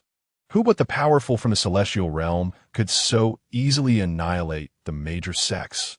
Previously, they had deliberated extensively, and after much contemplation, it was evident that this was the sole mastermind behind such a cataclysmic disaster. It appeared that only Elder Chu could resolve this overwhelming tribulation. Everyone's hearts brimmed with trepidation, yet Elder Chu was like a potent tonic. As long as he remained, hope lingered for the Kanglan realm. Indeed, Yin Fairy, has Elder Chu imparted any divine words regarding this matter? The leaders inquired. Yin Yueyao shook her head and replied, The Elder has not provided any specific strategies, but I believe that since the northern domain has remained unscathed, it must be due to the Elder's presence. Thus, this place is currently absolutely safe. As long as you do not leave the northern domain, you will remain unharmed if you have family or friends outside, or encounter fellow cultivators from the various sects, or even those from the ancient Kanglan realm. They can all take refuge in the northern domain. Yin Yao's expression was resolute, for the matter at hand concerned the survival of countless beings. At this moment, all cultivators across the world stood united as one. It was not only humans who sought refuge. Even fierce beasts and demonic creatures were welcome to take shelter in the northern region. The ethos of the Xiantian Alliance must emulate that of the esteemed elders, embodying the principle of virtue and benevolence, thus allowing their grace to permeate the four corners of the world. Presently, this place might very well be the last bastion of peace amidst a multitude of corrupt lands. Even if, in the future, the hidden forces dare to intrude upon the northern region, with the elders safeguarding this realm, they could rest easy without concern. I find this proposal exceedingly commendable. Indeed, the celestial maiden is wise. We must not be stingy with our kin. We ought to unite and confront the external foes together. The assembly unanimously endorsed this proposal. The major factions swiftly disseminated the news, and it soon became known that the northern region was the last pure land in the world, ready to welcome all beings seeking refuge. In an instant, this stirred the hearts of everyone. Various factions began to direct their attention towards the northern region. Master, the entire Kanglan realm is shrouded in darkness that we, the remaining few, must survive. We cannot allow the millennia-old foundation of our sect to crumble in our hands. Perhaps the northern region represents our final hope that we must not hesitate. We should relocate our sect to the northern region, proclaimed a core elder of the sect. I do not necessarily agree with this. Another elder countered, What strength does the northern region possess within the Kanglan realm? How could it possibly surpass our own? Destruction is merely a matter of time. Indeed, I share your sentiment that I end this catastrophic upheaval. What right does the northern region have to remain unscathed? Moreover, even if there are formidable beings from the upper realms plotting against the Kanglan realm, we are but a low-tier sect that would not even glance in our direction. Once those major factions fall, would we not continue our lives as before? Therefore, it is wiser to remain here in safety. This sentiment echoed through various sects, with some expressing agreement while others remained skeptical. Ultimately, however, the majority, in a bid for survival, decided to seek refuge in the northern region. Regardless of whether the northern region truly possessed the strength to resist external threats, the people of the entire Kanglan realm must unite and collaborate sincerely. With this mindset, the major factions gathered in the northern region. The Xiantian alliance found itself inundated with numerous urgent matters. Once the populace was temporarily settled, the members of the Xiantian alliance proceeded to pay a visit to Chu Xuan. On the desolate mountain, Chu Xuan observed that several of his disciples had reached a level of cultivation he could only aspire to, filling his heart with an uneasy sensation. Damn it, my disciples have surpassed their master to such an extent. Would this not provoke laughter if it were to be known? He mused, contemplating the long road ahead before he could attain their level of cultivation. Henceforth, he must act with greater caution, lest his disciples discover that their master was merely a beginner in the qi refinement stage, which would undoubtedly lead to a most embarrassing predicament. Desiring to escape this sorrowful place, Chu Xuan resolved to take a stroll outside. Suddenly, the previously clear skies were engulfed by dark clouds, and flashes of lightning flickered ominously. Amidst the light and shadow, terrifying figures seemed to clash deep within the clouds. Boom! A bolt of lightning struck nearby, sending dust soaring into the air. The disciples looked up sharply, their gazes fixed on the tumultuous clouds. There are powerful beings engaged in battle. It appears to be the power of the heavenly tribulation. Who dares to challenge the tribulation? Chu Xuan glanced at the darkened sky, his brow furrowing. Damn it. Summer is delightful in every way, except for its unpredictable weather. I absolutely detest this. With his words, a nine-colored radiance erupted in the heavens, sending ripples of light that instantaneously dispersed the ominous clouds. In that moment, the expressions of the disciples froze in astonishment. The clouds had harbored the terrifying power of the heavenly tribulation, capable of obliterating even ordinary immortals. Yet their master had effortlessly dispelled that fearsome force with a mere utterance. Could this be the true words of the immortal path? How utterly perplexing this weather is. Chu Xuan stood and opened the door to his courtyard.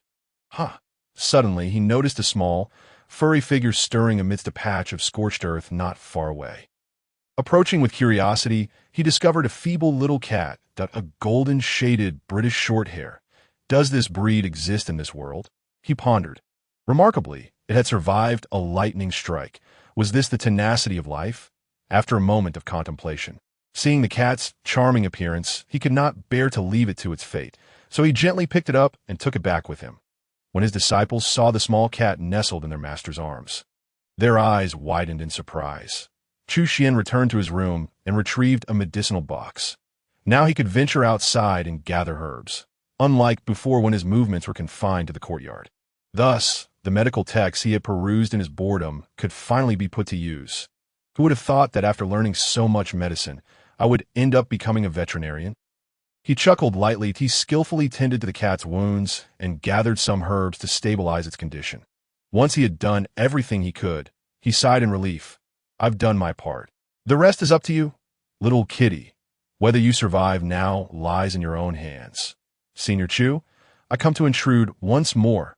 Suddenly, an urgent voice echoed from the entrance of the courtyard. It was Yan Yueyao. Chu Xuan frowned slightly and stepped outside. What has occurred? Upon emerging, he found Yan Yueyao and a few others with anxious expressions. Reporting to the elder, Yan Yueyao began to recount the recent events unfolding in the outside world. After listening, Chu Xuan's brow knitted tightly. He had not anticipated such earth-shattering changes to transpire in such a short span of time. It appeared that his choice was indeed wise. As long as he remained here, he would avoid those terrifying dangers. I believe you have acted rightly. Any assistance we can offer is worthwhile. After all, we are all inhabitants of the Kanglan realm, Chu Xuan remarked. Elder, this matter is manageable. But there is one issue. Yin Yuyao's expression grew slightly troubled. What issue? Chu Xuan inquired. Elder, our policies are currently directed towards the cultivators, but we momentarily overlooked the common folk of the Kanglan realm. Now, only a fraction of the remaining mortals survive. Furthermore, just before I arrived, I discovered a large group of refugees gathered at the foot of the desolate mountain. To her words, Chu Xuan's expression darkened. Indeed, this world was drastically different from the one of old. Here, where immortals reigned supreme, the lives of mortals were as insignificant as weeds. Surviving amidst such calamity was an exceedingly daunting task for them. Very well, Yueyao, do your utmost to provide assistance to the mortals in need at AS for those at the mountain's foot. Chu Xuan glanced at Chun Dabo and Shun Wench. Dabo, Wench, you two should first go and assess the situation. Understood, Master. Chun Dabo and Shun Wench promptly descended the mountain to investigate. Before long, they returned. Master, there are already over 1,000 refugees gathered at the foot of the mountain, and many of them are ill and starving. Chun Dabo reported. Indeed, they claim that the calamity unleashed the wrath of heaven, resulting in floods and earthquakes. Their fields and homes, cultivated through years of hard work, have been completely submerged, leaving them homeless, Shun Wenj added, his heart heavy with compassion. Master, what should we do now? Yin Shuang asked. Chu Xuan rested his chin in contemplation, suddenly noticing something beneath his feet, and his eyes brightened. Of course, since they have lost their land and homes. Why not allow them to settle here? This mountain is vast enough to comfortably support 1,000 lives. What? Master, you wish for them to reside on this mountain. Isn't that a bit perilous? The disciples' faces paled in alarm. They were well aware that this desolate mountain was akin to another realm, filled with terrifying creatures. How could ordinary mortals withstand such dangers? Indeed, while we are all cultivators and there are no formidable demonic beasts on the mountain, there are still some minor wild creatures that pose a significant challenge to mortals. It is beyond our capacity to protect each and every one of them. So I propose we allow them to settle at the foot of the mountain. Upon hearing their revered master's words, several disciples couldn't help but smirk. Minor wild creatures, such terrifying beings, can only be considered as trivial by an unparalleled powerhouse like our master. Yes, Master, since you have spoken, we shall refrain from further objections. Moreover, with our master's formidable strength, those mortals will undoubtedly receive protection. Very well, the 4 grand elders shall remain at the sect, while the rest of you will accompany me down to see if we can offer any assistance. Proposed Chu Xuan. Agreed. The crowd nodded in unison. To the edge of the horizon, above the clouds, 6 figures hovered, their auras fluctuating as their expressions turned grim. Damn it, I never anticipated that we would be thwarted by that creature. Who would have thought a golden cat would suddenly emerge, completely derailing our plans and intercepting us? That artifact, which has fought alongside me for tens of thousands of years, claiming countless lives, has now met its demise at the hands of a mere beast in this desolate place. What on earth is that cat? Its power likely has already reached the late stage of the profound immortal realm, allowing it to effortlessly breach the formations we have painstakingly cultivated over the years. With hearts full of confusion, everyone turned their gaze to the figure leading them. I am unsure as well, but I sensed an ancient aura emanating from that creature. It is likely a member of some ancient clan from the celestial realm. The leader remarked, the ancient clan? City Lord, could this lead to trouble for us? Instantly, the others became somewhat flustered. The ancient clan boasts a venerable lineage and profound heritage, even if they cannot activate their ancestral veins to reveal their true form. Their power should not be underestimated. Do not worry. As long as we retrieve that item, even the ancient clan will not intimidate our Luyan immortal city. The city lord exuded an air of confidence. Judging by the city lord's demeanor, he must have already devised a plan to reclaim that item, right?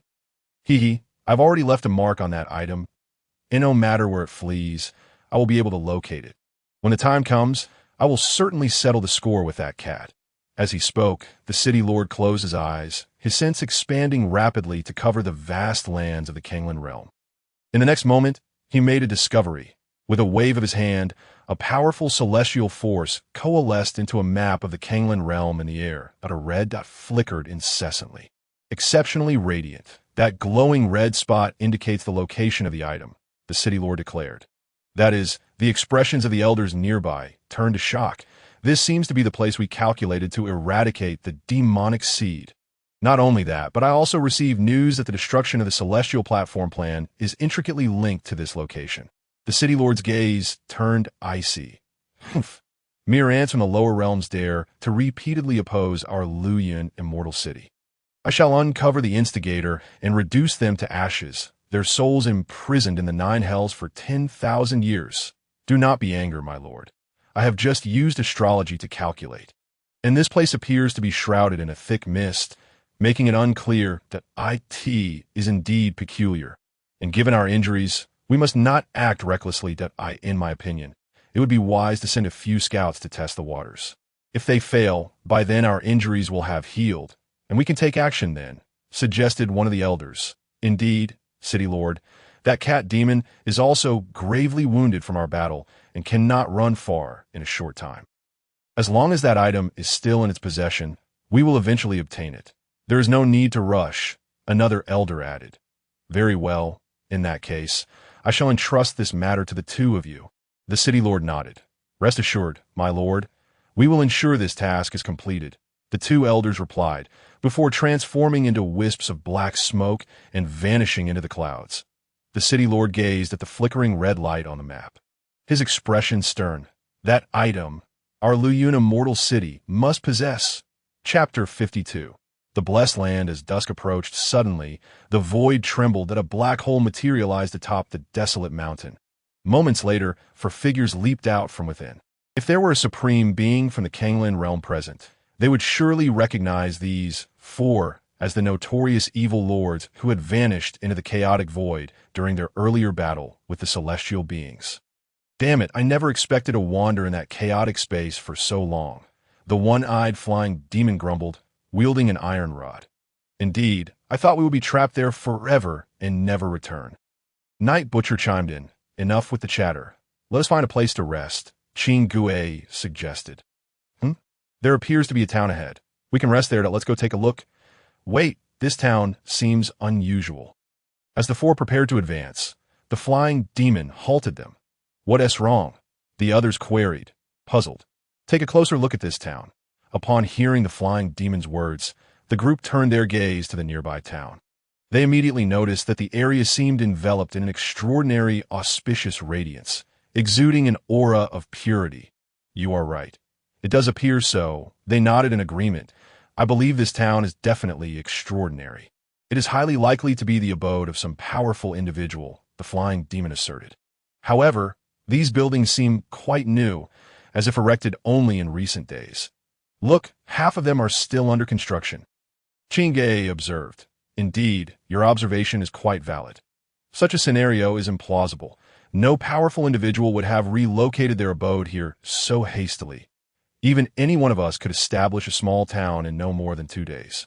Yet, it is evident that the inhabitants are laboriously constructing it, as if it were a true mortal settlement. However, who could possibly doubt the celestial brilliance illuminating the skies? Speculating here is futile. Let us proceed and assess the situation as it unfolds.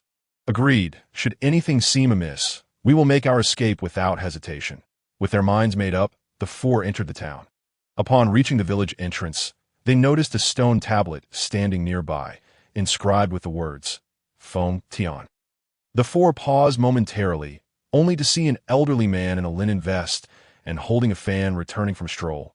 The flying demon immediately inquired, Excuse me, elder, may I ask the name of this place? Given their unfamiliarity with the situation, they chose to adopt a humble demeanor. Elder Yang glanced back at them, noticing their fierce appearances and peculiar attire, which sparked his curiosity about their identities. What brings you here? Oh, elder, we are 4 brothers who have fled disaster. Initially, we intended to beg along the way, but our fearsome looks made it quite challenging. Only after much difficulty did we arrive here, the flying demon explained. Upon hearing that they were refugees, Elder Yang recalled his own struggles and felt his heart soften. Alas, times are indeed tough. Since you are fleeing disaster, why not come to my home for a drink of water? Elder Yang offered. In that case, we would be most grateful, they replied, following Elder Yang back to his humble abode. Elder Yang kindly poured each of them a bowl of water, as they sipped the cool liquid. A wave of fatigue seemed to wash away, leaving them feeling invigorated.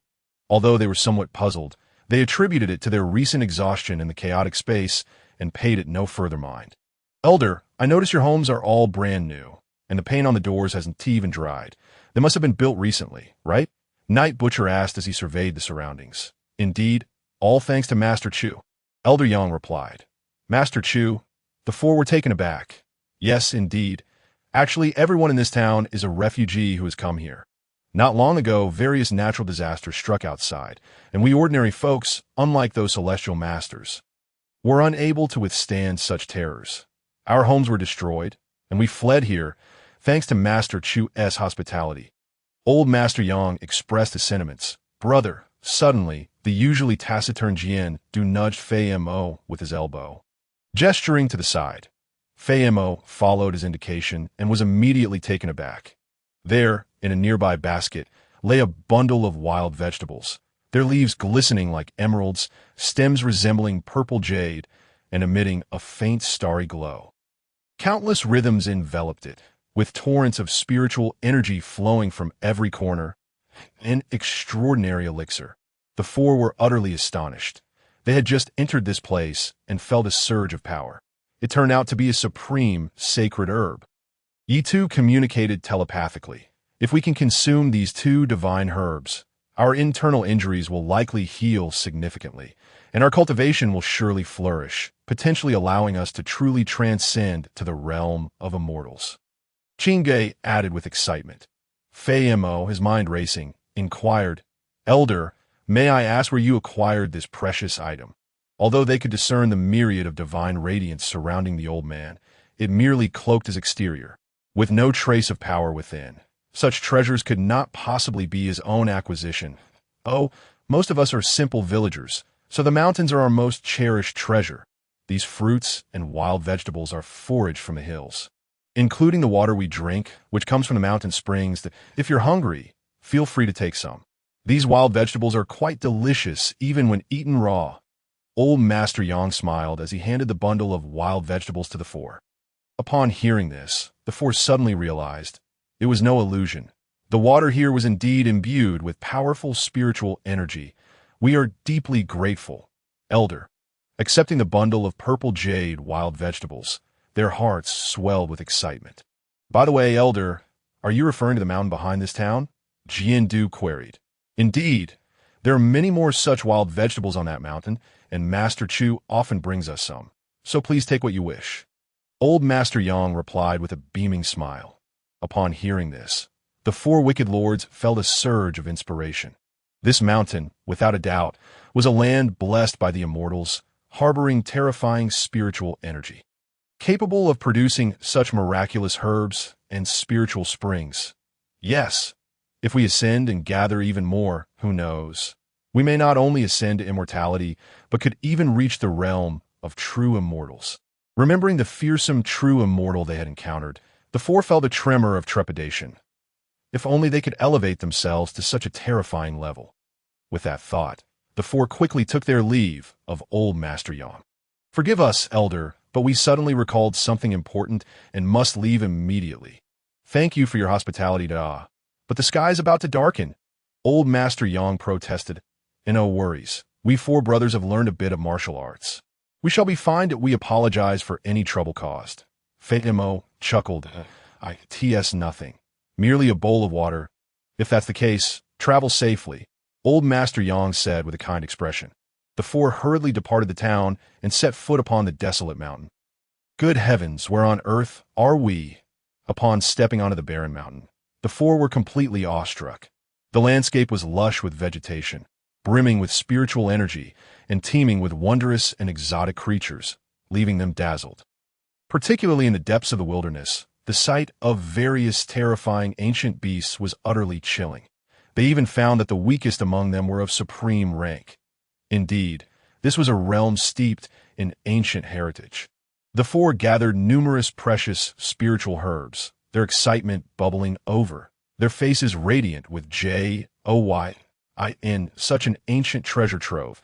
The bounty could not merely be limited to these.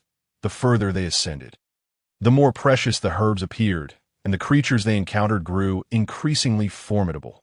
They cautiously evaded the terrifying beings, progressing steadily towards the mountain peak. After an indeterminate period, they spotted a humble yet exquisite courtyard, resonating with the principles of countless paths appearing before them. The four were momentarily dumbfounded in a mortal's abode. They gazed at the astonishing spectacle of myriad laws manifesting the universe, with symbols transforming into an array of golden lotuses. They stood rooted to the spot, unable to react for a long time. This place was even more terrifying than the wilderness they had previously encountered. "Heavens, look around!" Yi Tu exclaimed in amazement, prompting the other three to follow suit. They soon realized that the plants scattered across the mountain peak were imbued with terrifying spiritual energy, representing the pinnacle of divine herbs. If we consume so many divine medicines, we would undoubtedly ascend on the spot. Even in the immortal realm, we would surely find our footing. Their hearts raced, their eyes gleaming with anticipation. Here, apart from these precious herbs, there seemed to be no other signs of life. Could this be the abandoned dwelling of a once great immortal? The four speculated about the place, yet dared not act rashly. After all, the spectacle above the courtyard, where the laws resonated, was truly daunting. However, the plethora of alluring divine herbs scattered about was irresistibly captivating, rendering them entranced. Brothers, why have we practiced all these years? Is it not to become immortals and transcend this mortal coil? Such a grand opportunity lies before us. Can we truly let it slip away so easily? Qing Gue questioned.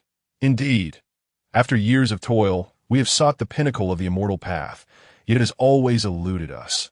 Now that we have a chance as grand as this, we cannot let it pass. Even if danger lurks, Yi Tu echoed. Agreed. We, the four wicked lords, have dominated the realm for nearly 10 millennia. Have we ever feared anyone? Today, we shall venture forth. As the eldest, Fei Mo made the final decision. And thus the four wicked lords cautiously approached the modest courtyard. This dandelion radiates an incomparably pure spiritual energy, rivaling even the top-tier elixir, the 9-leaf jade lotus. Look at that foxtail grass. It shimmers like golden glass. Based on its medicinal power, it could outshine even the legendary 10,000-year-old ginseng. The ground was strewn with exquisite divine herbs, leaving the four overwhelmed with excitement.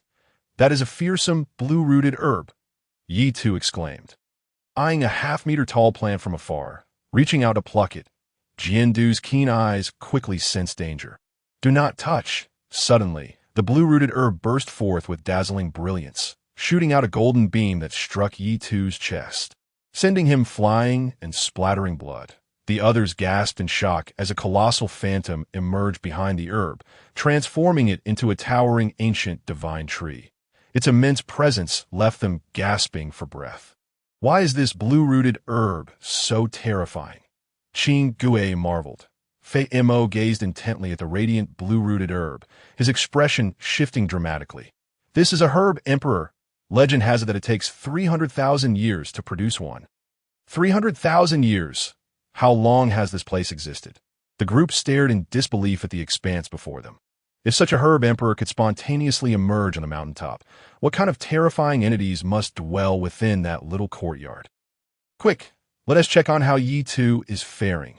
They hurried back to Yi Tu, who was in dire straits. His chest had been grievously torn apart by the overwhelming force, exposing his stark white bones. Damn, the power of this herb emperor is indeed formidable. Even with my peak quasi-mortal cultivation, my body nearly comparable to a mortal iron, I was effortlessly breached, Yi Tu lamented, consuming a wild herb elixir before sitting down to meditate and absorb its energy to heal his wounds. Who are you? Suddenly, a voice echoed from behind the ford. In such a terrifying place, there was still a living presence. The four turned around in shock, only to find no one there, just a rather plump chicken strutting about. They scrutinized the chicken, finding nothing unusual except for its plumpness. Are you the one speaking to us? Fei Mo inquired. Nonsense. There's only you here. Am I conversing with you, or with a ghost? The walking chicken fell silent. Humph. A mere walking chicken, merely enlightened by the spiritual essence of this place, dares to speak to us in such a manner. Seeking death, are we?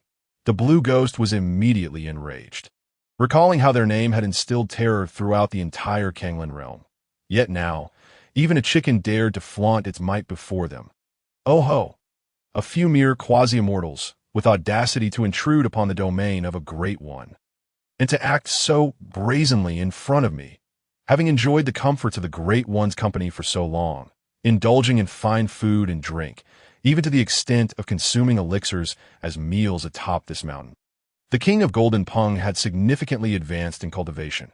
However, it had not anticipated that these four inexplicable individuals would be so bold as to attempt to seize its food upon hearing the chicken's words. The four suddenly sensed something amiss. How could this chicken discern our actions?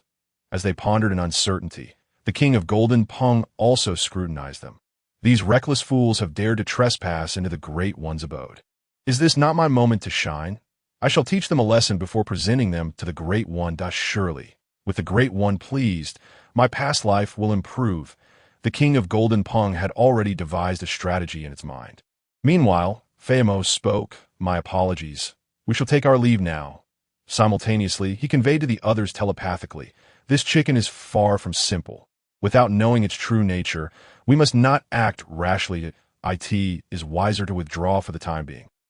Agreed. The other three concurred. Yet the king of Golden Pung suddenly let out a cold laugh. Leave? Where do you think you can go? You bunch of ragamuffins have left patches of bald earth all over this mountaintop. Do you think you can simply pack up and leave? It won't be that easy. What do you mean? Fei Mo inquired. You wish for us to stay. Can you alone withstand the four of us? The blue ghost retorted. Oh, then why not give it a try? With that, the king of Golden Pung emanated countless golden auras, and a myriad of ancient runes appeared out of thin air, swirling around its body as it rapidly expanded, shaking the void, transforming into an ancient ferocious bird. Celestial spirit energy. You are a demon immortal. The four were filled with terror, having never anticipated that the seemingly ordinary walking chicken was, in fact, a horrifying celestial fowl. At that moment, the overwhelming and savage demonic aura enveloped them, as if intending to crush them underfoot. The immense pressure made it difficult for them to stand, forcing them to kneel, struggling to maintain their balance. With such feeble strength, you dare to act recklessly before me. You are simply courting death. The king of Golden Pung pressed its terrifying claws upon the four, grinding them beneath its feet. Just then, the door of a small courtyard not far off swung open, and a somewhat delicate-looking young man in azure robes stepped out. Goodness! The moment I step out, I see Chong Wei. Chu Xuan paused for a moment before hastening to pull the king of Golden Pung away. You miserable creature! Have you eaten too much lately? How dare you bully others? What? You a mere egg-laying hen, wish to become one of the three tyrants of the village. With a swift kick, he sent the king of Golden Pung sprawling far away. The king of Golden Pung felt wronged. Great one, these individuals are clearly up to no good. I am merely aiding you. Furthermore, I am a rooster. No, I possess the bloodline of the golden-winged Pung. I'm not just a chicken. Chu Xuan ignored the chicken and turned to assess the injuries of the four, seeing them covered in bruises and cuts. He couldn't help but shiver. He recalled the fear he had felt as a child when confronted by the village's giant rooster. However, he knew roosters could be fierce, but he never expected this hen to be so formidable. Are you all right? Chu Xuan asked, somewhat perfunctorily. How do you think we are? Why don't you try it yourself?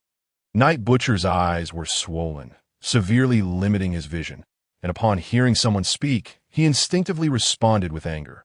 Yet as they regained their composure and scrutinized the figure before them, they were suddenly taken aback. A mortal? Why is he here? The four exchanged puzzled glances, but in the next moment, their expressions shifted dramatically. What did they see? The very laws of this realm were bowing and submitting to the mortal before them. Golden lotuses, manifestations of the utmost principles, surrounded him, illuminating him like a resplendent deity from the heavens. This was undeniably a being of supreme power, At that moment, even the most unobservant among them could see that this individual was a terrifying existence. They must show respect and dare not offend. Thus, the four great evil lords stood before this being as if facing a great calamity from the Chaos era, their bodies seemingly immobilized as if bound by a spell. Suddenly, everything clicked into place in their minds. The reason for the plethora of unparalleled divine herbs growing here was that this was indeed the abode of a celestial being. To intrude upon the territory of such a terrifying presence was an act of sheer folly. You all appear to be refugees fleeing from disaster. Why not follow me to my humble abode for some tea and rest? Chu Xuan observed the dazed expressions on the four, noting their tattered appearance and surmising they had likely gone several days without sustenance. A pang of compassion stirring within him. Little did he know that their garments had been mostly shredded by a certain chicken. What does this senior mean? The four felt stiff and began to harbor doubts. However, upon reconsideration, they realized that such a powerful figure was not their adversary. If he intended to harm them, he need not waste words. Thus, regardless of the senior's true intentions, it was wise to acquiesce for the sake of survival. They exchanged glances, and Fei Mo spoke on their behalf. Yes, we would be grateful for your kindness, senior. Following Chu Xuan, they reached the entrance of the small courtyard, only to be momentarily stunned. Before them lay a small waterway, gently flowing from beneath the stone slabs at the entrance. In that meandering stream, shallow water plants grew, their fresh green shoots dazzling to the eye. On the water's surface floated small patches of duckweed, carried by the current, slowly drifting into the distance, fading from view. Yet in that instant, the seemingly mundane waterway revealed to the four a vision of the universe's inception. They witnessed the passage of time and the transformation of the world. They saw their lives unfold, from birth to the pursuit of cultivation, to their eventual brotherhood, tirelessly striving for the pinnacle of immortality, right up to this moment. The myriad experiences they endured, birth, illness, and death, flashed before them like fleeting shadows. This was a unique state that left the four in a daze, as reality and illusion intertwined, blurring the lines between the two. Suddenly, the surroundings transformed, and they found themselves amidst a vast ocean, shrouded in darkness. The sea beneath them stretched infinitely, making them feel as if they were but a tiny boat, no matter the struggles or hardships faced, ultimately unable to conquer such a colossal entity. Without warning, the ocean began to whirl rapidly, and a massive vortex emerged without forewarning, as if the ocean itself had opened a divine eye, captivating their souls. The four lost their sense of balance. Each droplet of splashing water feeling as heavy as a mountain, threatening to crush them in the blink of an eye. Their small vessel was shattered. The terrifying force seemed capable of shattering heaven and earth.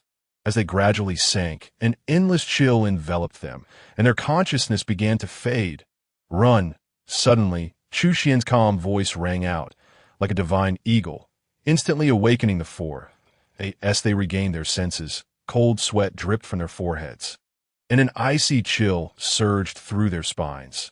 Had Chu Xuan hesitated even a moment longer, they would have not only shattered their resolve, but likely would have had their very souls eternally submerged in that dark, frigid abyss. The waterway before them was none other than the legendary River of the Nine Heavens. To their astonishment, with the celestial river as their guardian, the four individuals finally comprehended the true magnitude of the situation.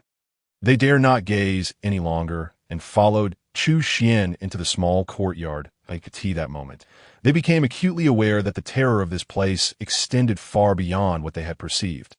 The overwhelming essence of the Tao, the supreme laws cascading down from the heavens, suffused every corner of the courtyard.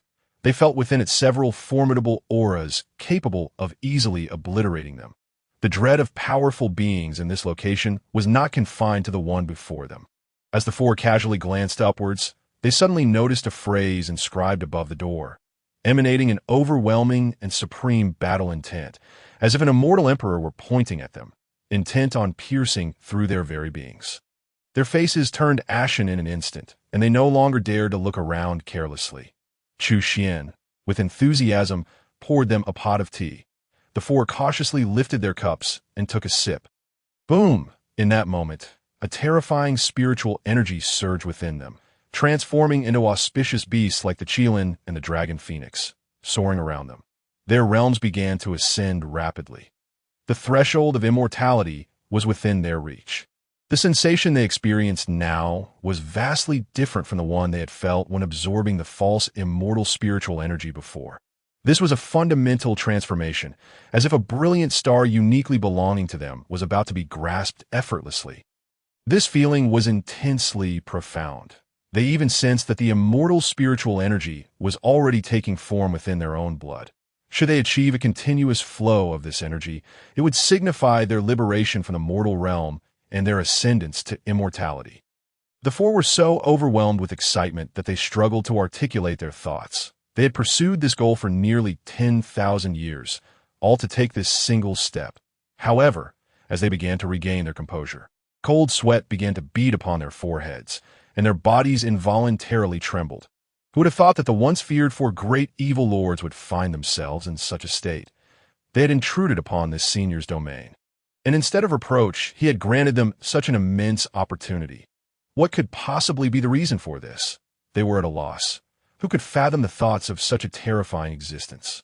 The four great evil lords suddenly felt as though they had stepped into a grand scheme that could shake the heavens and rend the earth. If they did not act decisively at this moment, calamity would surely follow. They communicated silently among themselves and nodded in agreement. "Senior, please accept us as your disciples." Suddenly, they all knelt down with a thud. Chu Xuan was taken aback, startled and bewildered. What was this inexplicable scene? Had they been conquered by my imposing aura? He questioned the system with some confusion, wondering if he could take these four as disciples. Ding! The system responded. The individuals do not possess the qualifications to become the host disciples. Helpless, Chu Xuan could only say, "I'm sorry, but there is no destined master-disciple bond between us." Upon hearing this, the four great evil lords immediately deflated. Regardless of the senior's intentions, it was undeniable that he represented a powerful ally. Failing to seize this opportunity would mean missing out on a rare chance. Thus, Mo suddenly had a flash of insight, suggesting, "Then we could serve as your humble servants." The other three quickly caught on, exclaiming, "Yes, we can serve you, senior." "Serve?" Chu Xuan glanced at these oddly shaped, burly figures, his brows furrowing in concern as a chill crept into his heart. "There is no need for that." Truly, he hastily waved his hands in refusal. "Please, senior, accept us. We can do anything, whether it be sweeping the floors or farming. We are capable," one of them implored. "Indeed, although our cultivation is lacking, we can still be of use. Please, senior, accept us." They continued to bow repeatedly. "Wait, you claim to have cultivation?" Chu Xuan asked, slightly surprised. "Yes," the four great evil lords replied, suddenly elated, nodding in agreement. In that case, why don't you reside in the town at the foot of the mountain and assist the common folk?" Chu Xuan suggested. Regarding this proposition, Chu Xuan suspected it might be an exaggeration, for if they truly had strength, why could they not see that he was merely a chi refinement stage novice? Nonetheless, it mattered little. Seeing as they carried weapons, they likely possessed some martial skills to protect the ordinary citizens, which would suffice. Upon hearing this, the four great evil lords began to ponder. The small town below was evidently under the protection of the senior, which explained the rich aura of the Tao present there. Indeed, residing in such a place would be a treasure, and with time, they would certainly find opportunities to demonstrate their worth to the senior. They exchanged silent communications and quickly reached a consensus that in that case, we four brothers shall humbly obey the senior's instructions, they declared respectfully. "Good." Chu Xuan nodded in satisfaction. The Xintian Alliance. Now, not only the forces of the former Kanglan realm, but also those from the ancient Kanglan gathered here. The Xintian Alliance had opened its doors wide, welcoming all. They were all properly accommodated, in one room. A middle-aged man smashed the round table to smithereens with a single palm strike. "Humph! The conditions here are far too rudimentary. We are top-tier figures in the ancient Kanglan. How dare the Xintian Alliance treat us with such disdain? Indeed, this place is leagues inferior to our former sect's accommodations. It is nothing short of a doghouse.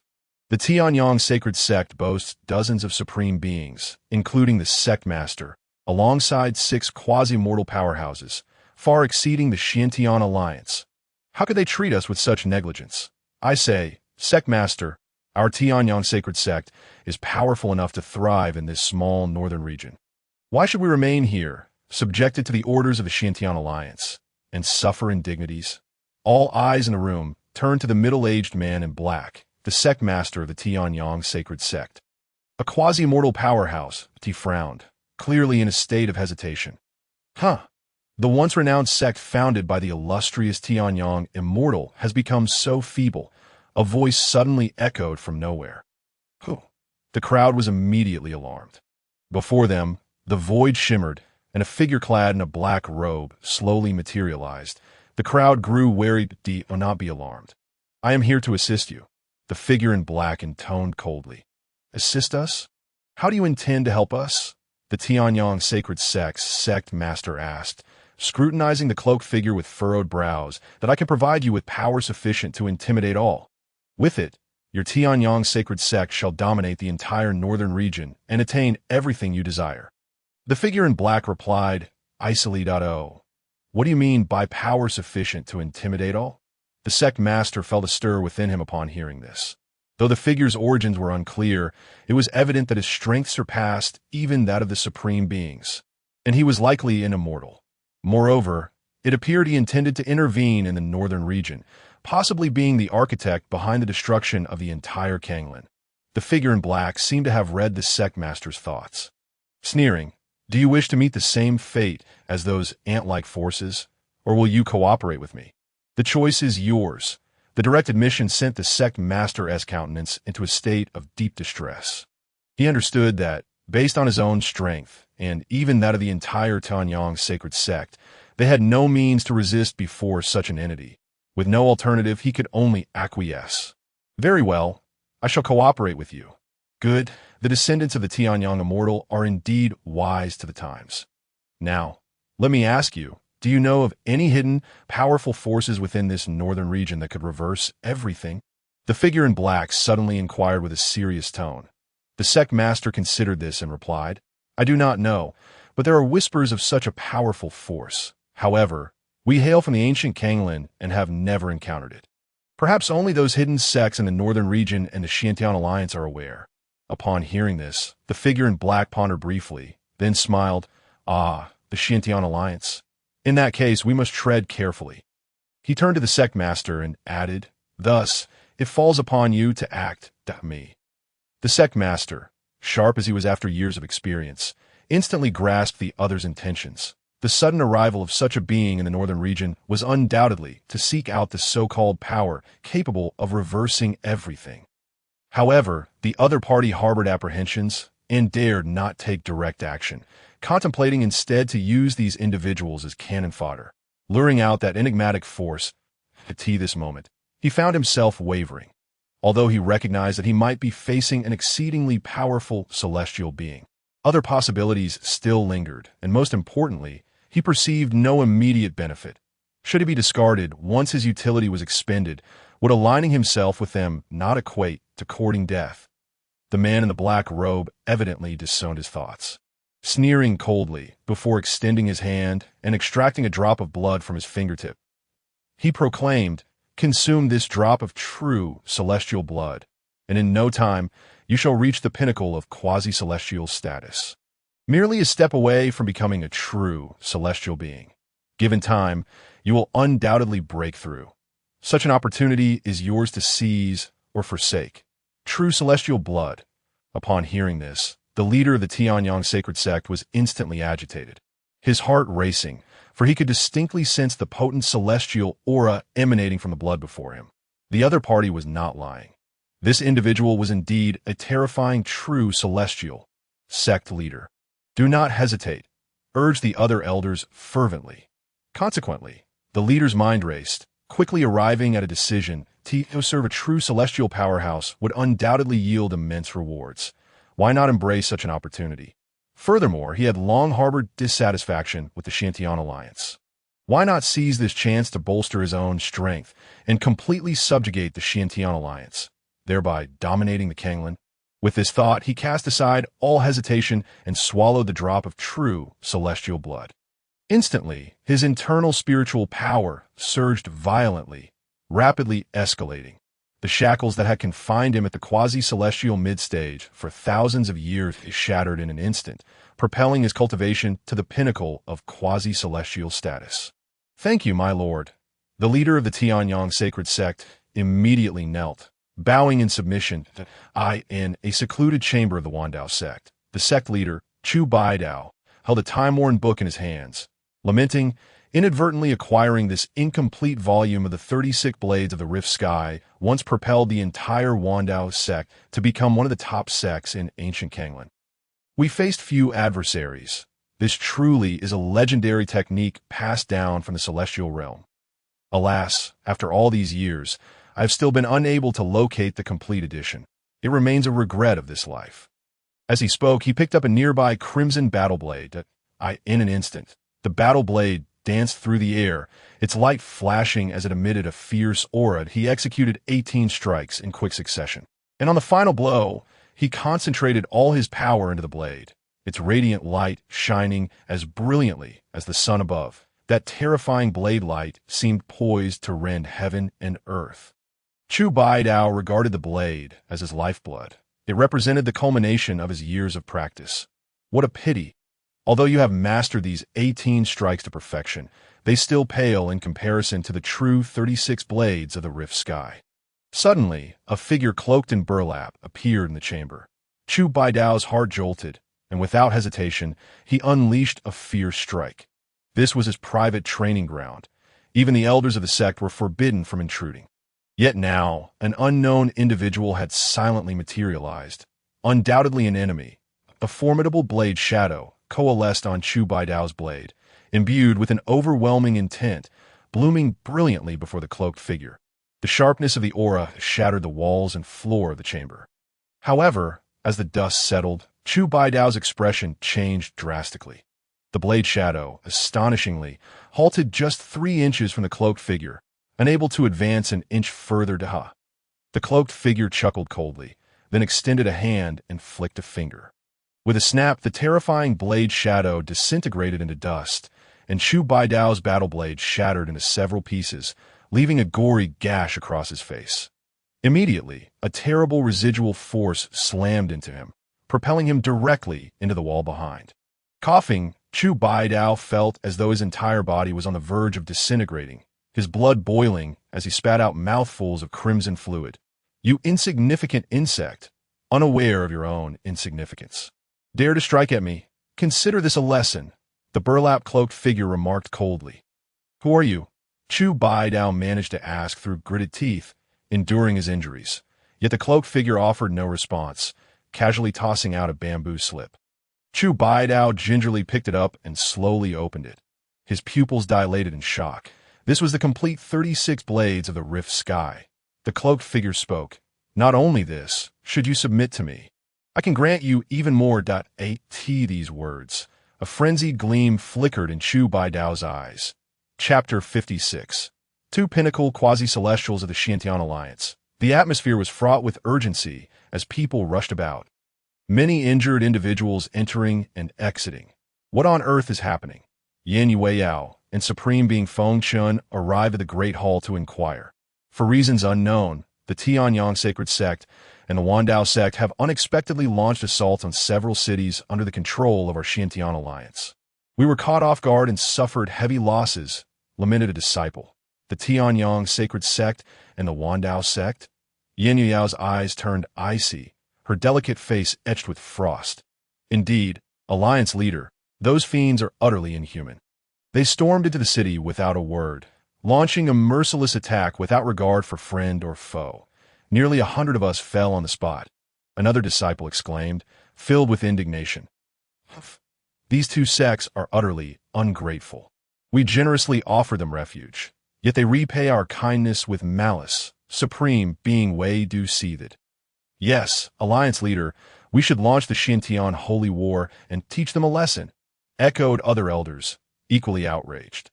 To strike without distinction and inflict such heavy casualties. Who can tolerate this?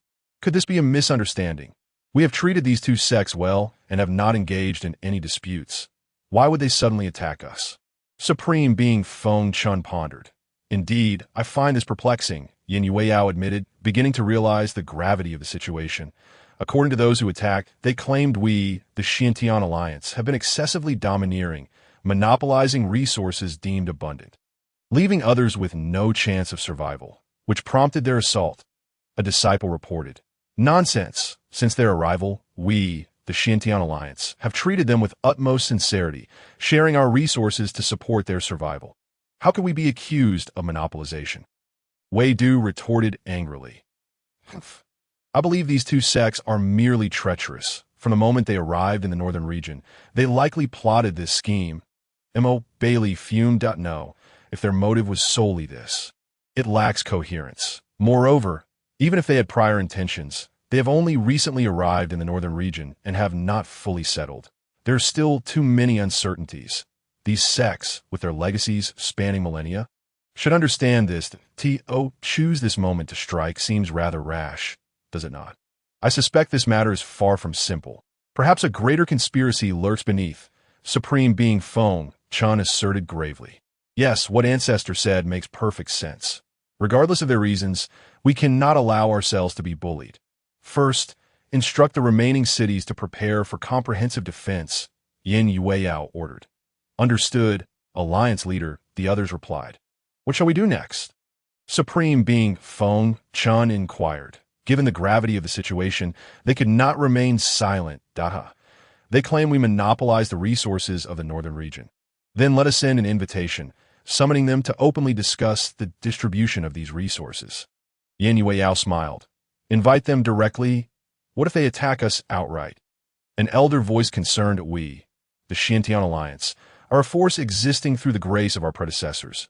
We fear no one, Yin Yueyao replied calmly. Indeed, the others nodded in agreement. Yes, with our predecessors backing us, what do we have to fear? Soon, the Xintian Alliance's declaration spread throughout the northern region, stirring a whirlwind of reactions. The Xintian Alliance is truly formidable. These two sects are fierce and clearly not to be trifled with, yet they boldly invite them to their domain. They not fear bringing wolves into their fold. Indeed, with the combined might of these two sects numbering 200 to 300, and dozens of quasi-celestials among them, how will the Xintian Alliance withstand this? The people of the northern region were bewildered by the Xintian Alliance's intentions. However, beneath the surface, a significant undercurrent has begun to stir. Numerous factions that have journeyed from the ancient land of Kanglan to the northern region are now casting their gaze upon the Xintian Alliance.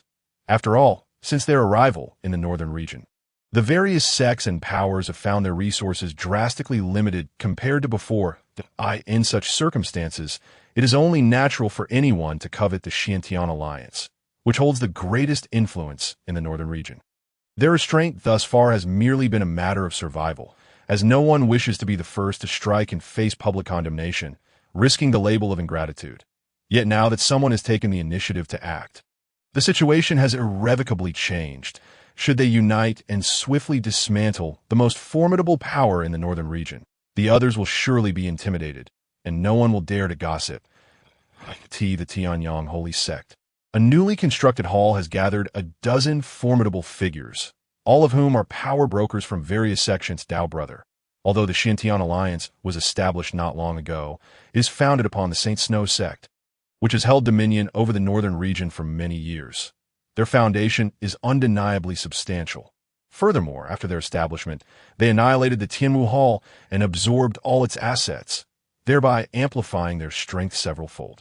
Now that they have spoken out, they must have prepared for this moment, likely hiding formidable trump cards, remarked an elder from ancient Kanglan, worry etched upon his face.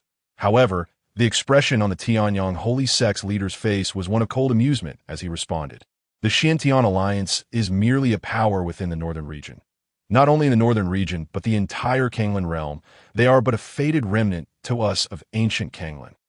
Compared to our might, their so-called foundation and hidden cards are utterly insignificant. Fear not, for when I take action, they will be compelled to comply, whether they wish to or not. His confidence was at an all-time high.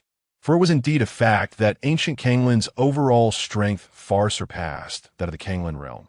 More importantly, in these few short days, he had reached the pinnacle of quasi-immortal status, firmly consolidating his power, now merely a step away from true immortality. Thus, in his eyes, the diminutive Xiantian alliance was nothing more than an ant easily crushed at his whim, the Wandao sect. Similarly, powerful figures from various factions had gathered.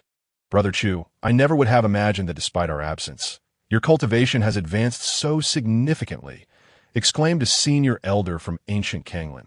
Sitting prominently was Chu Baidao, whose blood energy surged around him, manifesting as a razor-sharp blade intent that seemed capable of obliterating even an immortal with a single stroke. That it is but a modest improvement, hardly worth mentioning. He replied nonchalantly, although Chu Baidao feigned indifference. Inwardly he reveled in the admiration he received, relishing the respect he commanded. Thanks to that great individual, he had comprehended the entirety of the 36 blade techniques of the sky rending, breaking barriers with his blade energy and reaching the pinnacle of quasi-mortal status. As for the Xiantian alliance, he regarded them with utter disdain. Master Chu, since the Xiantian alliance dares to issue a statement, they must surely be well prepared. What is your countermeasure? Inquired a sect leader. Countermeasure? What need is there for a countermeasure against the insignificant Xiantian alliance? Should they defy us, we shall simply eradicate them, Chu Baidao declared haughtily. Ha ha ha, Brother Chu is truly brimming with confidence. The others expressed with admiration. Rest assured, I will make these uncouth individuals understand that we of ancient Kanglin are the true inheritors of Kanglin's legacy, the rightful rulers of the Kanglin realm. He sneered. 2 days later, at the Xiantian alliance, the day had come for various factions to convene. Supreme Elder Feng Chun, accompanied by several elders, stood at the entrance of the Grand Hall to receive guests. Above, massive flying vessels loomed across the sky, casting shadows and creating an imposing spectacle. Representatives from all major factions emerged, gathering at the Xiantian alliance, all eager to seize opportunities for their own gain. Each prominent figure strode forth, heads held high, exuding an air of arrogance. Peak quasi-immortals, the leaders of the Tianyang Holy Sect and the Wandao sect, are both at the pinnacle of quasi-immortal status. The various factions gasped in astonishment upon sensing their cultivation. And oh wonder, they dared to be so brazen. In a millennium without the emergence of true immortals, peak quasi-immortals held dominion with such formidable strength. Their arrogance was indeed warranted.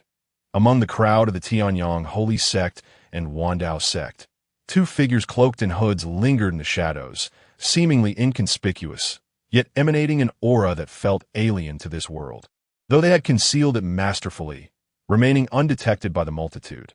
Leading the assembly, the leader of the Tianyang Holy Sect and Chu Baidao approached the Grand Hall of the Xiantian Alliance, their eyes fixed intently upon Feng Chun and his entourage. Is this how the Xiantian Alliance treats its guests? Chu Baidao questioned coldly. My apologies for our oversight. Please, as fellow Taoists, let us proceed into the hall for a discussion, Feng Chun replied with a smile, ushering everyone inside. Within the Grand Hall, the figure at the highest seat was none other than Yan Yueyao, with Feng Chun and Wei Du seated beside her. Your presence graces our humble abode, Feng Chun began, yet his words elicited no response from the assembly. Chu Baidao's brow furrowed as he gazed at the young girl on the throne, questioning, what right does this little girl have to occupy the main seat? Yueyao is the leader of our Xiantian alliance. Naturally, she deserves the position, Feng Chun stated calmly. Humph, absurd. In terms of qualifications and strength, many here far surpass her. What give her the right? The leader of the Tianyang Holy Sect scoffed. Facing this provocation, Yan Yueyao remained unperturbed, responding with tranquility. I have heard that the 2 Taoists from the Tianyang Holy Sect and Wandao sect are dissatisfied with the powers of the northern region. She wasted no time, addressing the matter directly. The leader of the Tianyang Holy Sect sneered, it is not so much dissatisfaction. Rather, we believe there's a lack of fairness in the northern region.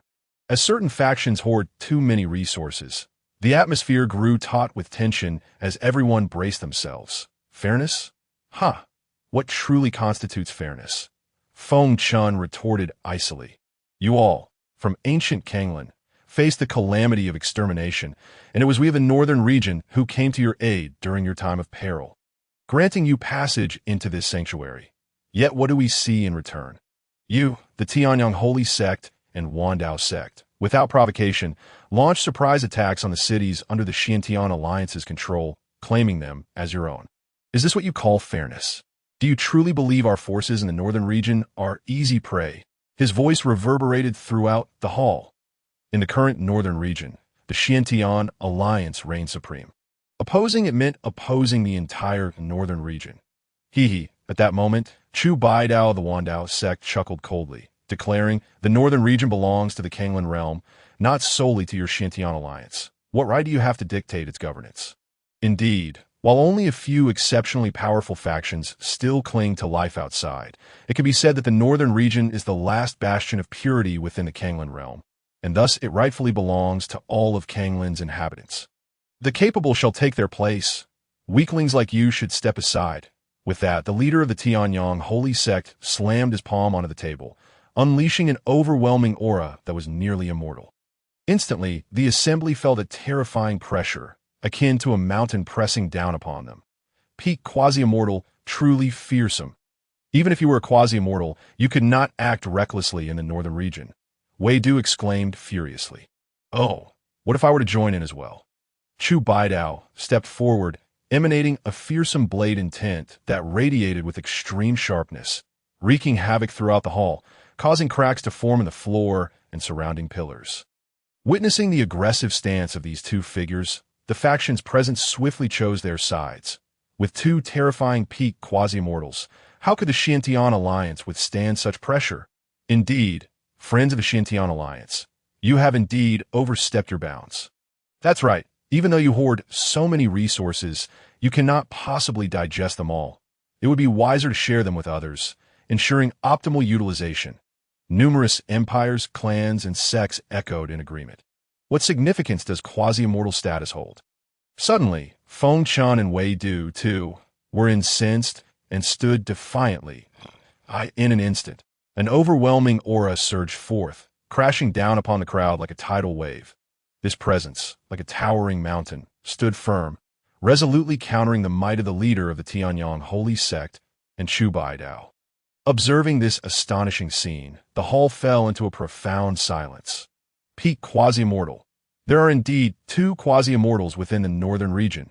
Indeed, during these recent days, Feng Chun and Wei Du have successfully absorbed the profound gifts bestowed upon them by Senior Chu, resulting in a remarkable qualitative leap in their strength. They have both attained the pinnacle of quasi-immortal status. Suddenly, other factions were thrown into a state of disarray. How reckless of them! They could scarcely fathom that within this diminutive northern territory, two peak quasi-immortals could emerge. How on earth did they achieve this with such limited resources?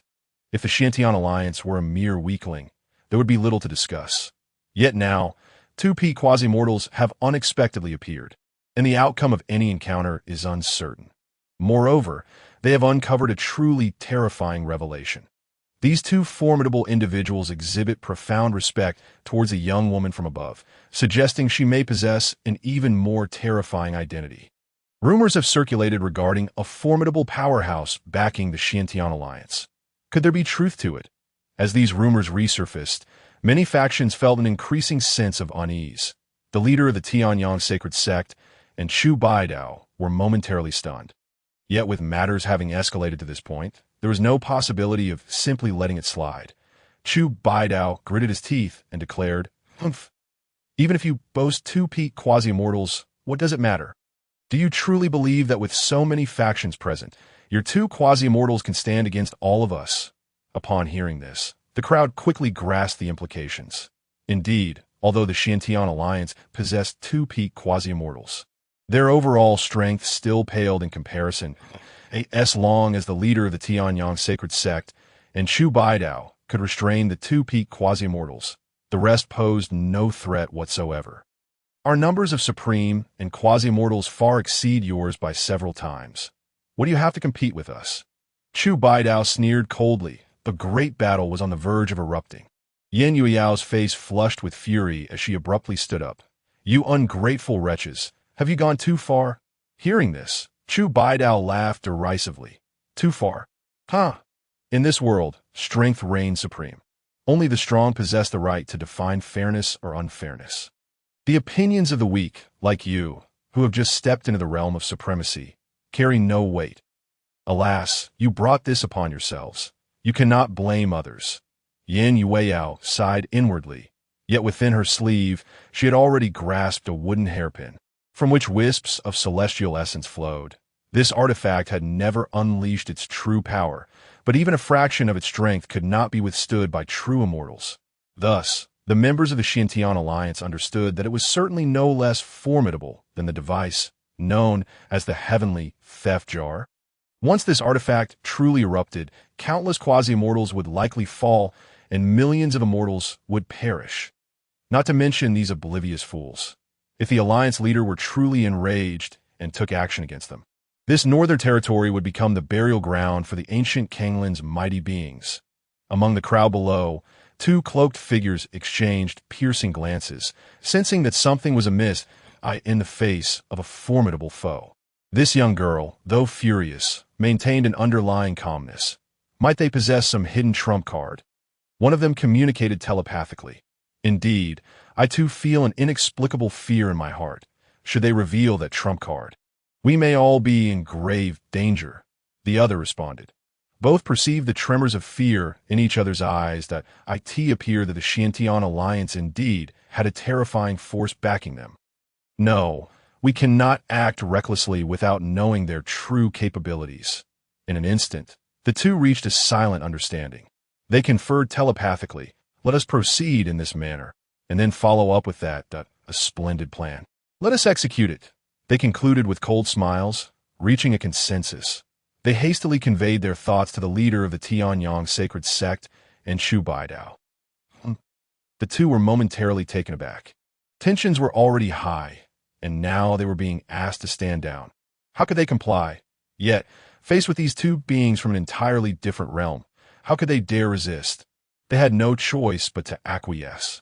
Therefore, Chu Baidao suddenly remarked, "Very well.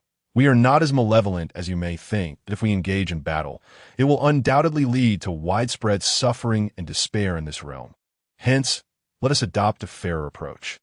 What approach? The members of the Xintian Alliance queried, perplexed by their sudden shift at this moment. The leader of the Tianyang sacred sect interjected, "Our esteemed ancestor has left behind a treasure known as the Sacred Sun Map, which contains a secret realm.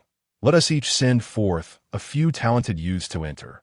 Whichever side can endure the trials and emerge victorious shall gain the rights to the distribution of resources in the Northern Territory. Moreover, they shall receive a sun essence from the Sacred Sun Map, granting them the opportunity to comprehend the power of the SUN." As he spoke, a scroll depicting the map floated in his hand, and an intense heat radiated throughout the hall. The assembly was puzzled. Was the leader of the Tianyang sacred sect truly conceding? Why? They were clearly in an advantageous position. Yin Yueyao furrowed her brow.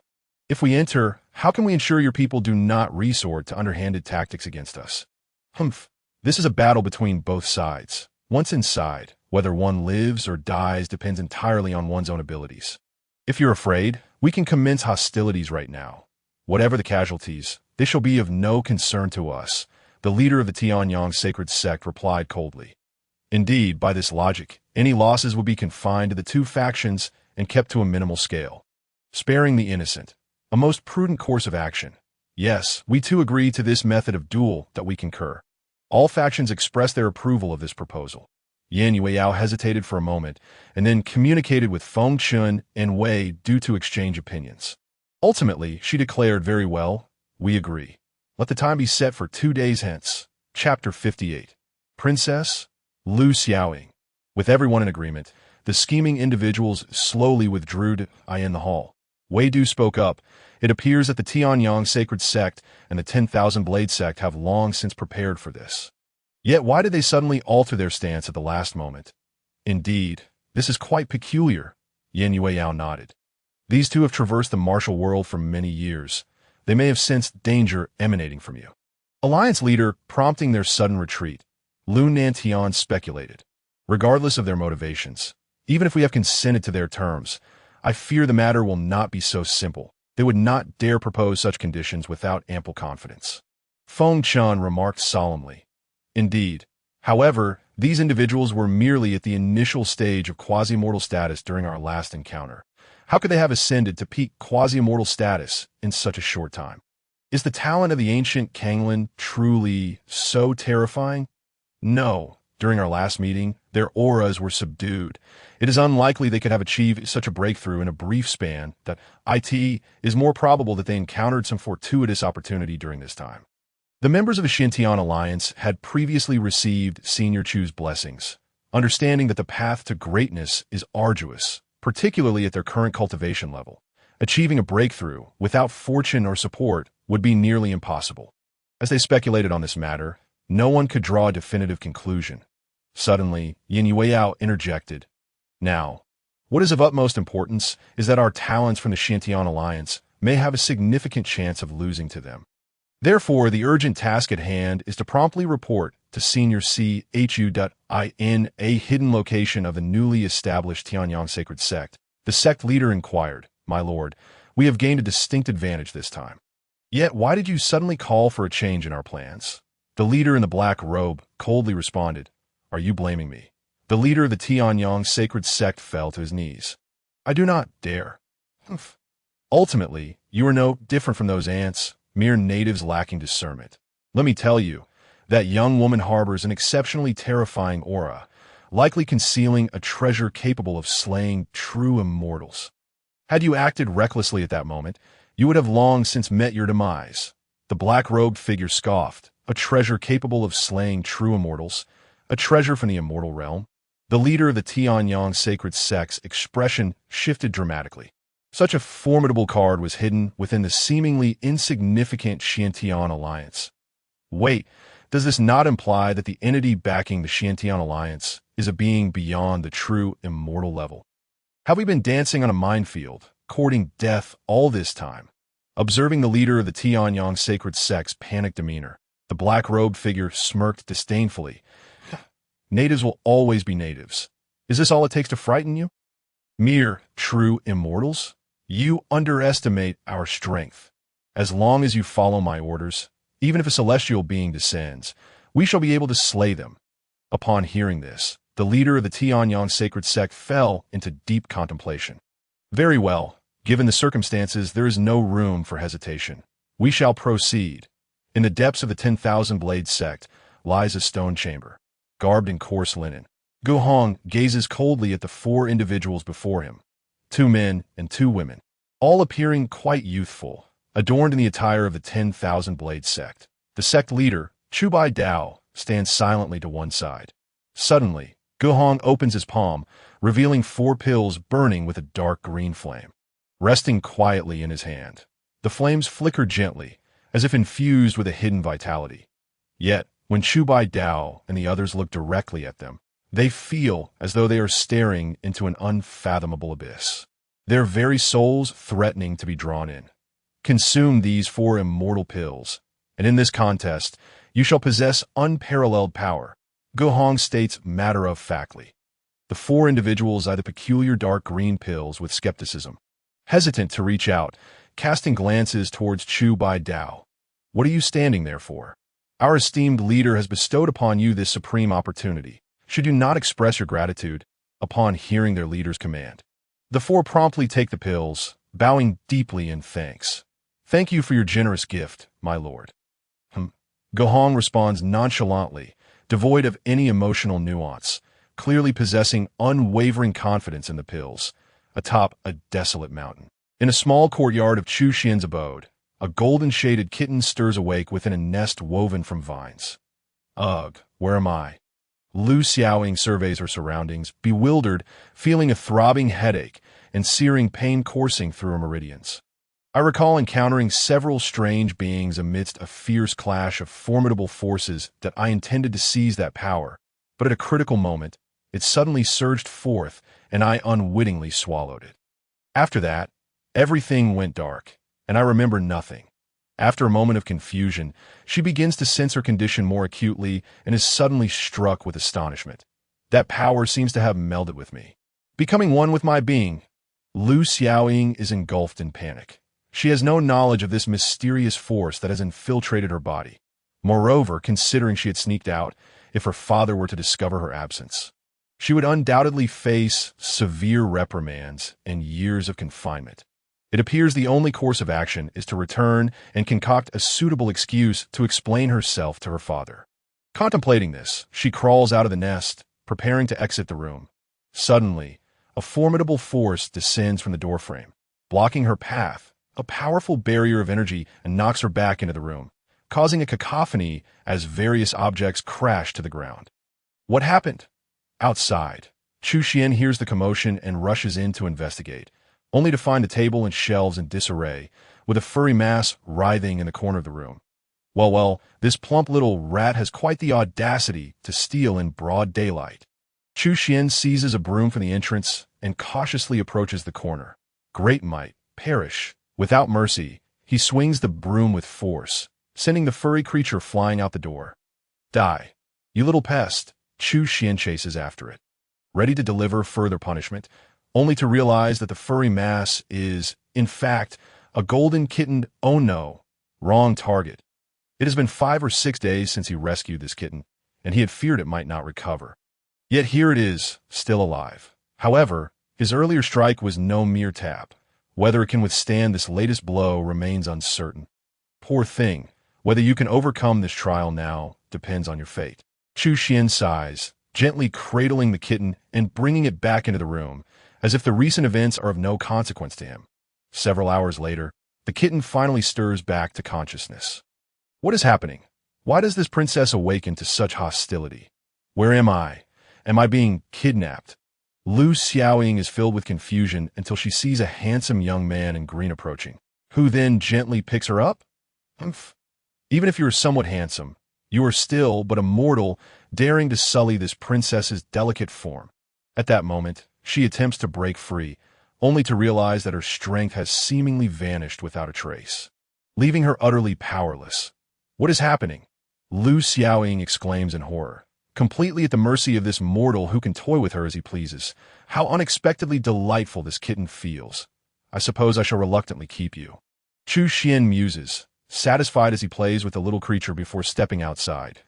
It is only now that Lu Xiaoying comprehends the terrifying realm in which she finds herself. Countless formidable supreme laws saturate the air, with powerful streams of spiritual energy swirling around her. The spirits of myriad paths dance freely in the ether. Turning her head, she notices an inscription on the doorframe, finally understanding what had barred her exit. With a single hand, I dominate 3,000 emperors.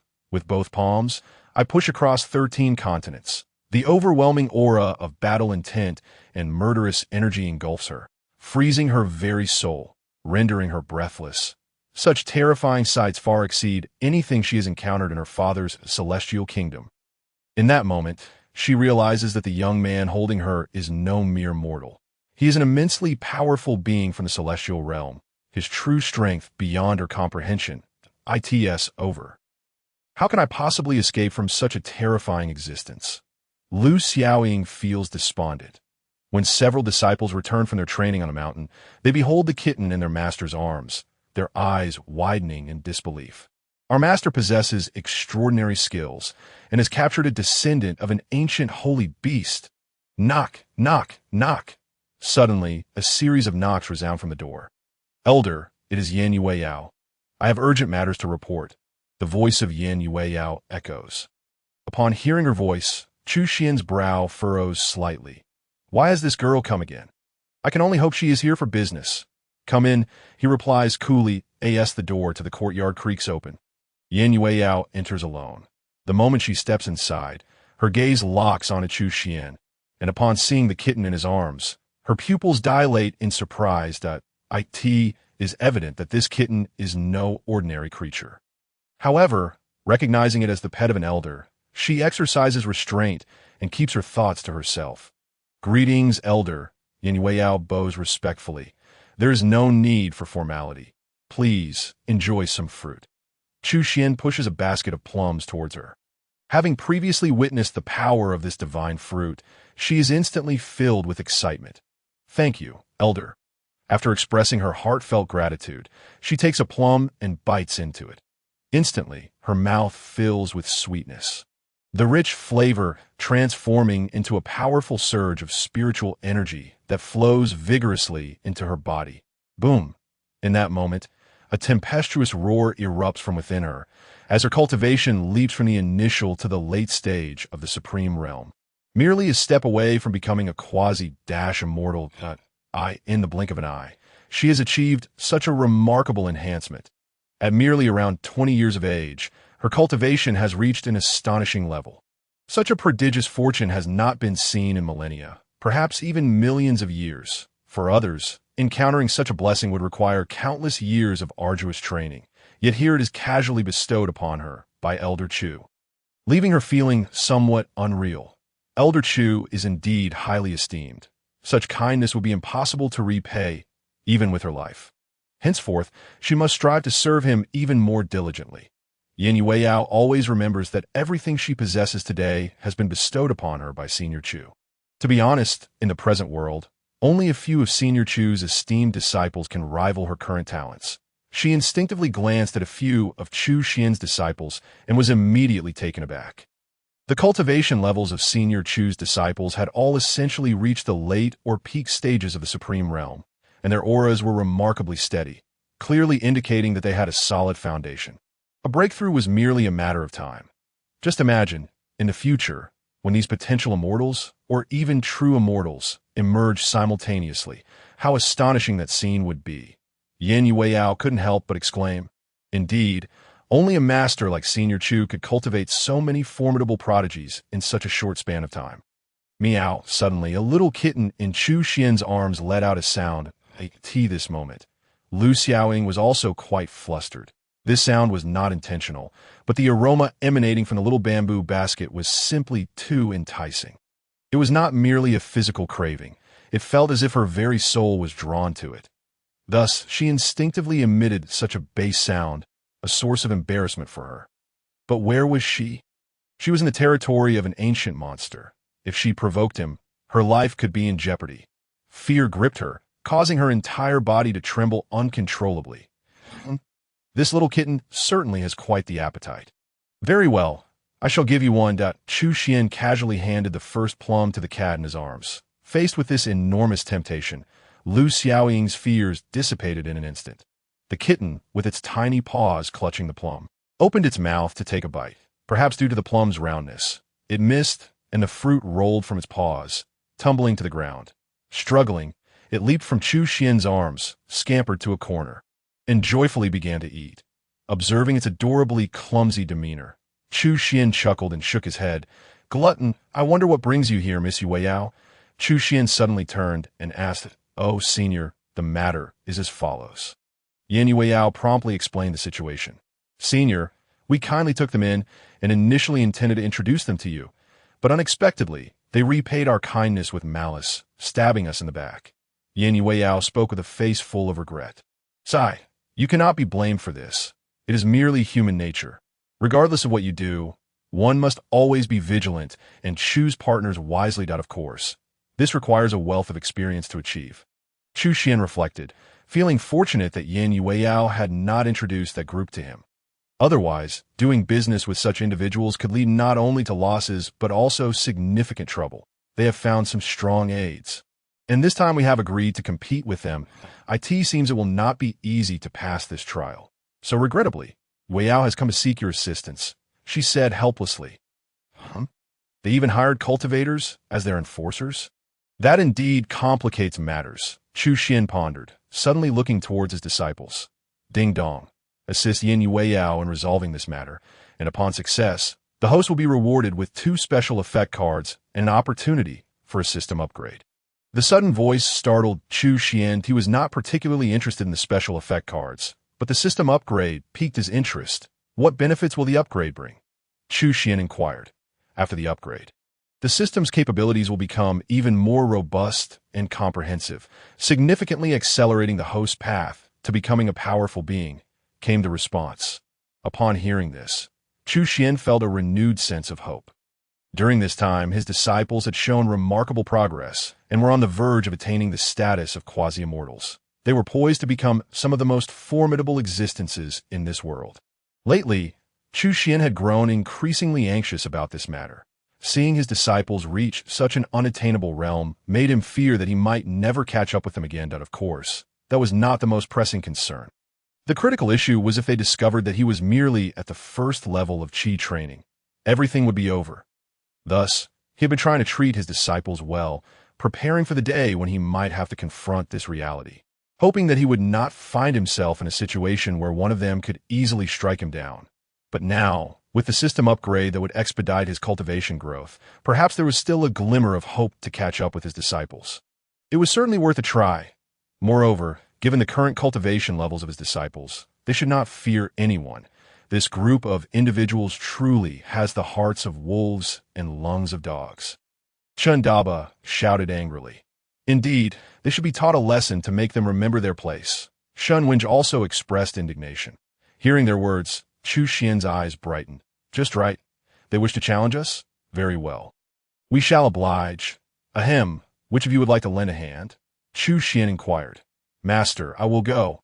Master, I want to go too. Master, me. The four disciples immediately became excited, clamoring to participate. After consolidating their cultivation, they had yet to engage in any combat and were eager to test their strength. This was a perfect opportunity. Seeing his four eager disciples, a smile crept onto Chu Xuan's face. Well, the two gentlemen can be excused, but you two ladies should not be so eager for battle. Besides, your cultivation is at the peak of the supreme realm, while your two junior brothers are only at the mid-supreme stage. It would already be shameless for them to compete with the younger generation. How can you two be so reckless? Such impatience is not advisable. Suddenly realizing the importance of a crucial lesson, Chu Xuan knew he must teach them to maintain composure and cultivate their inner selves. With their tempers, if they were to clash with him due to a disagreement in the future, it would spell disaster. Looking at his two female disciples, Shuya and Qingying, he admonished, you two young ladies must not constantly think of fighting and killing. The path of cultivation is not solely for such pursuits. Moreover, this matter likely isn't as dire as it seems. You should stay home while your two junior brothers handle it. Yes, though slightly disappointed. Yun Shuya and her companion nodded in agreement. In contrast, Chun Daba and Shun Wenj were immediately thrilled. Look at how restless you are. This is a grave mistake in cultivation, if you cannot remain calm. It seems you have much to learn. Chu Xuan feigned sternness. Chun Daba and Shun Wenj quickly composed themselves, bowing their heads. Yes, we shall heed Master's teachings. That be why the way, Master, since we are going, can we choose a couple of suitable tools? Chun Daba suddenly asked. Yes, Master, we cannot go empty-handed. We would lose face. Shun Wenj added. Tools? Chu Xuan frowned. Looking around their entire sect, they only had kitchenware, tea sets, farm tools, and the four treasures of the study. Aside from that, there was only firewood. What tools could they possibly use? He waved his hand dismissively. Take whatever you want, as long as you find it suitable. Thank you, Master. The two rejoiced and promptly began their search. Chapter 60. Choosing tools without a second thought. Shun Wenj dashed into the kitchen, eager to find something useful. Meanwhile, Chun Daba sprinted to the backyard. He headed straight to a slightly pungent straw hut. At the door, a seemingly ordinary broom, exuding an unpleasant odor, stood quietly in the corner. Ha, a broom that has seen its share of filth, unmatched by anyone. Back in the day, I conquered the East Village using this very technique. Now that I have entered cultivation and reached such a level, I have yet to use this move against cultivators. What a pity! Today is the perfect chance to test it against those fellows. Chun Daba grinned mischievously, preparing to grab the broom like a tea that moment. Yun Shuya in the front yard seemed to sense something, her eyes widening in alarm. No. Stop! Yun Shuya's voice suddenly echoed in Chun Daba's mind, startling him and causing him to freeze in his actions. What's wrong, senior sister? Chun Daba asked, puzzled. Junior brother, step back quickly. That is Master's supreme forbidden artifact. It is not something you can wield. Upon hearing this, Chun Daba was taken aback and quickly retreated a few steps. Senior sister? Really? He asked. Of course. I have seen Master use it. With a mere flick, he vanquished his foes. Moreover, I once heard Master mention that this artifact can sweep away chaos and shatter the very fabric of existence. Even the deities of the nine heavens cannot withstand its slightest essence. Just think about how terrifying such an artifact is. Do you truly believe you can control it? Yun Shuya's stern words instantly sent Chundabeos into a cold sweat, causing his breath to tremble. Indeed, it was a moment of utmost peril. He dared not imagine the dire consequences had he touched such a forbidden object without his master's permission. He would likely have been reduced to ashes, completely dissipated into the ether. Now, as he gazed upon the broom, he discovered it had shed its mundane appearance, instead radiating an infinite divine light that surged through the cosmos, blinding to the eyes. Chundabeos dared not linger any longer and hastily exited this taboo space. Ultimately, he settled for a withered branch from the firewood pile. Initially, he had intended to retrieve the axe his master had given him for chopping wood. However, he suddenly recalled that without his master's consent, the axe was as heavy as the ancient mountains, utterly immovable by him. Thus he abandoned the idea. Meanwhile, Shan Wenj had also exerted considerable effort before emerging from the kitchen. When the onlookers beheld the two of them, they were utterly bewildered. Chundabeos appeared disheveled, his hair resembling a bird's nest, adorned with dried leaves and cobwebs. Shan Wenj's appearance was even more striking. His face was soot-blackened, his hands as filthy as if he had just dug through muck, both fists tightly gripping something. He looked as if he had either been mining coal or digging for charcoal. "What have you brought?" Chu Xuan asked through gritted teeth. Suddenly, Chundabeos grinned broadly, displaying an expression of triumph, and produced a withered branch from behind his back, followed by a handful of decayed leaves from his pocket. Shan Wenj revealed a set of gleaming white teeth and opened his palms, revealing 2 handfuls of pot. If I recall correctly, I instructed you to go and fight, did I not? Chu Xuan inquired. Indeed, the 2 disciples innocently nodded. Yet, I feel you did not go to engage in combat. Rather, you seem to have gone to entertain, Chu Xuan remarked, exasperated, contemplating the absurdity of their attire. Could it be that their prior lives had been so wretched that their so-called weapons amounted to this? Surely, a simple hoe or a kitchen knife would have been more reliable than these items. If you truly lack proper tools, I do possess a few excellent weapons here that you may use. Chu Xuan offered, recalling the array of blades and staffs he had received as rewards from the system long ago, meant to bolster one's strength. Primarily, he believed that should they venture forth with such pitiful items, it would bring disgrace to their divine mystic sect. And oh need, master. The 2 quickly declined. Goodness, anything described as decent by you, master, must surely be a top-tier celestial artifact. Such formidable items are beyond our current capabilities. They feared their small frames would be crushed to smithereens by the overwhelming power. Additionally, should such items be taken out, it could spell disaster for the world. Thus they were not to be trifled with. With a sigh, seeing their swift refusal, Chu Xuan inhaled deeply to calm his emotions. It seemed these 2 had a significant degree of confidence in their own abilities, hence their decision. Very well, let it be so. Ultimately, even if they encounter a beating, it is their own affair, Chu Xuan consoled himself. All right, life should indeed be lived with individuality. In that case, you may set forth and be cautious along the way, he added, before reiterating, do remember, once outside, do not reveal that you are disciples of the divine mystic sect, lest you expose our sect's secrets. With a kind expression, Chu Xuan concluded, wishing not to gaze upon the 2 any longer, and returned to his chamber, cradling a small cat sleeping in the corner. Chundabeos exchanged a glance with Shan Wenj, sensing their master's satisfaction with their choice. Indeed, Shan Wenj nodded proudly. Observing the 2's proud demeanor, Yun Shuya and Zhou Qingying exchanged complex glances. Ahem, shall we be on our way? Yin Yueyao declared, forcefully adopting a serious tone. Yes, let's go, Chundabeos and Shan Wenj replied in unison, following Yin Yueyao as they departed. In the heart of the Tianyang sacred sect, atop a mountain peak.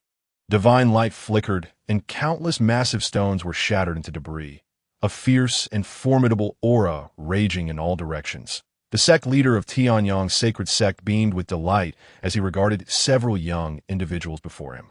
The divine skill imparted by the master is truly astonishing. They have genuinely reached the Saint King realm in such a short span of time. and they are all barely in their 20s. Such talent is exceedingly rare throughout the Kanglan realm. The sect leader envisioned the resurgence of his sect with fervent excitement. Elder, our Tianyang sacred sect harbors hope of reclaiming its former glory.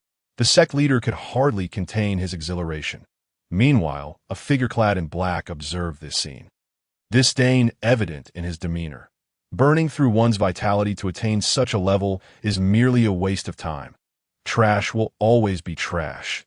Nevertheless, this level should suffice for the so-called competition. Beyond this, these individuals will be of no further use. With that, the shadowy figure gradually dissipated to the depths of the Wandao sect. A terrifying force collided with a massive waterfall upon the cliffside. Countless gusts of air surged, propelling the water skyward, scattering it in all directions, causing the entire river to dry up instantaneously. 4 figures stood at the shore, their eyes vacant, as green flames coalesced into a sharp blade in their hands. Ha ha, Saint Emperor Realm, victory is assured in this competition, Chu Baidao proclaimed triumphantly. You have all performed admirably. Go and rest, gather your strength, and prepare for the upcoming contest, he said, patting their shoulders with satisfaction. Understood, the 4 replied monotonously. Their expressions blank as they mechanically turned and departed. T.O. have gained this little power at the cost of one's soul and lifespan. These puppets are even inferior to the dog puppet crafted last time. This is the most disappointing outcome in millennia. Atop the mountain, Guhong regarded the figures with no trace of emotion, shaking his head before quietly departing. Chapter 61. The beginning within the Xintian Alliance. Yin Yueyao led Chun Debayos and Shun Winge back just in time. Upon entering the Grand Hall, Feng Chun and Wei Du, 2 prominent figures on the verge of immortality, were immediately taken aback, simultaneously exclaiming, "Which nefarious being dares to act so insolently here?" Startled by the sudden appearance of the 2 unknown entities, they instinctively circulated their spiritual energy, preparing to expel these monsters. "Uncle Masters, please do not be rude. These 2 are esteemed disciples of Elder Chu." Yin Yueyao hastily clarified, So they're esteemed disciples of Elder Chu. We apologize for our rudeness, the 2 said, retracting their imposing auras with expressions of regret. However, despite their words, they still regarded Chun Debayos and Shun Winge with skepticism. Are these peculiar creatures truly disciples of Elder Chu? Feng Chun pondered, glancing at Yin Yueyao. Indeed, upon learning of this matter, Elder Chu dispatched his 2 disciples to assist us. Yin Yueyao affirmed with a nod. The Supreme Realm, truly worthy of being Elder Chu's disciples. May I inquire how old you both are this year? Wei Du asked. 2019, the 2 replied. Upon hearing their responses, Feng Chun and the others were once again astounded.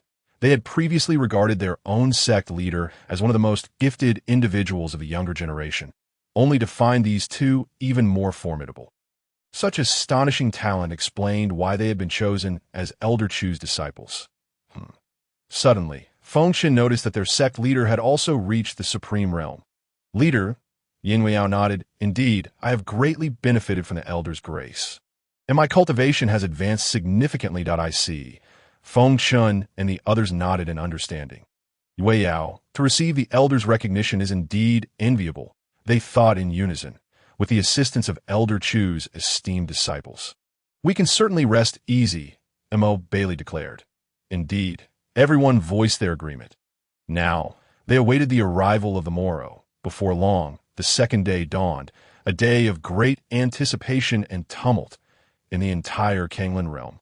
Nearly all major forces are hastening towards the Xintian Alliance today. Since the decision was made 3 days ago to allow the younger generation to determine the allocation of resources, the various sects have been eagerly anticipating this day. For as long as the Tianyang sacred sect and the Wandao sect emerge victorious, a complete reallocation of resources in the Kanglan realm will ensue, promising a better existence than their current circumstances.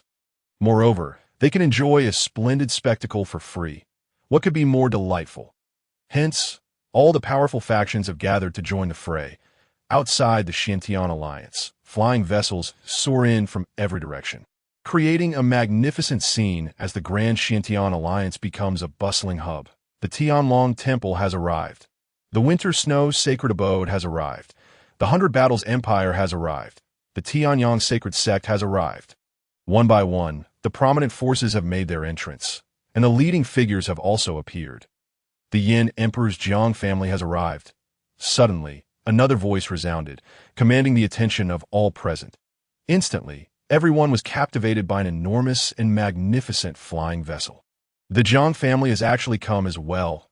The leader of the Tianyang sacred sect bore a complex expression. The ancient forces of Kanglan were equally astonished. The Jiang family is a formidable presence in ancient Kanglan.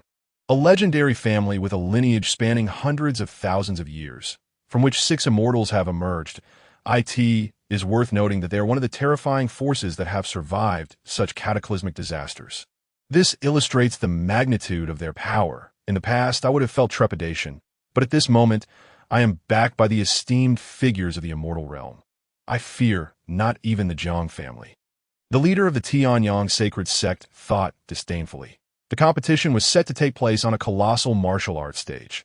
This stage spans several thousand meters in width and is constructed from the hardest holy steel stone, reinforced by powerful formations, enabling it to withstand the might of supreme-level assaults. The surrounding tiered seating was already filled to capacity. The very center, the seats reserved for the heads of various sects were occupied. Presently, Feng Chun and Wei sat in their chairs, with Yin Weiyao positioned between them. The abbot of the Tianlong Temple, the battle emperor of the 100 Battles Empire, the master of the Winter Snow Abode, and the leader of the Tianyang sacred sect, among other influential figures, took their seats one by one. Wandao sect has arrived. Suddenly, a loud call drew the attention of the crowd as Chu Baidao arrived with several elders and 4 young individuals. Although the 4 youths maintained expressionless faces, an ethereal aura emanated around them like that of soaring dragons, instilling fear in those who beheld them. The aged visage of Chu Baidao was etched with arrogance as he cast a cold glance at Feng Chun and Wei, saying, "I hope your wasteful disciples of the Xiantian Alliance can last a while longer." "How noisy!" Feng Chun replied coldly. "I advise you not to be overly complacent. The outcome is yet to be determined." Huh. What a joke. A bunch of clowns clinging to a predetermined outcome while still boasting. What use is that? Chu Baidao scoffed. "Very well. Let us dispense with the pleasantries and begin at once. Then you shall see who the true clown is." Feng Chun remarked indifferently. "Good. Since you are so eager to send your disciples to their doom, I shall oblige," Chu Baidao declared, casting a glance at the leader of the Tianyang sacred sect. The leader of the Tianyang sacred sect nodded in understanding and suddenly threw out a scroll. The scroll, enveloped in divine light, gradually unfurled, and in an instant, it seemed as if countless suns rose into the sky, unleashing a torrent of scorching heat that swept across the entire martial arena. Those with inadequate cultivation felt an overwhelming pressure, as if the very temperature could evaporate their souls. "These are the 4 disciples of my Tianyang sacred sect," with a wave of his hand. The leader of the Tianyang sacred sect summoned 4 remarkably talented youths, all of whom strode forward with pride etched upon their faces. Upon seeing them, the crowd was rendered speechless in shock. 3 sacred kings and 1 sacred emperor. Where did the Tianyang sacred sect find such prodigious talents? Wait, I recognize those individuals. They are indeed disciples of the Tianyang sacred sect. What? Could it be that the Tianyang sacred sect have been concealing their strength all along? The crowd murmured excitedly. "These 4 are the disciples of my Wandao sect." As Chu Baidao spoke, his 4 disciples stepped forward as well, their expressions unwavering throughout. Boom! A terrifying aura suddenly enveloped the area, plunging the crowd into silence as they were momentarily stunned before erupting in a cacophony of exclamations. Heavens! 3 sacred emperors and 1 supreme. Impossible, absolutely impossible. As these 4 individuals made their entrance, the crowd felt as if their entire world was collapsing. When did the Wandao sect acquire such exceptional talents? Were they summoned from the depths of some ancient realm? The onlookers were incredulous, instinctively assuming these for seasoned veterans of many years. After all, it was reasonable to believe that once one reached a certain cultivation level, maintaining a youthful appearance would not be overly difficult. Wait, as a monk who has cultivated the Buddhist eye for nearly 10,000 years, I can discern at a glance that these 4 are merely in their 20s. The abbot of the Tianlong Temple's words sent shockwaves through the crowd.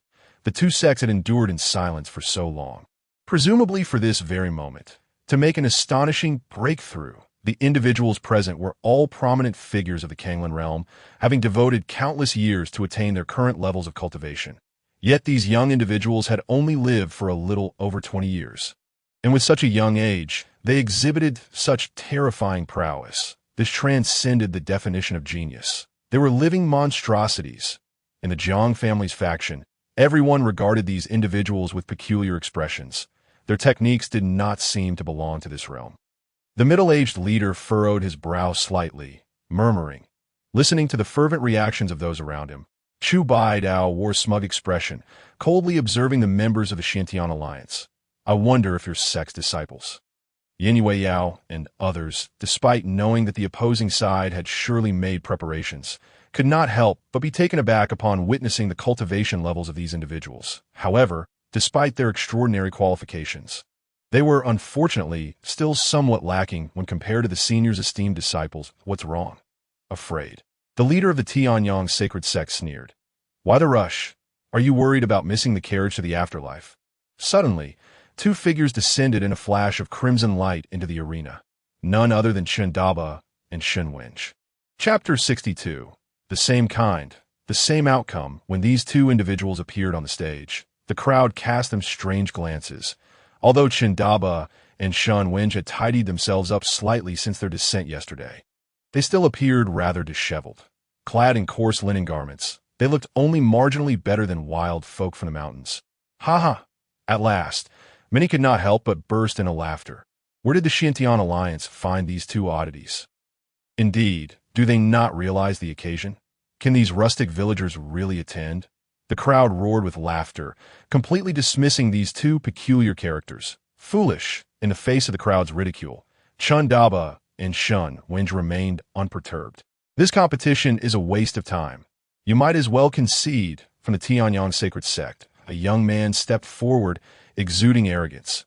Yu Chengji, the third senior brother of the Tianyang sacred sect, recognizing his identity.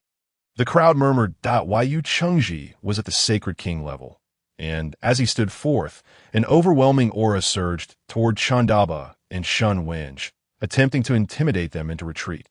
However, as time passed, Chen Daba and Shen Wenj continued to stand calmly, their faces marked by confusion. What are you doing? Chen Daba inquired, puzzled that Yu Chengji felt a jolt of alarm and unleashed his aura with all his might. Yet after another pause, the two remained unaffected, their expressions unchanged. Sighing, Chen Daba's gaze sharpened. PFF. Yu Chengji abruptly coughed up blood, as if struck by a powerful blow, stumbling backward and collapsing to the ground. With your meager pressure, you are leagues away from matching that of my second senior brother. Shen Wenj remarked disdainfully that it is worth noting that the seventh senior brother's indestructible divine body had recently surged in strength, allowing him to withstand a fraction of the second senior brother's pressure for several breaths. What childish play was this? What just happened? I don't understand. They clearly did not make a move. Yet Li Chengji inexplicably flew away, surrounding them. Those with insufficient cultivation levels could not perceive the details, but the discerning few were already astounded, their expressions betraying their shock supreme. This youth is a supreme. What? The crowd stood in stunned silence. Previously, the prodigies of the Tianyang holy sect and the Wandao sect had already left everyone in awe, yet now these two individuals had emerged once more. How could so many talents appear simultaneously in this world? Was it possible that a grand era was about to dawn? The leaders of the Tianyang holy sect and Chu Baidao furrowed their brows, their faces flushed with indignation. Little did they expect these two figures to have concealed their presence so effectively. Supreme, what kind of game is this? If they were to engage now, wouldn't it be a guaranteed loss for them? However, with so many witnesses present, it was impossible to back down now. To do so would render their two sects the laughingstock of the entire Kanglan realm. Thus, in a moment of panic, both leaders found themselves at a loss. The two cloaked figures stood behind the heads of the Tianyang holy sect and Chu Baidao, their brows slightly knitted. These two were undoubtedly extraordinary and must be intimately connected to the existence they had been seeking. They needed to gather more information. With a mutual understanding, the two figures retrieved 2 items from beneath their voluminous cloaks and transmitted a message to Chu Baidao and his companion. Take these 2 items. A mysterious voice suddenly resonated in the minds of Chu Baidao and his companion, startling them that my lord. Turning to face the cloaked figures behind them reignited their hope. Indeed, they had the support of a being from the celestial realm. Before a true celestial, even a mere supreme was no more than an ant. What could they possibly amount to? The 2 cloaked figures discreetly handed them a white bone orb and a dark dagger. Are these semi-celestial artifacts? No, that couldn't be right. These 2 treasures were clearly genuine celestial artifacts that had been slightly damaged, resulting in a decrease in their rank, yet they were still far superior to ordinary semi-celestial artifacts. My lord has actually bestowed such treasures upon us. The 2 were overwhelmed with joy and excitement. Such high-ranking celestial treasures could serve as legacy artifacts for their sects for eternity. This was excellent. With these 2 artifacts, even if these 2 individuals were supremes, they would undoubtedly be unable to withstand such celestial items. This time, victory was assured. Chu Baidao immediately summoned all his disciples, entrusting the 2 artifacts to the strongest among them. You must win this contest. Do not disappoint the high hopes our Lord has placed in you, Chu Baidao instructed. Yes, his disciples replied in unison. Satisfied, he turned to Chintabeo and his companion. Now that both parties are present, shall we begin? This statement stirred further confusion among the crowd. What is happening? Are these 2 truly supremes? Is the Tianyang holy sect and the Wandao sect sending their disciples to certain death? It was indeed perplexing. Regardless of their numbers, the holy kings and holy emperors could not possibly contend against 2 supremes. Did these 2 factions possess some hidden trump card? The onlookers were baffled. Meanwhile, the disciples of the Tianyang holy sect and the Wandao sect leapt into the Xingyang diagram without hesitation. Before departing, the recently healed Yu Qingji shot a venomous glare at Chintabeo. Yet Chintabeo paid him no mind, appearing relaxed and confident alongside Shan Wenj as they entered the Xingyang diagram. In the next moment, the world spun, and the surroundings underwent a dramatic transformation. When they regained their senses, Chintabeo and Shan Wenj found themselves in a desolate desert expanse. The atmosphere of this secret realm felt alarmingly real. Above them, a colossal sun radiated heat akin to the ocean, and the ground was awash with waves of scorching air, twisting like a mass of venomous serpents. What in the world is this place? Chintabeo furrowed his brow. Brother, with your extraordinary physique, this heat is nothing to you. But I feel as if I might just roast. Shan Wenj complained to go to hell. Suddenly, a figure leapt from a nearby low mountain. Raising a hand, he unleashed a massive palm strike, recognizing the impending danger.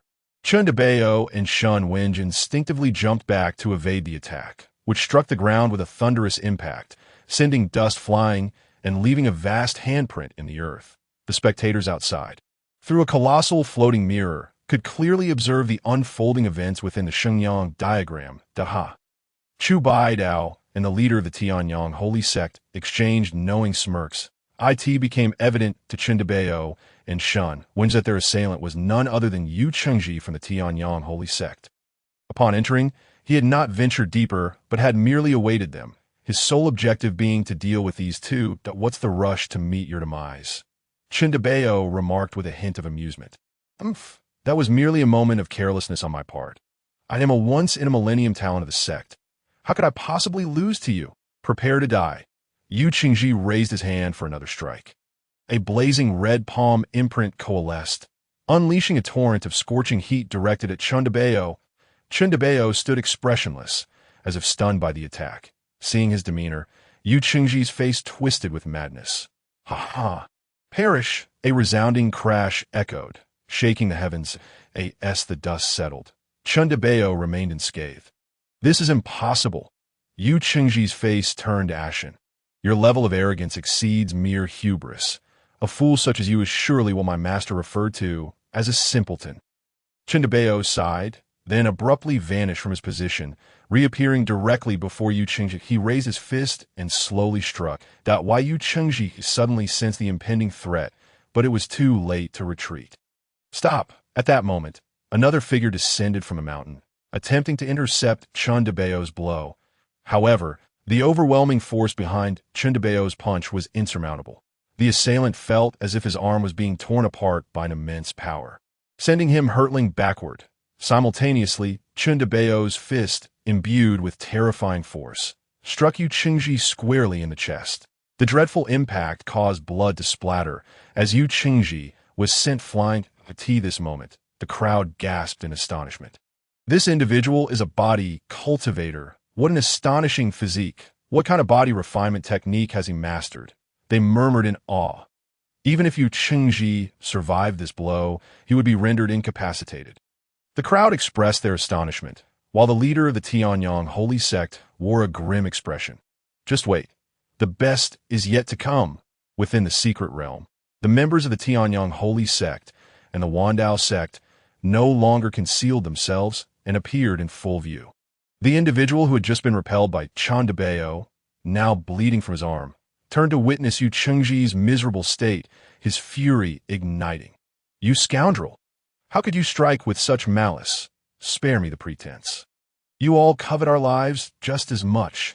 If that's the case, let us face this together. You all deserve the same fate," Chundabeo declared confidently, tilting his head back. Such arrogance. His words were a blatant dismissal of the two great sections. Yet Chundabeo was indeed a formidable supreme. Facing a crowd of holy kings and holy emperors, he exhibited just the right amount of audacity. At this moment, the leaders of the Tianyang holy sect and Chu Baidao were seething with rage. "This young man dares to belittle us. Hold nothing back. Kill them."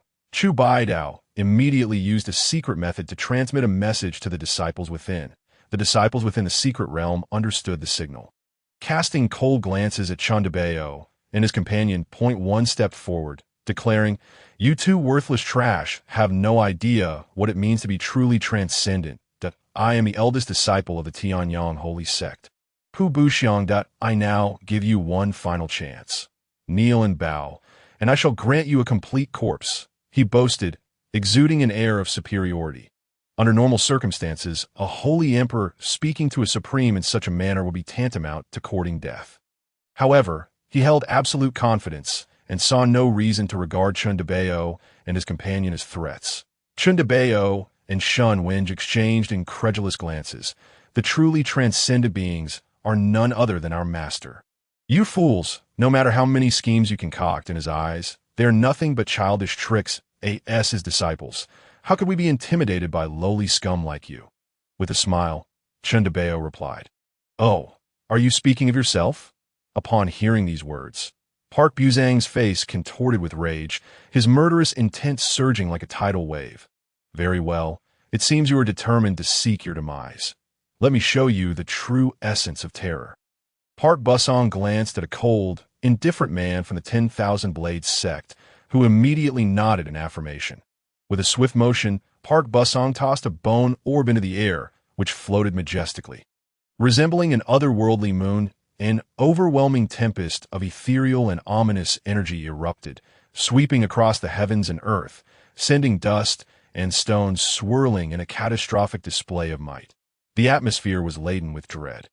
Meanwhile, the indifferent youth from the 10,000 Blades sect casually threw a dark dagger into the air, releasing a cloud of purple-black malevolence that crackled ominously, infused with a terrifying poison. It was as if countless venomous serpents writhed through the air, blotting out the sun and casting a pall over the sky. Even those outside were overwhelmed by the oppressive aura of celestial energy, struggling to breathe. Suddenly, gasps of astonishment erupted from the crowd. "Is that a quasi-celestial artifact? No, wait. These two artifacts surpass even that level." The realization struck like lightning. These two sects, hidden in the shadows, wielded such formidable celestial treasures. The disciples of these sects at most possessed initial stage supreme cultivation. How could they command such powerful artifacts? This was utterly outrageous. Wasn't this an unfair advantage? While we wished for these two sects to prevail, this seemed far from honorable. Dissatisfaction rippled through the crowd, with the Xintian alliance vocally opposing the situation. Armed with such fearsome artifacts, They could easily bridge any gap in cultivation. What a farce! In the path of cultivation, wealth, techniques, companions, and land are all crucial. Possessing a flawed celestial artifact is our own merit. If you have the capability, then produce your treasures as well. Chu Dao and the leader of the Tianyang sacred sect wore expressions of smug satisfaction. Meanwhile, Feng Chun and Wei were seething with indignation. Yin Yao, though slightly anxious, maintained her composure, holding onto a flicker of hope, trusting in Chindabeos and his companion in the secret realm. Park Busong laughed triumphantly. How does it feel to encounter the terror of celestial artifacts? This is the existence you could never hope to surpass in your lifetime. Chindabeos observed the two artifacts radiating terrifying power above with an impassive expression. He suddenly turned to Shen Wenj and said, Junior brother, although this painting is of poor quality, it should suffice as scrap paper. You handle acquiring this object. I shall take care of the rest. Shen Wenj smiled faintly. Very well, then let you take the lead in this endeavor. With that, Shen Wenj turned and walked away. Humph. None of you shall leave today. You will all perish here. Park Busong commanded the bow and orb, which immediately unleashed a ghastly apparition that lunged viciously at Shen Wenj's back. Yet, Shen Wenj continued forward, showing no signs of defense. Die. Park Busong sneered, reveling in his anticipated victory. Suddenly, a surge of blazing sun fire erupted in the arena, engulfing the malevolent spirit. The creature, sensing imminent danger, emitted a shrill, wretched wail before disintegrating into ashes. Throughout this, Shen Wenj did not turn back, continuing his path into the distance. What just happened? The disciples of the two sects were left bewildered. What was that? The onlookers outside narrowed their eyes. Realizing that in Chandabiz's hand was a withered orange leaf, was that what just unleashed the sunfire? Impossible. What could a mere leaf do? They had not witnessed the previous events clearly, leaving them in confusion. What sorcery did you employ? Park Busong glared at Chandabeos. Daha. You possess celestial objects, and so do I. Today, you shall die beneath this sacred object. Chandabeos replied, pinching the leaf between his fingers, a smirk playing on his lips. What a joke. While I am unsure of the tricks he used, you think this common leaf can claim our lives. Have you lost your mind? Park Busong mocked at Is that so? Then allow me to demonstrate just how fearsome this seemingly ordinary leaf can be. Suddenly, Chandabeos raised the hand clutching the leaf, then waved it gently. With a roar, a three-legged divine bird formed from blazing sunfire surged forth, wielding the power to incinerate all evil in its wake. Unstoppable in its advance, the disciples of the two sects gasped in alarm, sensing the imminent danger and hastily directing their two flawed celestial artifacts toward the divine bird. Yet the creature's strength was so overwhelming that it tore a massive hole in the fabric of space itself. In an instant, the bone, orb, and dark dagger shattered into fragments. The flames spiraled into a whirlwind, sweeping away everything in their path, the terrifying force shattering the illusory images in the surroundings. A scorching wave of heat surged forth, engulfing the entire audience, leaving everyone in stunned silence, exchanging incredulous glances. After what felt like an eternity, Chu Dao and the leader of the Tianyang sacred sect finally regained their wits and hurriedly reconstructed the floating illusions. The sight that met their eyes left them utterly dumbfounded. The scene was one of charred remains, with only a few flickering red embers dancing amidst the devastation. Not a single disciple of the 10,000 Blades sect or the Tianyang sacred sect remained standing. They were either dead or grievously injured. Some had been reduced to mere ashes, while the others lay scattered, their bodies mangled. Only Park Busong remained of the Tianyang sacred sect, wailing in despair. The 10,000 Blades sect had two survivors, their forms battered and incomplete, yet they stood in shock, unresponsive. Seems I overprepared. A single leaf would have sufficed, Chindabeos remarked, shaking his head. The crowd erupted in chaos. What just transpired? My heavens, what sort of celestial treasure is that ordinary leaf? That looks like the leaf of the nine-sun tree, an elder exclaimed in astonishment. The nine-sun divine tree, such a divine object, they marveled. In oh wonder the sunfire is so formidable. Curiosity rippled through the spectators. questioning how this young man had come by such a rare treasure. Within the throng, the figure in black stared in shock at Gu Hong. This treasure is even hard to come by in the celestial realm. Where did this young man acquire it? Gu Hong's own expression reflected his astonishment. He nodded, resolute.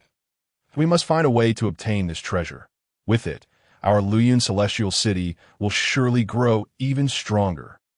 Moreover, it may very well be the hidden existence from the Kanglan realm that bestowed it upon him. The figure in black concurred.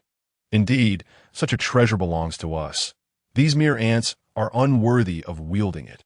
Gu Hong immediately formed a hand seal, muttering an incantation. Meanwhile, within the secret realm, the foreheads of the two disciples from the 10,000 Blades sect suddenly illuminated with blood-red, eerie patterns that in an instant. Their cultivation surged dramatically. Initial stage supreme, mid-stage supreme, peak supreme, quasi-celestial. They had inexplicably ascended to the quasi-celestial realm in the blink of an eye. Yet one of them, unable to withstand such overwhelming power, exploded in mid-transformation, leaving only one remaining. Gu Hong's gaze turned icy. Useless trash, wasting my precious time, only to die so easily. However, one is sufficient. The last remaining disciple halted at the peak of the quasi-celestial realm, mere steps away from true celestial status. At this moment, he surpassed both Feng, Chun, and Wei. What sort of secret technique is this? How terrifying. The crowd buzzed with speculation. Is this the final trump card of the 10,000 Blades sect? How insidious. Discussion swirled. Yet Chu Baidao was utterly perplexed, unable to grasp the situation. Suddenly, the voice of the figure in black echoed in his mind, clarifying the events. Oh, so was the master at work. Such terrifying methods can only be wielded by celestial beings. Chu Baidao's expression hardened as he addressed the Xiantian Alliance. Ha!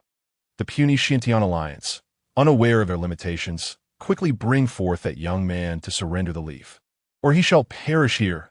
The Alliance leader, Feng Chun, turned to Yin Yue. Not worry. The master's disciple is not one they can contend with this moment. Yin Yue felt significantly more confident, for she was well aware that the treasures brought forth by Chun Beos and his companions far exceeded mere trinkets. I beg your pardon, Master Chu, she coolly declined. Let the competition continue. Very well. Excellent. Chu Baidao seethed with anger, instantly relaying a message to the disciple within. Attack. Kill. The disciple's eyes suddenly widened, unleashing a terrifying blood-red celestial glow. Chapter 64. A single strike to vanquish two true immortals. The dreadful blood light surged forth, obliterating all in its wake, and it seemed poised to descend upon Chundabeos. Boom! Suddenly, an inexplicably potent aura erupted, sending ripples through the fabric of the cosmos, instantly dispersing that horrific blood light. What is happening? The crowd wondered. In the secret realm, a magnificent sun, resembling pure gold, rose from the east, though it was not blindingly radiant. It was breathtakingly beautiful, akin to a golden gemstone. That is the core of the formation. How could it suddenly appear? Damn it, what did that brat do deep within? The master of the Tianyang sacred sect seethed with rage. As the scene shifted, the crowd finally caught sight of Shan Wen's figure. This moment, he stood beneath that radiant gem-like sun, his gaze piercing. Why does this boy seem somewhat familiar? Someone mused. Isn't he Shen Wenj, the wasteful young master of the Shun family from the Qishan martial soul clan? Indeed. I heard he supposedly perished outside, yet there are whispers that the Shun family cast him out. How did he end up here? Shan Wenj appeared dramatically altered from his former self, clad in bizarre attire, causing the crowd to momentarily fail to recognize him. Thank heavens the Shun family did not come this time. Otherwise, if they learned of Shan Wen's formidable cultivation now, they would surely regret it. They need not even come. This grand competition is so ostentatious, they will soon discover it, the people remarked, shaking their heads. What does he intend to do? Could he be attempting to seize the core of the formation? The crowd speculated as they observed him standing motionless beneath the core. What an audacious lad! To covet the sacred relic of our sect is tantamount to courting death. The core of the formation held the ultimate power of the sealed great sun. a force far beyond his capability to touch. The master of the Tianyang sacred sect smirked coldly, envisioning the instant when Shun Wenj would be reduced to ashes. Yet, the two robed figures exchanged glances. Their brows furrowed. This fellow remains eerily calm. Could he possess some hidden trump card? Shun Wenj, maintaining his placid demeanor, fixated on the sun. Suddenly, a subtle smile graced his lips as he withdrew an object from his pocket. In the next moment, he brandished it, his entire hand now stained black. The crowd displayed expressions of bewilderment. What could that object possibly be? Shun Wenj smiled faintly, and, in the following instant, shot skyward, enveloped in a formidable surge of spiritual power, crashing directly into the sun. What on earth is this lad doing? Is he seeking his own demise? Even if he is a supreme powerhouse, he cannot withstand the core's might. Alas, he is far too reckless. The spectators unanimously concluded that Shun Wenj was undoubtedly doomed. Yet suddenly, Shun Wenj hurled the object in his hand toward the sun. Boom! In an instant, darkness enveloped the heavens and the earth trembled. It was as though an endless tide of ominous clouds surged forth, obscuring the sunlight and plunging the realm into night. The pitch-black mist was imbued with unparalleled power, shaking the very foundation of the secret realm. The sun, sensing imminent danger, ignited in a furious blaze, conjuring a thick layer of protection around itself. Within that black mist, countless grains of fine sand whirled chaotically, each as hard as the most exquisite divine iron. They swiftly engulfed the flames, relentlessly battering against the colossal gem-like sun, creating a resounding metallic clash, crack. Suddenly, an unsettling sound echoed. The crowd gasped in astonishment as they noticed fissures appearing across the sun's surface, spreading like a spider's web. Finally, with a resounding boom, the sun shattered into countless fragments, leaving only a small crimson orb, which was swiftly consumed by the swirling black mist. As the black mist descended, it delivered the crimson orb into Shun Wenj's hands that he had obtained the core. Gasps erupted among the crowd. Heavens! Another supreme celestial treasure. What in the world is that celestial sand? It is truly terrifying. Uncertain murmurs filled the air. All they knew was that it was an extraordinary artifact. Where on earth did these two arise from? Why do they possess such formidable treasures? The crowd buzzed with speculation, yet none could definitively explain the celestial sand's origins. Meanwhile, the two robed figures wore complex expressions, their faces a mixture of confusion and fury. That, if I am not mistaken, that is the celestial annihilation sand, isn't it? Almost certainly. However, it is said that such a treasure can only be born in places of utter destruction, where the essence of annihilation pervades, with a mere 1 in 10,000 chance of existence. Even the emperor of a celestial realm would fear it. How could it possibly appear in such a place? Gohong's eyes narrowed in contemplation. Or perhaps that is not the celestial annihilation sand at all. Indeed, otherwise, how could that lad so extravagantly toss out such a substantial amount? The figure in black nodded in agreement. Regardless, we must secure the treasures in their possession. This unparalleled celestial fortune belongs solely to us. Having witnessed two earth-shattering artifacts, Gohong and his companions' eyes gleamed with greed. They had resolved to capture these two youths, convinced that they would yield even more wondrous treasures. Meanwhile, the master of the Tianyang sacred sect's face turned a shade of deep crimson. That audacious brat actually dares to scheme for our sect's sacred relic. His gaze shot daggers at the members of the Xian-Tian alliance. Brother Tianyang, there is no need for haste. I shall instruct my disciple to eliminate that brat and reclaim the core. Chu Baidao offered. I appreciate your assistance, Brother Chu. The master of the Tianyang sacred sect expressed his gratitude. Kill that brat. Chu Baidao immediately conveyed the order. The disciple within swiftly shifted his target of attack. He extended his hand, cradling a blood-red jade seal the size of a fist, then invoked a secret technique, channeling countless runes into it. In an instant, a surge of spiritual power erupted, transforming the blood-red jade seal into a colossal force, hurtling toward Shun Wenj in midair. Shun Wenj reacted promptly, summoning the lingering black mist from the skies to envelop the blood-red seal. Boom! The jade seal was utterly powerless against the terrifying black mist. Shattering instantaneously, the black cloud morphed into a black dragon, sweeping past the disciple of the Wandao sect. As the sand swirled and the power of the cosmos roiled, only a severed leg remained in the aftermath. The disciple had fallen. A stunned silence enveloped the onlookers. How terrifying! Who could discern what that treasure truly is? Even a peak quasi-immortal could not withstand a single breath. This contest had resulted in a catastrophic defeat for both the Tianyang sacred sect and the Wandao sect. The crowd could not help but glance at the leaders of the two sects.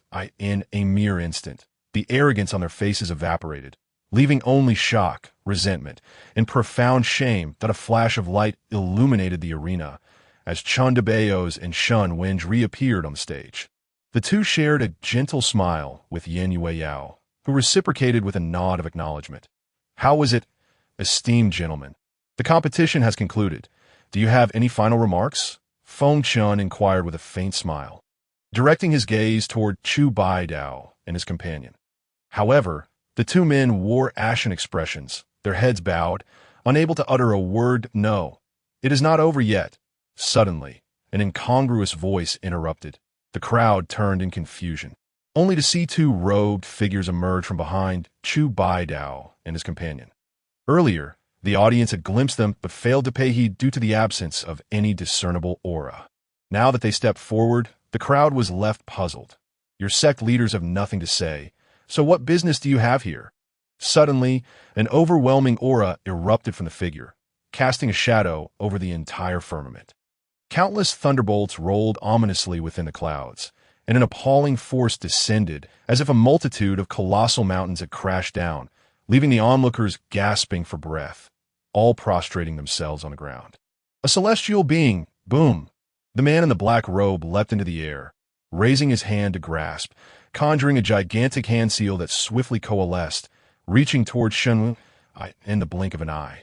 The events unfolded with breathtaking speed, leaving Shun Wenj no choice but to wield his hand as a sword, executing his sword technique. The Yellow Spring sword technique, a terrifying aura of death enveloped the surroundings. And a dreadful beam of sword light clashed violently with the hand seal, astonishingly forcing it back in an instant. The black-robed figure staggered half a step, a fine line of blood appearing on his palm, from which an eerie energy emanated, hindering the wound's healing. What a formidable sword technique! Such a level of power could already be considered celestial art. The secrets possessed by these two individuals were far too numerous. They must be captured. Guhong immediately took action, as the two peak true immortals unleashed their terrifying might. Two immense hands, transcending the heavens, descended with unparalleled pressure. Chun Debo was instantly enraged, unable to accept defeat. If so, then they had only themselves to blame. He shouted, "Junior brother, hold nothing back. Take him down." With that, Chun Debo pulled out a handful of rotten leaves from his pocket and hurled them forth.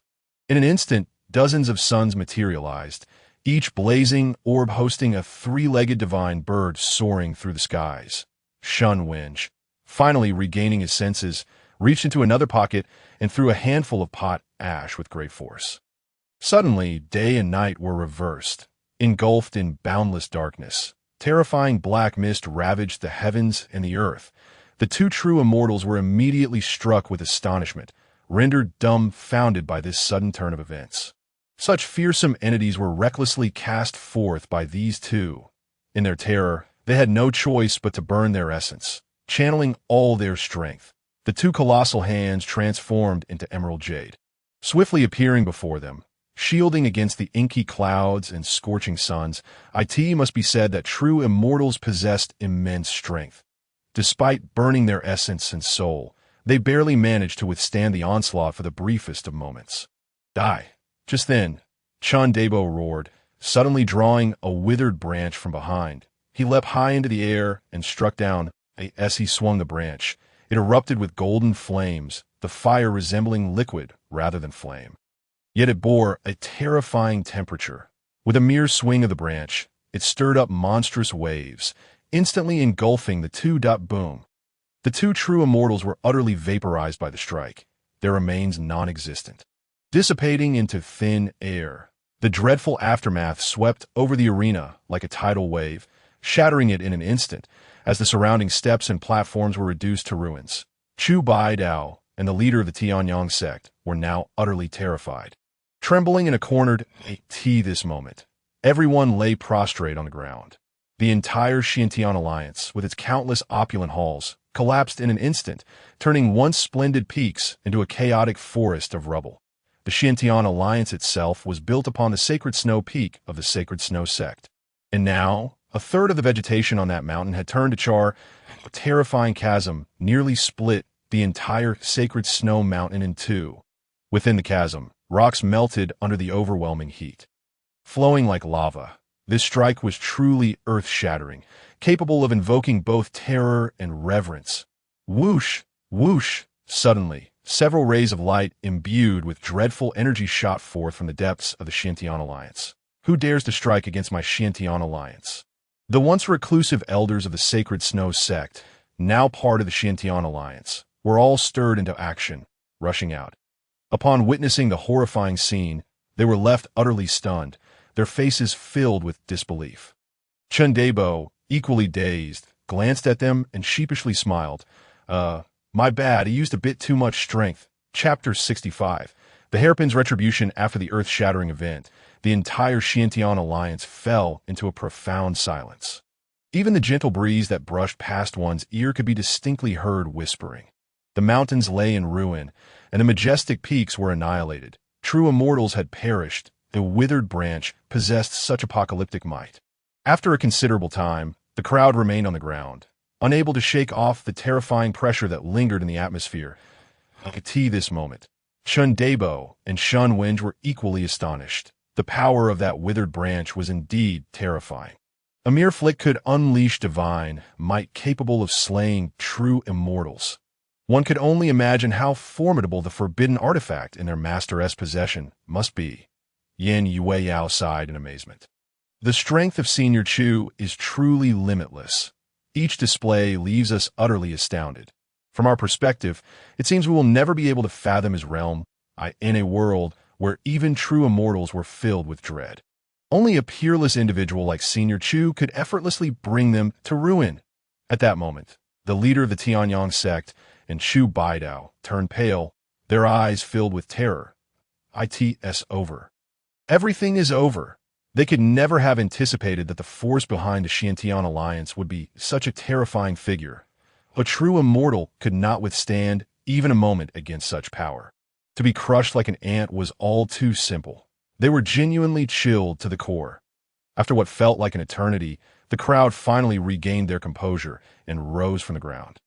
After a long while, they slowly came back to their senses. Was everything that had transpired truly real?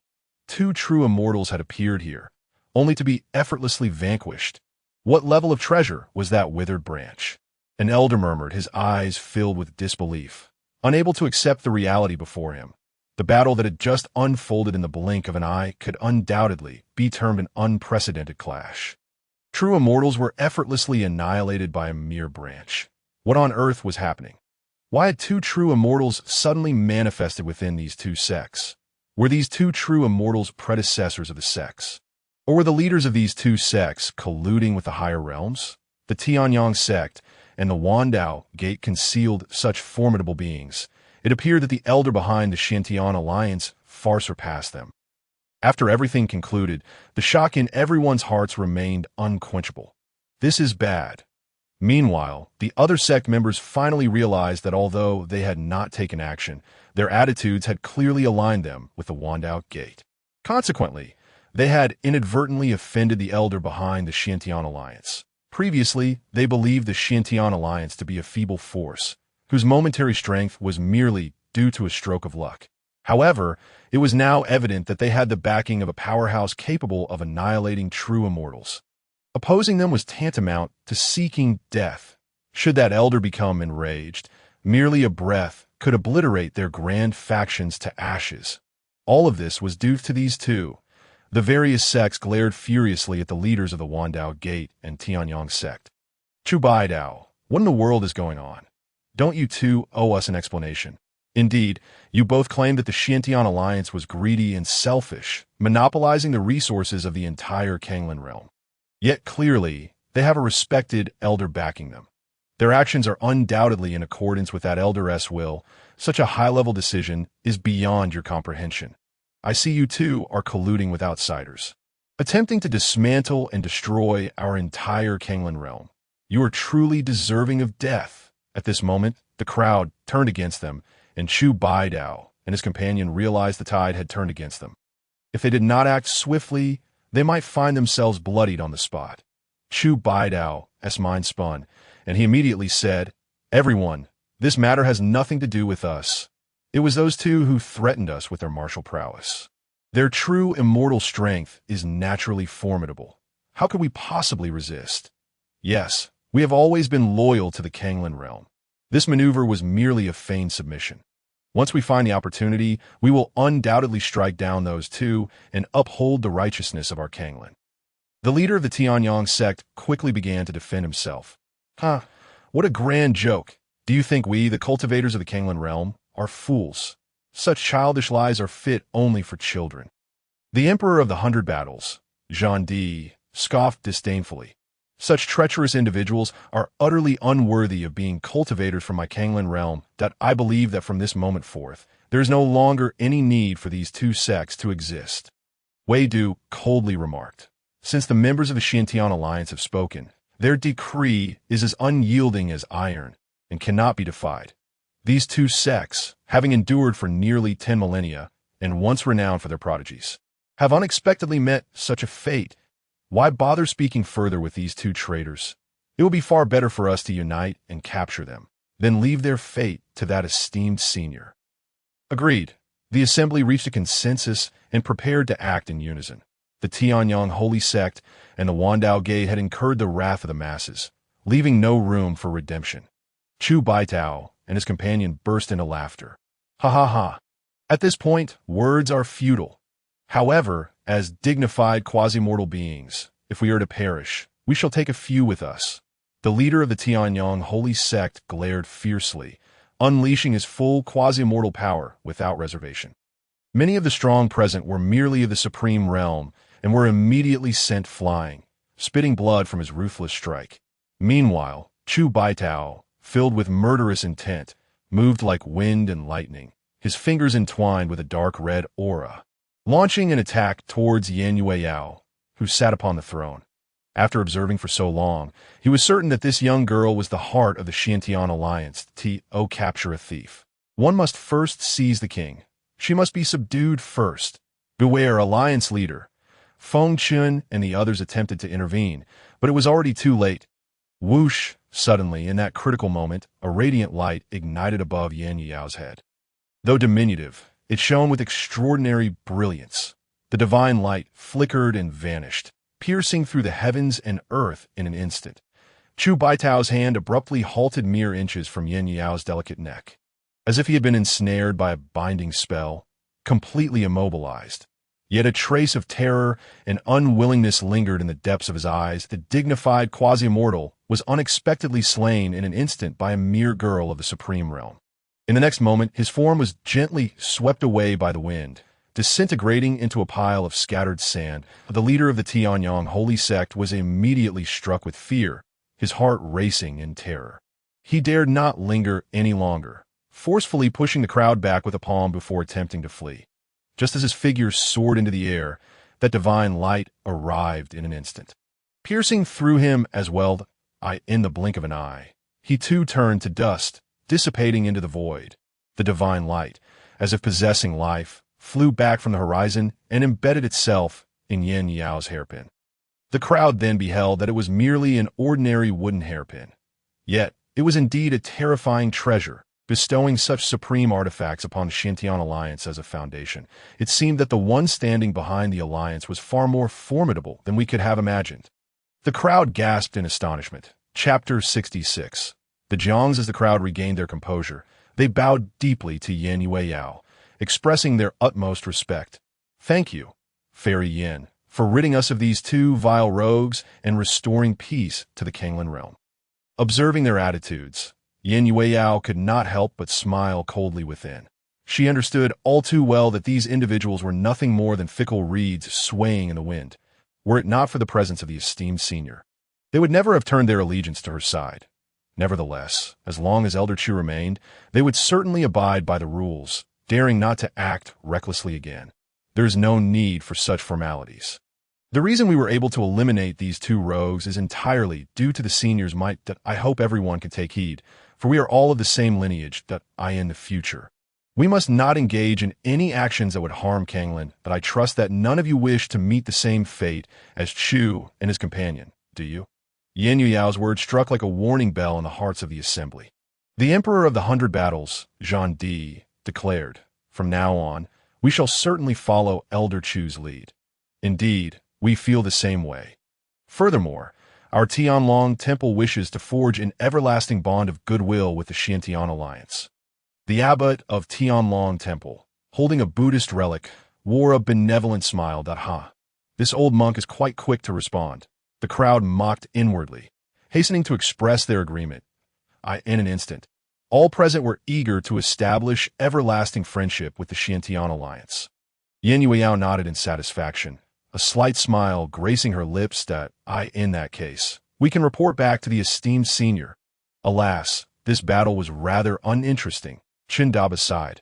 Indeed, while vanquishing two true immortals was exhilarating. Overall, it was merely a one-sided crushing, devoid of any engaging experience. Shun Wenj also shook his head in agreement. Fairy Yin, suddenly, someone from the crowd called out to Yin Yueyao. Turning her head, she realized it was a delegation from the Jiang family of the Flame Emperor. "Might I inquire what brings you here?" Yin Yueyao asked. "We humbly beseech the fairy to lead us in an audience with that esteemed senior, the leader, a middle-aged man in his 40s or 50s. Responded earnestly. Hearing this, Yin Yueyao furrowed her brow slightly, contemplating without answering I am Jiang Wenyue, the 7th elder of the Jiang family. I implore you, fairy, to assist us in making an introduction, as this matter pertains to the survival of my Jiang family." The 7th elder of the Jiang family explained sincerely. Survival of the Jiang family? At this, everyone was filled with curiosity. The 7th elder then extended his hand, revealing a translucent crimson crystal that shimmered brilliantly. Within the crystal, various illusory forms of divine beasts could be faintly discerned, both real and ethereal. This? Yin Yueyao inquired. "This was discovered by me in the remnants of that divine artifact wielded by the young hero earlier. I cannot ascertain what this object is, but it bears a striking resemblance to the aura of a sacred item left behind by our ancestors. Therefore, it is highly likely that this esteemed senior has significant ties to my Jiang family. I beseech the fairy to make an introduction on our behalf. In return, my Jiang family shall offer substantial gratitude." The 7th elder of the Jiang family asserted resolutely. Previously, upon witnessing the senior's grand display, he had already been deeply impressed, and upon finding this crystal, he was even more astounded. Yin Yueyao pondered for a moment, then suddenly smiled and asked, "I presume the reason you have come here is indeed for this matter?" She had already suspected that the Jiang family held a high status in ancient Kanglan. It was improbable they would appear merely for a trivial contest. There must be some hidden agenda at play. "Indeed, fairy, you are astute. In fact, several nights ago, the sacred item left by our ancestors suddenly emitted a brilliant divine light, accompanied by reverberating celestial sound. It seemed as if something in the outside world was drawing it in. Hence, our family had dispatched us to investigate this matter. It now appears that this is closely related to that esteemed senior. He even began to suspect whether the so-called Elder Chu might be a former figure of prominence from their Jiang family, who had descended to the mortal realm under a different name to cultivate. If that were the case, finding him could potentially restore the Jiang family to its former pinnacle, becoming one of the most formidable powers in the Kanglan realm. More importantly, it would resolve their current major predicament. I can only say that we shall try, as it ultimately depends on the esteemed senior's will." Yin Yueyao replied. "Thank you, fairy." The 7th elder of the Jiang family was elated. The Emperor of the 100 Battles, Zhang Di, quickly interjected, "Fairy, if possible, could you also introduce us to that esteemed senior?" "Yes, We too are eager to witness the grandeur of that esteemed senior and pay our respects." Others chimed in hastily, speak candidly. The esteemed senior does not welcome outsiders. Even we are met with displeasure whenever we visit, so I fear that it may not be so simple for you all to pay your respects." Feng Chun stated. Indeed, only the alliance leader has gained the esteem of the senior, allowing her to visit frequently. Wei Du added. The assembly hesitated, realizing that if this were the case, they could not act rashly. If the esteemed senior were to become angered, their fates would be sealed. The recollection of the terrifying events that had transpired previously sent shivers down their spines. In that case, it would be prudent to deliberate on this matter further. Jean Di quickly suggested, "If it is inconvenient to disturb the esteemed senior, we shall take our leave for now, that if you all ever require assistance, do not hesitate to inform us, even if separated by 1,000 mountains. We shall arrive at the first opportunity." The master of the Dongshu studio nodded slightly. "Indeed, we will all do the same. Should there be any needs, feel free to let us know," the others echoed. "Very well, then I thank all of you, my fellow friends." Feng Chun and Wei Du clasped their fists in gratitude. Subsequently, the various factions could only depart for the time being. "Let us go." Yan Yueyao, Chen Daba, and Shun Wenj led the Jiang family towards the desolate mountains in a certain realm. Shrouded in clouds and mist, the aura of immortality was fragrant, not good, as the souls of Gahong and his companions shattered. "They met their demise," exclaimed a figure clad in black robes. In his palm, 2 jade tokens crumbled in a fine white dust, cascading through his fingers and settling upon the ground. "When the world is happening." Next to him, another figure in black robes wore a grim expression. "They are dead. Truly, they have perished. How could 2 peak true immortals vanish so inexplicably? This is exceedingly bizarre. What secrets does this insignificant Kanglan realm conceal? It has consistently caused my generals from Xianshang to meet their downfall." The Lord of Lian Xianshang was equally incensed, his eyes ablaze with fury. In recent years, my Lian Xianshang has annihilated dozens of ancient minor realms, seizing their essence, and we were on the verge of gathering 36 heavenly generals, yet unexpectedly suffered such a significant loss in this obscure Kanglan realm. 4 true immortals have perished in this insignificant world. If word of this spreads, the powers of the immortal realm will surely mock us. Lord, what should we do now? Lord, I propose that I, Song Qi, lead our forces directly into that wretched world and trample those ants underfoot. We can then gradually seek out the essence of that realm. I am confident we will find it. One black-robed figure could no longer contain his impatience. The Lord of Luyun shook his head. Foolishness. The enemy has already slain 4 of our generals, and we know not even a hint of their true nature. We must not act recklessly. Are we to simply let this matter rest? Others seethed with indignation. How could a dignified immortal be humiliated by a swarm of ants? Fear not. I have dispatched Yang Song to the 6 great immortal domains for reconnaissance. I believe he will uncover the truth about the Kanglan realm, and we shall devise a strategy to confront them. The Lord of Luyun, Xiansheng, smiled coldly. Chapter 67. The secrets of Kanglan from 10,000 years ago. The 6 great immortal domains span vast territories. Each domain boasts billions of miles of land, with countless immortal nations standing proud, and the number of formidable forces is beyond counting, with powerful beings as numerous as the stars. Even the most remote and desolate small city boasts no fewer than 7 to 8 million formidable cultivators. Huangsha City is one such place. At this moment, a weary figure appeared in this locale. At last, I have found it.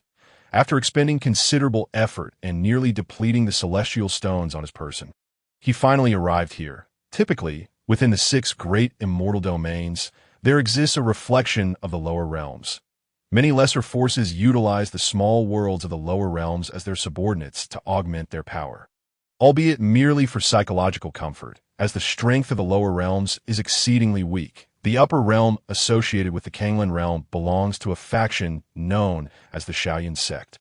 Yang Song sought to inquire about the location of the Shaoyan sect, but was informed by a city official that the sect had disbanded a month prior, and the whereabouts of its leader were unknown.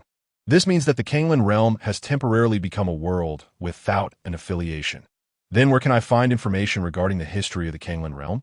Yang Song inquired. I am somewhat familiar with this minor world. However, it is exceedingly weak and thus not taken seriously. All information pertaining to the Kanglan realm has been relegated to a storage warehouse. The My Lord, allow me to escort you there, the city official replied respectfully. Recognizing the status of one hailing from Luyun Xiancheng, a grand city compared to their humble Huangsha city, the official led Yang Song to the warehouse, and after much effort, they finally retrieved the information regarding the Kanglan realm. Flipping through several documents, Yang Song's brow furrowed. At a glance, the Kanglan realm appeared to be merely the most ordinary and barbarous of ant-like worlds. Yet, why? Yang Song was perplexed. Why did they repeatedly suffer defeats in this world? As he continued to sift through the documents, his pupils suddenly constricted. 3,000 years ago, a late-stage Xian immortal cultivator encountered a mishap in his training, succumbing to madness and transforming into a murderous fiend. Brutal and violent, he slaughtered 4 or 5 immortal cities and devoured countless true immortals and Xian immortal souls before allegedly fleeing to the Xiantian realm. Found it! Yang Song exclaimed, elated at a late-stage Xian immortal. A killer on sight. After 3,000 years, this fiend may well have ascended to the pinnacle of Xian immortal. Furthermore, since Guhong and the others perished with their souls shattered, it appears they were indeed devoured by this individual. What ruthless methods! All signs indicate that this may well be the work of that fiendish immortal against us. Suddenly, everything makes sense. A peak Xian immortal is beyond the capacity of any true immortal to contend with. This fiend has entrenched himself in the Kanglan realm, dominating for years and reveling in bloodshed, which explains the downfall of our 4 generals from Luyun Xiancheng. Yang Song immediately recognized the urgency of informing the Lord of this development. In a secluded mountain courtyard, Yan Yueyao respectfully remarked, "Thank you, esteemed predecessor. With the assistance of your 2 exceptional disciples, this matter has been resolved splendidly. We have triumphed. I knew it. It seems my worries were unfounded. The adversary's strength must be lacking. With just my 2 disciples intervening, they could prevail even without weapons. He couldn't possibly believe that those rotten branches and ashes would hold any significance. Master, I have been unable to comprehend the sword technique based purely on strength. Could it be that my aptitude is too low? Chen Debo's encounter with Shan Wenj and the formidable sword technique that could even repel a true immortal left him filled with envy, leading him to wear a frown. His peers had grasped unparalleled sword techniques from the sect's sacred artifact, yet he remained perplexed. The sense of inferiority began to creep into his heart, making him feel he had disappointed his master's teachings. Upon hearing this, Chu Xuan rested his chin on his hand, deep in thought. Suddenly, he turned his gaze to the withered branch in Shan Debeo's hand. Chu Xuan smiled slightly. You wish to comprehend a grand and forceful sword technique based purely on strength. Correct? Chindabeo's paused for a moment before nodding that, if that is the case, can you wield such a light and delicate branch? Surely, you should seek something with more weight. Chu Xuan, with a hint of annoyance, snatched the withered branch from Chindabeo's hand and snapped it in 2. Hiss. Yan Yueyao, Chindabeo's, and Shan Wenj all gasped in astonishment. They had witnessed the terrifying nature of that branch firsthand. Yet now, in Chu Xuan's hands, it appeared utterly fragile and easily shattered. It seems the predecessor is simply too formidable. Did you hear what I said? Noticing Chindabeo's in a daze, Chu Xuan inquired, "Oh, I heard you." So that's it. Chindabeo's suddenly realized, feeling enlightened. Naturally, and for you, there is no need to pursue the sharpness of sword techniques, nor must you be confined by any specific sword art. All you need to do is unleash your strength. I recall a powerful figure well-versed in swordsmanship once said, "A heavy sword has no edge. Great skill lies in simplicity." This is to tell you that the true essence of swordsmanship does not lie in the sharpness of the sword, but in the technique employed. As long as you possess formidable sword skills, any sword in your hand can unleash terrifying power. Likewise, this also means you need not be overly fixated on comprehending a specific sword technique. Go with the flow, and you may just achieve what you seek, Chu Xuan rambled on. Yet Chindabeos was left in a daze, absorbing the profound words, "A heavy sword has no edge. Great skill lies in simplicity. I know what I should choose now. Thank you for your guidance." "Master," Chindabeos exclaimed joyfully before dashing off. Chu Xuan wore a satisfied smile, realizing that his skill in persuasion was maturing, pursuing the natural flow. Meanwhile, Yun Shuiwei had recently reached the quasi-immortal state, yet she remained unclear about the true path of immortality. She was uncertain how to proceed with her cultivation moving forward. Unable to grasp the essence of the immortal path, she felt a surge of impatience within her. However, upon hearing her master's sacred words, she suddenly awakened. "Indeed, I need not deliberately pursue anything. I simply must go with the flow." With this newfound understanding, a powerful force erupted from her, and streams of ethereal and mysterious immortal aura emanated from her being. In an instant, an astonishing sword intent manifested, as if it could sever any obstruction in its path that moment. Her very essence underwent a transformative change, and she found herself reborn.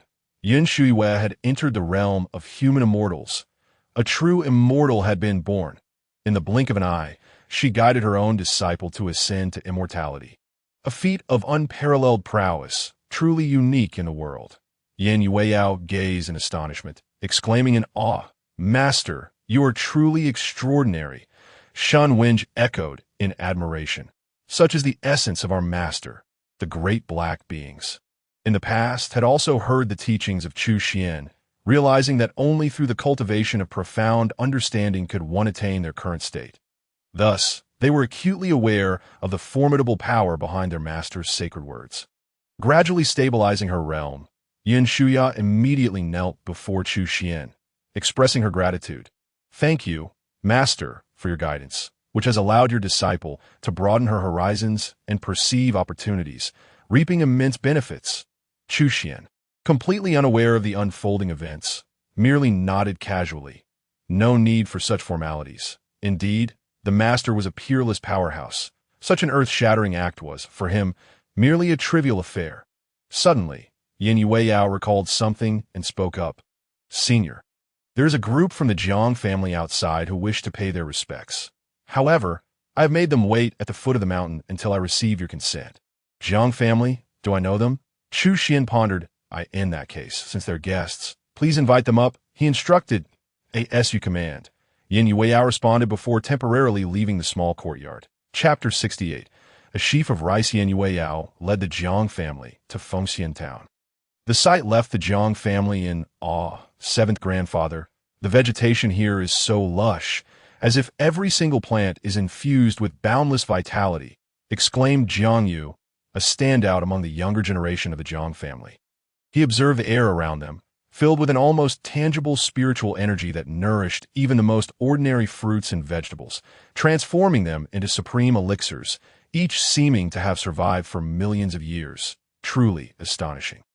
Indeed, the spiritual energy here is even more terrifying than that of our Jiang family's Ling Shui secret realm, added another young lady, Jiang Yuer. This place is saturated with spiritual energy to the extreme.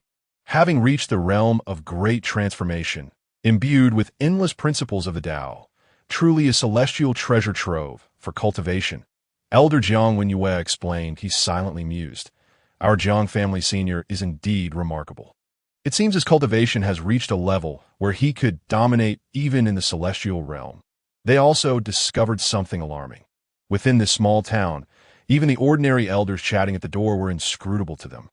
It was as if these simple residents were shrouded in an incomprehensible aura, concealing all from prying eyes, celestial essence protecting the body. This is a technique exclusive to immortals. The entire situation was utterly unbelievable. After all, Jiang Wenyue was a quasi-immortal powerhouse himself, and if even he could not see through these individuals, could it be that all the residents of this town were indeed immortals? Such a notion was clearly impossible. If this were the celestial realm, that would be one thing, but this was merely an unremarkable town in the Kanglan realm. How could such celestial phenomena manifest here? With a myriad of questions and overwhelming astonishment, the Jiang family followed Yin Yueyao up the desolate mountain. The journey revealed even more shocks. The boundless desolation seemed to emanate an ancient aura, suppressing their ability to harness even a fraction of their internal power. Coupled with the thunderous roars echoing from the depths of the vast wilderness, they had reason to believe that any creature within could effortlessly tear them to shreds. Thus, as they approached the mountain's peak, beads of sweat began to form on their foreheads, unwittingly soaking their backs. Last, a thatched cottage resembling an abode of immortals appeared before them, with countless principles of the Tao swirling around, and myriad celestial spirits dancing gracefully in the void. Even the heavenly laws in this realm bowed in reverence toward that cottage. Heavens, what kind of terrifying existence resides here? The Jiang Yus gasped in shock. Jiang Wenyue's breaths quickened, his heart racing several-fold. Could it be that this senior is our Jiang family's ancestor? For in their historical records, the only being that could possibly possess such a realm was the invincible ancestor who founded the entire Jiang family. Yin Yueyao brought them to the doorstep of the cottage and gently knocked. "Senior, I have brought them here." "Come in," came Chu Xuan's voice from within. Yin Yueyao then pushed open the large door of the cottage. Suddenly, an overwhelming aura surged forth, causing the Jiang family to feel as though their very souls and blood were being restrained. Like a tea that moment, they sensed they had unwittingly stepped into one of the most perilous places in the world. Standing at the entrance, they were drenched in sweat yet hesitated to step inside. "Elder Jiang, do not disregard the senior's words. Please, enter swiftly," Yin Yueyao urged in a hushed tone. With no other choice, Jiang Wenyue clenched his teeth and led the Jiang family into the cottage. Once inside, he felt an even greater sense of dread. Countless energies surged from the heavens, descending as if seeking to crush everything by their strength. They felt smaller than ants, utterly incapable of resisting. "May I inquire what brings you here?" Chu Xian's voice rang out, and suddenly, the terrifying power receded, leaving the Jiang family feeling remarkably lighter. They looked up to see Chu Xuan, who appeared surprisingly youthful. The younger members of the Jiang family were taken aback. However, upon gazing at him, they felt as if they were staring into an immense ocean, a towering mountain, or an unfathomable abyss. Impossible to comprehend. This individual was undoubtedly a master. Jiang Wenyue, however, did not find it overly strange. After all, at such a level, altering one's appearance would be a trivial feat. Many ancient beings were accustomed to appearing youthful. He was merely curious, as he was well acquainted with the portraits of their esteemed ancestors preserved in their ancestral hall. Yet, he did not recall the existence of this individual. "Greetings, senior." Despite his doubts, he recognized this person as an unparalleled powerhouse and could not afford to neglect his manners. The rest of the Jiang family also bowed respectfully. "No need for such formalities. If you have matters to discuss, please proceed," Chu Xian said casually. "Thank you, senior," they replied in unison as they straightened. After a moment's hesitation, Jiang Wenyue gritted his teeth and asked, "Might I inquire what this item is?" He presented a crimson crystal. Upon seeing the beautiful gem, Chu Xian's expression soured. "So you've come to flaunt your wealth." With that thought in mind, he replied curtly, "I do not know." The Jiang family members were left bewildered, unsure why this senior had suddenly become irate. However, Jiang Wenyue quickly reacted, hurriedly apologizing. "My apologies, senior. It was our lack of courtesy." As he spoke, a flash of light appeared in his hand, and he suddenly produced another item. "Senior, this heavenly spirit forbidden root shall serve as our apology." He reverently offered it.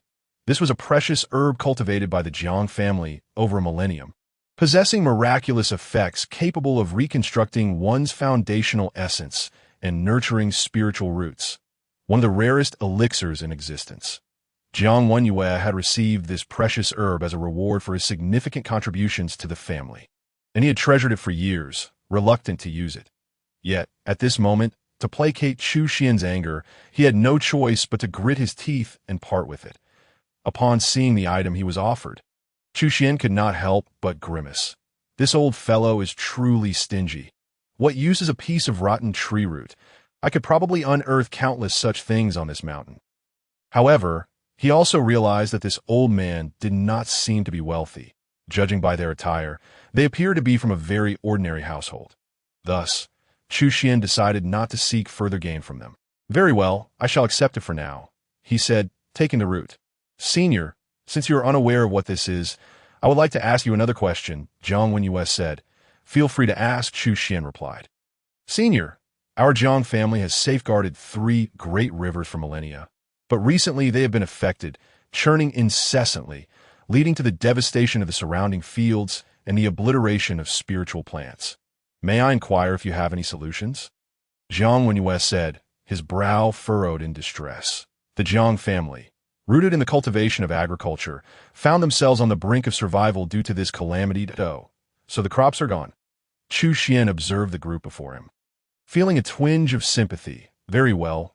Wait here a moment. With that, he walked to the backyard and quickly returned with a sheaf of rice. The rice was vibrant green, its leaves translucent, reminiscent of emerald jade. The golden grains of rice shimmered like a multitude of golden pearls, intricately strung together by an enigmatic thread. Most importantly, these rice ears exuded an immensely powerful aura, leading everyone to sense that within each golden pearl lay an ancient deity in gestation. This aura felt oddly familiar to Jiang Wenyue. Though he could not quite place it, he merely felt that this sacred object was invigorating his blood, causing his veins to surge with vitality. What kind of treasure is this? Jiang Wenyue pondered in confusion. Take this as your seed. Is the most I can offer you. Chu Xuan said casually. He could only provide them with some seeds. It was unrealistic to expect him to cultivate dozens of acres of fertile land for them. Senior, are you truly giving us this? Jiang Wenyue gazed at the celestial grains, hesitating to accept that, this is all that remains from last year. If you truly need more, I can set aside some for you next year. Chu Xuan assumed they found the quantity insufficient. No. This is more than sufficient. Thank you, Senior, for bestowing us with such a divine seed. With this treasure, the Jiang family would undoubtedly weather this dire crisis, and Jiang Wenyue was so overwhelmed that he nearly bowed in gratitude. Get up, Chu Xuan exclaimed, pulling him back. Why does everyone in this world like to kneel so much? Chapter 69. Demon Cultivator. The root of all evil. Let us sit down and enjoy a cup of tea, Chu Xuan suggested, pouring them a cup. Upon hearing this, Yin Yueyao felt joy for them, recognizing that the senior was about to grant them an unparalleled opportunity. The Jiang family took their seats politely and gently sipped their tea. Suddenly, an overwhelming force of sacred Tao energy surged through their bodies. From their consciousness to their dantian, flowing rapidly within in an instant, various mystical scenes unfolded in their minds. Immortals dancing, divine beasts galloping, the sun rising and setting, stars reversing their course, and tides ebbing and flowing. In that fleeting moment, their understanding of the profound truths of the world magnified beyond measure. Enlightenment tea, Jiang Wenyue exclaimed in astonishment. What? The other Jiang family members were equally shocked upon hearing the name of this spiritual treasure. Legend spoke of this item as one that could instantly illuminate the mind and clarify one's spirit. They had thought it merely a myth, yet here it was real. Jiang Yu declared in disbelief. We have received such a tremendous opportunity. I suspect a breakthrough in our cultivation is imminent. Jiang Yuer's face flushed with excitement. Thank you, Senior, for granting us this supreme opportunity. Jiang Wenyue led the others in a sincere bow of gratitude. It is merely a cup of ordinary tea. There is no need for such formality, Chu Xuan said nonchalantly, urging them to rise. Thank you. Since that is the case, we shall not disturb you any longer and take our leave. Jiang Wenyue replied, as he stood up to ate tea that moment. A wealth of insights regarding the principles of heaven and earth flooded his mind, and he felt his cultivation on the verge of a breakthrough. He needed to return and enter seclusion promptly. Moreover, with the senior's gift of this sacred item, they could surely revive their sacred fields. If they could stabilize the land, they might even awaken the powers left by their ancestors, allowing the 3 rivers to calm, thus resolving the crisis entirely. This matter could not be delayed. Are you leaving? Very well. Do come by when you have the time. Although I'm not a person of great wealth, I can offer you a few cups of simple tea, Chu Xuan remarked, feeling a pang of sympathy for these individuals who had labored for an entire year only to see their crops destroyed, and who now had to bring their younger generations out to seek a livelihood. The Jiang family members offered a respectful bow to Chu Xuan before preparing to depart. Wait a moment. Chu Xuan suddenly interjected, turning back toward his room. The Jiang family, puzzled, hesitated but felt compelled to comply with the senior's request. Soon, Chu Xuan re-emerged with a scroll in hand. "This is a painting I casually created recently. I gift it to you," he said. Over the years, Chu Xuan believed his painting skills were decent, and this piece should fetch some value, perhaps providing them with a few meals. "Thank you, Senior." Jiang Wenyue accepted it, and although he did not immediately open it, he sensed an overwhelming sacred energy akin to that of a primordial mountain. Another treasure, Jiang Wenyue dared not be careless, carefully storing the scroll with utmost reverence. "Your kindness is something I can never forget," Jiang Wenyue expressed. "That it is nothing. You must remember that in life, one will inevitably encounter setbacks, but likewise, difficulties will eventually pass. So, no matter what challenges you face in the future, do not fear. Face them courageously," Chu Xuan advised. A chill ran through Jiang Wenyue. Was the senior implying something? However, the intricacies eluded him for the moment, so he could only nod. "Thank you for your guidance. Senior, we shall take our leave." The Jiang family exited the small courtyard. Ding dong. Congratulations to the host, disciple Chun Dabayat, for comprehending the open heaven sword technique. Upon hearing the system's notification, Chu Xuan instantly wore a proud expression. This child is teachable. However, he alone knew that his previous sermon had been mere ramblings. Ding dong. Congratulations to the host for completing the system task. Rewards include 2 special effect cards. The system is now in upgrade mode, which will take approximately 12 hours. It's here. How wonderful. Chu Xuan felt a surge of excitement. Finally, he was entering the upgrade phase, and soon he could become a stronger being. He envisioned his future brilliance. This system notification appeared after helping the Jiang family. Could this task actually be related to them? Chu Xuan pondered. No matter. It was too complicated to untangle now, as long as the task was completed. That was sufficient. Chu Xuan shook his head, dismissing further thoughts. "Senior, I shall take my leave as well." Yin Yueyao suddenly spoke. "Not so fast. Yueyao, you've been a great help to me. Stay for a meal before you go." Chu Xuan said, feeling quite pleased. Senior, I wouldn't want to impose." While Yin Yueyao initially intended to decline, the senior's meals were no ordinary fare. They were supreme elixirs, an opportunity that was rare and precious. Missing this chance would be regrettable, so she could only blush and stay. Meanwhile, in another realm shrouded in mist and waves, a figure cloaked in black held a crystal the size of a human head. "News has arrived. Yang Song, you truly are the most capable scout of our Luoyun immortal city. You have swiftly uncovered this information," others praised. "What did you find?" The master of Luoyun immortal city inquired coldly. The black-clad figure gazed into the crystal, revealing a torrent of information. After Yang Song's diligent investigation into the 6 immortal domains, he discovered that the Kanglan realm belonged to the far southern wilderness of the western immortal domain, specifically a remote immortal city named Huangsha City. His inquiries indicated that the entity in the northern domain was likely a demon cultivator. A demon cultivator? The crowd frowned in concern. Yes, this demon cultivator became a ruthless murderer due to a misstep in cultivation 1,000 years ago, slaying countless immortals before fleeing to the lower realms that time.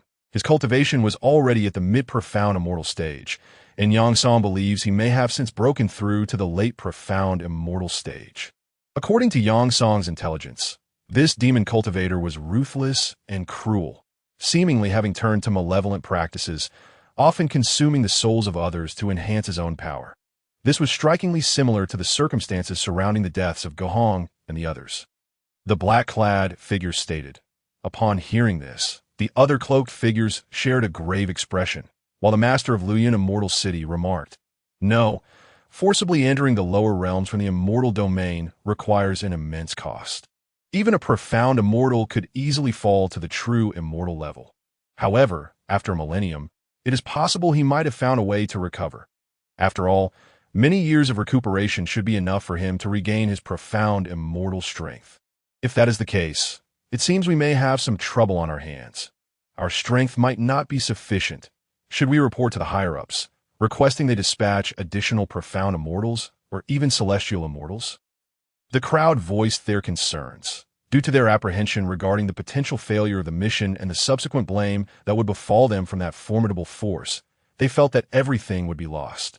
That colossal entity possessed the terrifying ability to obliterate their entire Luyun immortal city with but a mere breath. However, the Lord of Luyun immortal city merely smiled coldly and remarked, "There is no need for such concern. Have you forgotten that we possess a magical artifact bestowed upon us, one that rivals even the celestial beings? Indeed, we still have that item. Utilizing it against the demonic cultivator would undoubtedly suffice." The crowd quickly grasped the situation. I had always found it peculiar that the diminutive Kanglan realm could repeatedly vanquish the denizens of our immortal city. It turns out there was a malevolent force persistently opposing us. This time they shall comprehend the terror of Luyun immortal city. The Lord of Luyun immortal city wore a confident smile, assured and poised that he believed that once that artifact was employed, victory would undoubtedly belong to Luyun immortal city. Chapter 70. The opportunity for the Jiang clan has arrived. Jiang clan. Jiang Wenyue had returned with the others. He immediately informed the higher-ups of the Jiang clan about all that had transpired. Suddenly, the grand hall of the Jiang clan radiated with resplendent light as countless runes danced up and down. This was the protective array of the clan, which could not be activated lightly at that moment. The sudden display of such grandeur left many Jiang clan members outside, filled with confusion, some even experiencing a sense of trepidation, fearing that a significant event was about to unfold. Within the hall, 3 elders, nearing the end of their days, sat with their eyes closed, resembling ancient stone statues. The other elders sat on either side, each face etched with a look of tension. The elder at the center slowly addressed Jiang Wenyue, saying, "You may now present that treasure."